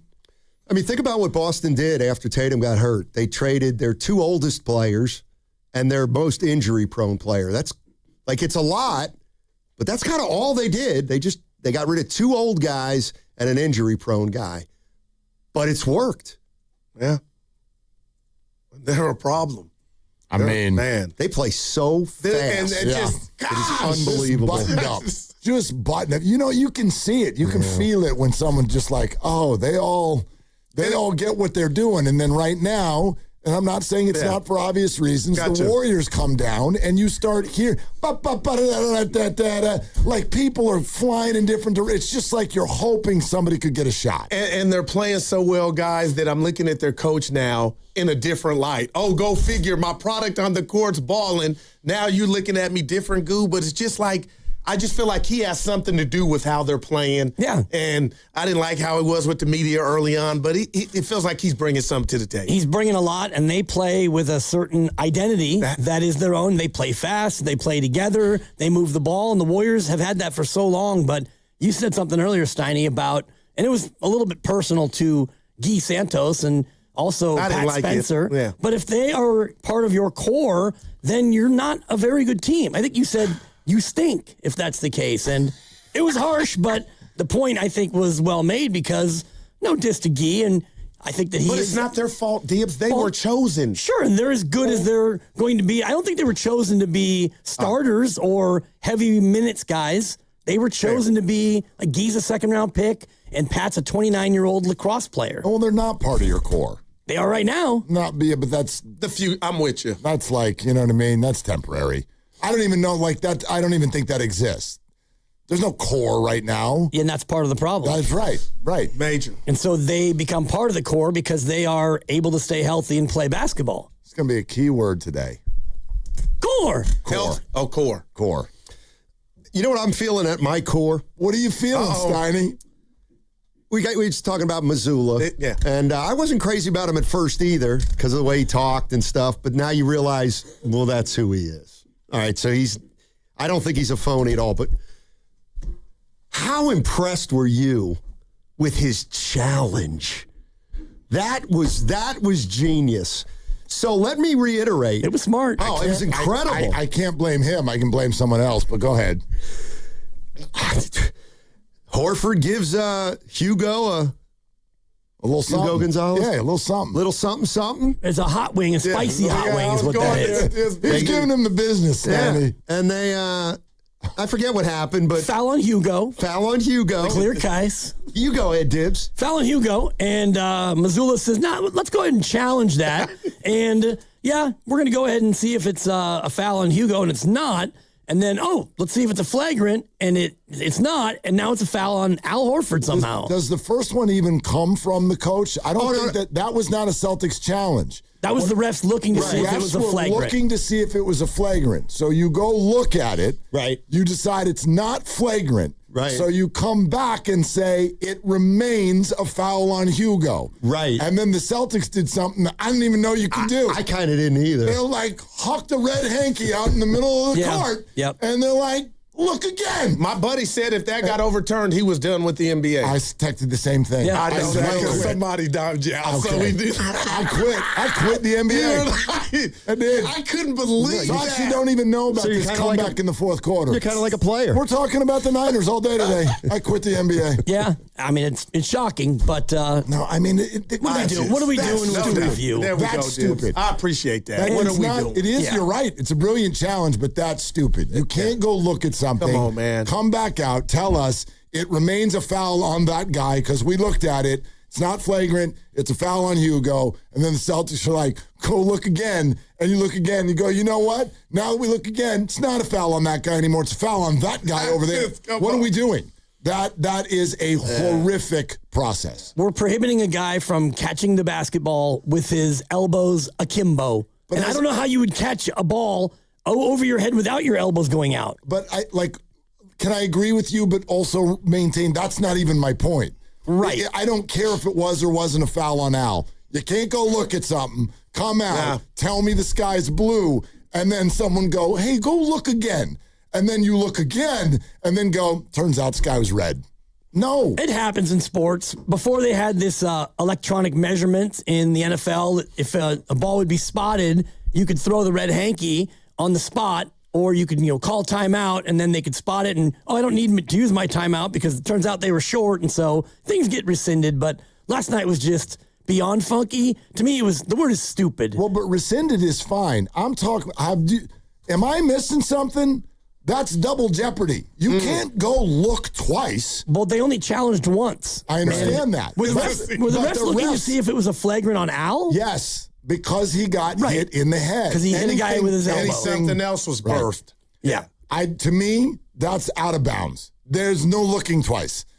Go look. Tell me what you see. So forget it was the Warriors. If you were watching Team A against B, you would. I get it. I mean, I guess technically, what do we do? They think there might be a flagrant, so they have to look. Right. They look, and they're like, it's not a flagrant. At that time, should they have said, well, it's not even a foul, and we're going to reverse it now? I was under the impression that you could do that. I thought you kind of, what's it, proximity? Yes, or I thought a ref could go in there and whatever it is you're looking for, but if you see something else, you can come out and report that and make a decision Only if on it's it. challenged, though. They're not going to switch the foul just because they think the foul should be switched. Well, then do Maybe us they a look at favor. Missoula and they give him like the wink, nod, like, hey, you may want to challenge that. Do us a favor and just when they're on their way to the little review booth, just challenge it then. I'm sorry. I think it's a terrible look to look twice. I was shocked, Willard. I couldn't believe it. It's like being on a date with a woman and another one walks by. You get one. You get one look. You look twice, you're out of line. Yeah, it's an interesting one. That's not bad. It's really not bad. Sometimes you got to drop your keys or something to get that second look, but sometimes not even one. Yeah. But if you get one, that's it. You get one. That's actually funny. I was taking a college tour with one of my kids down at San Diego State. And we're just walking through campus, and, you're walking by a bunch of probably 18 to 21-year-old co-eds, and your boy was showing incredible discipline on that Do you walk. mean your son or you? Well, me. Yeah, my son was probably less interested than I was. Careful. Yeah, I'm like that too, Grandy. I'm just telling you. Yeah, Goo got a little. You better be careful. You have to be really careful. We don't I mean, we love you, deals. I'm just saying. Oh my God! Oh man! God. For Goo to get, oh my God! I haven't looked at an 18-year-old in the eyes for 47 years. This is my guy now. Where do you look at him? Yeah. No, never. Not at all. The shoes. Never. Yeah. Gotta be the shoes. Gotta be the shoes. Money. I like a good pair of shoes. Yeah. No doubt. I mean, if it's sandals, you can get in some trouble, though. I'm going to cheat on my, it's not even cheating. What's bugging me, I'm going to get off a take. Okay. You're listening to 95.7 The Game, KGMZ FM and HD1 San Francisco and Odyssey Sports Station. Always live on the free Odyssey app and now broadcasting from the Laughing Monk Studios. Hey, early season insects on your trees and lawn can create larger problems if left untreated. February is the right time to address issues before they spread. Atco Pest Control offers professional tree and lawn services designed to protect your property. Visit AtcoPestControl.com and mention you heard about Atco on the What's Bugging You segment and get 10% off qualifying AG and lawn services this month. What's AG? Agriculture and lawn services. I think it's just ag. I got you, ag. Yep. There you go, Billy. I was going to say Aaron Gordon. Gordon. AG and Anobi. Big major where I went to college. A lot of people are ag. Gotcha. Cal Poly. UC Davis, the Aggies. A lot of ag. Etc. Texas A&M, the Aggies. Yeah. Come on, who wants to be the leadoff hitter? I will. Luis Arise, Jung-Hoo Lee. Who wants to do it? I'll start. Where's he going? What's bugging me right now are the Girl Scouts. We are what's going on today. The Girl Scouts. I'm starting to like this take. Listen. I might take a break. Yeah. I'm trying to stay in some kind of shape. I'm trying to eschew things that aren't good for your body. Listen, why are they allowed to just set up shop anywhere and sell cookies? They're on BART platforms. Yep. Listen, I don't mind a mom and a daughter in front of Safeway when you're going into shop and maybe it's a cookie day for your family and say, hey, we'll do it with the... I'm getting off BART yesterday. I'm doing a good job with my health and maintenance. And there they are with their peanut butter and their Thin Mints and all these things that I can't say no to. And you know what I did, Dibs? How many boxes you think I bought? Not 5, not 6, not 7. Only 2, but still. Yeah. Yep. That's too many. Yeah. They should need a permit, and they should be designated to only sell in certain areas. That's all I'm saying. I don't want to see them all over. Which 2 did you choose? Too much. The peanut butter. Yep. Both? Yes. How many boxes made it to the house is the question. Dude, you can eat a box of those at a sitting. Easy. Man. You hit a couple of red lights. Yeah. The shortbreads are the best. What are they running these days? $7. Yep. Oh, they didn't went up. Yeah, 7. Good Lord. They didn't went up. And you know what I do? I buy 2 and say, I just keep the 6 for the troop. So it's such a bad idea. You carry cash on you, huh? Yes, I do. I don't anymore. Well, I ain't got a lot, but yeah. That's an interesting one because I know a lot of people that don't, but I do not like not having Do cash. the Girl Scouts have one of those little readers? Oh. Can you? I'm sure. Can you? Or like, do you Venmo them? Why Like, give what me if you- cash? I know. Can you but tell me? What That's if a you good didn't question. have cash? I don't know. Seriously. I wonder. Yeah. I bet they do. I bet they You're got one losing of a those bunch of little- sales. Absolutely. Yeah, no doubt. I saw the Does it ask for tips? Because if it asked for tips, that would piss me BART off. trained performer guy from a couple weeks ago was giving out his Venmo, and he also had a QR code just in case. The accordion guy? Young accordion guy? This might have been the beatbox microphone singer guy. Gotcha. I heard why I can't ride, but I don't I just want to ride. Just I heard my trust in people is down, man. So when I see him doing his thing, I'm like, whoa, here we go. Speaking of And which, then I he breaks heard dance. about I'm a big like, oh, good. Venmo scam that's going around. Oh, tell your boy. I wanted to share it just so that everybody knows about this. Okay. I heard that so you'll get a Venmo from someone you don't know or a Zelle, and it'll come through, and you're like, whoa, somebody just sent me, let's say, Come on, man. $200. And then they'll message you and be like, whoops, I sent it to the wrong person. Could you send it back? And then people will send it back, but the original $200 that got sent to you was from a stolen credit card. So the credit card company then forgives it, and then that payment goes away. So you just sent $200. How do they keep running plays? So Scammers. if you get a Venmo from someone you don't know, just be like, no problem, I'll send it back to you next month. Yeah, that's a no reply, by the way. You're going to send me a Venmo? Because it says right on there, this cannot be undone. Right. Once you send it, it's like Did money. the internet help scamming? Like in the 70s, was scamming this bad? You used to have to go up to somebody and like remove an item from them physically. Now you just go, electronically just duping people. Clean them out. Yeah. All right. I'll go next. Do any of you have a dog, right? Oh, yeah. Okay. Do you have a dog? No. Okay, and I know Dibs would never. But Never. You appreciate people who handle dogs appropriately. Correctly. Yeah. Yes. Okay. I'm actually very curious where you stand on this one. Okay. Depending on your neighborhood, if you live in a super manicured neighborhood and everyone has like a regular front lawn Love it. and a front, like if you got landscaping going on, I get it. But you know that just little strip Sure. way out by the street, strip of, it could be dirt, it could be rocks, it could be whatever. Don't put up a little sign that says this is a no poop and pee zone. Everybody else's house is fine, not mine. First of all, you clearly don't have a dog. It's not like we talk it out and figure out where the hell the dog's going to go to the bathroom. We don't have a map before we go on a walk and plan. They go where they go. I got bags. We take care of it. I never, ever, ever would leave a mess. But who the hell are you to tell me that the strip of dirt that's barely even on your property to begin with is a no poop zone? So now I'm going to yank my dog in the middle of their business so that they don't do it at your place, even though I'm going to clean up after it, but you're fine with me doing it on everybody else's block? Get over yourselves. It's their property, right? In some cases, yes, and in some cases, it looks to me like it's just the street. It's just right off of the street. There's the easement, too, as you know. Right. Like, you know, my neighborhood is very unorthodox. Yes. So there's a lot of just like areas. Yeah. It's just like a little bit of bush or dirt or whatever there. We have a couple neighbors with those signs, and they both have very nice lawns and like gardens. Yeah, no, I'm not taking it up their front walkway or something like that. It's just where they go. Yeah, what are you going to do about it? Or what can you? If the dog starts pooping, I'm going to look at the front door and be like, come out and tell the dog. This is a tough one. Wow.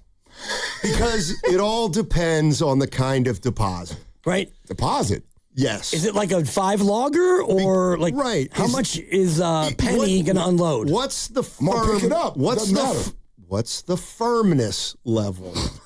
And the stench factor. Because there are times we don't talk about that ahead of time. But I don't know. That's the point. It's a surprise. There are some points when you can do your very best cleaning up after a dog, but there's still going to be some residue on the blades that you just can't. What are you going to talk to me about the blades? You're talking about blades of grass. Okay. It's like a Steph Curry free throw percentage. I mean, 90 is really good, but it ain't 100. My dog's pretty healthy. We've been lucky, so it's usually pretty consistent, and I can get it.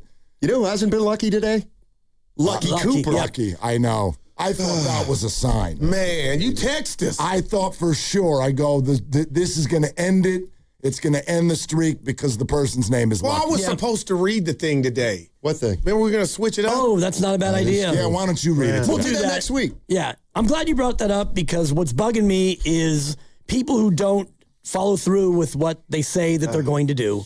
And Lucky is just one of them. We've had 4 of them. And I guess the morning guys, the morning Joes had 1 do it. Yeah. You guys went over. You say you're going to do something, you do it. It's the human contract we all undertake. You say that you're going to do the crossover till 2:12. Some days you stay a little bit late. Some days you prearrange an early departure. That's fine. We have a deal. We read your name. You get almost 10 minutes to call. You call. You get to live out a live stream. It bugs me when people don't do what they say they're going to do. When you register, you're saying to us, hey, I'm going to listen 3 times a day, and then I'm going to call in. When you don't do it, it bugs me. Wow. I'm not mad at all 3. All 3 good ones. Especially one of them on our show. Turns out he's a Facebook friend. And he messaged me later that day. This is your story. He's the guy who got stuck in the snow, and he sent me a picture of him and his son stuck in the snow. Too late, cell Kev. phone? It was Facebook. Not arranged. They didn't have the Odyssey app. Yeah. 9 minutes is fast. Yeah. It's fast. Like, I respect some of these people are not as attached to their phone as I am. You couldn't text me and not get it for 9 minutes unless I'm in the shower. Will, I appreciate that about you. You do respond. It's good. Pluses and minuses. This dude over here. Yeah. The next morning, it's like, what? How many hours have gone by? The hell with you. My dad's over-under used to be like 2 weeks. He'd respond to a question that was just irrelevant by the time he got to it. Anyway. So this is unacceptable. My buddy Jeff went to the Warrior game last night. Okay. And he goes, hey, I'm going to my first Warriors game, and blah, blah, blah. I said, have fun. Celtics 117, Warriors 96. And he goes, your prediction was a little under. That was last night at 8:30, and today I got back to him at noon and said, right idea. No, but you are a part of the convo. Yeah, That's okay. You didn't make contributions. Okay. All right, so here I go. What we do is beautiful, and I wouldn't trade it for the world. And what I do is react to the information that's in front of me.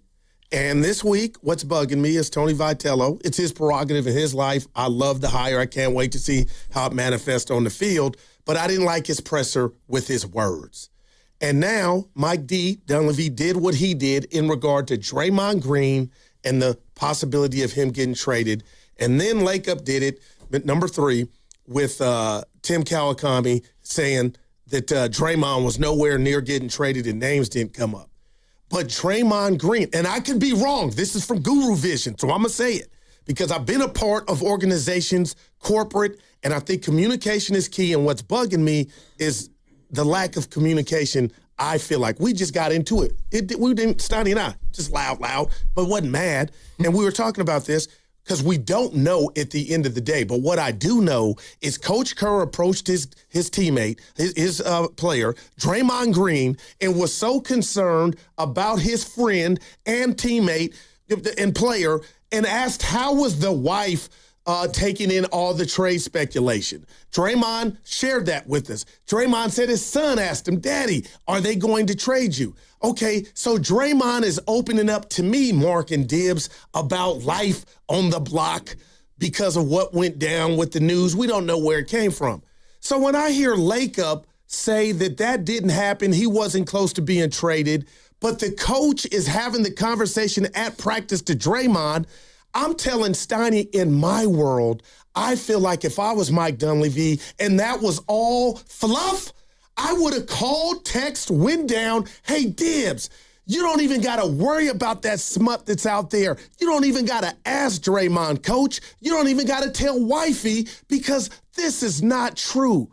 So whatever you believe, I'm bugged at the lack of what I would perceive to be communication within the Warriors is Mike didn't have to do what he did, snap at the reporter. Joe didn't have to do what he did to Tim, and it was his truth.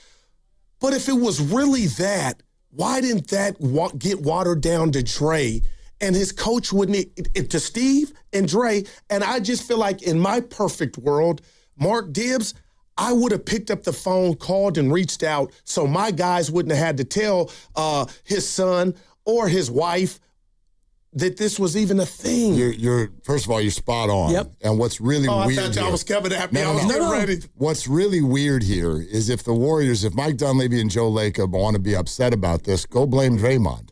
He's the one who held an entire press conference about this, and nobody was talking about it until he did. That's number one. Here's number 2. This is the one that really gets me. They keep doing this whole, we called the Bucks, but we never got to names. Don't you understand what's implied? You can't call the Bucks unless you're willing to give up Jimmy or Draymond. It's implied. You don't have to bring up a name. You can't get him without Jimmy or Draymond. It's literally not allowed. So, you can't hide behind this. We never brought up names. You brought up names the second you called them. If you wanted Giannis, then Jimmy or Draymond were in the deal. Period. So you can't tell us, but we would never. We wanted Giannis, but we would never trade Jimmy or Draymond. Sorry. That's mathematically not allowed. So it's implied. Yeah. And, the fact that they never even got close to Giannis, then, Joe Lacob in the piece says that nothing was ever that concrete about it, then why would Draymond Green have to go to the podium and really speak that open and honest about it's been a blank and good run? I don't know. Something doesn't add up. We're going to get into it, though, today for sure. Draymond. and I used work here real quick. I used the work scenario. What if, and I'm nobody, what if Nahegan was bringing in Stephen A. for me and Twitter just had it, Stephen A. on his way to 95-70 game with Steinmetz?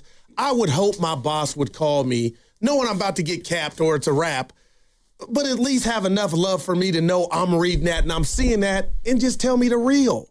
Well, he would. He'd send Lucas to do it, just like Dunleavy sent Kerr. And HR. And you're somebody. There you go. You're somebody, Go. Yeah, and by the way, they don't tell you, as a guy who's gotten the Ziggy twice. Yeah, thank you. It is Friday Did afternoon. you work on your day you got fired? Yes. The first time was That is the PD. not The cool. PD called me at 9:15. We got off at 9. He said, "Hey, Dibbs, Get a minute. Why don't you come up in my office? There's no way will. I heard no Haberman Middlecoff whispers at all preceding my ouster. Yeah. Dude, you got after the shift. The second ouster, we had a show meeting, and with our new producer, a guy named John Goulet. He was 2 days on the job. They had told him prior what was going to happen. Don't worry about this show. You won't be working on it long. So we go for our show meeting, and HR's there. The three of us, hey, brother, and Whitey in the room, and it's over. The conference room. And the assistant PD next door was crying. I look at him, you're crying? I got fired. Then I drank with Stein and got a parking ticket. That's amazing. At the defunct Graduate. Yeah. Will. In 95. Yeah. You had it. Bring it home. You know the rest. Yeah. Are they the smartest show in the Bay Area? You guys are an intellectual feast for the smart sports fan in the Bay Area. Wow. You're pretty much the smartest guys on the radio. I agree. Good Lord, how big is your ego? Are they the funniest show in the Bay Area? Give it a laugh. Come on. You're a funny guy. Come on. Give me a laugh. You are funny, dude. Hit that S again. Are they the coolest show in the Bay Area? And no white boys.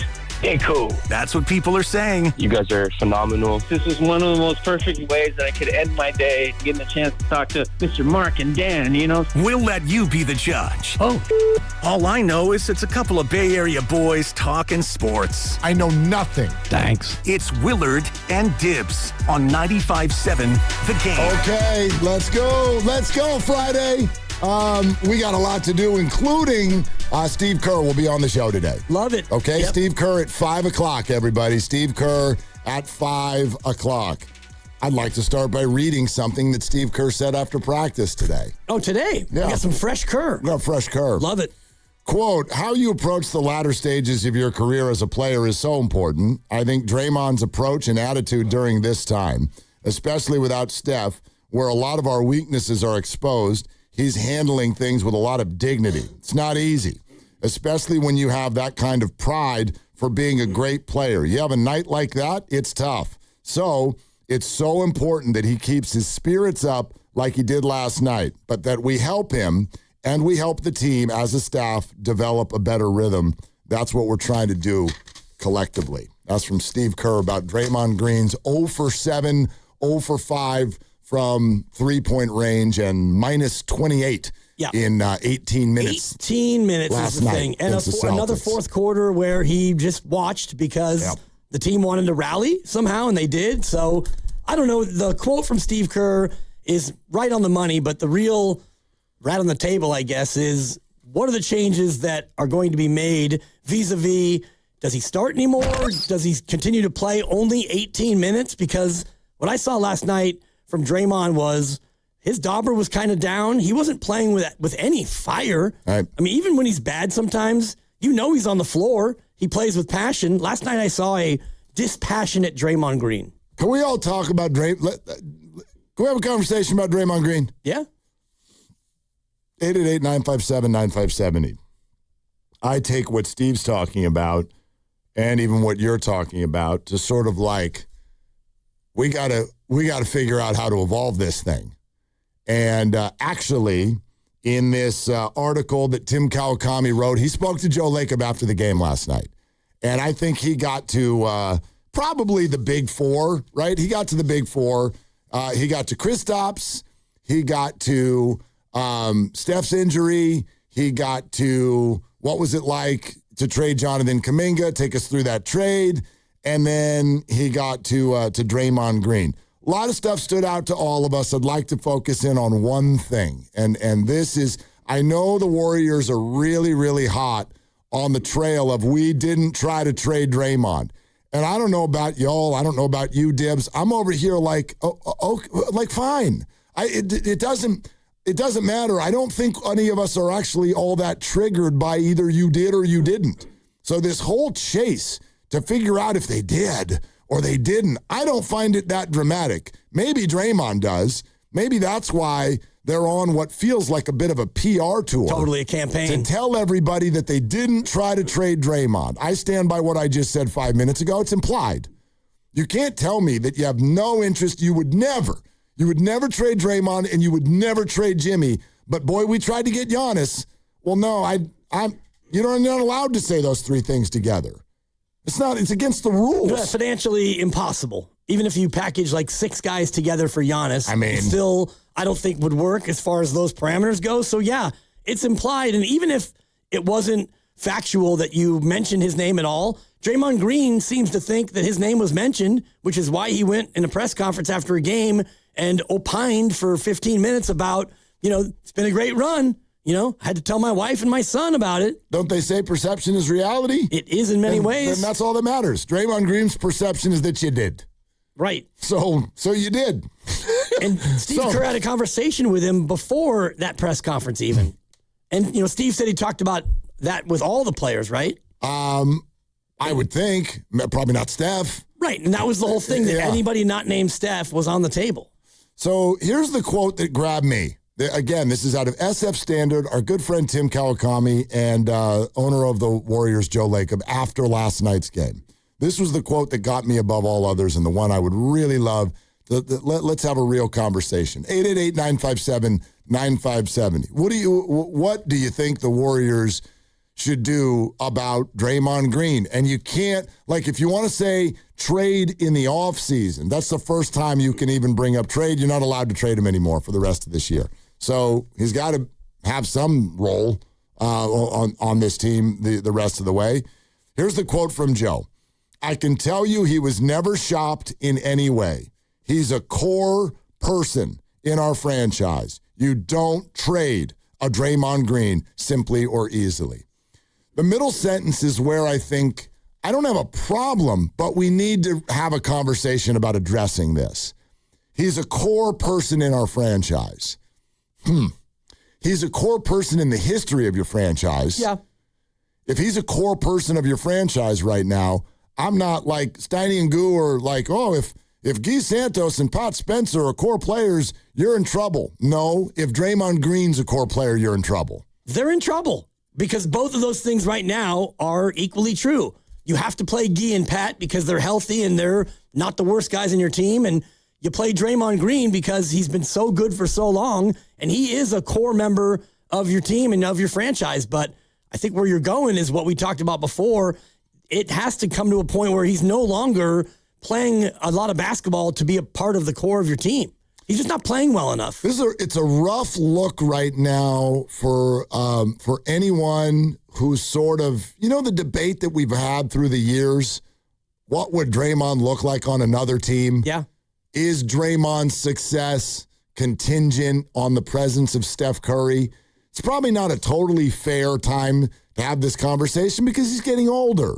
He's getting older, and he doesn't have anyone else to set up.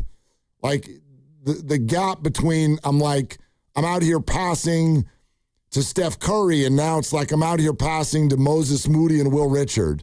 The gap is so great that I'm going to admit that part of it. It's not fair to suddenly say this is the moment where we can decide whether or not Draymond Green would have success on another team.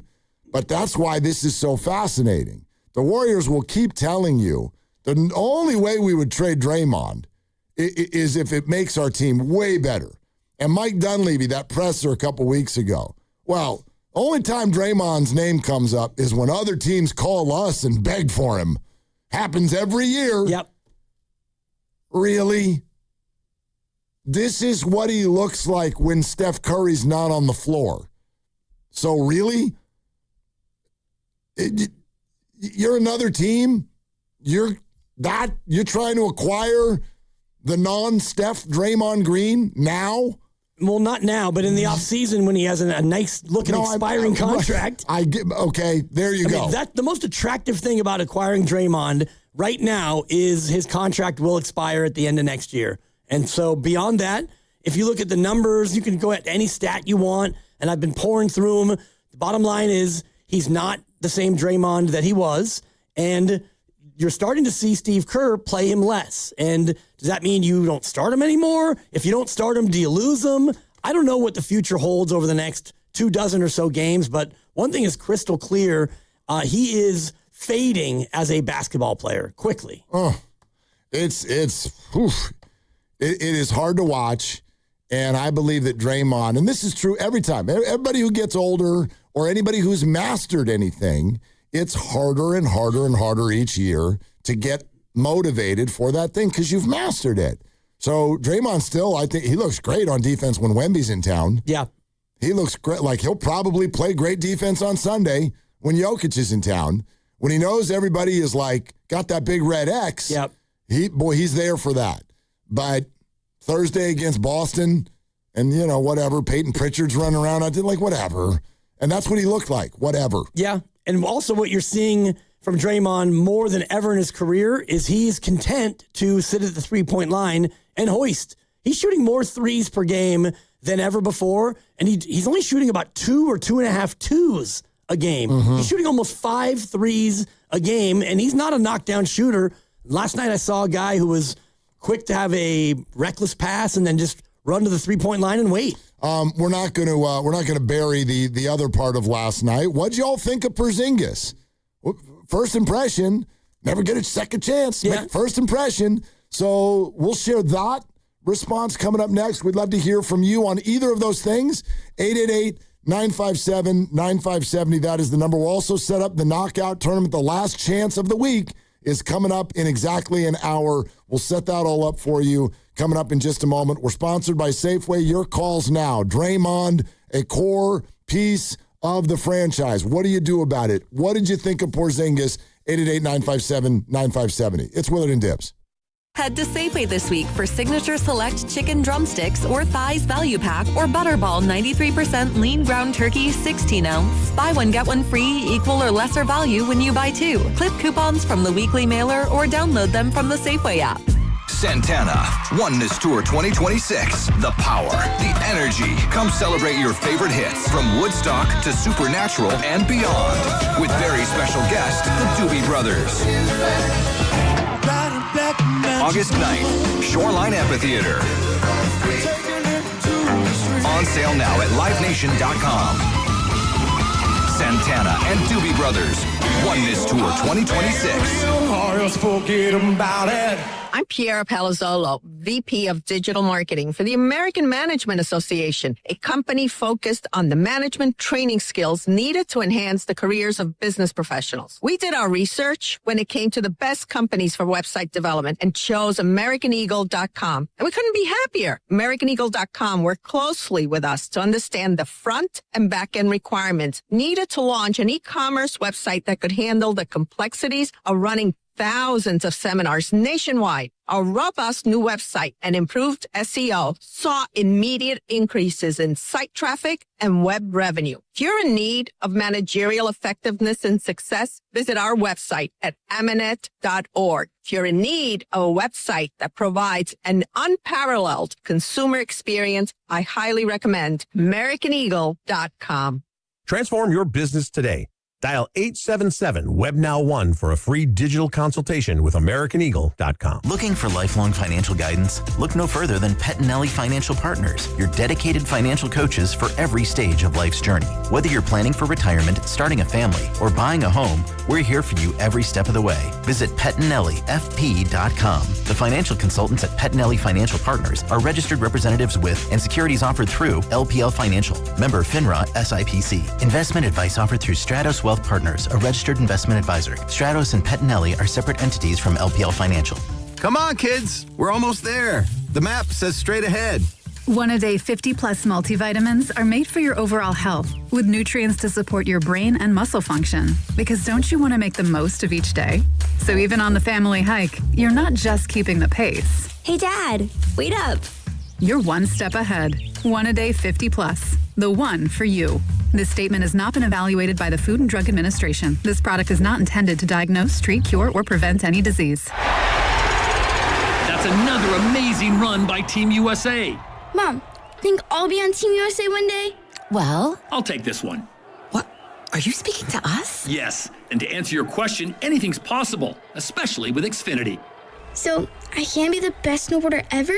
Well, I can't guarantee that, but Xfinity can guarantee that your internet price won't change for 5 years. Okay. What if I practice every day? Then maybe you'll be snowboarding for Team USA at the next Olympic Winter Games. And Mom, you'll still be paying the same price for Wi-Fi. Ooh, really stuck the landing there. It's the Xfinity Gold Medal Celebration. Now through February 22nd, get our best price on gig Wi-Fi for 5 years guaranteed, just $50 a month. Plus, get Peacock Premium included for 2 years. That's a $10.99 value per month. Xfinity. Imagine that. Proud partner of Team USA. Restrictions apply. Requires paperless billing and auto pay with stored bank account. Taxes and fees extra. Actual speeds vary. And paid for by Anthem Tax Services. Attention. If you or your business is behind in filing your tax returns, or if you owe over $10,000 in back taxes to the IRS, please listen carefully. The IRS does not joke around and will not stop their collection efforts. If you're tired of the IRS letters, levies, liens, or wage garnishments and would like to get a fresh start, we can help. Due to the financial hardships in the country, the IRS is making it easier than ever to settle tax problems for those who owe more than $10,000. We can help settle your delinquent tax problems, end all collections, and may even reduce your back taxes significantly. Even if you can't afford to pay your back taxes, you can still get the help you need. We've helped thousands of taxpayers just like you, but you must call 800-674-5799 today to stop your tax problem from getting worse. The information is free and the help is real. Call 800-674-5799. That's 800-674-5799. Again, 800-674-5799. Diabetes, high blood pressure, anxiety meds, everyone's on them. If you're a 50-year-old male, maybe a bit porky, and you may even have type 2 diabetes, $1 million of term insurance may only cost you about $200 a month. Call Term Provider. Speak with Big Lou at 800-700-6898. Big Lou will find a term life policy for you even if you have type 2 diabetes, are overweight, or have high blood pressure. Term Provider has helped thousands of people like you who think they can't afford term life insurance. To buy $1 million of affordable term life for you, all you need to do is call Big Lou at 800-700-6898. Lou will make sure the scales are tipped in your favor. Call 800-700-6898. Big Lou will answer your call and work to fit you into a term life policy that you can afford.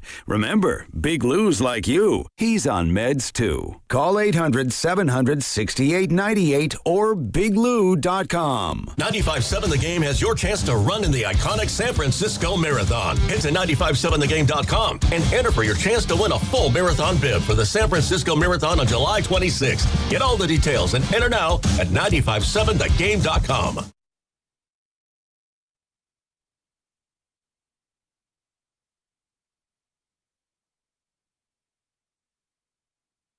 Lob inside Porzingis. Ball deflected right back to KP for a dunk. Kristaps Porzingis, his first points of the Warrior, a two-hand slam.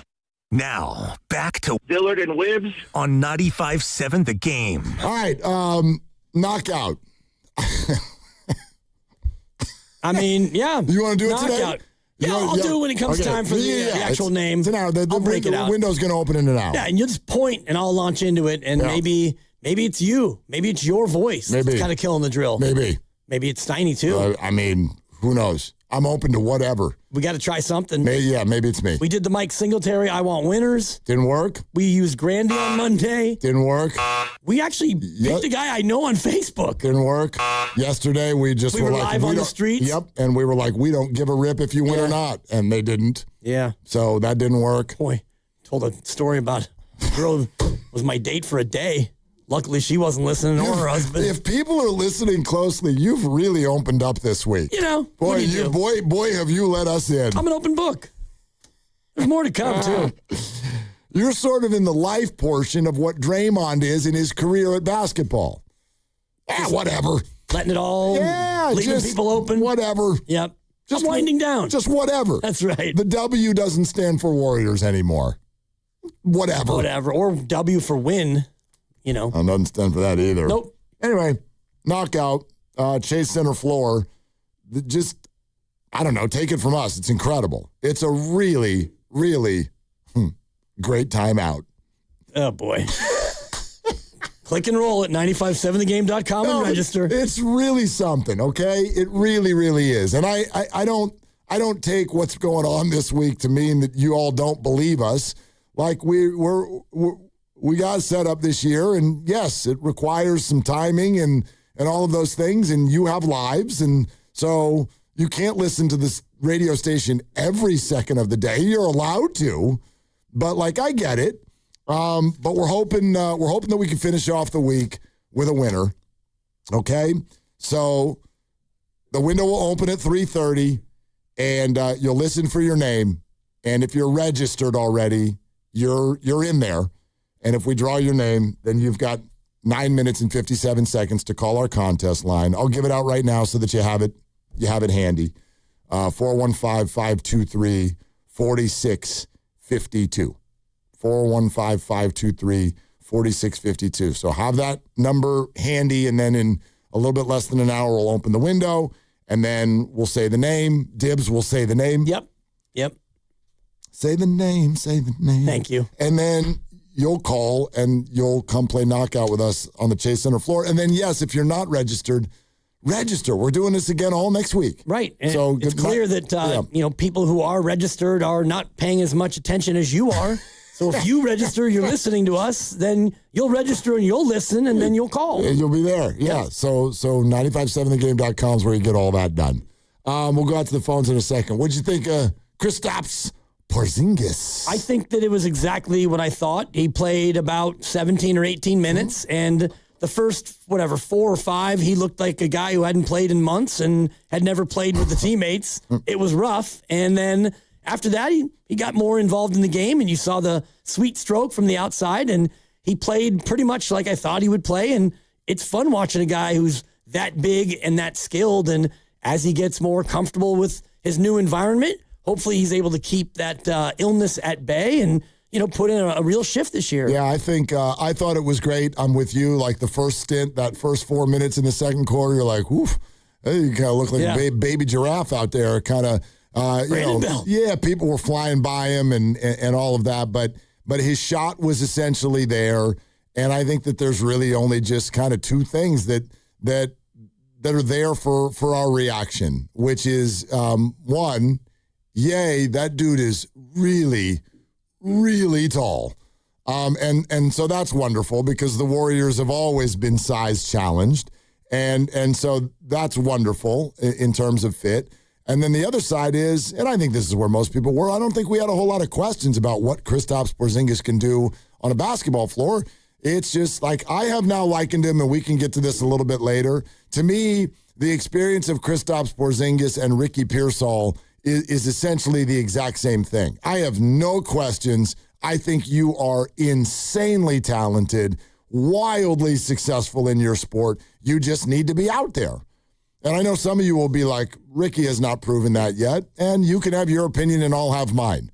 I think Ricky is a flipping elite receiver, and I think a lot of the metrics this year showed it when he was out there on the field, and a lot of times he did that not even being at 100% when he was out there. And you're talking about like separation, and he was one of the top 5 catching percentage, top 3. He was 3rd in the league this year in terms of separation percentage when on the outside. I thought this before the year even started. I think he's absolutely fantastic. Oh yeah, but you got to be out there. That's it. Yeah. You got to be out there. You got to play. So and the number one ability is availability, and he's played in about half the games in his 2 years. And there have been obviously major circumstances with getting shot. Sure. And it's the other injuries, though, that make you scratch your head. And you come back in year 3 and you try it again. If they don't have him healthy, they're going to need to add receivers anyway. But he is critical for the type of team like Seattle, where Seattle just we're going to play a couple guys deep and let somebody come down here and get open against us, and the Niners couldn't in the last 2 games. Yeah, exactly. So last night was a huge success because Porzingis showed off some of his skill and didn't limp off. That's my reaction. Yeah. He got to the end of the night and said this. I felt all right. Far from being in perfect shape, but I think for first game back after a while, getting some energy back, feeling good. There you go, feeling good. Yeah. That's all we need. Yeah, it's it. And staying healthy is key. And he was listed before the game as questionable with Achilles tendon management. Mm-hmm. So that's always a scary one, especially around here. We had a really tall, skinny guy who had an Achilles issue, and then he blew it out in the finals. So you worry about that every time he goes out there, but when he's out there, he sure looks good. Matt in the city. Thanks for calling. What's up, Matt? Hey, guys. How you doing, gentlemen? I just wanted to say, Porzingis, I think, Willard, you nailed it. I mean, the Pearsall analogy is very good. I think that's exactly it. And I actually expect Draymond to have this decline, and I expect everything I expect the Warriors to do as players. They're living up to their expectations with Moody, Podziemski. But what myself and the guys I work with and we talk about keep going crazy about is how come the coaching staff is putting out these lineups that don't make sense. I mean, if you're talking about switchability, wouldn't it make more sense to have a lineup of maybe Draymond, Horford, or Porzingis, and Guy Santos as a 3 with Melton and Moody? I just think we're just conceding points every time we go that small. And I'd love to get your guys' honest take. Don't you think a lineup that I suggested, maybe with not 3 small guards, would do better against a team going up against a guy like Jaylen Brown, who, we just didn't give very much resistance to him at all yesterday. Yeah. So I'd love to get your guys' take on that, about the lineups. Okay, yeah, Matt, thanks. I know that this is on a lot of people's minds, and I think it's just born out of frustration with the lineup that you're looking at, and so that's fair. But all of your ideas, to me, are also going to sound much lesser than the Boston Celtics. Like, that's what I think's happening here. You can, if you would like to look at last night or anything else recently and go, boy, this Steve Kerr guy, okay, you're welcome to do that. If you believe that the Warriors have the horses right now, they're just being misused, I respectfully see it differently than you. This is not a use the horses differently. This is you don't have horses. Right. And you started Pat Spencer and Guy Santos, and I don't want to come down on either one of those guys because they've been good contributors at times this year, but those are 2 of your starters, and they're not good enough to be starters. Guy played 32 minutes. He played pretty well, but you need to have those guys be your 9th and 10th and maybe even your 11th man, and right now you don't have that luxury. No Jimmy and no Steph, obviously, for the next 10 days until he's reevaluated. Hopefully he comes back. And then you have Draymond Green, who's playing, quite frankly, very poorly. And so now you're running out of guys to just play. So you've got to go to Guy and you go to Pat and all the rest of them. I think the easiest way for me to not make it sound like we're ripping role players, because that's a tough. Yeah. In any sport, you rise and fall with your stars.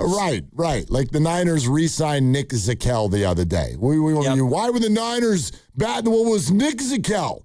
Like, okay, I just possibly. I don't have it in me to blame Guy Santos and Pat Spencer. Remember, in the end of the year, they got down to linebackers from the law firm, right? Of Wallow and Kendricks, and they just picked them up off of the Piniero. I don't call it a couch anymore. I call it a Piniero. So when they struggle on defense, you're not just going to rip guys who were 4 stringers. They weren't even on the team 2 weeks ago. So everybody's miscast. It doesn't mean that I like Guy Santos and Pat Spencer. I think this is what Guru's been trying to say.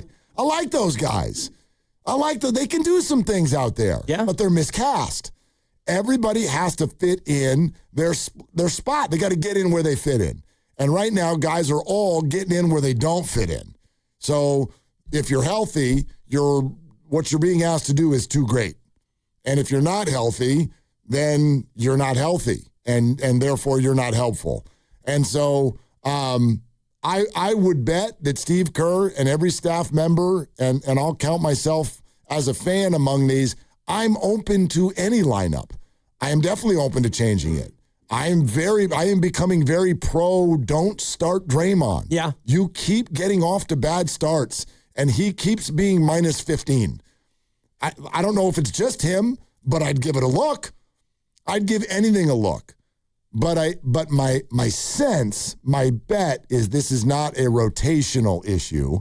This is a roster issue top to bottom. It is, and I don't know if now would be the time to pull the plug on the Draymond Green portion of the season, because when Steph comes back, Steph loves to play with Draymond. They work really well together, but maybe temporarily you try something different.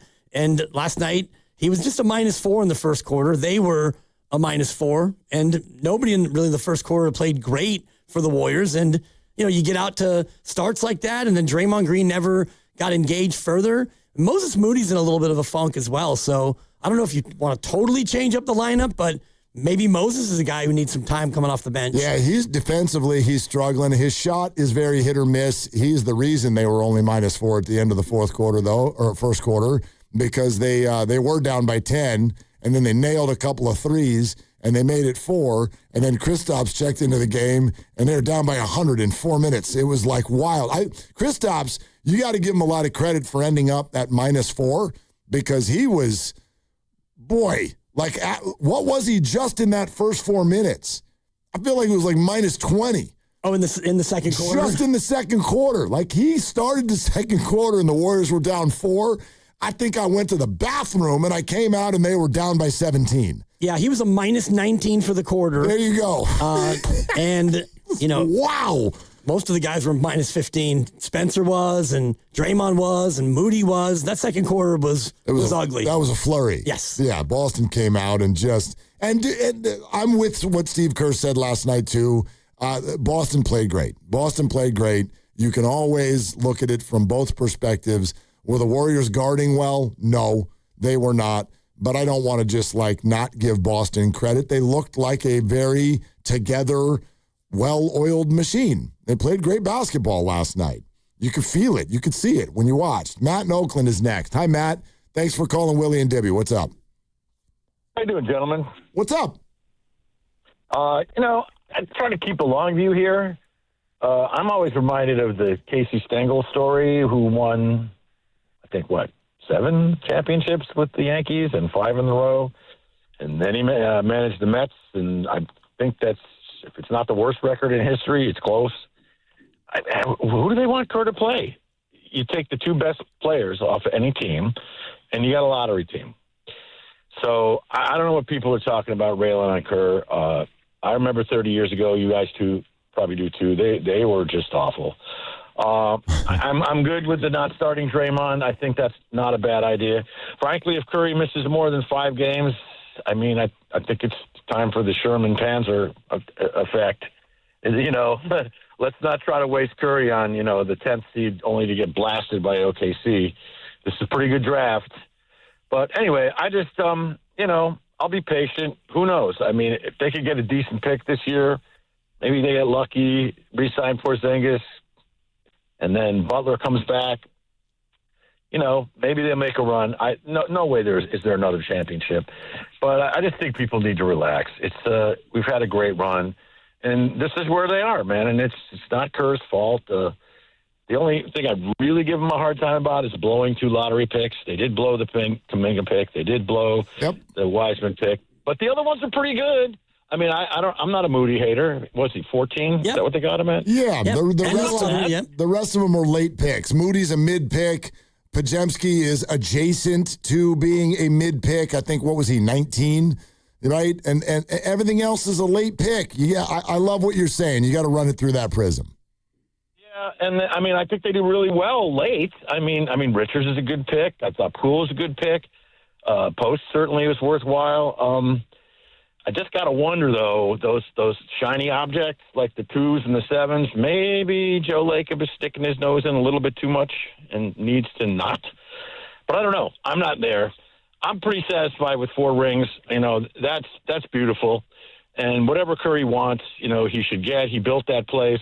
Whatever they're paying him, it's nowhere near enough. So let's just ride it out, man, and see what happens. I think championships are done. But I also hope they do not mortgage the future, man. That would be crazy. Let's enjoy Steph while he's here. We're never going to see another guy like that again.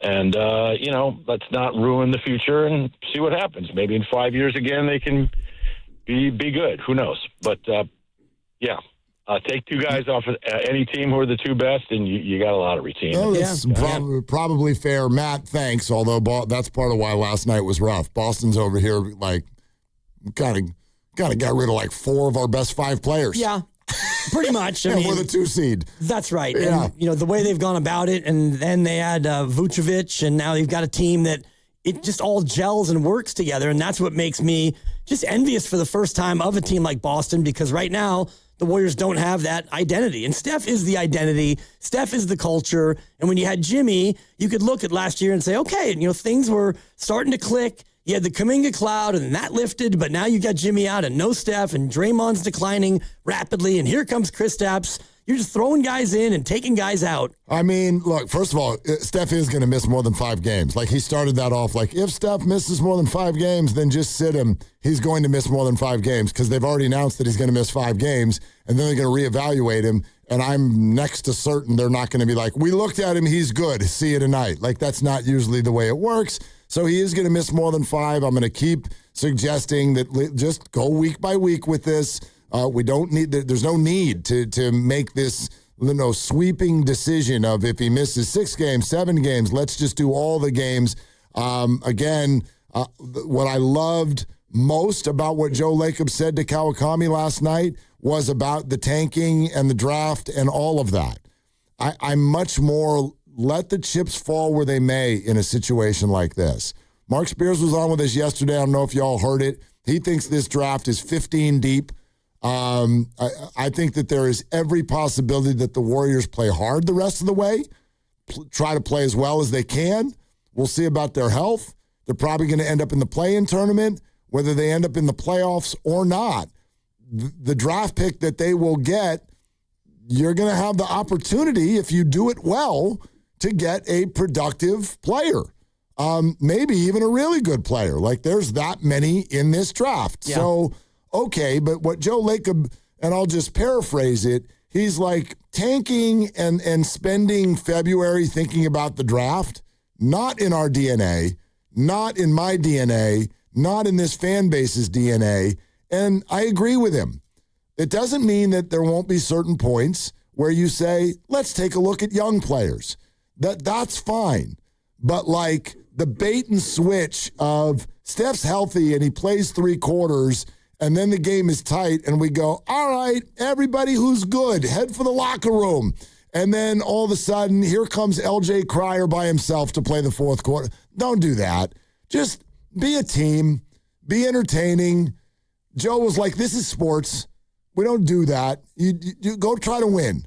And by the way, if that's dumb, then I'll be dumb. I'm fine with that. Like, I don't know. I don't even think about that. It's whether it's smart or not doesn't even matter to me. I'm just not interested. Yeah, and they're not interested, and it's funny because Tim Kawakami points out in the article that they kind of lightweight did it, and I'm looking at the game log right now, 2011, 2012, where I think their pick was top 7 protected, so they needed to make sure they were among the 7 worst in order to secure that spot, and so I'm looking here, and they lost almost every game in March and April. Yep. At one point, they were 18-21, truncated season, and they wound up 23-43, which means they went 5-22 down the stretch. Remind me, who'd they get there at number 7? Harrison Barnes. Harrison Barnes, who, contributed to a ring. The Falcon, first. Yeah, the first ring, and then you're able to, trades are hard, but you're able to trade him. So, I don't know, maybe you wind up at the 7 this time and you get a player that good, and Harrison's still playing, but they kind of have tanked. It was a tank-ish. Right, and it was like right after Lacob had bought the team, and that is like, I don't know, to me that's a little bit more circumstantial, where you're like, ooh, specifically this pick, if we, right, that's, I don't know, that's, maybe there will be moments where I'd be okay with that, but this is not one of them. It's too early, and again, if you keep looking at the standings, I don't even know what tanking would do for you right now. It's just not even going to change your situation that much. That's right. I mean, you probably wouldn't be able to get into the bottom 8, even if you lost every single game. So you play it out. I like what you were saying, what the caller was saying. You play it out. You let the chips fall where they may. You hope Porzingis stays healthy and fits. And I think that the real most pressing issue is the Draymond question because, I mean, you can keep playing him and, have him go out there and not be very good, but it's tough right now, and I just don't know if last night the effort was there from Draymond, well, and that was rare. Right. I'm with you, and I like that's what they got to figure out what his role is, and that's why it gets me when you hear Joe Lacob say this is a core piece of this franchise. Well, I believe it can't be anymore. If you want to win anytime soon, and maybe they can't. They probably can't. Like, let's see what happens. I don't know where this is going to go next. But Draymond Green is a core piece of this franchise's history. Right. I don't think he can be a core piece of the franchise right now and be a great, great team. He's got a very specific skill set that they need. I'm not saying that he's dust. I still want him out there guarding Wemby if they end up in that series. Yeah, and guarding the other team's best player as much as possible. But, offensively, he's just kind of satisfied being a three-point shooter, and that's not his strength. We're brought to you by Fremont Bank, here for you, here for good. We're also sponsored by Kalshi, trade on anything. We're about a half hour away from opening up the knockout window. We're exactly 2 hours away from Steve Kerr joining this program. What'd you think of Porzingis? 888-957-9570. Oh, and we do want to get off our chests a little bit. This thing that happened with the double review yesterday. It's interesting because it led to, it felt to me like my friend Dan turned over a whole new leaf about the world. I didn't even know that leaf could be turned over. I hate referee dibs. I mean, he may not be limping through that door anymore. Let's get into that. That's coming up next on Willard and Dibs. The MMA fight is Saturday, and you can trade on it nationwide on Kalshi. Hernandez is trading at 70% to beat Strickland. That means a $100 trade on Strickland pays out $333 with a win. Download the Kalshi app and use code FAN to get $10 when you trade $100. Kalshi. Trade on anything. If you're thinking about a new Ford truck, but you've been waiting for the best incentives, you're probably asking, when is Ford Truck Month? It's here, it's now, and it's at Serramonte Ford. What's up, Bay Area? It's Joe Shasky. And this right now is the best time of the year to buy a new Ford truck. We're talking about special incentives across the entire lineup. The F-150, Super Duty, Ranger, the Maverick. But let me zero in on the big dog, the 2025 F-150. And right now, get 0% APR financing for 60 months. Plus $1,000 in truck month bonus cash with a 0 down payment and 0 payments for 90 days. That's power, that's value, that's timing, and you can drive it today and not make a payment for 3 months. Ford Truck Month doesn't last forever, so go to Serramonte Ford right now off of 280 in Colma, Daly City, or shop anytime at SerramonteFord.com. Stacked inventory, serious savings. Serramonte Ford, the Bay Area Ford dealer. Discover the luxury of Monogram appliances at Friedman's Appliance in Pleasant Hill. At Monogram, it's not just one detail, it's many. From preheating your oven with voice control to checking your dishwasher cycle from your phone. Monogram blends innovation with elegance. Right now, receive up to 2 free eligible Monogram appliances or generous credits toward the appliances of your choice. Visit Friedman's Appliance in Pleasant Hill to explore the full Monogram collection, showcased in stunning live working vignettes, or online at friedmansappliance.com. Comcast Business helps turn today's small businesses into engines of modern business. It's how restaurants become reliably up and running neighborhood favorites. How retailers become seamlessly restocking, cyber-securing, must-visit shops. And how healthcare offices become the data managing caregivers that we all depend on. With reliable connectivity, enhanced cybersecurity, advanced fiber solutions, and Wi-Fi backup, Comcast Business is powering the engine of modern business. Powering possibilities. Now through March 22nd, switch to Comcast Business and get started with 150 megabit internet plus Security Edge for $59.99 a month for 12 months with a 2-year agreement. Or ask how to lock in your rate for 5 years on a qualifying internet bundle and get a $500 prepaid card when you add 2 lines of mobile. For a limited time only. Call today. Restrictions apply. New customers only. Requires paperless billing and automatic payments with bank account. Equipment, taxes, and other fees extra. After promo, regular rates apply. Comcast Business helps turn today's small businesses into engines of modern business, powering possibilities. From Carriage House to glass aluminum doors, RNS Doors has a full line of commercial and residential garage doors and gates to suit anyone's taste and budget. Visit rsdoors.com. RNS Doors. Look for the red truck. Hey, it's Willard. Legends are built over time. Anyone can have a great game, a lucky season. At Habas Law, generations matter. For Tarek Habas and Nicholas Habas, integrity was learned at the dinner table. And a hard truth, clients are often victimized twice, first by accidents, then by greedy insurance companies. 40 years strong, Omar, Tarek, and now Nicholas Habas, generations fighting to make it right. Visit habaslaw.com. Omar Habas is a California licensed attorney. Offices in Northern California, including San Jose. Past results do not guarantee future outcomes. If your home seems colder this winter than it should be, maybe it's time to upgrade your windows. As the Bay Area's largest smart Marvin reseller, Golden State Lumber and Showroom is proclaiming this the month of Marvin. As an Energy Star partner, Marvin offers durable, energy-efficient products that can lower your energy bill. Visit goldenstatelumber.com. Scroll down to Windows and Doors and visit the showroom near you. Since 1954, Golden State. When you succeed, we succeed. You can swirl it, you can sip it, but the best way is to share it. Hey y'all, I'm Deanna, a team member at my local Chick-fil-A. And a little thing I love about the Chick-fil-A chicken sandwich and new frosted sodas and floats is how well they go together. You get that bold flavor of the Coke mixed with the smooth deliciousness of the vanilla ice cream. You have a juicy filet and a smooth, creamy float. It's an awesome pairing. Order a Chick-fil-A chicken sandwich and a new frosted soda and float at your local Chick-fil-A restaurant. Real team member paid for their testimonial. My name is Whitney Allen, and I'm a widow. After my husband died, the last thing I wanted to think about was money. Ethos made it affordable to get life insurance. Signing up was fast and 100% online. I knew that I could pay our mortgage and have food in the fridge. I could focus on my kids. No one ever tells you how much you're going to depend on that policy. I am so grateful we had coverage. Get your free quote at ethos.com/life. That's ethos.com/life. Paid spokesperson. Time spent on application may vary. Online health questions required. Department of Rejected Dreams. If you had a dream rejected, IKEA can make it possible. So I always dreamed of having a man cave. But the wife doesn't like it. What if I called it a woman cave? Okay, so let's not do that, but add some relaxing lighting and a comfy IKEA Hofburg ottoman, and now it's a cozy retreat. Nice, a cozy retreat. Man cozy retreat. Sir, okay. Find your big dreams, small dreams, and cozy retreat dreams in-store or online at IKEA.us. Dream the possibilities. Presenting a Gain Flings love story. Dear love of my life, we were on the 12B bus this morning when I caught a whiff. A scent so fresh, so life-changing, I had to find its source.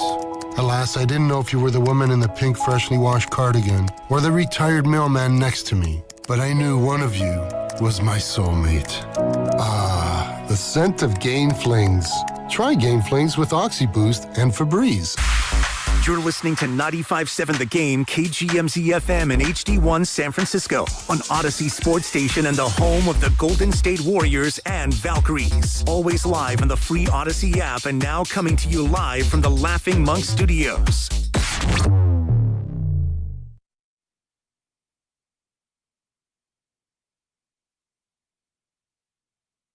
Horford looking for someone, finds Santos behind the screen, had a three, didn't take it. Bad pass deflected. Horford knocked it down, lost it, feeds over to Richard. 3 on the clock with 2. Porzingis shoots a 3. It's up and good. Kristaps Porzingis with a triple. Dub Nation, it's Steve Kerr. You're listening to Willard and Dibbs on 95.7 The Game. And you never know when I'll be on the River Islands guest line. So make sure to keep it locked on 95.7 The Game. Yes, we do. We do. We think we do. Yeah, we hope we do. 2 hours, 5 o'clock, Steve Kerr. Yep. Right here on Willard and Dibbs. Congratulations to Team USA men's hockey.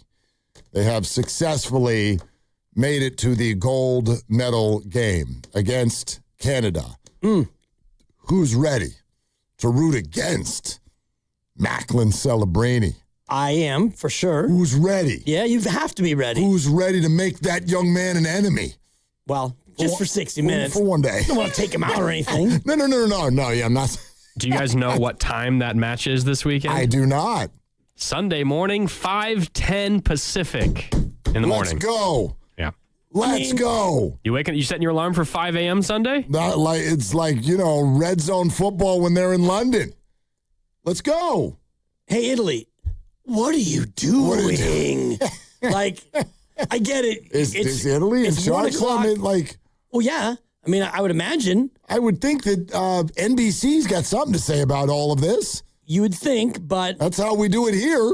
That's right. But then again, when you look at the World Cup that's coming, if you want to look at all those matches, a lot of them are set so that you can watch it in your country at a reasonable hour. Right. So like the European teams, like most of them are playing like noon California time. So it's 7, 8, or 9 over there. And so, yeah, you knew that it'd probably be Canada and the U.S., so why don't you go ahead and slot that baby at 8 o'clock Italy time?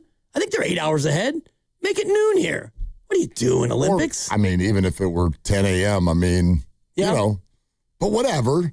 I guess. Get up. Well, if you're in the East Coast, it's 8, and I guess, you're fine with it. Wake up and let's go. Yeah. Get a screwdriver or mimosa. Bloody Mary. Bloody Mary. Or you could go Irish coffee. You could. Or just don't go to sleep. Well, there you go. That's a you thing, Grandy. This whole tennis at 3 a.m. and the crap that you guys do in your house. I don't know what's going on over there. We're not doing that. Well, you told me the story about... Don't go to bed. Do you understand what would happen if you don't go to bed and you stay up till 5? That would take me and Dibs about 8 days to recover from that. All right. Yep. About 8 days. Plus, it's just not... Good Lord. I tried to... So I got the AMC Plus so I could do the Rise of the Niners. I haven't watched it yet. Oh, wow. Okay. So last night, and this is, I don't know what to do about this because I enjoy, after a day of putting in a lot of hard work, talking to you, we had to go all the way down to Splash and have wonderful food. Then you watch the Warrior game. That felt like work. Yeah, that was work. Cook dinner for the kids, get them all squared away. And then, about like 10:45, 11 o'clock, I'm like, all right. Everybody's where they need to be. Dog, you've done your business. Hopefully you didn't poop or somebody's got a sign. Dirt patch. I can't even see. It's night. But anyway, get to bed, and I'm like, Rise of the Niners. Talk to me, Tom. And here's Brady, and he's telling me about how he's a season ticket holder with his dad when he was a kid. I think I saw the first 4 minutes. Oh, man. I don't know what to do. It's going to take me 2.5 years to get through this documentary. It's pretty much the case. 4 minutes a pop. And they are incredible. Like the first one, it's obviously the early days of the dynasty. And so you're getting all the feels and all the memories. And then each episode is just power packed. And, you see Steve Young in there. And episode 2, a lot of Michael Zagaris. How many episodes? 5, I think. 4 or 5. Is it really? Yeah. I can't remember if it's 4 or 5.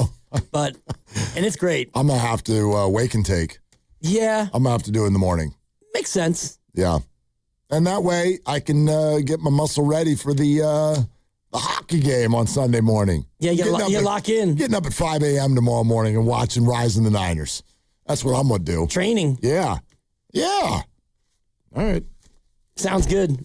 One thing that I won't be doing watching that hockey game that I normally do in every game I watch is fixating on the officials. Oh. Last night broke me, Mark. I get it. I get it. I mean, I was highly tongue-in-cheek, but I texted you all when this was before they even came out and overturned it. But when they went to look at it a second time, I said, if they change this, I quit the NBA. And then one of you, I think it was Lucas, that was like, well, it was nice knowing you. And I'm like, is your TV ahead of mine? Like, or maybe you were at the game or something, because it's like, I was. Yeah, okay, you were at the game. I tried to wait a long time. Yeah, it didn't work. Couldn't wait. I still had not. And I saw that. I'm like, you got to be bleeping me. Yeah. So for those of you who don't know, I don't want to assume that everybody saw all this, but there was just a random play. Al Horford and Hugo, what's his last name? Who was it? Hugo Gonzalez. Gonzalez. So, and they got a little tangled up on an entry pass into the post. And they called a foul on Gonzalez, but he also got clipped in the face. And, he's an NBA player, so you have to fall on the ground and make it look like your entire life has just come to an end. And so then the officials are like, we better take a look and see if this is a flagrant. But the foul was called on Gonzalez, not on Horford. And by the way, correctly, because his arms were in what's called a foul spot. He fouled Al Horford. Then he also got clipped in the process. So they go look and see if it's flagrant. And then they come out and they're like, after further review, not a flagrant foul. So the foul against the Celtics stands. And then everybody heads back out onto the floor, and immediately, we're going to go look at it again. Did he twirl his finger? I mean. He must have.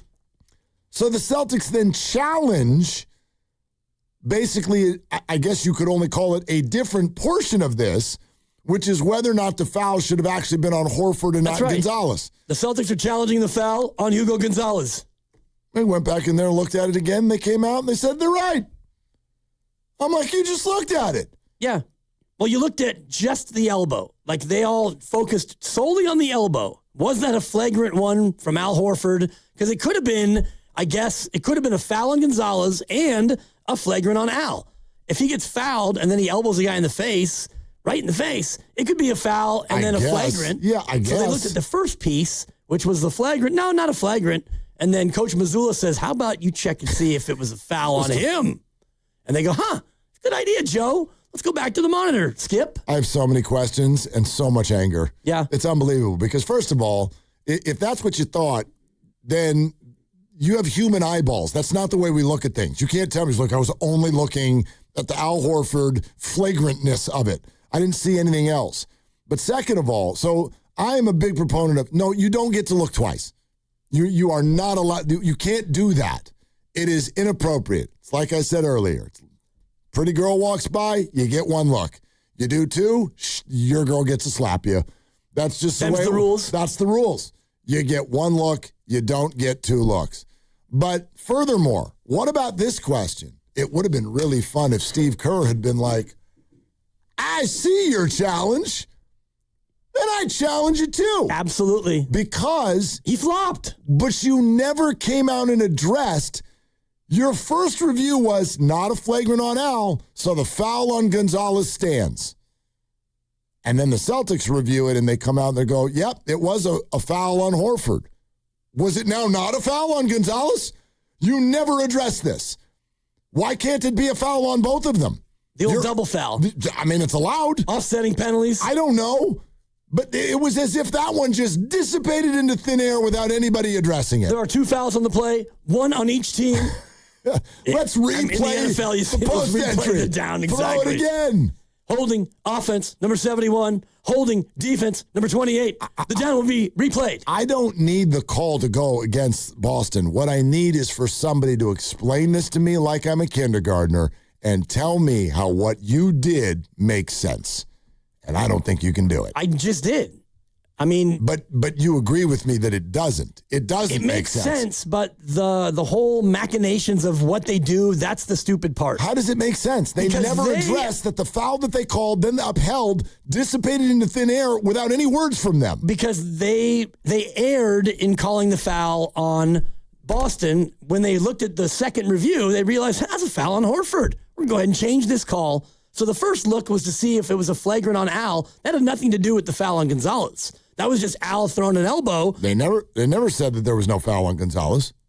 They said there was a foul on Horford. Right, and I don't think there could be fouls on both unless it's a classic. I mean, it's not the NFL. Like, at least then tell me that Al's foul occurred first. Because the foul you called on Gonzalez, you never undid it.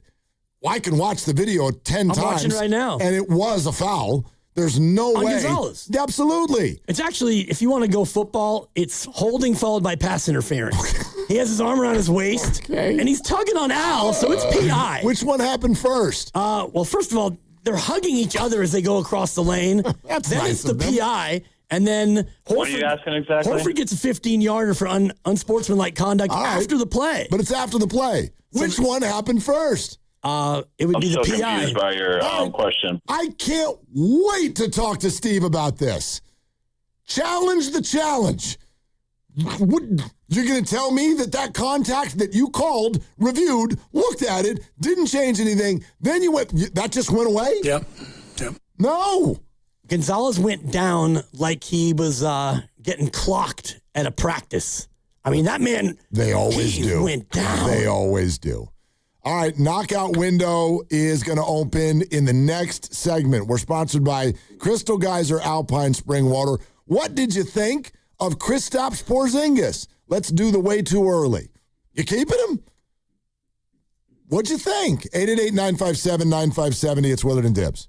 What makes Crystal Geyser Alpine Spring Water different? We always bottle our Alpine Spring Water less than 1.5 miles from the spring source, and all our bottles are made with 50% recycled plastic from our own recycling plants. Crystal Geyser, bottled at the spring source. Hi, I'm David. I'm Chris. And I'm John. We are the three brothers who own Jack's Restaurant and Bar. And we are here to... Not again. That was my line. Hey, stop Stop it. Mom? What are you doing here? Have you heard your commercials? They're terrible. That's not our fault. You taught us how to cook delicious food. Using only the freshest ingredients. And to treat all our guests like family visiting our home. But you didn't teach us how to write catchy radio spots. They remember that and get back to work. Yes, Mom. Jax, serving delicious breakfast, lunch, dinner, and drinks the way our mom taught us. ilovejax.com. Running a business means wearing multiple hats. So if you're like me, you probably started out using your personal phone, taking client calls and texts nonstop. As my business grew, I needed something smarter. That's when I switched to Quo, the #1 business phone system. Quo works right on your phone or computer.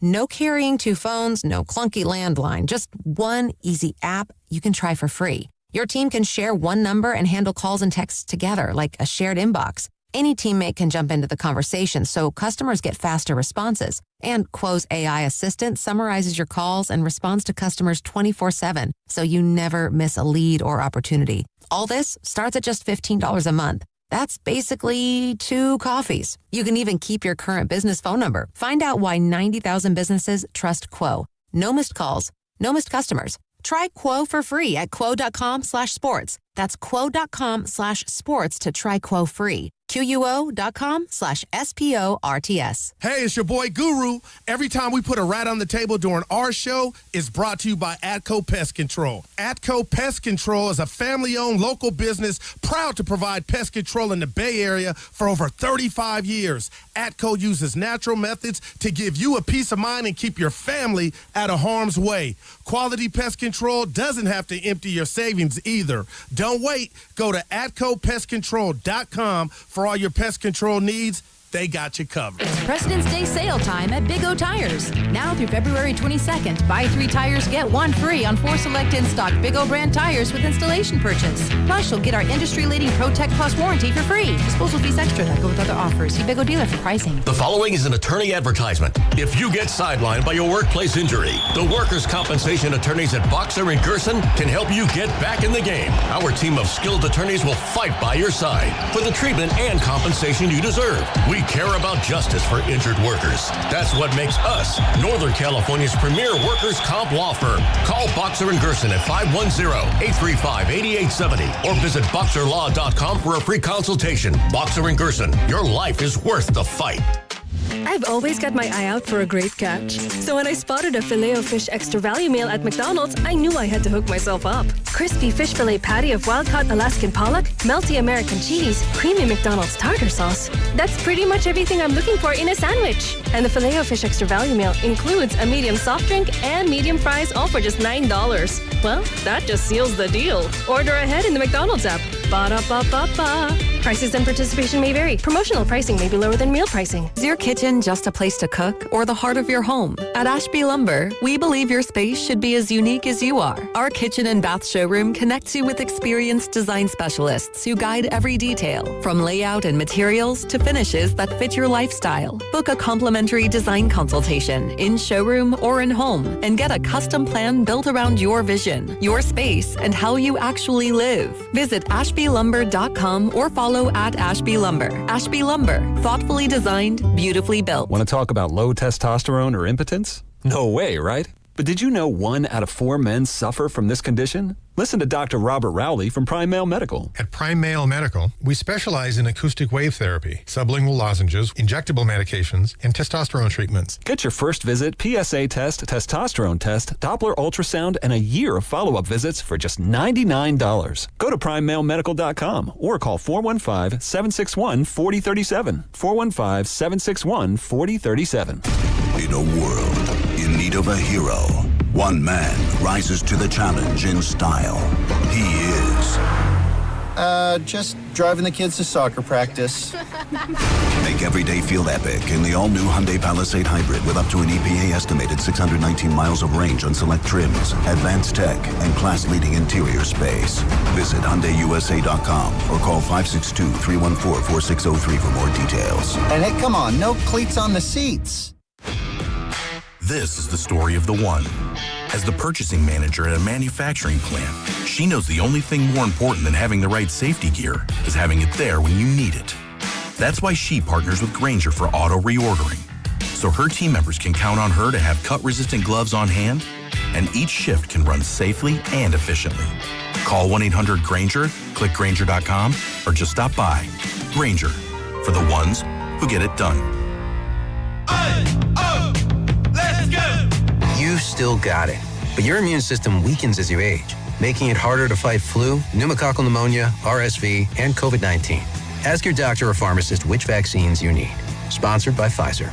We asked parents to share their journey of adopting teens. They changed who I am because I can't see life without them in it. Visit adoptuskids.org to learn more. Brought to you by Adopt US Kids, the U.S. Department of Health and Human Services, and the Ad Council.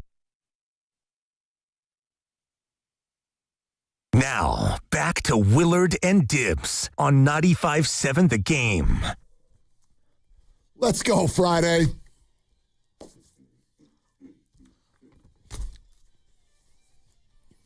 For those of you on YouTube, there's music playing right now, and Mark's rocking out in his head. I'm actually not rocking out, but I'm enjoying it. Yeah, you're having a moment with the music. I did have a moment. You're right. Yeah. You ever have a moment with the music? Absolutely. It's kind of the whole point. All the time. You know what I mean? Yeah. And normally, I'm not that Grandy is limited in what he likes or what he plays, but there's a certain rotation to stuff, and then he pulled this. This is Skinnerd, right? Leonard Skinnerd? It is. It's also it's Leonard. It's also the song that they play when Team USA Hockey scores a goal. American and women. Huh. Who's they? The arena. Oh. In Italy? Yeah, just how do you this know is their this? goal song. Oh, okay. It's because, I know puck. Because you're locked. Yep. What the puck are you talking about? Anyway, there you go. I was today years old when I learned that. Me too. But, glad you tied that in, Lucas. Great job. Team USA is in. Yeah, we're locked in. I love having a moment with the music. Lovely Chrissy doesn't like it when I have a moment with the music. Are you like an air guitar, like air drums kind of guy, or do you'll just sit there and enjoy it? It happens. It's just when it happens sometimes when I'm driving, and that's when the family doesn't love that. Yeah, because it's either some parts embarrassing and other parts unsafe. But I'm safe. I keep the hands on the wheel. No doubt. I learned how to do this from my dad. He used to play keyboard on the top of the steering wheel. There you go. Like, that's how he did his thing. thing. Drums on top of the steering wheel. Absolutely. That's a little bit more intermittent, Tough to go air guitar on the steering wheel? Well, but you could just do the one-handed guitar. Gotcha. You have to be very good at it. That's really weird, though. Yeah. Like, you're probably doing the part on the neck, right? The notes, as opposed you're not just sitting there strumming the air.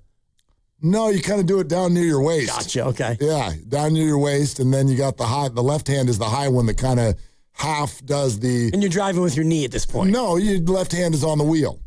Gotcha. But also kind of, maybe a couple fingers are doing the guitar. This is great. It's a great visual. I can see the amount of eye rolls from your two oldest ones.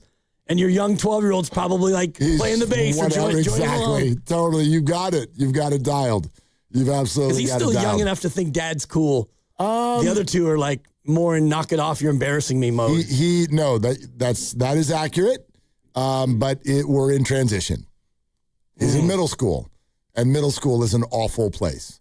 Yeah. I'm so sorry to break this to anybody whose kids haven't gotten there yet, or if you're a teacher at middle school, bless you. It is an awful, awful place. It's tough. In my previous life, I was a PE aide for 5 years in a K-8 school. Oh so in the morning, you'd have the kindergartners, and you're playing parachute, and they're just so into PE, and they're into life. And throughout the course of the day, after lunch, middle schoolers, you want to talk about miserable. I mean. Miserable. I got 54 of them. Run a lap. Just get on your number, Jim. Yeah, boy. One of the most miserable ones, again, this is me picking the wrong enemy, didn't like this kid at all. He would go on to be the creator of a show called Euphoria. Oh, geez. Yeah. Dude, you knew all the famous people, and you ticked all of them off. Not all of them. I mean, Sean Penn's kids love me. They were both just delightful young people. What the hell did you get out of that? Because radio was calling. No. What'd you get out of that? What? Not a thing. He'd show up once a year, and it's like, dude, you're weird. Get him on the show. Get him on the show. His then wife, Robin Wright Penn at the time, she'd show up just like any other mom, delightful. Sure. Yeah. It's I'm just a mom. Right. He'd show up and kind of look around I'm Sean Penn, and I'm kind of weird. Have you seen Anyway. Sean Penn's latest movie? I have. One Battle After Another? And it is going to walk with the Best Picture. Probably. Unfortunately for our guy who Is it created Sinners. great? It's really good. Okay. Really good. Crazy movie. DiCaprio is fantastic. Did y'all see this in the theaters? Did you go to the theaters? No, I streamed it. You streamed it? Yep. Okay. I also streamed it, but my brother saw it twice in the theaters. I've heard it's amazing. Is it still in the theaters? I think they're actually bringing that and Sinners back into the theaters because of this run. Where are you streaming it? That one I think was on Max. Yeah, Max. Okay. Max. But What's it called again? One Battle After Another. One Battle After Another. I haven't gotten to Guru's ping pong thing yet, so I got that. That one's in Marty the theaters. Supreme. I know that's stream it. You can rent it. Yeah. It's $14.99. I mean, what's wrong with that? Well, if you go to a movie, it's not quite that expensive, but it's been kind of nice streaming these movies. I saw Begonia, which I thought was fantastic. Emma Stone was phenomenal in that. Again, remember. Another weird movie. If I stream it, it better be good in the first 90 seconds. Don't stream Frankenstein. The new, it's really good, but it's a little slower. A little slow. You'll be out cold in that one. Dude. It's good. Frankenstein. It's a problem. It's really a problem. I thought Sinners was phenomenal. Okay. Some people thought it was, not as good. It's a kind of a twist on a vampire movie. Okay. Like there's some vampire action. That's kind of like the main part of it, but there's a lot of deep messages. You guys have put 2 movies in front of all of the other things you're going to say. That will take me 3 years to get to in and of itself. Right. So please Put stop. Sinners top of the list, Willard. Yeah, and you don't have to watch basketball anymore. Ahead of One Battle After Another? Yes, put Sinners. Ahead of Marty Supreme? Sinners got nominated for a record, I think, 16 Oscars. What about Rise of the Niners? Put Sinners.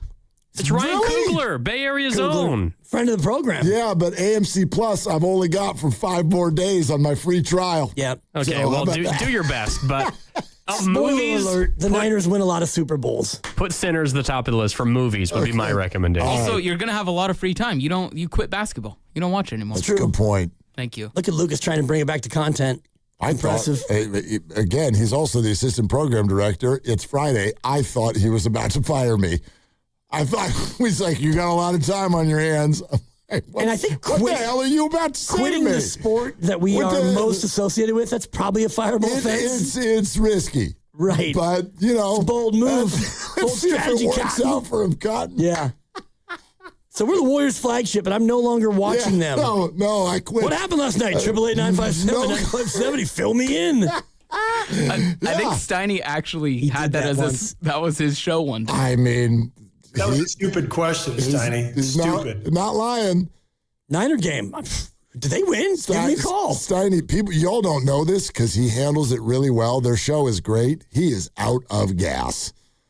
He just hasn't told y'all yet. It is good timing for you, though. The Giants season starts tomorrow. It's true. Well, no, not this tomorrow. guy is such a D. No, he says it. He tells you if you're listening. Yeah.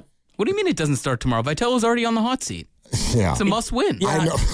I love that. And that's why today's theme for Higher or Lower is the number 144, because it's the 144th season of Giants baseball.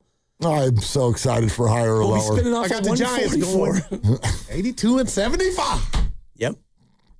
80, and even back then in the beginning when they played 154, that still doesn't math out with that prediction. In 1910, I got the Giants going. Oh, God. Yep. What was it? 82 and 70. He just threw 75. He just threw a I got the Giants going. 82 and 75. He just threw a $157 in there for no reason. Just for no $157. 5 rainouts that were not resumed. That happens sometimes, but usually not 5 times. I think he was settled on 82 as their wins, and he forgot how many losses that would mean, so he That's just what threw the out a pause random was. number. The pause was 82. He was like, and uh-oh. 75. It's the way he brings it home with the 75. Well, but I got the Giants going. 82 and 75. I don't know. There's actually not much. The pause is before the 82. It's not much. I think he does it for effect. I think he had the 75, and the 82 is where he messed up. I got the Giants going. I know they're going to lose 75. Call Guru. Let's find out where he messed up in the 82 and 75. Rats! He's the only one who can answer that. The funny thing about it is he is really, really, really good at math. Like, you know how I'm like... Not like you. Very similar. He's great at just like quick math and like simple math. People don't know this. I want to go to the phones. We'll talk Porzingis. Yeah, but yeah. One more quick thing. Y'all don't know this about Dan Dibley. You ever seen, speaking of movies, you ever seen The Matrix? Oh, yeah. Okay. Remember what they make, like, it's just for effect, but what they say The Matrix looks like if it was on a computer screen, and it's just lines of green light data. It's just numbers and letters and all. That's The Matrix. Dibbs has that in front of him on a piece of paper at all times. I don't know what. I've worked with you for 4.5 years. That's right. I don't know what you're doing over there. It's my comfort zone. I know it is, but I don't know what it is you're writing down. It just looks like little thingamabobs. Yeah, they're numbers.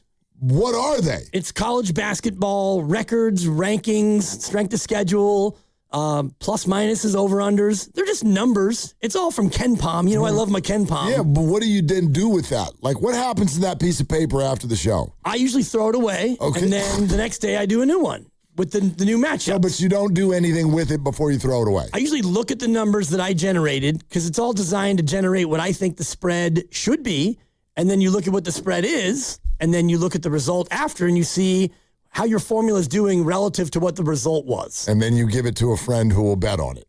Or I'm trying to fine-tune my formula so when I go to Vegas that my formula is fine-tuned. Oh, so this is prep. Right. And I also give it to a friend who bets on it, and that friend hasn't been asking me lately because it's not going so well. We're kind of like the weather outside. It's gray and it's cold. Hit or miss. Yeah. Okay. More miss than hit. But anyway, numbers are my comfort zone. Numbers are numbers. Yep. Let's go to Zach in Oakland on Kristaps Porzingis. I thought last night went about as well as it could. You can see the talent, and he was still healthy after the game. Those are my two main takes about Kristaps. Hey, Zach, thanks for calling. What'd you think? I'm going to be honest. I didn't really watch last night's game. Yeah, me neither. I just I haven't really watched it since Curry got hurt, but I don't know. I just don't think it's a good pickup for the Warriors. Why not? Because we need a real rebounder, and he's not what we need down there. He's a big guy, 7-footer, but he's just not aggressive, and he's I called him a Quinn Post 2.0, basically. Man. I mean, he's a little bit more accomplished than that, Zach. You know, he's been, you got to give him that, right? He's been very, very successful. 7'3", he can shoot threes. He's a good rim protector. You're right, he's not a great rebounder, but he's a good rebounder. He's a good rebounder, but I don't think he's going to stay healthy. It's just a problem. He's very injury prone. For sure. He has had some injuries. There's no doubt about that. Zach, Quinn thanks. Staps? Appreciate it. You go with Quinn Staps or Porzingis? I'm out on the entire comparison. Right. And by the way, speaking of out, so is Quentin Post. D to the N to the P. Yeah. Along with two guys who I'd never heard of, who apparently are Warriors. I wonder if all roads are going to lead to Post here in another couple weeks. I mean, they might. Can't believe Steve Kerr is giving him the DNP. It happens to everybody. I mean, Will Richard caught some DNPs, and Buddy did before he got dealt. So, Kuminga, DNPs dealt. Buddy, DNPs dealt. Post caught a DNP. Well, you're going to have to wait a while to deal him if you want. Yeah, I don't know.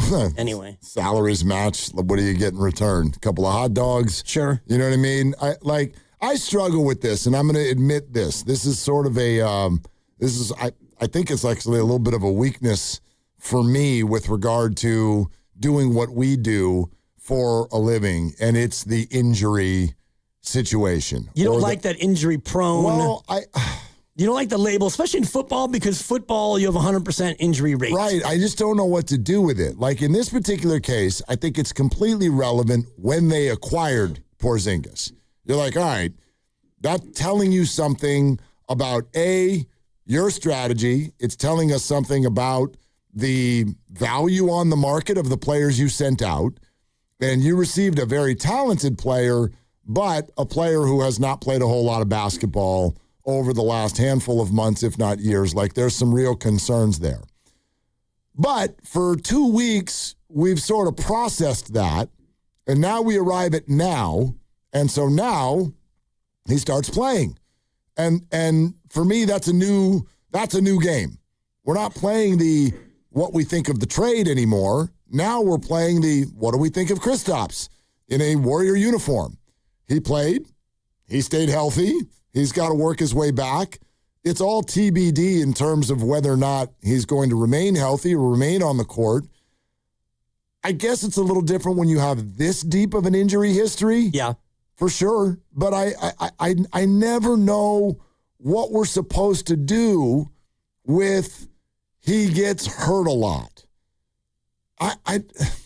Because he gets hurt a lot is the only reason you were able to get him for Kuminga and Buddy Hield. If he didn't get hurt a lot and he played a lot, you wouldn't be able to get him. He's 25 a night when he's healthy and consistent. I mean, first let's open the window, okay? It's the window is open. Knockout window. I'll give you the piece of paper here in just a second. Well, I mean, I'm tired of watching you get in the box and strike out. Seriously, I'm over here like Patrick Bailey in the 8th inning. But thank you. The window to win a spot in the knockout tournament for Friday is open if you've registered at 957thegame.com. If you haven't, you should do that now. 957thegame.com. You've got at least all of next week. But the window is open, so listen for your name sometime in the next 30 minutes. And if you hear us call your name, you're going to have 9 minutes and 57 seconds to call our contest line at 415-523-4652 to claim your spot. Window open. If you're hearing us now and you're registered, good Lord, stay here. Don't go. Don't leave. Okay? All right. You want the piece of paper? I would love it, yeah. Or do you want me to just text you the name? Just hold on. What do you mean, hold on? What, are you coming over here? Yeah, that's it right there. Okay. That's it. Okay. Did you memorize it? Yeah, it's not that hard. No, it's not hard. I got that. Should I say the city too? No, yes, but not yet. Like sometime over the next 30 minutes. That's right. Yeah, I'll point write to it down you. then. Chill. I got you. I'll text it to you. All right. If you'd ever talk. I'm talking. Okay. I'm sorry, but I was busy looking at the Kristaps Porzingis injury history.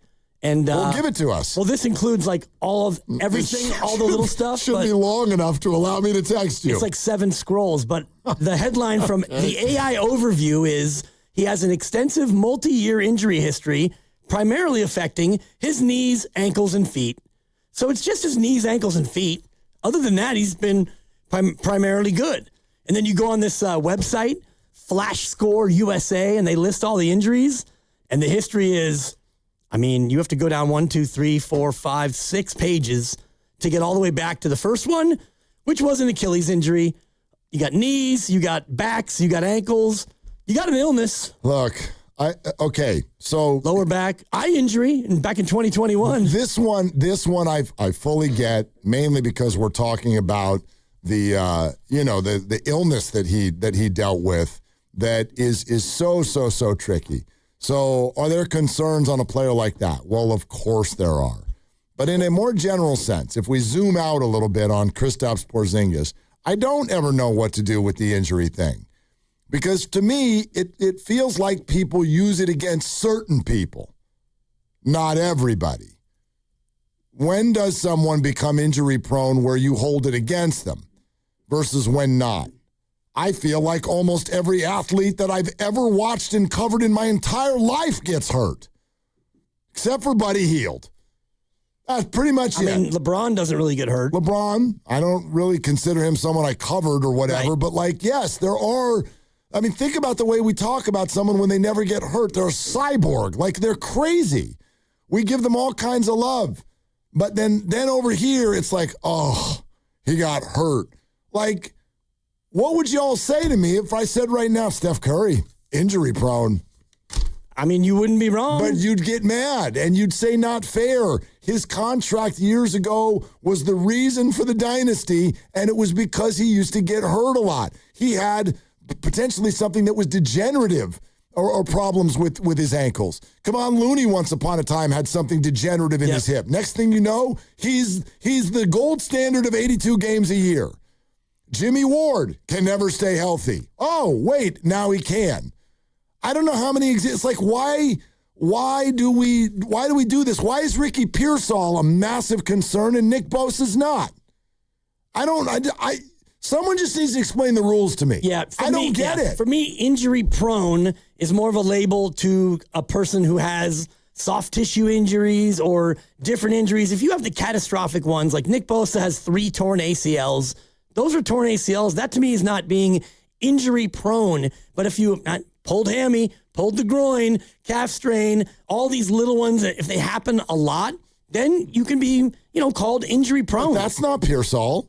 No, but Pearsall got shot and banged his knee really bad. I know there have been other little in things. Camp he had. Yeah, but whatever. Who doesn't have that? Everybody's got that. He missed camp for a week or two or whatever. Like, the 2 things that have kept him out of football games are a gunshot wound and he banged his knee really bad. Yeah. There's a PCL. Yeah. It happens. So, I don't know. The whole idea of injury prone, like Porzingis has had a couple of just catastrophic type injuries, and now the Achilles is flaring up, and hopefully he doesn't add that one to the list. But, injury prone it's a tough label, and I think it's just an easy way of saying guy gets hurt a lot. And my point in all this is to say that if Porzingis wasn't injury prone, you wouldn't have had him for the little that you gave up. And I know Kuminga could still be a star, and Buddy was a salary throw-in, but Porzingis doesn't go from team to team to team to team to team if he's healthy. I just guess I would like to sort of consistently, when someone's injured, I would like to consistently, as much as possible, reboot the clock. Like Kristaps Porzingis, injury problems, sure. Okay, start now. What happens next? I don't know. Maybe he's going to play next year. Maybe he's going to play the rest of this year. When we get to camp next year for the Niners, Ricky Pearsall, reboot the clock. Maybe he's going to have a healthy year. I think he's a phenomenal player if he stays healthy, and we could do that with all the guys. We could do that with all of them. Steph Curry, too. Right. Jimmy Butler, injury prone? I mean, I have to go back and look at the history, but yeah, if you get hurt a lot. And the thing about Steph is he's had a bunch of different ones. He's had both ankles. He's had both knees. 38. He broke the hand. Yeah, he's been around for a long time. That's right. And when you're, undersized, it's going to be a little bit tougher to avoid injury when you've got, a lot of bigger and stronger guys around you. You want to read the name? Sure. Okay. It's on you now. That's a lot of pressure. Not really. I'm 0 for 4. The worst thing you could do is go 0 for 1. Okay. Are you going to do the lead-in or? There's no lead-in. Just say it. Here comes the name, and as soon as Dibs says it, the clock starts. 9 minutes and 57 seconds to call the contest line, which is 415-523-4652. Get that number ready. The clock starts as soon as Dibs says the name. Brian Ford in Castro Valley. Brian Ford, Castro Valley, you are on the clock. You have 9 minutes and 57 seconds to call that number. Mark will give it again. If you're listening and you're Brian Ford from Castro Valley, you can qualify. If you know Brian Ford, call Brian Ford. He'll call us. And Brian Ford from Castro Valley would be qualified. This is exciting. Yeah. First of all, you did a great job. A lot of pressure on me. Wonderful. Thank you. 415-523-4652. 415-523-4652. Brian Ford, Castro Valley. Dibs is right. If you know him, ping him. And let's get Brian Ford into Knockout on April 6th. For everybody whose name did not get called this week, then you still have next week. We'll do it every show, every day. The windows are at 7:30, 12:30, and 3:30. If you're not registered yet, go to 957thegame.com and register, and then you'll be ready to go all next week, okay? All right. Good luck to Brian Ford in Castro Valley. We'll take more of your calls on Kristaps Porzingis coming up next, 888-957-9570, and Steve Kerr's in a little bit over an hour on Willard and Dibs. The MMA fight is Saturday, and you can trade on it nationwide on Kalshi. Hernandez is trading at 70% to beat Strickland. That means a $100 trade on Strickland pays out $333 with a win. Download the Kalshi app and use code FAN to get $10 when you trade $100. Kalshi. Trade on anything. What's your financial future look like? At Pettinelli Financial Partners, we help you shape it. Whether you're planning for retirement, buying a home, or saving for something special, our professionals are here to provide clear guidance and smart strategies. Visit PettinelliFP.com today and take the first step toward a more secure financial future. The financial consultants at Pettinelli Financial Partners are registered representatives with and securities offered through LPL Financial, member FINRA SIPC. Investment advice offered through Stratos Wealth Partners, a registered investment advisor. Stratos and Pettinelli are separate entities from LPL Financial. Come on, kids. We're almost there. The map says straight ahead. One-a-day 50-plus multivitamins are made for your overall health, with nutrients to support your brain and muscle function. Because don't you want to make the most of each day? So even on the family hike, you're not just keeping the pace. Hey, Dad, wait up. You're one step ahead. One-a-day 50-plus. The one for you. This statement has not been evaluated by the Food and Drug Administration. This product is not intended to diagnose, treat, cure, or prevent any disease. Express yourself with personalized cafe appliances at Friedman's Appliance in Pleasant Hill. You can select custom hardware in 4 finishes that let you uniquely accessorize your kitchen. Experience GE Cafe innovation with 6-burner Pro ranges, hot water dispensing refrigerators, and smart induction ranges. Plus, for a limited time, receive up to a $3,000 rebate with the purchase of select suite combinations. Uniquely style your kitchen at Friedman's Appliance in Pleasant Hill or at friedmansappliance.com. That's another amazing run by Team USA. Mom, think I'll be on Team USA one day? Well, I'll take this one. What? Are you speaking to us? Yes, and to answer your question, anything's possible, especially with Xfinity. So, I can be the best snowboarder ever? Well, I can't guarantee that, but Xfinity can guarantee that your internet price won't change for 5 years. Okay. What if I practice every day? Then maybe you'll be snowboarding for Team USA at the next Olympic Winter Games. And Mom, you'll still be paying the same price for Wi-Fi. Ooh, really stuck the landing there. It's the Xfinity Gold Medal Celebration. Now through February 22nd, get our best price on gig Wi-Fi for 5 years guaranteed, just $50 a month. Plus, get Peacock Premium included for 2 years. That's a $10.99 value per month. Xfinity. Imagine that. Proud partner of Team USA. Restrictions apply. Requires paperless billing and auto pay with stored bank account. Taxes and fees extra. Actual speeds vary. It's game day. Are your moderate to severe Crohn's disease or ulcerative colitis symptoms keeping you from the action? Skyrizi, risankizumab Riza, could help you get back to the game. Skyrizi is proven to help people feel significant symptom relief, achieve remission, and visibly improve damage of the intestinal lining. Skyrizi is a prescription injection medicine for adults. Don't use if allergic to Skyrizi. Serious allergic reactions, increased infections, or lower ability to fight them may occur. Before treatment, get checked for infections and tuberculosis. Tell your doctor about any flu-like symptoms or vaccines. Liver problems leading to hospitalization may occur when treated for Crohn's or ulcerative colitis. Control is everything to me. Ask your doctor about Skyrizi, the #1 prescribed biologic in Crohn's and ulcerative colitis combined. Learn more at skyrizi.com or 1-866-SKYRIZI. This is Chris Dolan. And I'm Vanessa Deniston, senior attorney from the Dolan Law Firm. Chris, what's with all these out-of-town personal injury firms coming into the Bay Area with these catchy jingles and funny names? Unlike the Dolan Law Firm, most of these firms are from out of state or in LA. The Dolan Law Firm is headquartered right here in San Francisco, going on 30 years. We live here, we work here, we win here. The Dolan Law Firm, we're the best lawyers we hope you'll never need. DolanLawFirm.com. Are you looking for a podcast about pro football that doesn't put you to sleep with an avalanche of analytics or insult your fandom with brainless hot takes? Well, hi. I'm Dan Hansis. And I'm Mark Sessler. Oh, hi, Mark. And we're the hosts of Heed the Call, the NFL podcast you've been waiting your whole life for. Heed the Call covers every game, every storyline, everything that matters, and we do it all with a touch of mirth. Football is fun. Why shouldn't your football podcast be the same? Follow and listen to Heed the Call NFL podcast wherever you get your podcasts. I'm Bob Burke, founder and chairman of Burke America Parts Group, a family of brands that includes RepairClinic.com, an appliance and HVAC parts solution company that's grown into an international brand. Before AmericanEagle.com, we partially launched a new technology platform developed by another firm. American Eagle helped take our technology to a whole new level with digital marketing, software development, and business insights into our key markets, appliances, HVAC, and outdoor power equipment, and did so both on time and on budget. AmericanEagle.com has the resources, experience, and talent needed to produce solutions. Our new technology platform, developed by AmericanEagle.com, has produced tremendous results with higher traffic, conversion, engagement, and online revenue. If you have any home repairs you need to take care of, check us out at RepairClinic.com.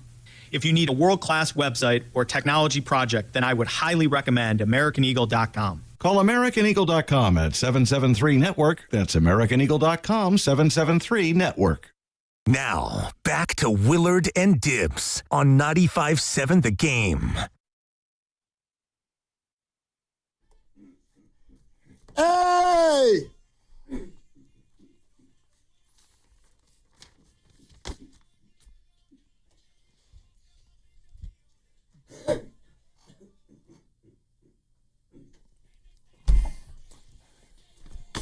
Could you imagine? Oh. Could you imagine being like Steiny and Goo and going 0 for 5? I mean, this guy is such a dude. I mean, it's unthinkable. It's unthinkable. It's inconceivable. And sometimes, you gotta do something tough. You gotta make a bold change to make that change and make something happen. My brother, you were Mac freaking Jones. In that last segment, you came in and just said, "Give me the ball, dude. Let's go. Go nurse your toe, and we'll call you when we need you." That's it. I love you. You're doing this all week next week. Brian Ford. You're doing all a bunch of garbage men and plumbers. Now, I don't know what he does for a living, but his name is Brian Ford. He's in Castro Valley. He's on with us live now at Willard and Dibs, and he's going to be at Knockout with us on April 6th. Brian, how you doing, man? Let's go. Let's go. I'm doing awesome. Oh, my God, Brian, if you knew how much you just made our week, I can't even explain it. Dude, it's ski week. People are gone this week. I know. So you got kids, obviously, Brian. You got kids? Yeah. So where are you right now? Like, where were you when you were listening and you heard your name? I'm in Livermore. I do healthcare sales, so I'm out on the road all day long. But happened to catch this one. That's big. That's huge. Yeah. All right. So you were listening. You didn't need heads up from a friend or a family member or anything. No. I came through on my own. Okay. So it wasn't me saying it 11 times and you got like 8 calls. When you heard me say your name like 7 or 8 times, and you're probably thinking, okay, shut up already. I'm dialing. I got it. I'm Brian Ford. Yeah. I'm about to call people. So great. Yeah. No. That did. I had to go back and get the number though. I was freaking out. I was like, I got to do this. In here shaking. So, yeah, and I'm so excited. Were you driving, Brian? Were you driving when this happened? No, I just left a client. Okay, perfect. So you guys got lucky. All right. Well, so did you, Brian. I feel luckiest host on planet Earth right now. Oh, man. Hey, Brian, what's your free throw game like? Oh, it's clean. I was a CYO coach. Oh, because we got the champ right here, the 2-time champ, Mark Grandy now. Oh, come on, Granny. Granny's going down. Bring it on, Brian. Bring it on. Oh, man. Who's going down? Well, that's just mean, quite frankly. Yeah. That's kind of been his habit. But all right, so wow. So Brian, how tall are you? Like, what are your basketball measurables here? No, I'm 5'9", but I've been playing ball since I was like 3. I got a picture of me with the ball. Okay, so you can shoot, and will you be a crazy person and show up with like high tops and a uniform, or are you just going to be chill? I'm bringing the Curry jersey. Yeah. Okay. Nice. All right. Hey, Brian, we can't wait to meet you. Thank you for making our week. We really, really did not want to miss out on the opportunity to find a winner, talk to him on the air. So thank you for listening, registering, locking in, all of the things you just did, Brian. Of course. Thank you guys. We'll see you on April 6th, okay? Awesome. I'll see you then. All right. Brian Ford, Castro Valley, Dan Dibley, 1 for 1. Thank you. 5'9" CYO coach. I'm almost 5'9" and a CYO ref. Some things are just meant to be. The only reason your height would matter in knockout is if you're blessed with one of those scenarios where the ball gets to you and the person in front of you hasn't shot yet, because you could pretty much line up about 2 steps behind the free throw line, and the second they release, boom, just let that sucker go. Yeah. So if they miss and you make, bang, they get no opportunity to go get that rebound. Also, if you're like 6'9", you could just intentionally throw oops to yourself all day. You just throw it off high glass, take 2 steps, and skabow! Carter Chickering for the win. Well, I don't even know if he can dunk. I don't even know if he's going to be there. When's the baby coming? When's the baby coming? Next week. Next week. Okay. Oh, he's fine. The latest. He's fine. Maybe next week. I don't know knockout 6 weeks later. Paternity? As long as you want now. Yeah. You can milk that thing. Yeah, and you get all year to use it. Yeah. Which they didn't have paternity my first go around. They had you being there for a day and you getting back to work is what they had back then. You should see if you can get some retro out of that. Go to the company. The first 2 kids? Yeah, be like, I had 2 kids 24 years ago. I never got any time off. That's actually not bad. Yeah. And they'll come back and say, we gave you 51 weeks off. Remember when we fired you? They'll also say you weren't working for us. That's right. But we could go to the other company and ask them if they could pay our company now to give us a few days off. I actually was working for that other company, and they fired me 4 months before my second kid came. You want to talk about awkward. How many times have you been fired? By the industry or total? Yeah, just total. Not 5, not 6, not 7. That's actually close. Keep going. Fairfax Theater told the assistant manager to blank off because I wouldn't change the marquee in the rain. We were showing Gremlins. We had to change it to Muppets Take Manhattan. It was raining. I said blank you because my brother was having relations with his boss, and I thought that I was untouchable. He went to the boss and said this happened, and then 2 days later I show up for my shift. Gone. Pinky's Pizza, I was rolling dough as a 15-year-old. Why wouldn't you Wasn't fast enough. Wait a minute, hold on. Why wouldn't you just say, like, it's raining, can I do this when it's, like, why would it have to be blank you?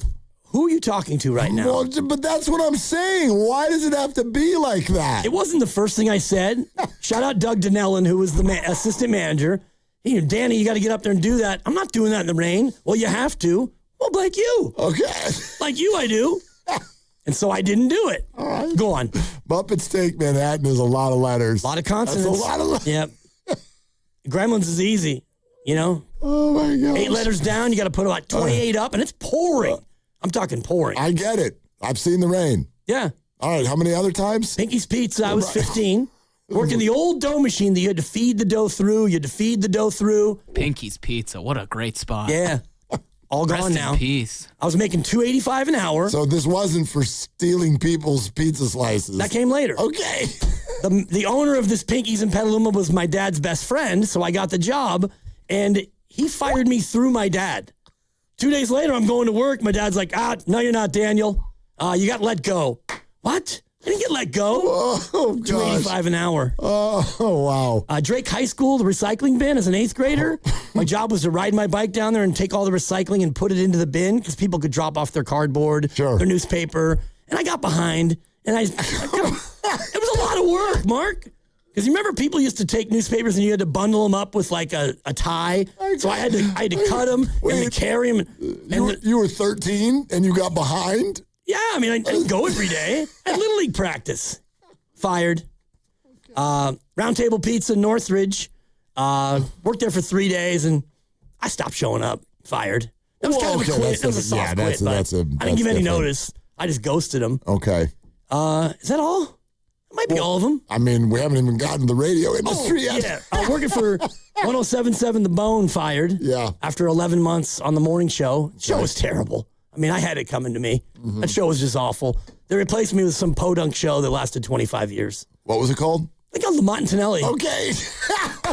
So as I'm getting walked out, Grandy, no joke, I'm in the elevator, and I hear in the distance the whole company is introducing this new show, and the crowd goes wild, and the elevator doors close. Oh, God. And I got a cardboard box of Storybook, Dibs. Storybook. So good. And then Yeah, March 11th, 2014. The day everything added up. 3/11/14. Yeah. We're coming up on our Candiversary, I call it. Yep. It'll be 12 years coming up. It's exciting. Whitey, Crides, and Dibs, the Rise guys. The Rise guys, rise no more. Yeah. And I had this thing, just last story. This is all way too beyond the pale. No, but it's kind of funny, and it's Friday. I told him right when we got the show, I said, I'm going to need this job for 20 years.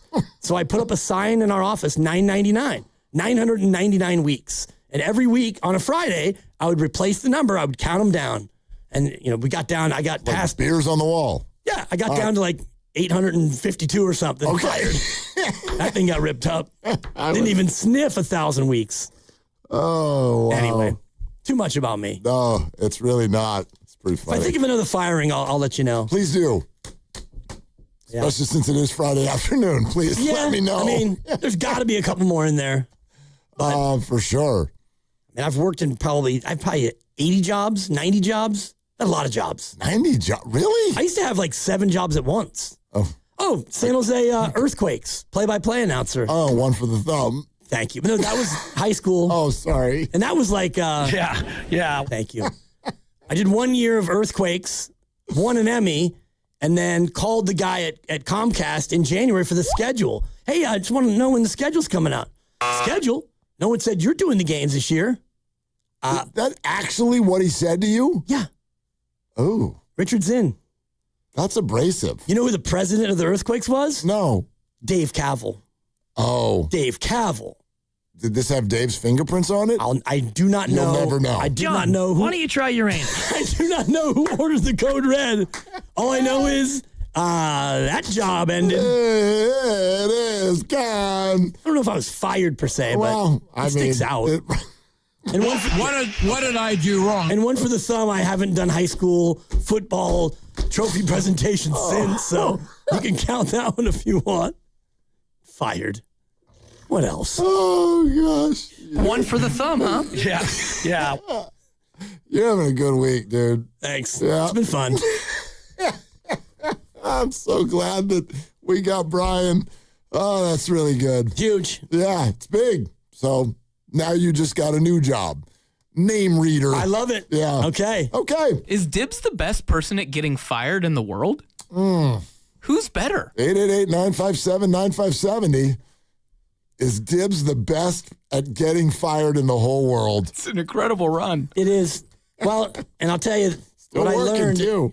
And I didn't tell this part of the first radio firing is I was going to steal about 80 CDs from this classic rock station. Right. So I had a gigantic stack of CDs. I was just going to steal from the company that fired me. Why not? Well, why not was because I would want to work there at their sports station 4 years later. Yes. I get to the door and I went, dude, what are you doing? Turned around, put them all back, thanked the people I needed to thank, and moved on with my business. Same thing when I got fired here. I waited 6 months and called and said, hey, you know you need me. Let's go out and have some lunch. I think you're right. I got a spot for you. So the moral of the story is when you get fired, you take it like a man. You don't, or a woman, or a person. Well, yeah. Don't blow up the spot, even though you want to. Although I've never worked in a theater again. Blank you probably wasn't the right move. I'm considering whether or not I should share this story. You've never been fired. Oh, yeah, sure I have. But that's not the story I wanted to share. Oh. It's about you. Oh. Yeah. There's a radio executive who once upon a time who did not end up hiring me. But I had a meeting with him, and your name came up because I knew you. And it was a mutual... I got it. Yep. And this person goes, yeah, he'll never work here again. Right. Because he napalmed the bridge between us and him. Not true. Well, that's what he thought. Well, I'll tell you. Time for the legal. Do you know who I'm talking about? I think I do. That's a correct answer. I'll tell you what happened. You do the legal, and I'll tell you a 45-second story of what actually happened, if you want to hear it. I would love to hear it. Do I look like I don't want to hear it? I think you want to hear it. I can't even breathe. You're listening to 957 The Game. KGMZ FM at HD1 San Francisco and Odyssey Sports Station and the home of the Golden State Warriors and Valkyries. always live on the free Odyssey app, coming to you live from the Laughing Monk Studios. Go ahead. I worked at a sports station. Hang in there, Nick. We're going to get to the call soon. I was working from 5 to noon. In my 9 to noon portion, I was working with a legend, and I was increasingly becoming a major part of the show. I thought this person needed a partner. So I went to management a year prior and said, hey, I think he needs a partner. I think I'd like a raise. We're not going to be doing that at this juncture. Fine. New station launches. I type a very professional letter of resignation, request a meeting, slide the letter across the table. Give us a chance to counter. I gave you a year to counter, sir. I leave, go to the new station. The new station has a campaign, Old and Busted. For those of you who've been riding with us for a long time, you remember the Old and Busted campaign. The whole new station, I got a great idea. How do we make a splash? So the whole marketing campaign was eviscerating them. Were my fingerprints on that? No. Was I the first guy across the street? Yes. So I was blamed for the Old and Busted campaign. Did I laugh when we played the spots? You're damn right I did. And oh, by the way, that older legendary host, you know what happened? He got a partner. I leave. He did. And now he gets a partner. Barry Smooger, I believe was his name. Whatever. Yep. Got it. I leave. He comes in. Previously, he left and I came in. And whatever. Too much of me. Oh, gosh. Old and Busted. Well, didn't end up being wrong, but we have those commercials somewhere. You can find them. It took a minute, but it didn't end up being wrong. Anyhow. Yeah. Napalmed. Oh, man. All right. Again, just don't shoot the messenger. Don't shoot the messenger. Yeah. No? I mean. Nick in Berkeley. Hi, Nick. Thanks for calling. What do you think about Kristaps Porzingis?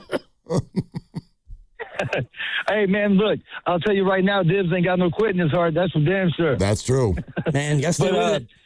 Porzingis, I'm very confused by what's going on with the Warriors because the owner is talking about he wants to go big, yet Kerr has gone small like every year since he's almost been there, except maybe for 1 or 2. But then we just kind of like have some centers that just kind of, went away. But I'm just like, man, I don't get the fact that, why are we trying to play Curry right now, man? He's hurt. They got to sit him down, man. He was trying to rush him back and trying to get him to play halftime or pretending. I mean, what's going on? Does he have no cartilage left in his knee or what? What is runner's knee? I'm not getting it, man.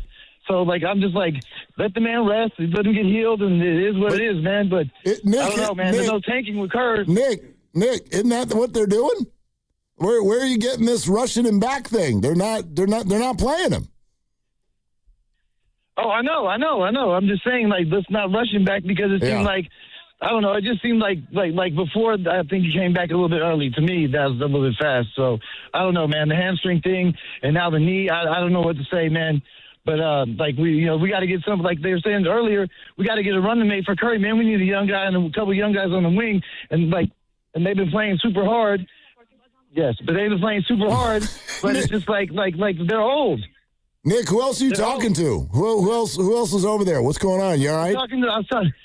I'm good. I'm up at Skyline High School telling my girls to go get the equipment out of my car. We about to get to practice. Okay. We got a game against San Leandro on Monday, so we're about to do it, man. Let's go. Beat San Leandro, okay?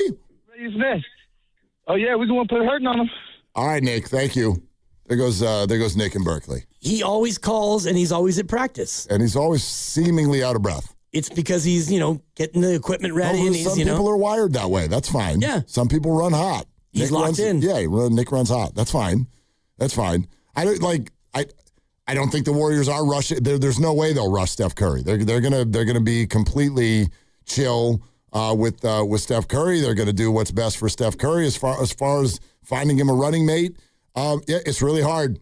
It's really hard. I know people think of it as an excuse. I think that everybody sort of has a seat at this table.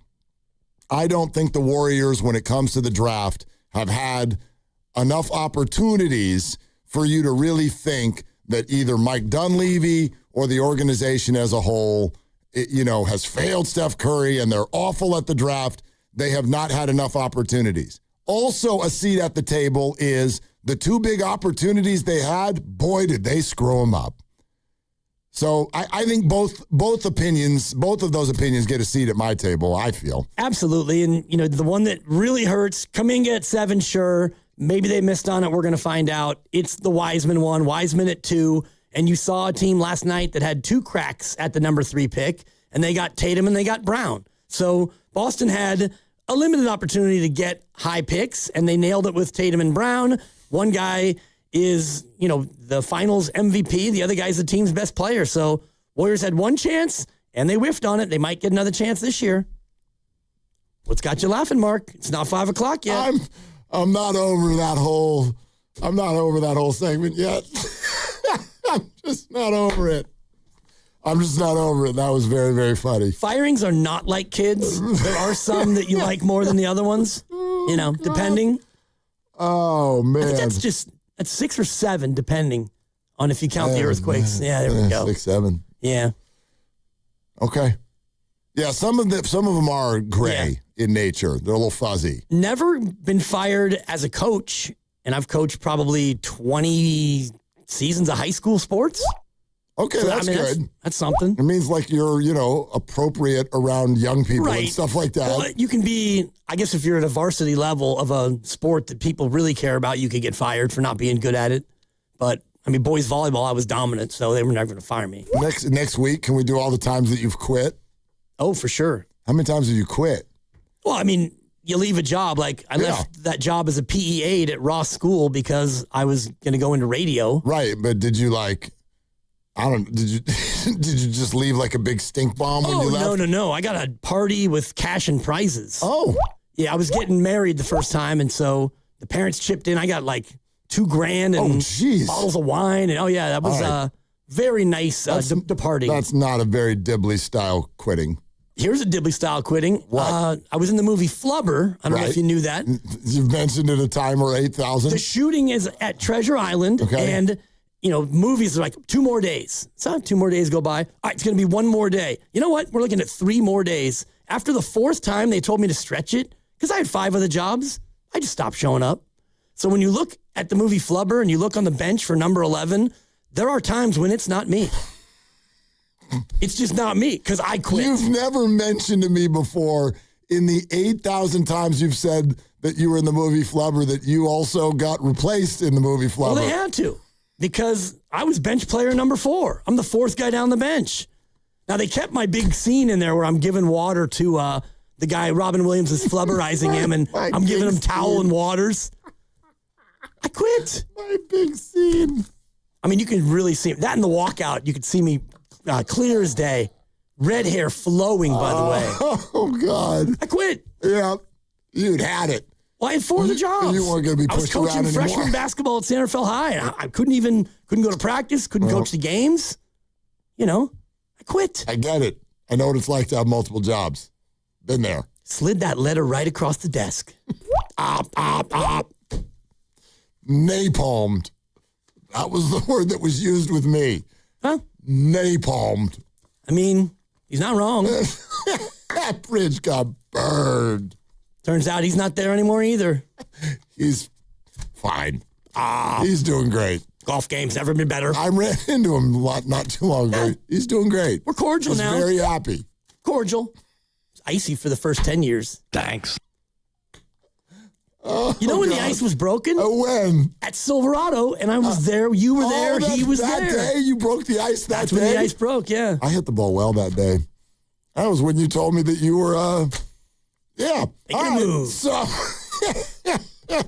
So we're sponsored by Planet Fitness, and we'll probably do higher or lower in a little bit here, provided that I can breathe.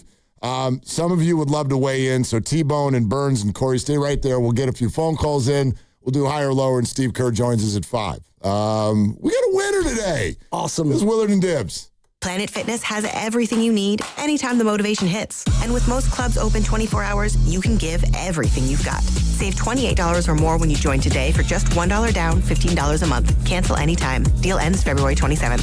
See club for details. Hey, it's Willard. Legends are built over time. Anyone can have a great game or a lucky season, but at Habas Law, generations matter. For Tarek Habas and Nicholas Habas, integrity was learned at the dinner table. Along with a hard truth, clients are often victimized twice. First by accidents and then by greedy insurance companies. 40 years strong, Omar, Tarek, and now Nicholas Habas. Generations fighting to make it right. Visit HabasLaw.com. Omar Habas is a California licensed attorney. Offices in Northern California, including San Jose. Past results do not guarantee future outcomes.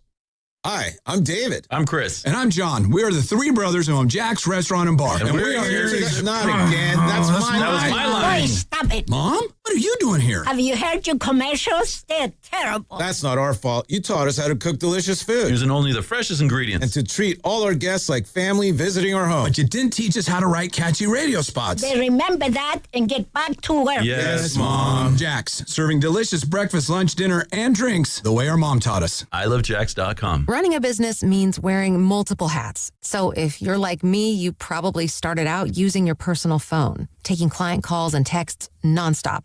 As my business grew, I needed something smarter. That's when I switched to Quo, the #1 business phone system. Quo works right on your phone or computer. No carrying two phones, no clunky landline, just one easy app you can try for free. Your team can share one number and handle calls and texts together like a shared inbox. Any teammate can jump into the conversation so customers get faster responses. And Quo's AI assistant summarizes your calls and responds to customers 24/7, so you never miss a lead or opportunity. All this starts at just $15 a month. That's basically 2 coffees. You can even keep your current business phone number. Find out why 90,000 businesses trust Quo. No missed calls, no missed customers. Try Quo for free at quo.com/sports. That's quo.com/sports to try Quo free. QUO.com/SPORTS. We've all been there. Sleepless nights, mind racing, wondering if your business's security service is really protecting what matters.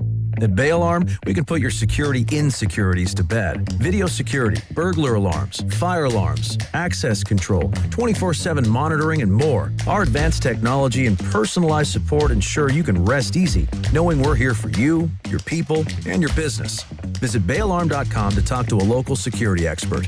Bay Alarm, we got you. Hey!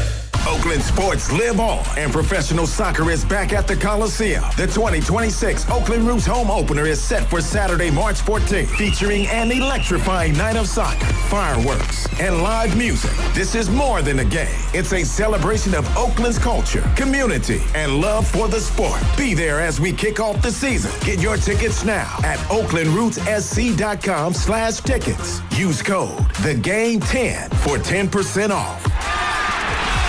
It's President's Day sale time at Big O Tires. Now through February 22nd, buy 3 tires, get 1 free on 4 select in-stock Big O brand tires with installation purchase. Plus, you'll get our industry-leading ProTech Plus warranty for free. Disposal fees extra that go with other offers. See Big O dealer for pricing. I've always got my eye out for a great catch. So when I spotted a Filet-O-Fish extra value meal at McDonald's, I knew I had to hook myself up. Crispy fish fillet patty of wild-caught Alaskan pollock, melty American cheese, creamy McDonald's tartar sauce. That's pretty much everything I'm looking for in a sandwich. And the Filet-O-Fish extra value meal includes a medium soft drink and medium fries, all for just $9. Well, that just seals the deal. Order ahead in the McDonald's app. Ba-da-ba-ba-ba. Prices and participation may vary. Promotional pricing may be lower than meal pricing. When selecting a financial institution, how do you know you're making the right choice? As Bay Area bank customers find themselves at a crossroads, maybe it's good to consider if you want your bank to be community-oriented or corporate-minded. Fremont Bank has grown by providing stable, consistent service to the region, its families, and its businesses for 60 years, all without a single merger. And we intend for more of the same for the next 60. Fremont Bank, here for you, here for good. I checked Allstate first and saved hundreds on my car insurance. Really smart. Unfortunately, I didn't check if I took the gas hose out of my car's tank. Ooh, not smart. And I drove off while still attached to pump number 3. Yeah, checking first is smart. So check Allstate first for a quote that could save you hundreds. Potential savings vary, subject to terms, conditions, and availability. Allstate North American Insurance Company and affiliates, Northbrook, Illinois. I built this business the old-fashioned way. Hard work and a whole lot of spreadsheets. Yeah, about that, I upgraded us to Odoo. Odoo puts everything we need, sales, inventory, accounting, on one connected platform. No more juggling systems, no more headaches. So it all works together? Exactly. Odoo is the all-in-one business software that makes running and passing on a business easier than ever. Take your business into the next generation. Try Odoo free at odoo.com. That's ODOO.com. San Francisco will see increasing clouds overnight with a low of 40. Weather brought to you by Staples. From posters and presentations to labels and loyalty cards, Staples has all the print to boost your brand. Shop now in-store and online. Staples. That was easy. Don't miss your chance to see the Bay Area's own Santana performing live at Shoreline Amphitheater on August 9th with special guest, the Doobie Brothers. Buy your tickets at LiveNation.com for a chance to score a pair of tickets, courtesy of Live Nation, and are online at 957thegame.com.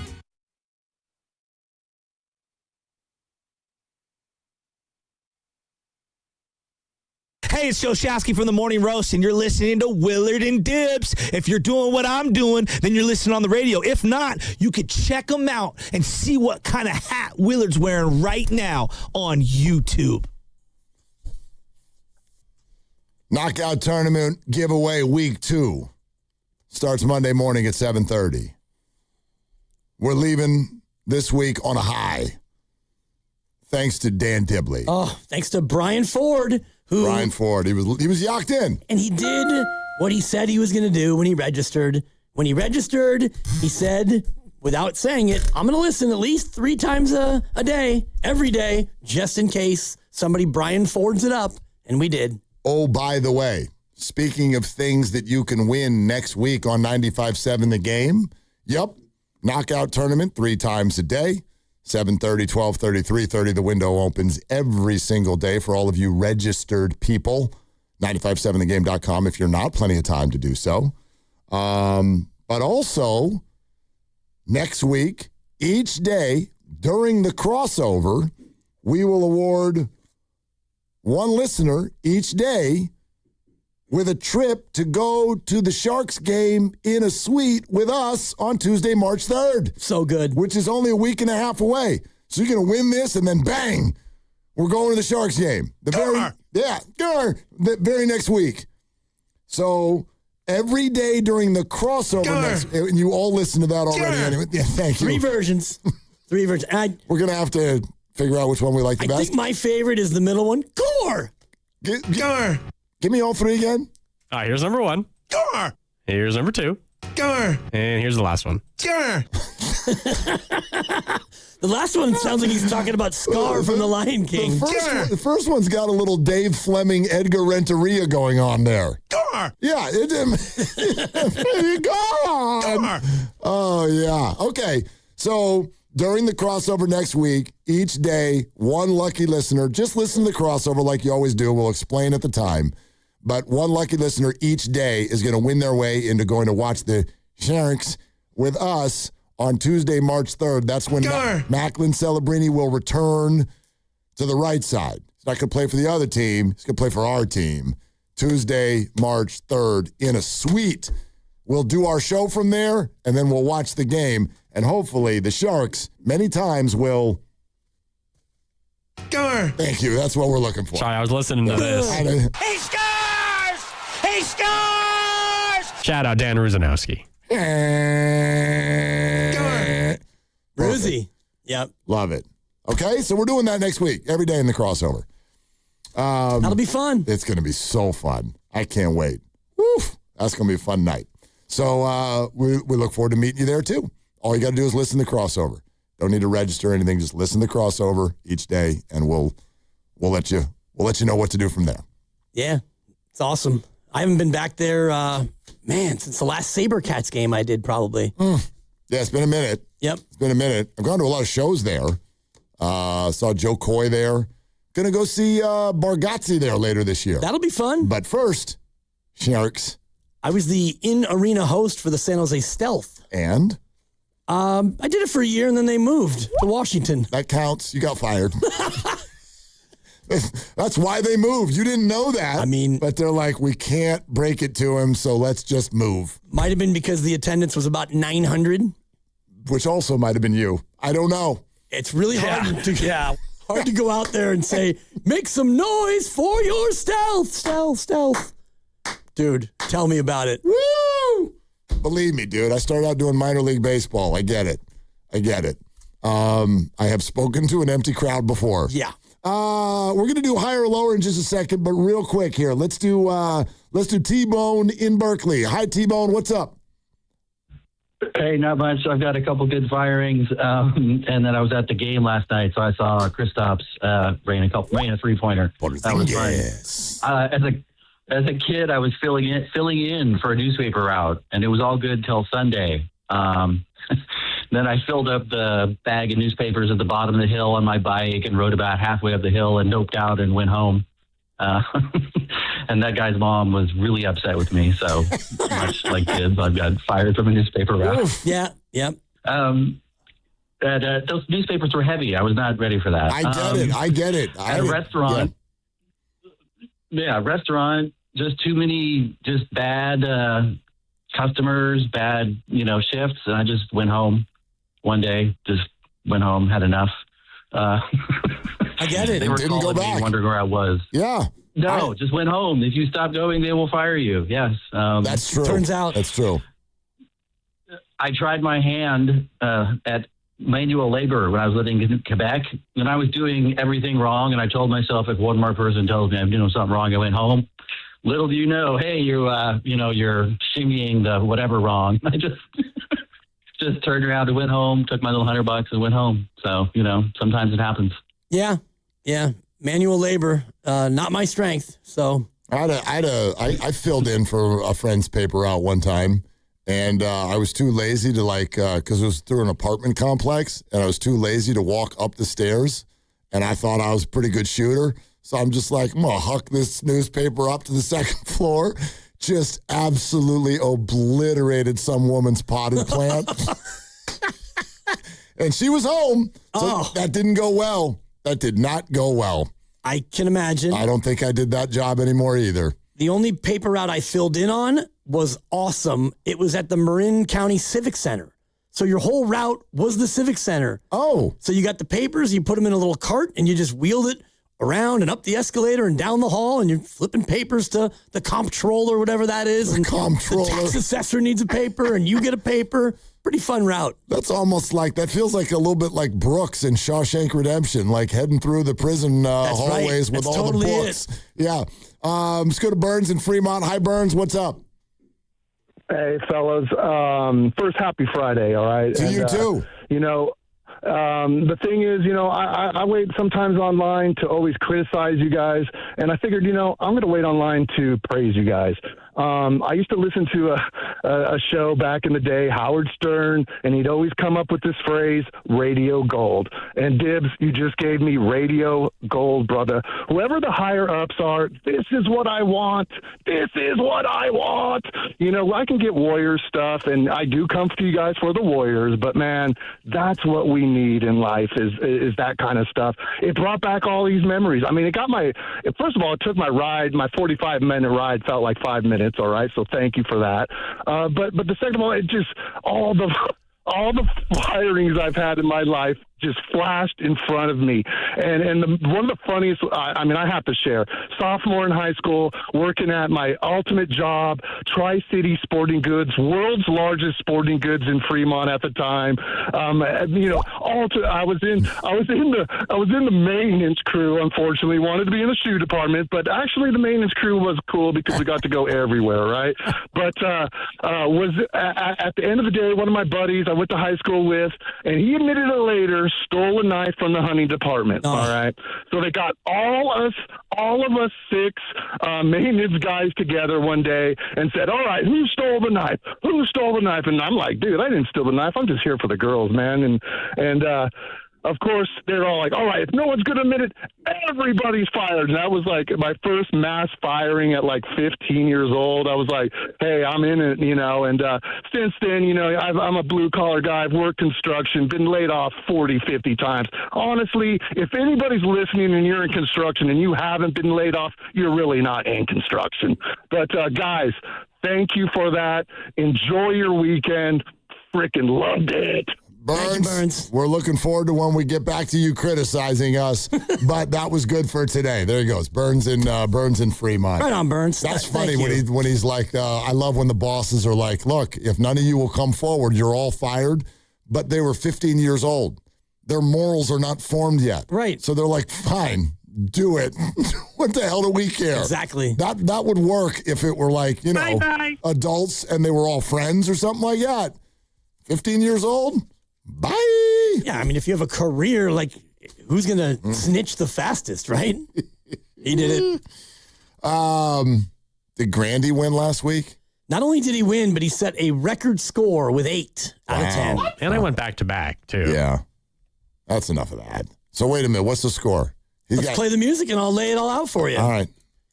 Ladies and gentlemen, it's time for Higher or Lower, America's favorite Friday afternoon game. Yes, Mark Randy has won 2 consecutive contests, including last week, 8 out of 10, which is a record, and he now has 8 titles. 8 titles. Grandy, 8. Willard, 6. Lucas with 6.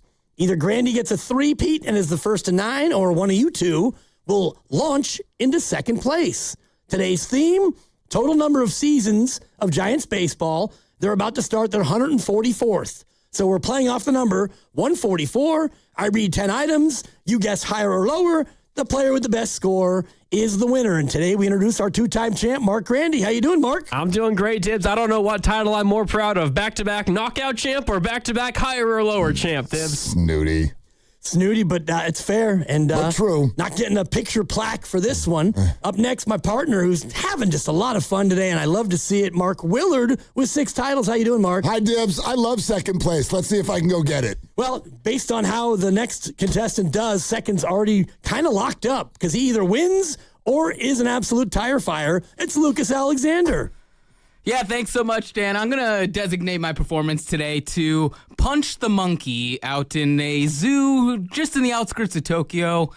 If you know, you know. It's a true underdog story, and that's what I'm trying to accomplish once again today. What if you don't know? Because I have no idea what the hell you're talking about. Would you like more info? Not really. Okay, we'll talk about it later. Okay. I love that you're going to designate your performance for the monkey. Poor monkey. That's my favorite part of all that just happened. Yeah, you could. Did you mean that you're going to dedicate it? Either one. You designated it so the monkey, whatever happens, the monkey gets it. Okay. All right. Let's play, Dibs. Higher or lower than 144? We start with you, Mark Randy, 2-time defending champ. Higher or lower? Number of career triples hit by Wally Pipp. Higher or lower than 144? Oh, man. He got Wally pipped. How many triples did he hit, though, in his career? It's a good question, Dibs. I will go lower than 144, Dibs. Willard. That feels like a lot of triples. He didn't play at Oracle Park. I'll go lower. Lucas. Higher. Hey, good player, guys. It's higher. 148. Wow. Wally Pipp. Willard laughed. He was a good player, and then Lou Gehrig decided that he wanted the gig and never gave it back. Higher or lower than 144? I laughed because it was a one-word answer. You gave no, accoutrement. Anyway, go ahead. Item number 2, Lucas. Did he play at the Polo Grounds? Lucas, you're in the lead, and we start with you. Higher or lower than 144? Total number of regular season games played by Kyle Juszczyk as a Niner. Higher or lower than 144? Juszczyk games played regular season as a Niner. Lower. And Grandy? I'm going to go higher, Dibs. And Willard? Lower. Yep, 2 points on the board. It is lower. 142 games for Juice. Wow. I thought it was going to be even lower. That's a lot of regular season games. He's been around a long time now. Jeez, how many years has he been with the Niners? Lucas 2, Willard 1, Grandy 0. We're going to keep it moving. No, we're all trying to think about it. This is higher or lower, and we're going off of 144, which is being the season 144 for the Giants. We start with Lucas. Lucas, higher or lower than 144? Maximum weight allowed to fight in the welterweight class in boxing? It's right there. I'm gonna go lower. Willard? Higher. No, Higher. And Grandy. Is he playing You're tricks not on allowed me? to moan during other I'm going things. higher. I think it's 145. 147, Lucas, which is also higher. 145 would be higher. So I forgot what math was. point to Willard and Grandy. Rough one for the monkey. Willard 2, not one for the thumb. It was only designated. Come It's back all and right. one for the monkey, right? Designated loss for that monkey. I gotta lock in for my boy. Willard 2, Lucas 2, Grandy 1. We start with Willard, and this is item number 4. Higher or lower than 144? Number of years since Colorado became the 38th state admitted to the Union. Higher or lower than 144? Number of years since Colorado got statehood. And you said they were the 38th? Correct. 38th state? Number of years. I'll go higher. And Lucas? I also think higher. And Grandy? Oh, this is an opportunity to gain ground. I'm going lower, Dibs. It's higher. 149 years ago, August 1st, 1876. I love that you see it as an opportunity, but it's also a missed opportunity when you just get it wrong. Thanks, Dibs. I didn't realize that one. Yeah, Good point by Dibs. It's an opportunity, but it could also go the other way, and it did. We are 4 items through. It's higher or lower, and the number is 144. And we start with Lucas this time as we go back and forth in a tie game. Lucas, higher or lower than 144? Total number of San Jose Sharks playoff wins in their 33 seasons. Sharks playoff wins. That's a lot of playoff wins, Dano. I'm going lower. Willard? Concur. Grandy? I hate that I agree, but I do agree lower. Good that you agreed. It's 119. It is lower. That was a freebie, and you cashed it in. Willard 4, Lucas 4, Grandy 2. We start with Willard. Higher or lower than 144? Total number of playoff games coached by Steve Kerr with the Warriors. Ooh. Steve Kerr coaching games, playoffs with the Warriors. Normally, it's about 20 to 25. Carry the 2. I'll go higher. And we go to Lucas. I think lower. And Grandy. I also think lower. It is higher. 152 games coached by Steve Kerr. Guys coming on in 26 minutes, you two. This is higher or lower, where we lay out an item. Today it's Giants seasons, which is numbered at 144. And these guys will guess higher or lower. Willard's in the lead with 5. Lucas has 4. Grandy in a little trouble with 2. Willard, we start with you. Caboose. Higher or lower than 144? Total number of errors committed by Marco Luciano in all levels of pro ball in his 595 games played. That's a great question. Thank you. I'll go lower. And Lucas. For the bit, I'll go higher. And Grandy. Lower, Dibs. Yeah, guys, that's mean-spirited to think higher. It's not even close. Jeez. Lower. Dude, that would be like an error every other inning, practically. 90 errors for Marco Luciano in 595 games. Willard was 6. He's got the record in his sights. Lucas with 4. That one hurt. Grandy's got to get some help here. He has 3. Higher or lower than 144? What round is this? This is round 8. Okay.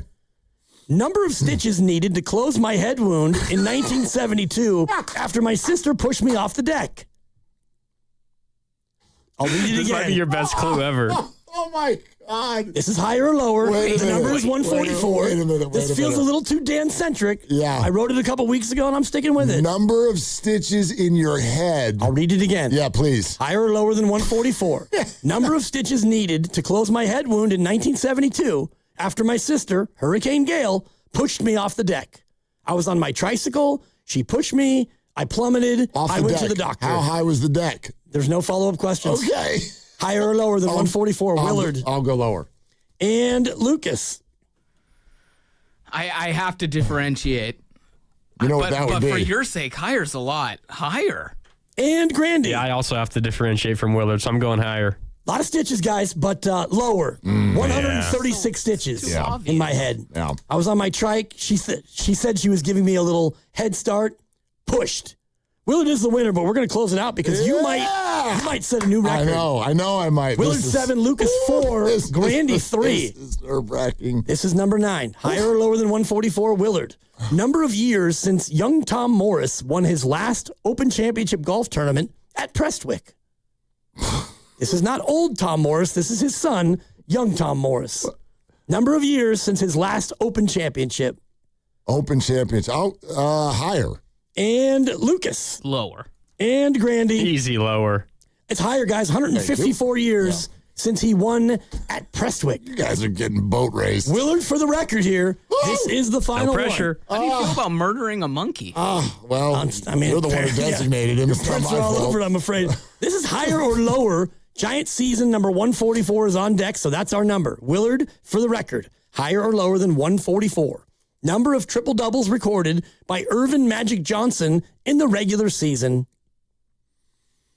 I'll go higher. And Lucas. Yeah, I'd say higher. And Grandy. Differentiate all the way to the end. Lower, please. The record is intact. It is lower. Yeah. 138 triple-doubles. And the tiebreaker was, you guys can just play along, how many triple-doubles does Steph Curry have in the regular season? Ooh, what'd you say Magic had? 138. How many triple-doubles is Steph 13. Curry? Yeah, it doesn't get nearly as many. Randy? I was going to say like 19. And Willard? I'll go right in between them for fun. 16. Yeah, 10 is the answer. Yeah. I win! No, you don't. But the monkey does. Well, you get second based on the monkey lives. tiebreaker, but Yeah. congratulations Way to go, Punch. with a record-tying performance. 8 for 10, Mark Willard. Yeah, you're welcome. Well And done. Thank you. Yeah, that was Got to tip exciting. your cap. Good job. Yeah, appreciate. Dominant. Yeah, That was thank you. dominant. Yeah, I felt it today. You know, sometimes you're in the zone. Yeah. I mean, I like a little bit more drama in the bit, but you just, you I'm going boat raced him. to credit you again. You know, you loosened me up. You loosened me up all day long, all week long, quite frankly. Yesterday was your prom dates. Today is your firings.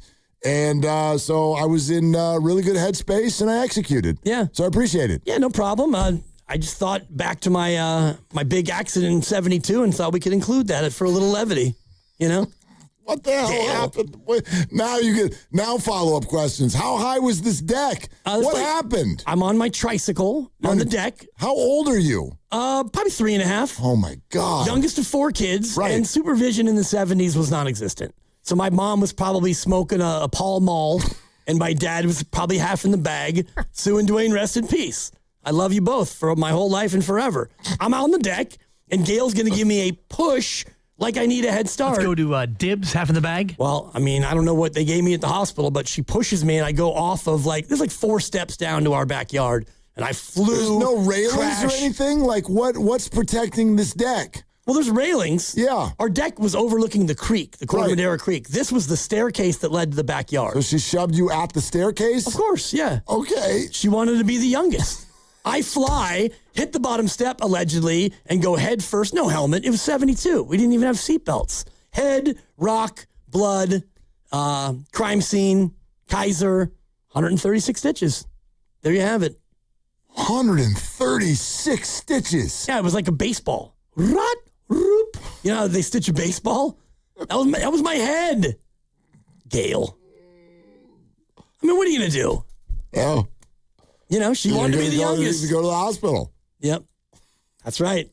Hospital. Quick $136 in the head. You know. Your sister should have been fired from her job as babysitter. Don't even get me started on stories with her and Doug. How fires. And, no, I mean, I think we started this years ago. How old was she? Probably 6 or 7. Okay. I was 3 or 4. Old enough to know better. Yes, but not quite old enough to be, guilty. Yes. No, meaning guilty, you shouldn't do that, but not guilty you didn't know that was going to happen. She wasn't almost send you to the hospital. Yeah, I mean, you would think, but 2 years earlier, her and my brother Doug, they were born in the same year, Irish twins, they started a fire in the backyard. They're playing with matches. But on purpose? Yes, on purpose. It's called arson. They were playing with matches on purpose. Right. They didn't start a massive fire on purpose. It wasn't massive, but the fire department did respond. And I'm going to say, yes, they did it on purpose. You don't play with matches in a field of weeds unless you're trying to build a real fire. But they were 5? And 4, respectively. Okay. You got to know these people. I mean, the intent was there. Okay. Arson. I do know. I mean, I've met your brother. This is the other brother. Oh, this is the other brother. Unibrother. Okay. Yeah. The Unibrother. And Hurricane Gale.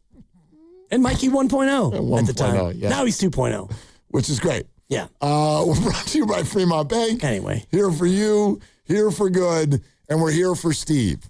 We're going to, well, maybe we won't. I'm not going to say we're going to button it up. I don't know what's going to happen next. But if you want to weigh in on what Kristaps look like, if you want to sort of weigh in on what you'd like to hear from Steve Kerr, Steve Kerr joins us in 18 minutes. And then we'll also let you know, again, about the giveaways that are coming up next week. This is Willard and Dibbs. If things go your way, we'll see you back here. One for the thumb, huh? Yeah. Well, I don't need one. I only got 4 fingers, so I'm good. That's another amazing run by Team USA. Mom, think I'll be on Team USA one day? Well, I'll take this one. What? Are you speaking to us? Yes, and to answer your question, anything's possible, especially with Xfinity. So, I can be the best snowboarder ever? Well, I can't guarantee that, but Xfinity can guarantee that your internet price won't change for 5 years. Okay. What if I practice every day? Then maybe you'll be snowboarding for Team USA at the next Olympic Winter Games. And Mom, you'll still be paying the same price for Wi-Fi. Ooh, really stuck the landing there. It's the Xfinity Gold Medal Celebration. Now through February 22nd, get our best price on gig Wi-Fi for 5 years guaranteed, just $50 a month. Plus, get Peacock Premium included for 2 years. That's a $10.99 value per month. Xfinity. Imagine that. Proud partner of Team USA. Restrictions apply. Requires paperless billing and auto pay with stored bank account. Taxes and fees extra. Actual speeds vary. Want to interact with the hosts but can't call? Text the Boxer & Gerson Work Injury Attorneys text line at 888-957-9570. Boxer & Gerson, Northern California's premier workers' compensation law firm, helping injured workers get their lives back for over 40 years. Discover the luxury of Monogram appliances at Friedman's Appliance in Pleasant Hill. At Monogram, it's not just one detail, it's many. From preheating your oven with voice control to checking your dishwasher cycle from your phone. Monogram blends innovation with elegance. Right now, receive up to 2 free eligible Monogram appliances or generous credits toward the appliances of your choice. Visit Friedman's Appliance in Pleasant Hill to explore the full Monogram collection, showcased in stunning live working vignettes or online at friedmansappliance.com. Do you owe $10,000 or more to the IRS like Mark? I've been doing home remodeling for 30 plus years, but the economy crashed. I wound up losing my home, losing my job, and on top of that, owing the IRS a ton of money. I owed the IRS $114,000. It really, truly was the worst part of my life. Then Mark found tax relief advocates. On news radio, I heard about TRA, and I thought, what's the worst that could happen? So I picked up the phone and I called them. When it was all said and done, TRA settled my $114,000 debt for $100, and I'm telling you, I was ecstatic. Could not believe it. Would recommend TRA to anyone. If you owe 10 or even hundreds of thousands of dollars to the IRS, don't lose hope. Do what Mark did and call TRA for a consultation. But TRA did. They gave me a second chance, and I'm forever grateful. Visit TRA.com or call 800-491-9914. 800-491-9914. That's 800-491-9914. 1-877 Cars for Kids. KARS Cars for Kids. 1-877 Cars for Kids. Donate your car today. 1-877 Cars for Kids. KARS Cars for Kids. 1-877 Cars for Kids.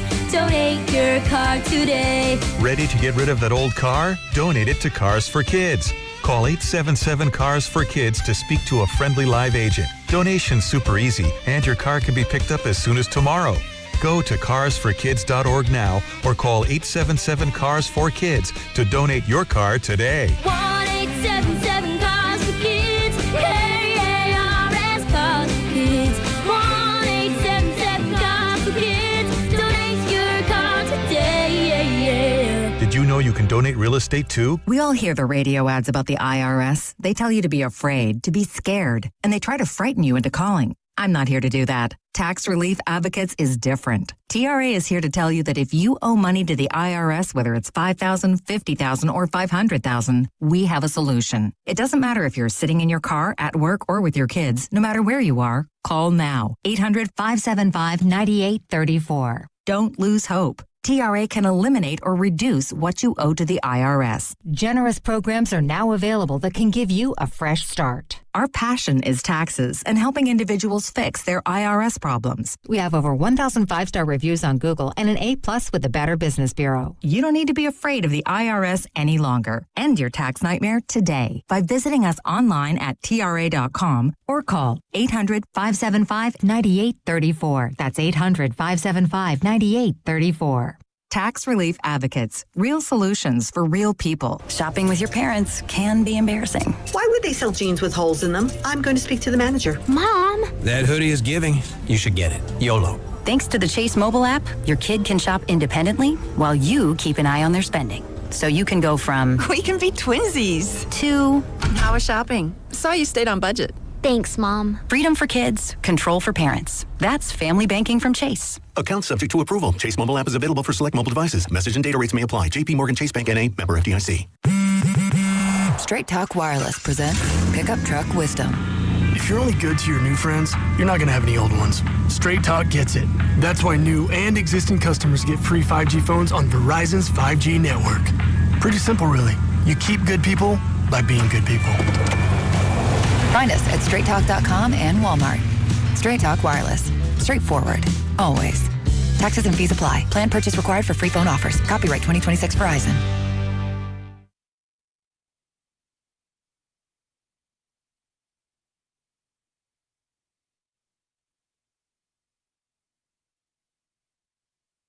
Let's get that little guy and get him the hell out of here. And you got my boy. Now, back to Will and Dibby on 95.7 The Game.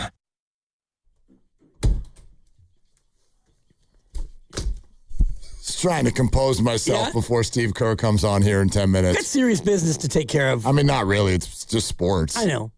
I was tempted to ask him if he's ever been fired. And, I mean, not as a coach, right? And I don't think he was as a Spur or as a Sun or as a broadcaster. It seems like he left those jobs of his own volition. Yeah, but who knows? Who knows before that? Right. Like the first time I got fired I was in college. I was still in college. At one of those restaurants you worked at? No, I've never been fired from a restaurant. I left a restaurant, and boy, I handled that like a dibs. Yeah, you did. Oh, man. You told that story. Yeah. I told him on the way out the door, I'm like, by the way, I'm leaving, and nobody likes you. You are verbally abusive to everybody here. You think everybody likes you, and everybody hates you. And I thought I was like caping up for my friends because like it was a lot of friends that all worked. There was a great, great environment as far as the employees. But there was one boss in particular who everybody really hated because she was just mean. She was just mean. A couple of the bosses were really nice, but this one lady was just mean. And I was like, I'm going to do my people a solid. I want you to know, you need to treat people better. Everyone hates you. You're verbally abusive. And I didn't realize that the verbally abusive thing was a trigger in the workplace. Oh, boy. So I left, and my buddy, I'm like, hey, how's it going over there now? He's like, it's awful. We're all being called in to do interviews, basically, because, like, there's a massive HR scandal now. Yeah. Because you told her that everyone thinks she's verbally abusive. I'm like, well, you're welcome. Exactly. Now the boss has to go to these classes. Have a great time. Boss is going to be extra mean. Exactly. Maybe not so verbally abusive, but still going to probably be not fun to work for. Yeah. After 20 hours of mandatory training or something, you know. Like there was a lesson learned there. I'm like, just go home when you're leaving. Just go home. Just go home, yeah. You know what I mean? But no. He cannot be that guy. So no, you never got fired from a restaurant. But I did get fired from the admissions office at Cal Poly, where I. Whoa. The admissions office? Yeah. Were you just admitting friends who weren't qualified? No, I just worked in the. I just worked in the mailroom. I worked in the mailroom, and I was basically, for the most part, there were different things, but for the most part, I was sealing envelopes and putting them in the mail. So, you got in, you didn't get in, you got in, you got to just, I just sat back there and listened to the radio and closed envelopes and mailed them. And I listened to the radio a lot because I was back in the mailroom by myself. I used to win contests on the radio. Wow. Stuff like that. But there was a separate mail room that we would go to bring all the mail to. We'd have to walk down the street about a half mile. And so sometimes we did stuff down there.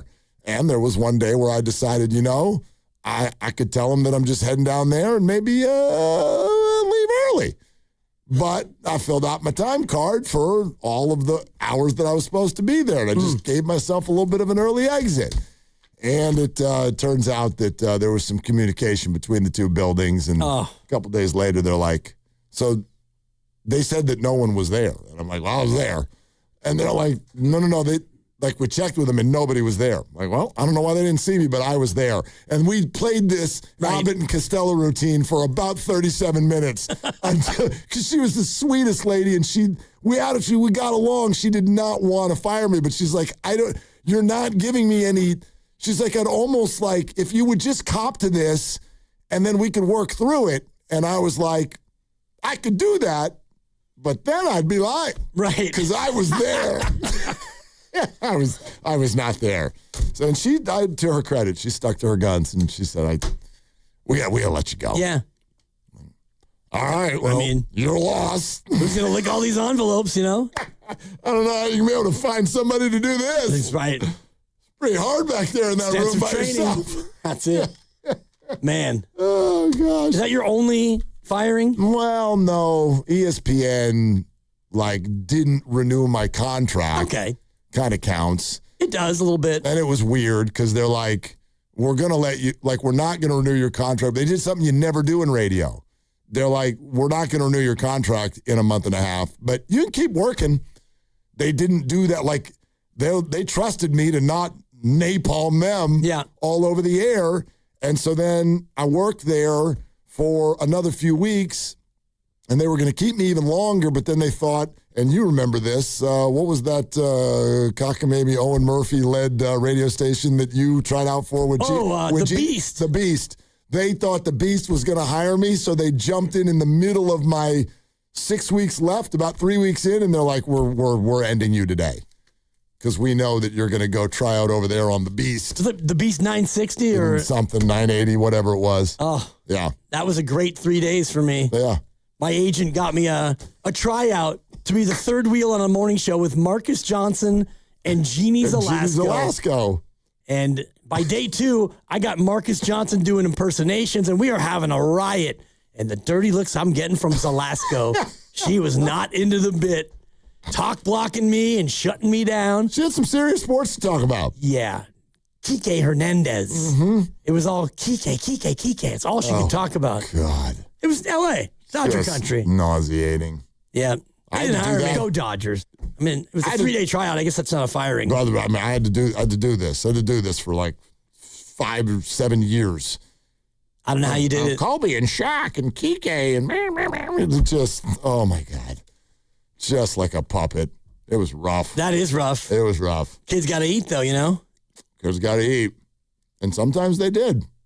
I probably could have done it, even though. You could have done it. I mean. You do it. Yeah. You do it. And I've done some stints at Dirty Look Radio where your host is looking at you like, what are you talking about? I did that to you last week. That's fine. No. That's fine. I've told you the story. There's a moment that sticks in my head of when I really probably should have been like, dude, what are you doing here? And that's where I got hired. What are you going to do? That's what my job for a bunch of years was to go to every game in LA every night. Lakers, Clippers, Dodgers, Angels, Kings, every night. Tons of fun, but I hate these teams passionately. Right. And down the stretch one year, the Giants and Dodgers are battling it out. Richie Aurelia went yard that night.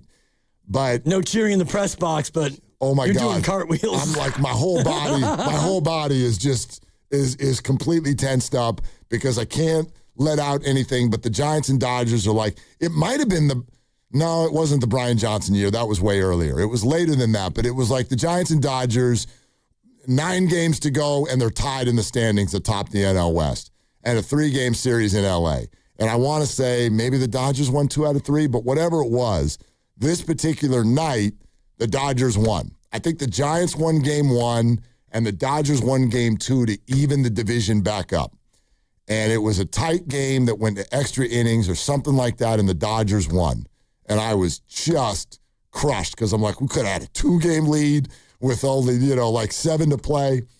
And I head downstairs, because that's what you do. You head down to the press box elevator, and the first thing you do is you go to the manager's office. The manager at that time's name is Jim Tracy. Oh, yeah. One of the nicest. Nice guy. Such a nice man. Such a nice man. And so we had a great relationship because he's an incredibly nice man.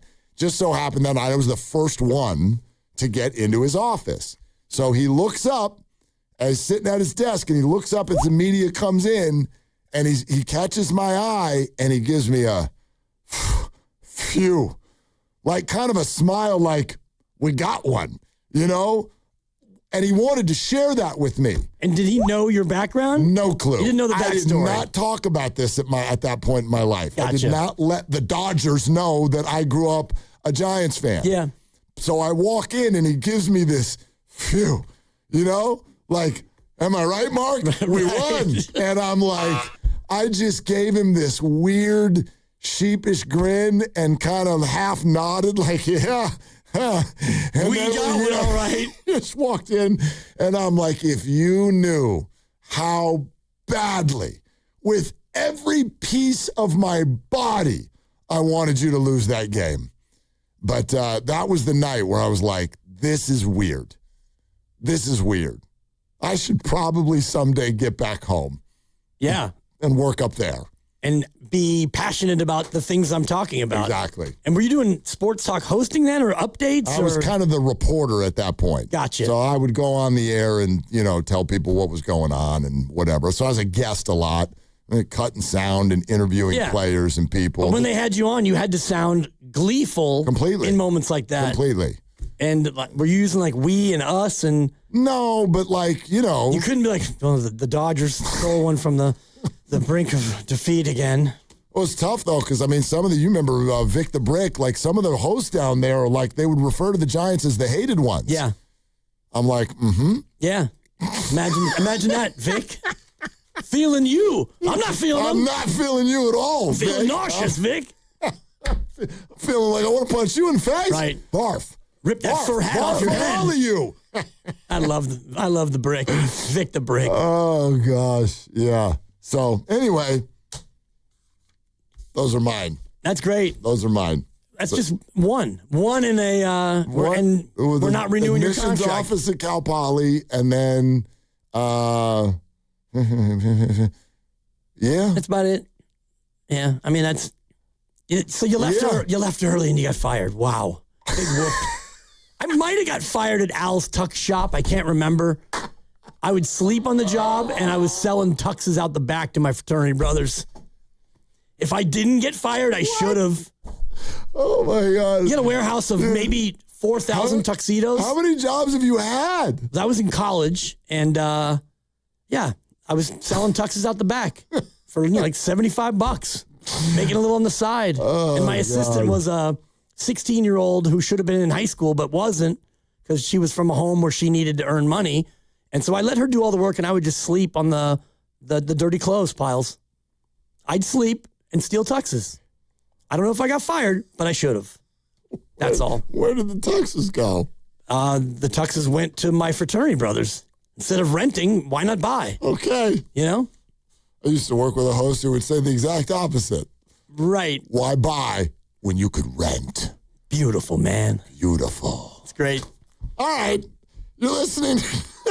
Back to Porzingis. Yeah. You're listening to 95.7 The Game, KGMZ FM and HD1 San Francisco and Odyssey Sports Station, and the home of the Golden State Warriors and Valkyries, always live on the free Odyssey app and coming to you live from the Laughing Monk Studios. Steve Kerr expected along momentarily. We'll obviously get into all things Kristaps Porzingis, but yeah, we'll try to put on a straight face and figure out where do you go from here with Draymond Green, particularly because Steve did open the door for this. And this is one of the things that I do respect and love about Steve is I think he has kind of a way of at least addressing the tough topic. He's not going to, like I would kind of put this up against what Dunleavy did a couple of weeks ago when it's like, we're not doing that. Usually don't get a lot of that from Steve, and I think this today at practice is kind of along those lines when it comes to Draymond Green. Quote, how you approach the latter stages of your career as a player is so important. I think Draymond's approach and attitude during this time, especially without Steph, where a lot of our weaknesses are exposed, he's handling things with a lot of dignity. It's not easy, especially when you have that kind of pride for being a great player. You have a night like that, it's tough. So it's so important that he keeps his spirits up like he did last night, but that we help him and we help the team as a staff develop a better rhythm. That's what we're trying to do collectively. That's a quote from Steve Kerr today. And it's great and it's noble, but it's incredibly difficult, especially when you play the way Draymond does. You're going to have to go out there and guard the best player. Offensively, he's not having the kind of an impact that he's used to having. And I'm almost guaranteeing he's going to bring up the name Tim Duncan as the poster child for how you go ahead and do that and you kind of go down gracefully. The last couple of years of Tim Duncan's career, he played fewer minutes, he scored fewer points, he rebounded less, and he did it gracefully and with class. And it's, I think, easier to do when you have a guy like Tim Duncan who has an unblockable shot and you can have him just do his bank shot all day. Draymond's got to be a high energy, high effort, high volume, high everything guy. And that's hard to do when you get older. You know what? That's actually, you bring something up that kind of pops a thought in my head that maybe is something that we can talk a little bit about next week as this continues to develop. I don't find any shame in what's happening to Draymond Green or what happened to Klay Thompson. I don't even know how you could find shame in any of this. This is normalcy. Draymond Green is getting worse, and we've always known that his style of play, I love the way Steve put it, a lot of your weaknesses get exposed when your great player, and in this particular case, your two great players are not playing right now. I don't think there's any shame in this. So if there is a way to handle it in a classy way, from Draymond's perspective, that's great. And I would say the same thing about Warrior fans. And so I wonder why does this sort of feel, and I know that this is an echo chamber question, but why for a lot of fans is there this kind of anger surrounding like, move on from Draymond or this, that, or the other kind of thing, as opposed to just having a discussion about how that evolution does happen. You know what I mean? Yep. I mean, that's one thing I'd love to talk to Steve about, and he joins us now. So let's go out to the River Islands guest line for Steve Kerr, presented by Great Clips in Sports. Success is about team effort, and the same is true for your hair. Great Clips, it's going to be great. And it's been a minute because they've been on the break and all of that, so glad to have Steve Kerr back with us live here on Willard and Dibs. Hey, Coach, how you doing this evening? I'm doing well. How are you guys? We're great, man. How was the break? How was the golf swing or whatever you did with it? Yeah, the break was great. It was much needed. I think everybody, staff, players, everybody needed some time off. And so I enjoyed myself, spent some time with family, and I did play a little golf. And but it's good to be back at it. Stretch run, here we go. And obviously a little bit of a whole new world. Look at this, Steve. You have a tall person on your team. That's kind of different and fun.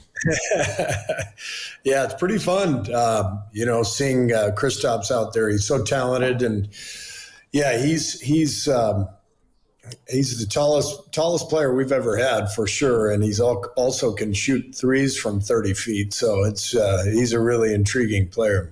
You talked in the pregame last night. I heard a cut about, the ramp up and having to limit the offense a little bit as he gets used to the plays and whatnot. How quickly has he already absorbed some of the actions and some of the things you guys like to do? I wish I could have heard that question. I didn't hear one word he said. That's all right. You got the Dibs filter on. I get that. Just wondering about how quickly he has picked up the offense, and how much more do you have to still give Kristaps so he's fully up to speed? Yeah, it takes time for sure. You got to get used to the terminology. We have to figure out, ways to use them and what combinations we're going to put around him, and that doesn't just happen overnight. It has to evolve a little bit. So, you could even see it last night. The difference from the first half to the second half was pretty dramatic. So it'll be good to get multiple games under our belt for him and for us. Steve Kerr with us on Willard and Dibs. Coach, I'm sure this will evolve as you go, but what can you tell the fans right now with regard to your plans for Kristaps in terms of minute restrictions, in terms of back-to-backs, in terms of starting or not? Like, where do you think this goes over the weeks to come? Well, hopefully the minutes go up, but it all really is kind of day to day, and our training staff will determine that. It was a good starting point last night. He felt good after the game. We had a good practice today, and Kristaps took part in everything. So it's something that we'll just monitor day to day. But the hope is, and the plan is for the minutes to go up. We just can't map it out exactly. Are back-to-backs just completely off the table, or is that TBD? That's TBD. My guess is, the Denver game is the first of 3 and 4, so it's highly unlikely that Kristaps would play in that back-to-back next week when we have New Orleans and Memphis. What's the status of his calf? I know he was questionable with Achilles. I think maintenance was the phraseology. How's the leg doing as opposed to maybe a month ago? I got other stuff I've got to worry about. That's our training staff. He's in the training room every day. He's working with those guys. I just know that he's feeling well. He looks good. He's doing fine. But I don't really check in on, kind of the minute by minute status of his injuries. Just as a basketball mind, when you imagine the idea of Steph Curry and Kristaps Porzingis being on the floor together, or a pick and roll, whatever it may be, what kind of goes through your head there? Space. Yeah. That's the one word that comes to mind immediately. And you could see it last night. We had some spacing issues. I thought, the guys did a good job of moving the ball, and we had 30 assists, and we took care of it. We were making good decisions, but we weren't generating great looks, and I think some of that was our spacing. And with Kristaps, spacing just happens automatically because of his shooting range, and also just how quickly he gets the shot off. So it is fun to think about what it'll look like when Steph and Kristaps are out there together, because Steph should have plenty of room to maneuver him. And will that give Draymond some more runway to play with Steph and Kristaps? Because it seems like, Draymond right now without Steph is kind of struggling. Would you attribute that to not having Steph out there, or is this Draymond in a little bit of a tough spot right now? No, I think it's directly related to not having Steph. I mean, the Steph Draymond pick and roll is something that we've kind of built our team around for the last, decade. And it's one of the most efficient plays that exist in the NBA. And it's also pretty unique the way those two guys do it. It's not just a traditional pick and roll. There's all kinds of variations that come out of it. And because of Steph's incredible shooting range and gravity, people have to defend that in certain ways, and that unlocks Draymond's ability to catch the ball in the pocket and then make plays. And so when you don't have that, it means that you lose some of Draymond's offensive firepower, and then teams play us differently. And so it's definitely been an adjustment period for all of us, but especially for Draymond, playing without Steph. Steve Kerr with us here, as he is every week on Willard and Dibs 95.7 The Game. I was really interested by what you said about Draymond earlier today, Coach, and just the start of that quote, how you approach the latter stages of your career as a player is so important. How do you see Draymond approaching the latter stages of his career? And as his coach, how do you approach how to put him out there and what situations you're looking at? Well, it requires some introspection when you're getting older, and You can't quite do what you did in your prime. And that introspection is not easy. These guys are all so prideful, and being an athlete, you have to build yourself up. You have to, convince yourself, in some cases, that you can still do it. And the truth is, when you get older, some nights you can still do it and other nights you can't. And that's a really tough thing to reconcile. So as you go through it, you have to find that balance between maintaining confidence and then also being realistic and accepting the fact that there are going to be some tough nights. And I think what's so impressive for me watching Draymond is how he's handling himself as he goes through this process. Last night was a really tough game for him. And he maintained his poise and his composure. He maintained his energy on the bench. He cheered the other guys on. He was pulling them aside during timeouts, giving them advice and thoughts, and totally stayed engaged. And I think that's crucial that he does that, because we need him in a lot of different ways, but he's just not going to be able to do it every night like he once did. So with that said, are you considering at all having this look a little different in terms of minutes, in terms of starting? Is that something you guys are currently looking at? I think it's already looked a little different. His minutes are down some. I think, the one thing that we know as a staff is that when Steph is healthy, we're going to play pretty much all of Draymond's minutes with Steph. Just to make sure we are getting the most out of him offensively. But when Steph is not out there, as you've seen several games over the last couple of weeks, we may not close with Draymond. We might close with Al, Kristaps, maybe both of them. And Draymond has accepted that. He and I have talked about this, and he's handled it unbelievably well. He's told me, he said, I get it. If you don't close with me, I'll be all right. Like, that's where our team is. That's where I am. I'm going to stay ready. And that's exactly what he's done. Would he be also all right if you didn't open with him? And has that been a consideration, at least in the short run, while Steph is out? We haven't really talked about it. One of the things that we're trying to do is maintain some continuity. And if you start changing the lineup, especially with Kristaps coming in, it gets tricky. Now you start making multiple moves, then Steph comes back, hopefully a few games from now, and it's, now you're changing the lineup again. So we're trying to maintain some consistency and then just make our moves, within the game, depending on what's needed. Speaking of Steph, Steve, I'm sure you've even heard this. Like, his greatness is, and the gravity of it. I think fans hear things like, "Oh, he needs another 10 days, and then we'll reevaluate."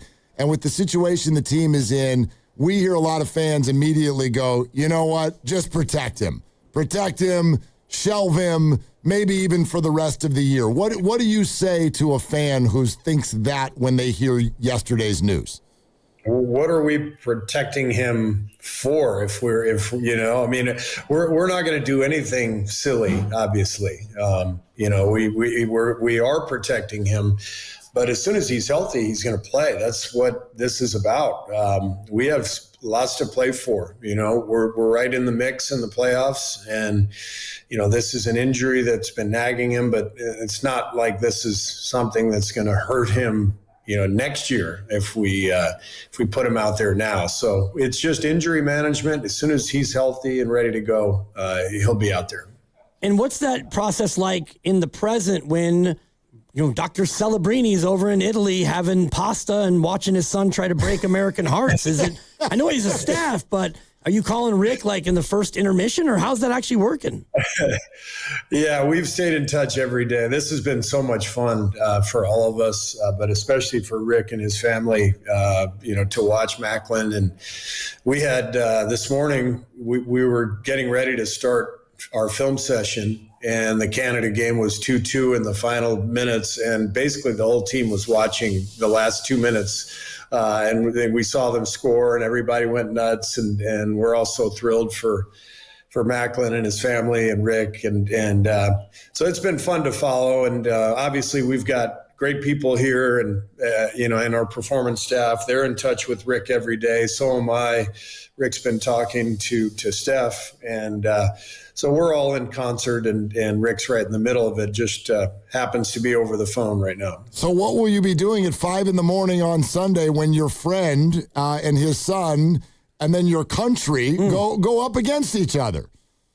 Is that when it's on at 5 a.m.? That's what we're hearing. Yes, that is. I know, crazy, right? Yeah, that hurts. But I will be watching. It's going to be. I mean, I think everybody, and I'm not really a hockey fan, but with a personal interest in it, having known Macklin and Rick for so long, it's. I think everybody has been anticipating, Canada versus the USA, and I'm glad we get the matchup. It should be really incredible to watch. I don't want to put you in a weird spot here, but what does a person like you do as far as rooting interest in a matchup like this? Well, you realize there are major political implications when you ask a question like Absolutely. that. Especially for you. I know. That's why I said I don't want to put you in a tough spot, but I was kind of curious of the answer. We won't tell Donald. How about that? Okay, fair. Okay, fair enough, yeah. All right. So you still don't want to answer the question, though, do you? No. Okay, all right. I love my country, and I love the Celebrity family, and we'll leave it at that. Steve Kerr can't lose Sunday, 5 a.m. The Be only there. loss would be if you came out with some cockamamie split jersey with half Canada and half U.S. Right. There we go. That's going to be a no from us. Steve Kerr here on 95.7 The Game. All we can really hope for is what you got in the summer games with the Golden Dagger and an absolutely thrilling gold medal game. Would that be something that we can all expect from this matchup? Oh man, I hope so. Again, I'm the wrong guy to ask. I don't know the sport well, but I do enjoy watching it, and I've really been having a lot of flashbacks to Paris, just with the format. It happens so quickly. 3 pool play games, and then you're right into the quarterfinals, and all it takes is one game, and anybody can beat you. And these teams are all good. All these teams in the medal round are filled with NHL players, and it does remind me a lot of our circumstances with USA basketball. It's just you're supposed to win, but there's no guarantees, and there's so much pressure, and so we have been definitely living vicariously through Rick. Steve Kerr with us on Willard and Debs. By the way, before we completely leave Steph and the situation, we noticed he wasn't where he usually is in games that he doesn't play. He wasn't there on the bench last night. Where was he, and what's he up to? I'm actually not sure where he was last night, but he was at practice today, and he's in the weight room, getting his work in. The guy has an amazing ability to keep himself in impeccable condition through any injury. He just he's always working, doing everything possible that his injury allows, and he's so dedicated to keeping his body strong, and so he's working hard, and he'll be back as soon as he's capable. So in a situation like that, do you do what us parents call dot watch? Are you able to go look at his location on your phone and find out where he is? Right. Yeah, maybe that's what I should have done last night. All right, but he's not AWOL though. No. Okay. He's fine. Yeah. All right. Good to know. Is there protocol for that? Or, can a guy just say, hey, I want to watch it in the suite? Or do you kind of expect him to be on the bench? What's the kind of the general rule with that? We generally expect guys to be on the bench, but there are always extenuating circumstances. And so it's not a hard and fast rule. Steve, I want to know a little bit more about what I heard you say it last night. I heard Joe Lacob say it last night. Just we get it. These circumstances are tough, but we've got to figure out a way to kind of handle it and play well and win. I'd love to hear more about that. How do you go about working on this and figuring something out with the absent stars? Well, it's that's what our film session was about today. You know, there's I think an energy and a collective competitiveness that you have to find when your stars are out, and it involves just really paying attention to detail. And you know, we always talk about winning the battles, winning the small battles, and you know, outrunning your guy down the floor, you know, being the first to box out on the glass, the first guy to rotate defensively. And when you get 5 guys doing that together, you develop a different kind of confidence than you would normally rely on, which is we've got Steph Curry, we've got Jimmy Butler, you know, we're going to be fine. And so it really does require the group coming together and competing at a high level, and that means you got to win those battles, and that's what we're focused on. Is that partly what went awry in the second quarter last night? I mean, Boston was great, and you mentioned that, but did you kind of lose a little bit of your team's competitive edge in that second quarter? Yeah, we lost a little steam. I think you know, some missed box outs didn't help. Transition defense a couple of times. We lost guys, cutters to the rim that turned into layups. You really have to take care of the easy stuff when you're down your best players, and we let them get several easy baskets in that way, and that hurt us. And then offensively, you know, we went cold, but I thought we weren't getting great shots because of the spacing and that I talked about earlier. So that's what we worked on today in practice. Steve, there's such an interesting case study, the team you played last night, because, and I get it, they've still got Jaylen Brown, they've still got Derek White, they've got, you know, a lot of established players. At the same time, they've had, I mean, starting with Tatum, but they got rid of a lot of their big name players from last year. When you're looking at them, what do you see as far as how they've been able to kind of keep the ship so steady? I see a team that is really well coached and connected, and you know, they've maintained the continuity that their roster has brought over the years. You know, they're still obviously playing through Jaylen Brown and Peyton Pritchard, and then they've got really good role players, but they've been able to replace Kristaps and Al Horford. You know, they've done a good job of that through both Keita and then trading for Vucevic a couple weeks ago. But they've just done a really good job organizationally. You know, I think Brad Stevens and Joe Mazzulla are really to be commended for the season they're having this year, just being able to stay at such a high level after losing so many guys. It's really, really impressive. All right, Coach. Wonderful to talk to you. We're so glad that basketball is back and rolling. Go get them against Denver. We'll talk to you next week. Okay, sounds good. Thanks, guys. All right, there he goes. That's Steve Kerr, head coach, GSW Hoop, right here on Willard and Dibs. Yeah, locked in for the Olympic gold medal hockey game, and who knows for whom he is rooting. Rooting for everyone. Yep. Just like Cheryl Bosa if the Bills played the Niners in the Super Bowl. That's right. I mean, or wherever the hell Joey's going to play next year. I don't know. I think that was a one-year deal. But anyway. Yeah, just go Bosa, right? Yeah. Just want your kids to play well, and somebody's going to win. Somebody's going to be bummed. But 5 a.m., that's a tough one. It's a little aggressive. That's a tough break for everybody out here in the West, especially. No doubt. Yeah, if you're back east, 8 o'clock, it's doable. Have a little breakfast and, you know, throw on some hockey. But 5 is aggressive. 5 is aggressive. Clock's the same in international play? Is it just three 20-minute? Okay. Yep. So the game takes, what, about 2 hours? 2 hours? Yep. No, 3 hours. 3? Yeah. 3? Yeah. Really? Oh, yeah. Okay. Our NHL games were about 3 hours. I mean, intermissions are pretty long. Yeah, intermissions are pretty long. Okay. I'm just trying to, like, I'm thinking I'm probably not going to be there for the first period.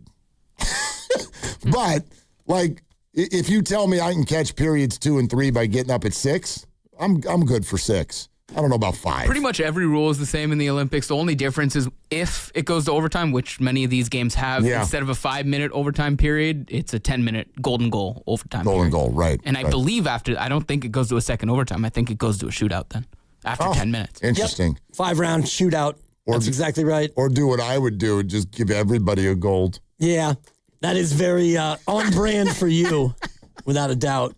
And a peanut butter and jelly sandwich That's for the right. ride home. Don't forget the Capri Sun, too. Wash it down. That's exactly right. Speaking of washing it down, the 5 o'clock sip is presented by Surfside. The Golden State Warriors are back. Celebrate with Surfside. 100 calories, 2 grams of sugar, 0 bubbles. It is not a seltzer. It's Surfside. Got to be 21. Please drink responsibly. Here are the games we sipping on this weekend. Warriors are off until Sunday when they will host the Nuggets at 12:30, so be ready for that one. The Winter Olympics, of course, continue, as we were discussing. A lot of finals, gold medal matches on the way. Men's and women's curling. Definitely wouldn't get up at 5 o'clock for that, but middle of the day, we're fine. USA, Canada, 5:10 a.m. Sunday, gold medal game. Men's and women's speed skating, and obviously much, much more. And that is the 5 o'clock sip presented by Surfside. Yeah, pretty exciting stuff. I just looked at the time of game from the U.S. Semifinal today. It was 2.5 hours. Okay. So that's similar to an NBA game, sounds like. Yeah, general 2.5 time frame there. So football's 3:15. Yep. The other's about 2.5. Baseball is trimmed about 15 Baseball's minutes about off. 17 minutes long. Baseball's almost too fast. And you were saying that No last doubt. year where you go to get a hot dog and a beer and you miss 2 innings. It's the right pace, provided that the other stuff doesn't take away from it. So, A, don't be late. Do not get stuck in traffic. Like, you got to go to baseball games early or else you'll arrive and it's the 4th inning. And yeah, I do think, I wonder, not that this isn't already happening anyway, but does the pitch clock sort of, as time goes by, do we think more about getting food delivered to our seat as opposed to going to get into a concession line? Absolutely. Because you do. You like, especially if that concession line is long or if the restroom line is long. I don't know how to handle that. You're going to can't do that at your seat. Whizzinator. Yeah. Carson Whizzinator. Yeah. He's throwing hard. Anyway, I wonder if that changes a little bit in terms of what they offer in the stands because, I don't want to miss 2 innings trying to get a dog or a pretzel.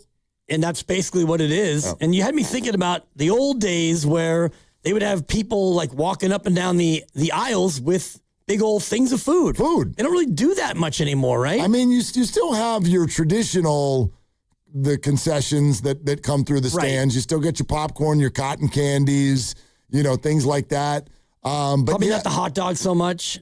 Well, there's probably a hot dog, but the problem is those hot dogs, like, food's gotten fancier at ballparks, and so I just think you can do better for a hot dog than that foil wrap thing that they fire at you in the stands. Oh, yeah. Right? Like, it's like, no, I want one of the good dogs that's back there. So they got to figure out how to mobilize this a little bit better, my opinion. And I think the NBA, and I was just looking, the halftime is 15 minutes, and every NBA game you watch, the first part of the third quarter is empty. Because people are trying to get what they need to get. Problem is, if you made it 20 minutes, I think people would still be lingering and waiting. 100%. You could make it an hour and people will be late. Right. Because that's the way we operate. But also, NBA arenas, Chase Center has a plethora of options. A lot of them I love too. But everybody congregates in the same spot and the lines are long. And you can barely even, I can't even get to the line that I'm trying to get to because you're chest to chest moving through there. So, yeah, a lot of times I'll just be like, I'm going to give up a few minutes of the game and go once the game starts so that the line's not so long. Yeah, and the smart move is to get out of your seat with about a minute and a half to go and just head up then and watch it on one of the little TVs, and then you're there. The really smart thing is the game starts at 7, arrive at 6, and get your food at 6:30 and get a lot of it. And then you're full. Yeah, or show up at 5 and go to Splash and check out Willie and Dibby. There and you go. Have their food, which is terrific, and then saunter over. Nachos are incredible. I think after all these trips to Splash, yesterday was the first time I had those chicken al pastor tacos. Yeah? Wow. They were so good. They look good. They were great. And Lucas got the little pretzel bites. The pretzel with bites. The dipping sauces. And the cauliflower. Oh, that's what that was. Fried cauliflower. I didn't get into the both. cauliflower. He Yeah. got both. They were, I'm not saying this because you know this. Yeah. I go there on our off time. You do? I love that place. Food's good. I wasn't hungry, but I had to eat. You want to know why the food's good? Because Joe Lacob's not cooking it. I'm sorry. Yep. No, yeah, because he hired a Almost chef. said a bad word there. Yeah, he hired a chef. Not the Trades chef. are hard. Not the chef. A chef. Right. And he cooks. Well, or she. I don't know who the chef is. If it was the chef who was the chef, the food wouldn't be as good. You wouldn't think. Now, if it was the chef's wife, you might be onto something. Yeah. But I would think.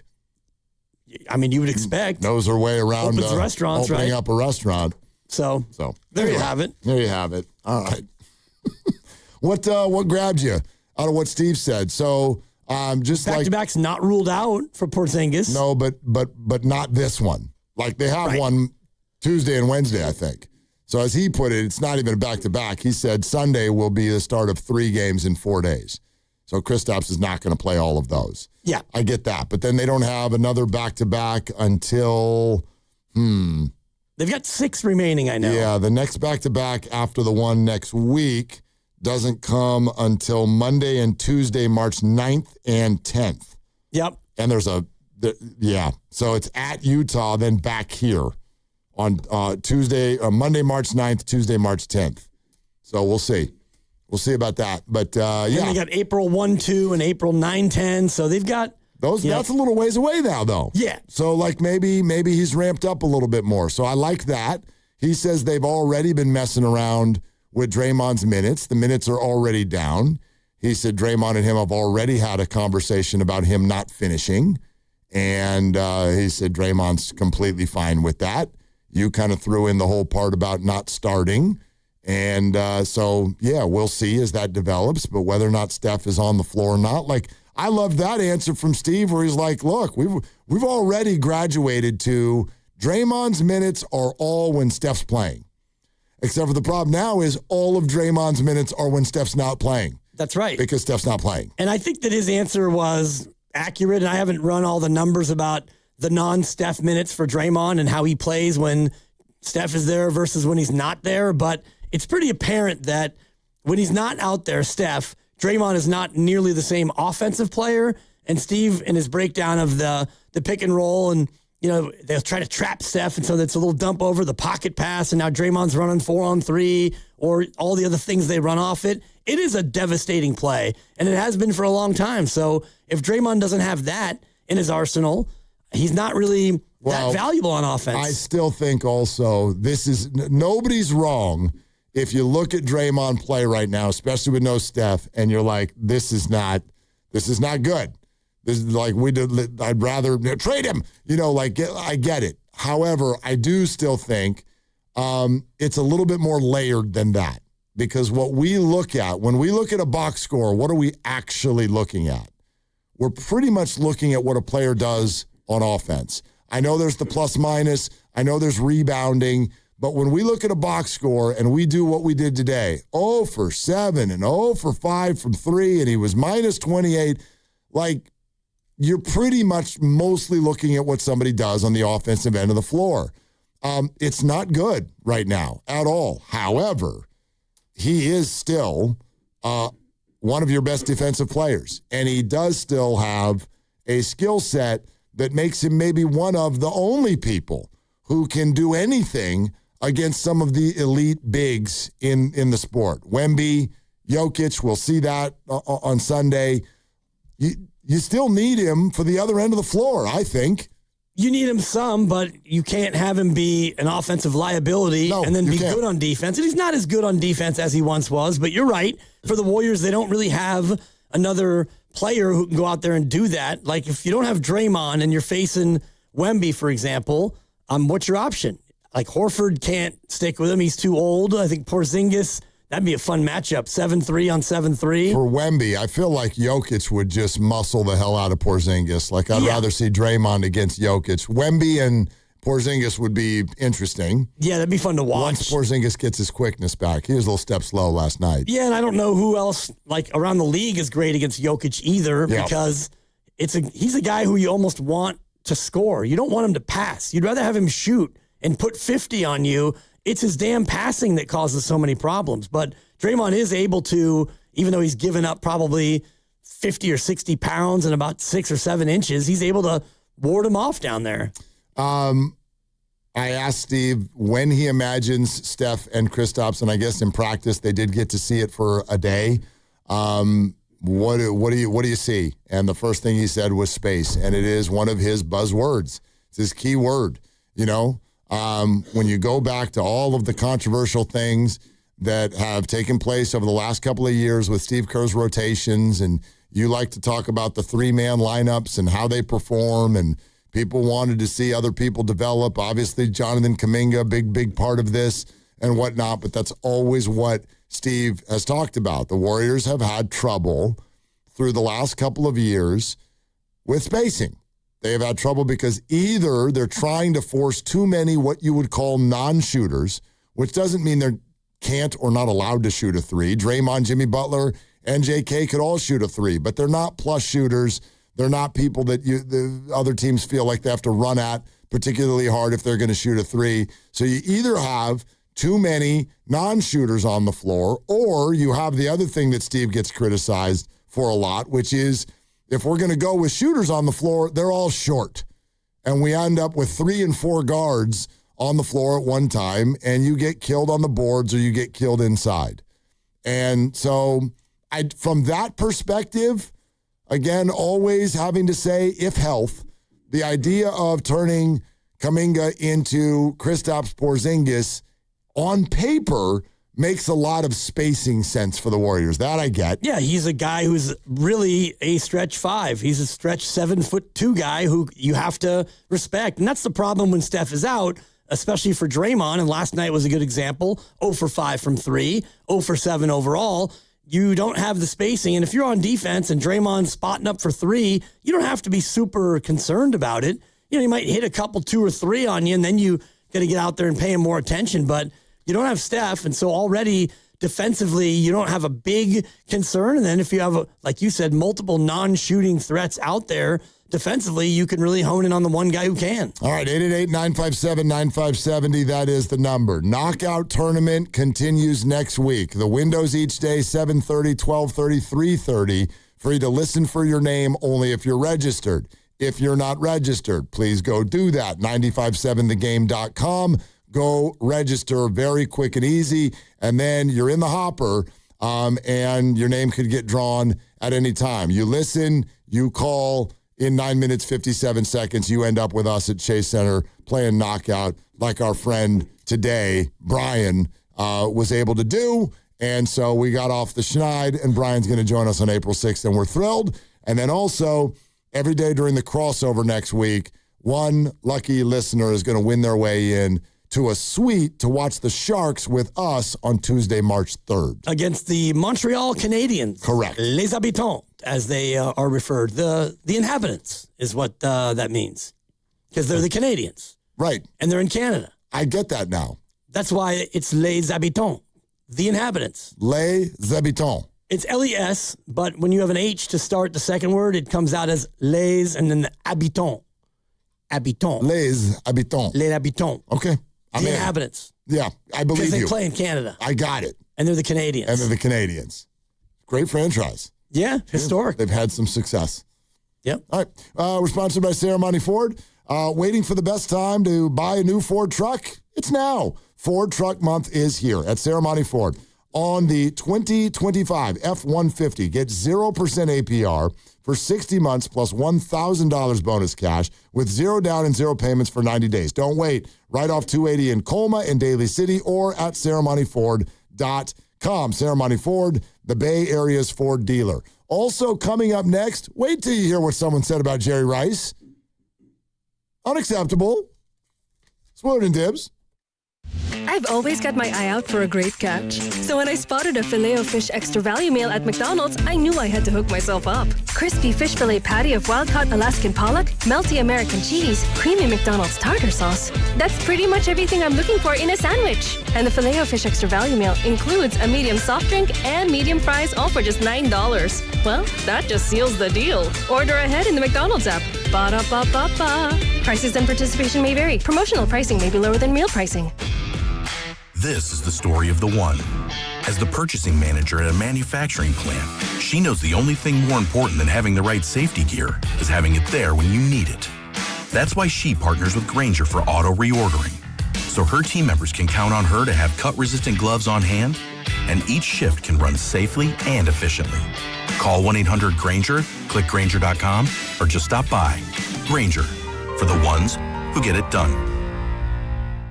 I built this business the old-fashioned way. Hard work and a whole lot of spreadsheets. Yeah, about that, I upgraded us to Odoo. Odoo puts everything we need, sales, inventory, accounting, on one connected platform. No more juggling systems, no more headaches. So it all works together? Exactly. Odoo is the all-in-one business software that makes running and passing on a business easier than ever. Take your business into the next generation. Try Odoo free at odoo.com. That's ODOO.com. Internet work? Don't wait. Every day you delay can mean lost wages, delayed medical care, and more stress for your family. At Boxer & Gerson, we fight for people just like you. Construction workers, delivery drivers, factory workers, restaurant staff, hardworking folks who get hurt just trying to earn a living. We won't back down. We get results. You work hard, you deserve real help. Call Boxer & Gerson now at 510-835-8870 or visit boxerlaw.com. The consultation is free, but waiting could cost you. Boxer & Gerson, justice for workers. In sports, success is about team effort, and the same is true for your hair. At Great Clips, we save your haircut details in clip notes, so every member of the highly skilled team knows exactly how to create your signature look. And with our easy-to-use app, you can check in from anywhere and get a ready next text when you're up next for a cut. It's the confidence of a great haircut delivered by a team you trust. Download our app today. Great Clips. It's gonna be great. Comcast Business helps turn today's small businesses into engines of modern business. It's how restaurants become reliably up and running neighborhood favorites. How retailers become seamlessly restocking, cybersecurity must-visit shops. And how healthcare offices become the data managing caregivers that we all depend on. With reliable connectivity, enhanced cybersecurity, advanced fiber solutions, and Wi-Fi backup, Comcast Business is powering the engine of modern business. Powering possibilities. Now through March 22nd, switch to Comcast Business and get started with 150 megabit internet plus Security Edge for $59.99 a month for 12 months with a 2-year agreement. Or ask how to lock in your rate for 5 years on a qualifying internet bundle and get a $500 prepaid card when you add 2 lines of mobile. For a limited time only. Call today. Restrictions apply. New customers only. Requires paperless billing and automatic payments with bank account. Equipment, taxes, and other fees extra. After promo, regular rates apply. Comcast Business helps turn today's small businesses into engines of modern business, powering possibilities. Americans pay about $5 billion to control termites and repair their damage every year. Many people underestimate exactly how much damage they do. Call Pacific Coast Termite today at 800-PACIFIC for a free home inspection. Certain restrictions apply. No tenting, though. No double bagging your food. No pet sitting. Mention KCBS and get 10% off termite treatments and a 2-year guarantee on their work. Call 800-PACIFIC, 800-PACIFIC, or go to PacificCoastTermite.com. This is the story of the one. As an HVAC technician, he and his digital multimeter are in high demand. So when a noisy office HVAC turns out to be a failing blower motor, he doesn't break a sweat. With Grainger's easy-to-use website and product information, he selects the product he needs to keep everything humming right along. Call 1-800-GRAINGER, click Grainger.com, or just stop by. Grainger, for the ones who get it done. It all comes down to this, folks. Yep, the entire season is on the line. But my throat has officially thrown in the towel. Sounds like you need Vicks VapoCool drops. They're max strength and vaporize sore throat pain. Whoa! These VapoCool drops hit fast! Speaking of fast, did you just see that play? Yeah, he vaporized that ball. That pun should have come with a penalty. Vaporize sore throat pain with Vicks VapoCool drops. Use as directed. VapoCool. Chick-fil-A's new frosted sodas and floats, it's a 10 out of 10. Hey, this is Lizzie, a team member at my local Chick-fil-A, and a little thing I love about the Chick-fil-A chicken sandwich and new frosted sodas and floats is how well they go together. You will love having your favorite soda blended with our creamy ice stream to make a new frosted soda or float. With the mix of the ice stream and soda fizz, it's so delicious, I call it Fizzalicious. Order a Chick-fil-A chicken sandwich and a new frosted soda and float at your local Chick-fil-A restaurant. Real team member paid for their testimonial.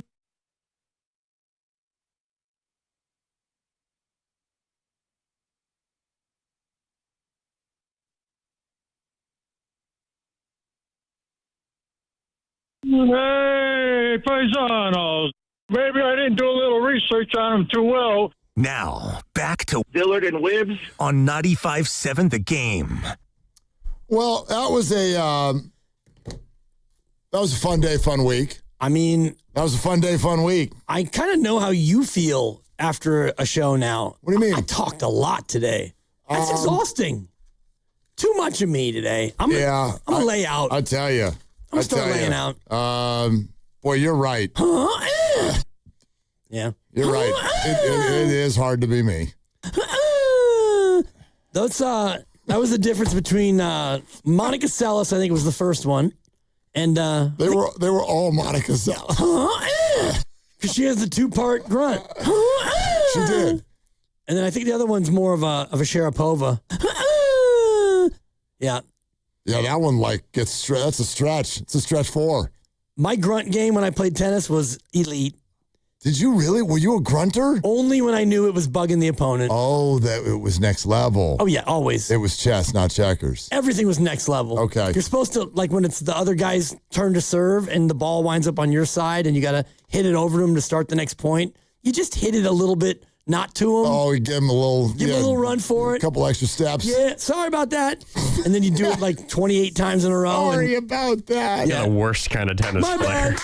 And I came up with a thing. It's called tennis Tourette's, where a lot of it's the grunting, and in between there's a lot of self-talk, and I'd hit myself in the thigh with the racket, and move your feet, fatso, and stuff like that, And you hit yourself with the racket? Oh yeah, that hurts a lot. Yeah, but it's the only way sometimes to let out the anger, frustration. Man, you run all the way from one corner to the other, and then you don't even hit it in the court. Mother, father, boy, would I get mad. You cannot be serious. Seriously. You cannot be that guy. Occasionally, you would have to cheat the opponent, too, just to get under their skin. Cheat? Well, you hook them. It's called a hook, because you call your own lines. Out. Wide. I'm sorry, Grandy. I'm being honest today. I've been very revealing today.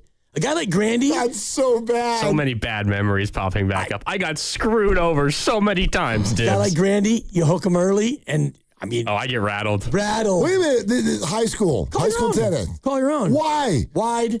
Because you can't have a coach call every match. Get a ref. Every other sport does. Why can't you hire a ref? Yes, there's 6 matches going on at once. Yeah, so get 6 refs. How many CYO games are going on in a given Sunday? There's probably 10 gyms going. Exactly. All day long. Wide. Hire a ref. Long. What are we doing? Out. You didn't have refs? Yeah, it was me. Holy crap. Wide. Every high school championship ever is not legit. So you call your own, and then I think once you get to the playoffs, they are refs there. But for regular season matches, no. What are we doing? What happens is there's a floating ref or the coach, and so I hook Grandy. I'm down 3-1 in the first, and it's break point for me. Wide. That wasn't wide. I think you could lodge a complaint, and a coach would be stationed at your match for the rest of the way. That's right. Why tennis? Give me one other high school sport that's just all right, kids, you're on your own. Let us know when you're done. It's the budget. But every other sport gets a ref. But you don't have 6 basketball games going on at once. Your high school has the 1 game going, and you have the 3 refs, and they're paid, and that's budgeted. Tennis, they don't have a big budget. They buy a bunch of tennis balls, and you got to string your own racket. I don't know any other sport. There's no other sport that did this. Cross country, they have a guy with a gun, and he fires it, and you start running. You coached volleyball. Did the girls just Did you just do it themselves? Boys. You coach boys. Did they just do it themselves? The lines, yes. They did? They still do. You have an up ref and a down ref. Okay, you have a ref. 2 of them. And then, but you don't have line judges on the corners. Those are high school kids. Volunteers. But they're there and they're doing. The players are not calling in or out. No, it's usually the JV for the varsity and then the varsity for the JV. Okay, so maybe they could be bought, but at least they're other people. Yeah, other people. This is ridiculous. I was today years old when I found this out. Give me somebody's number.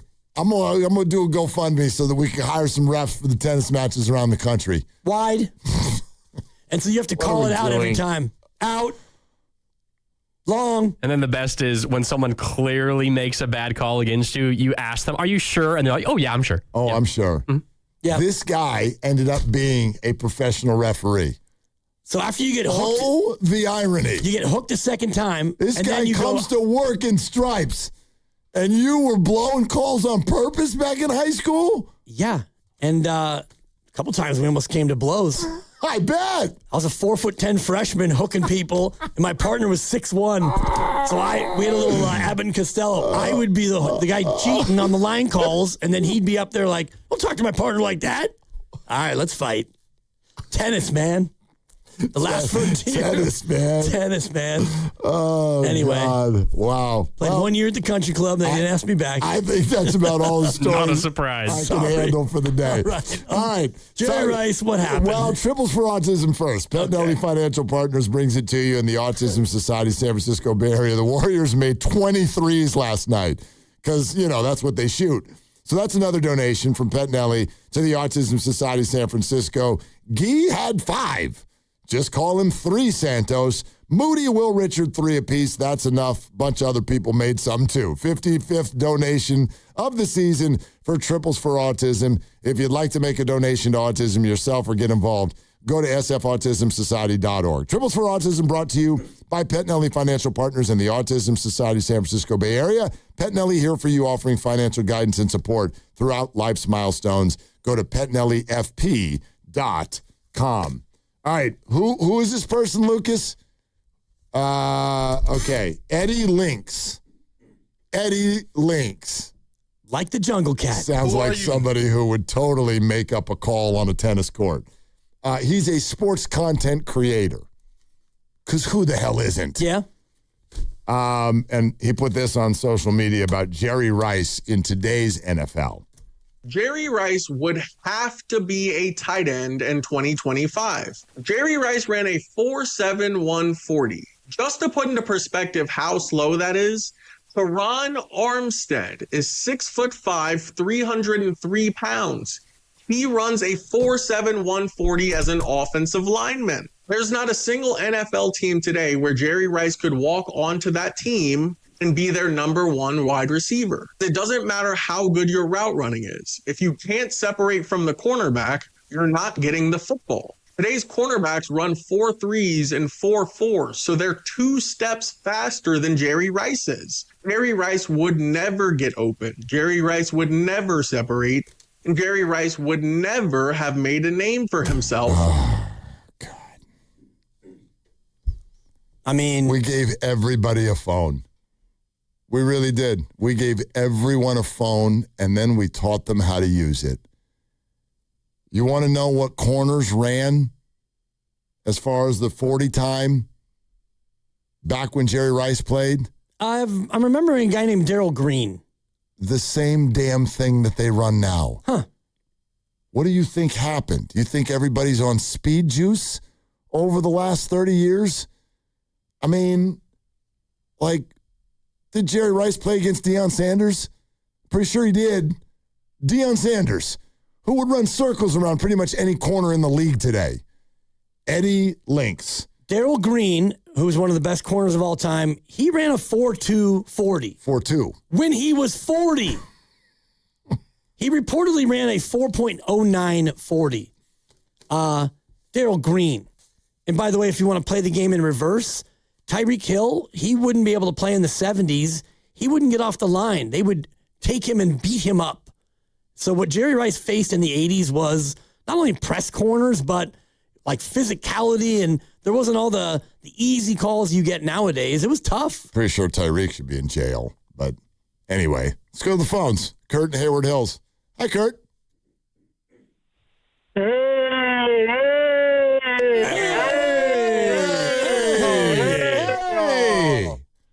Willard and Dibs, the two best sports boys in town. Yeah, Kurt. How you doing, Kurt? I'm doing great. But the reason why I called in, I want to talk about my boy Green, Draymond Green. Well, let me tell you something about Draymond Green. First of all, Steve Kerr will always like Draymond Green, and he's never going to get rid of Draymond Green, and I'm going to tell you why. Draymond Green has to be one of the best defensive players in NBA history. That's for sure. He's the only one that can cover big guys on any team. Not only can he do that, he can play any position out there on defense. And not only what he does, he's the anchor of the Warriors defense. He's been the anchor of the Warriors defense for years, and that's a stat. Let me tell you something about Draymond Green. He's not going anywhere. Let me tell you what he ranks. This year in the NFL, the NBA. There you go. He ranks seventh as a defense player. Number 7. Look that up. That's a stat. Number 7 this year. So you're going to tell me you're going to get rid of a player like that? That's not happening. When he's out on the floor with Curry, you know what those two guys do? They won 4 championships with us. 4 championships. He won 4. He made the champions win 4 times, Draymond Green. Warriors. You know what the Warriors are? They're never going to tank. Let me tell you why the Warriors are never going to tank. That's the word Warriors. They're not going to tank, and they never will. They got a pride team. They're full of pride, and the Warriors will never tank. They're going to play the whole season out, and they're going to make the playoffs, bottom line. Yeah, Kurt, so good. What do you think? Don't you think maybe we should be thinking about the lottery next year? What are you kidding me? Get out of here!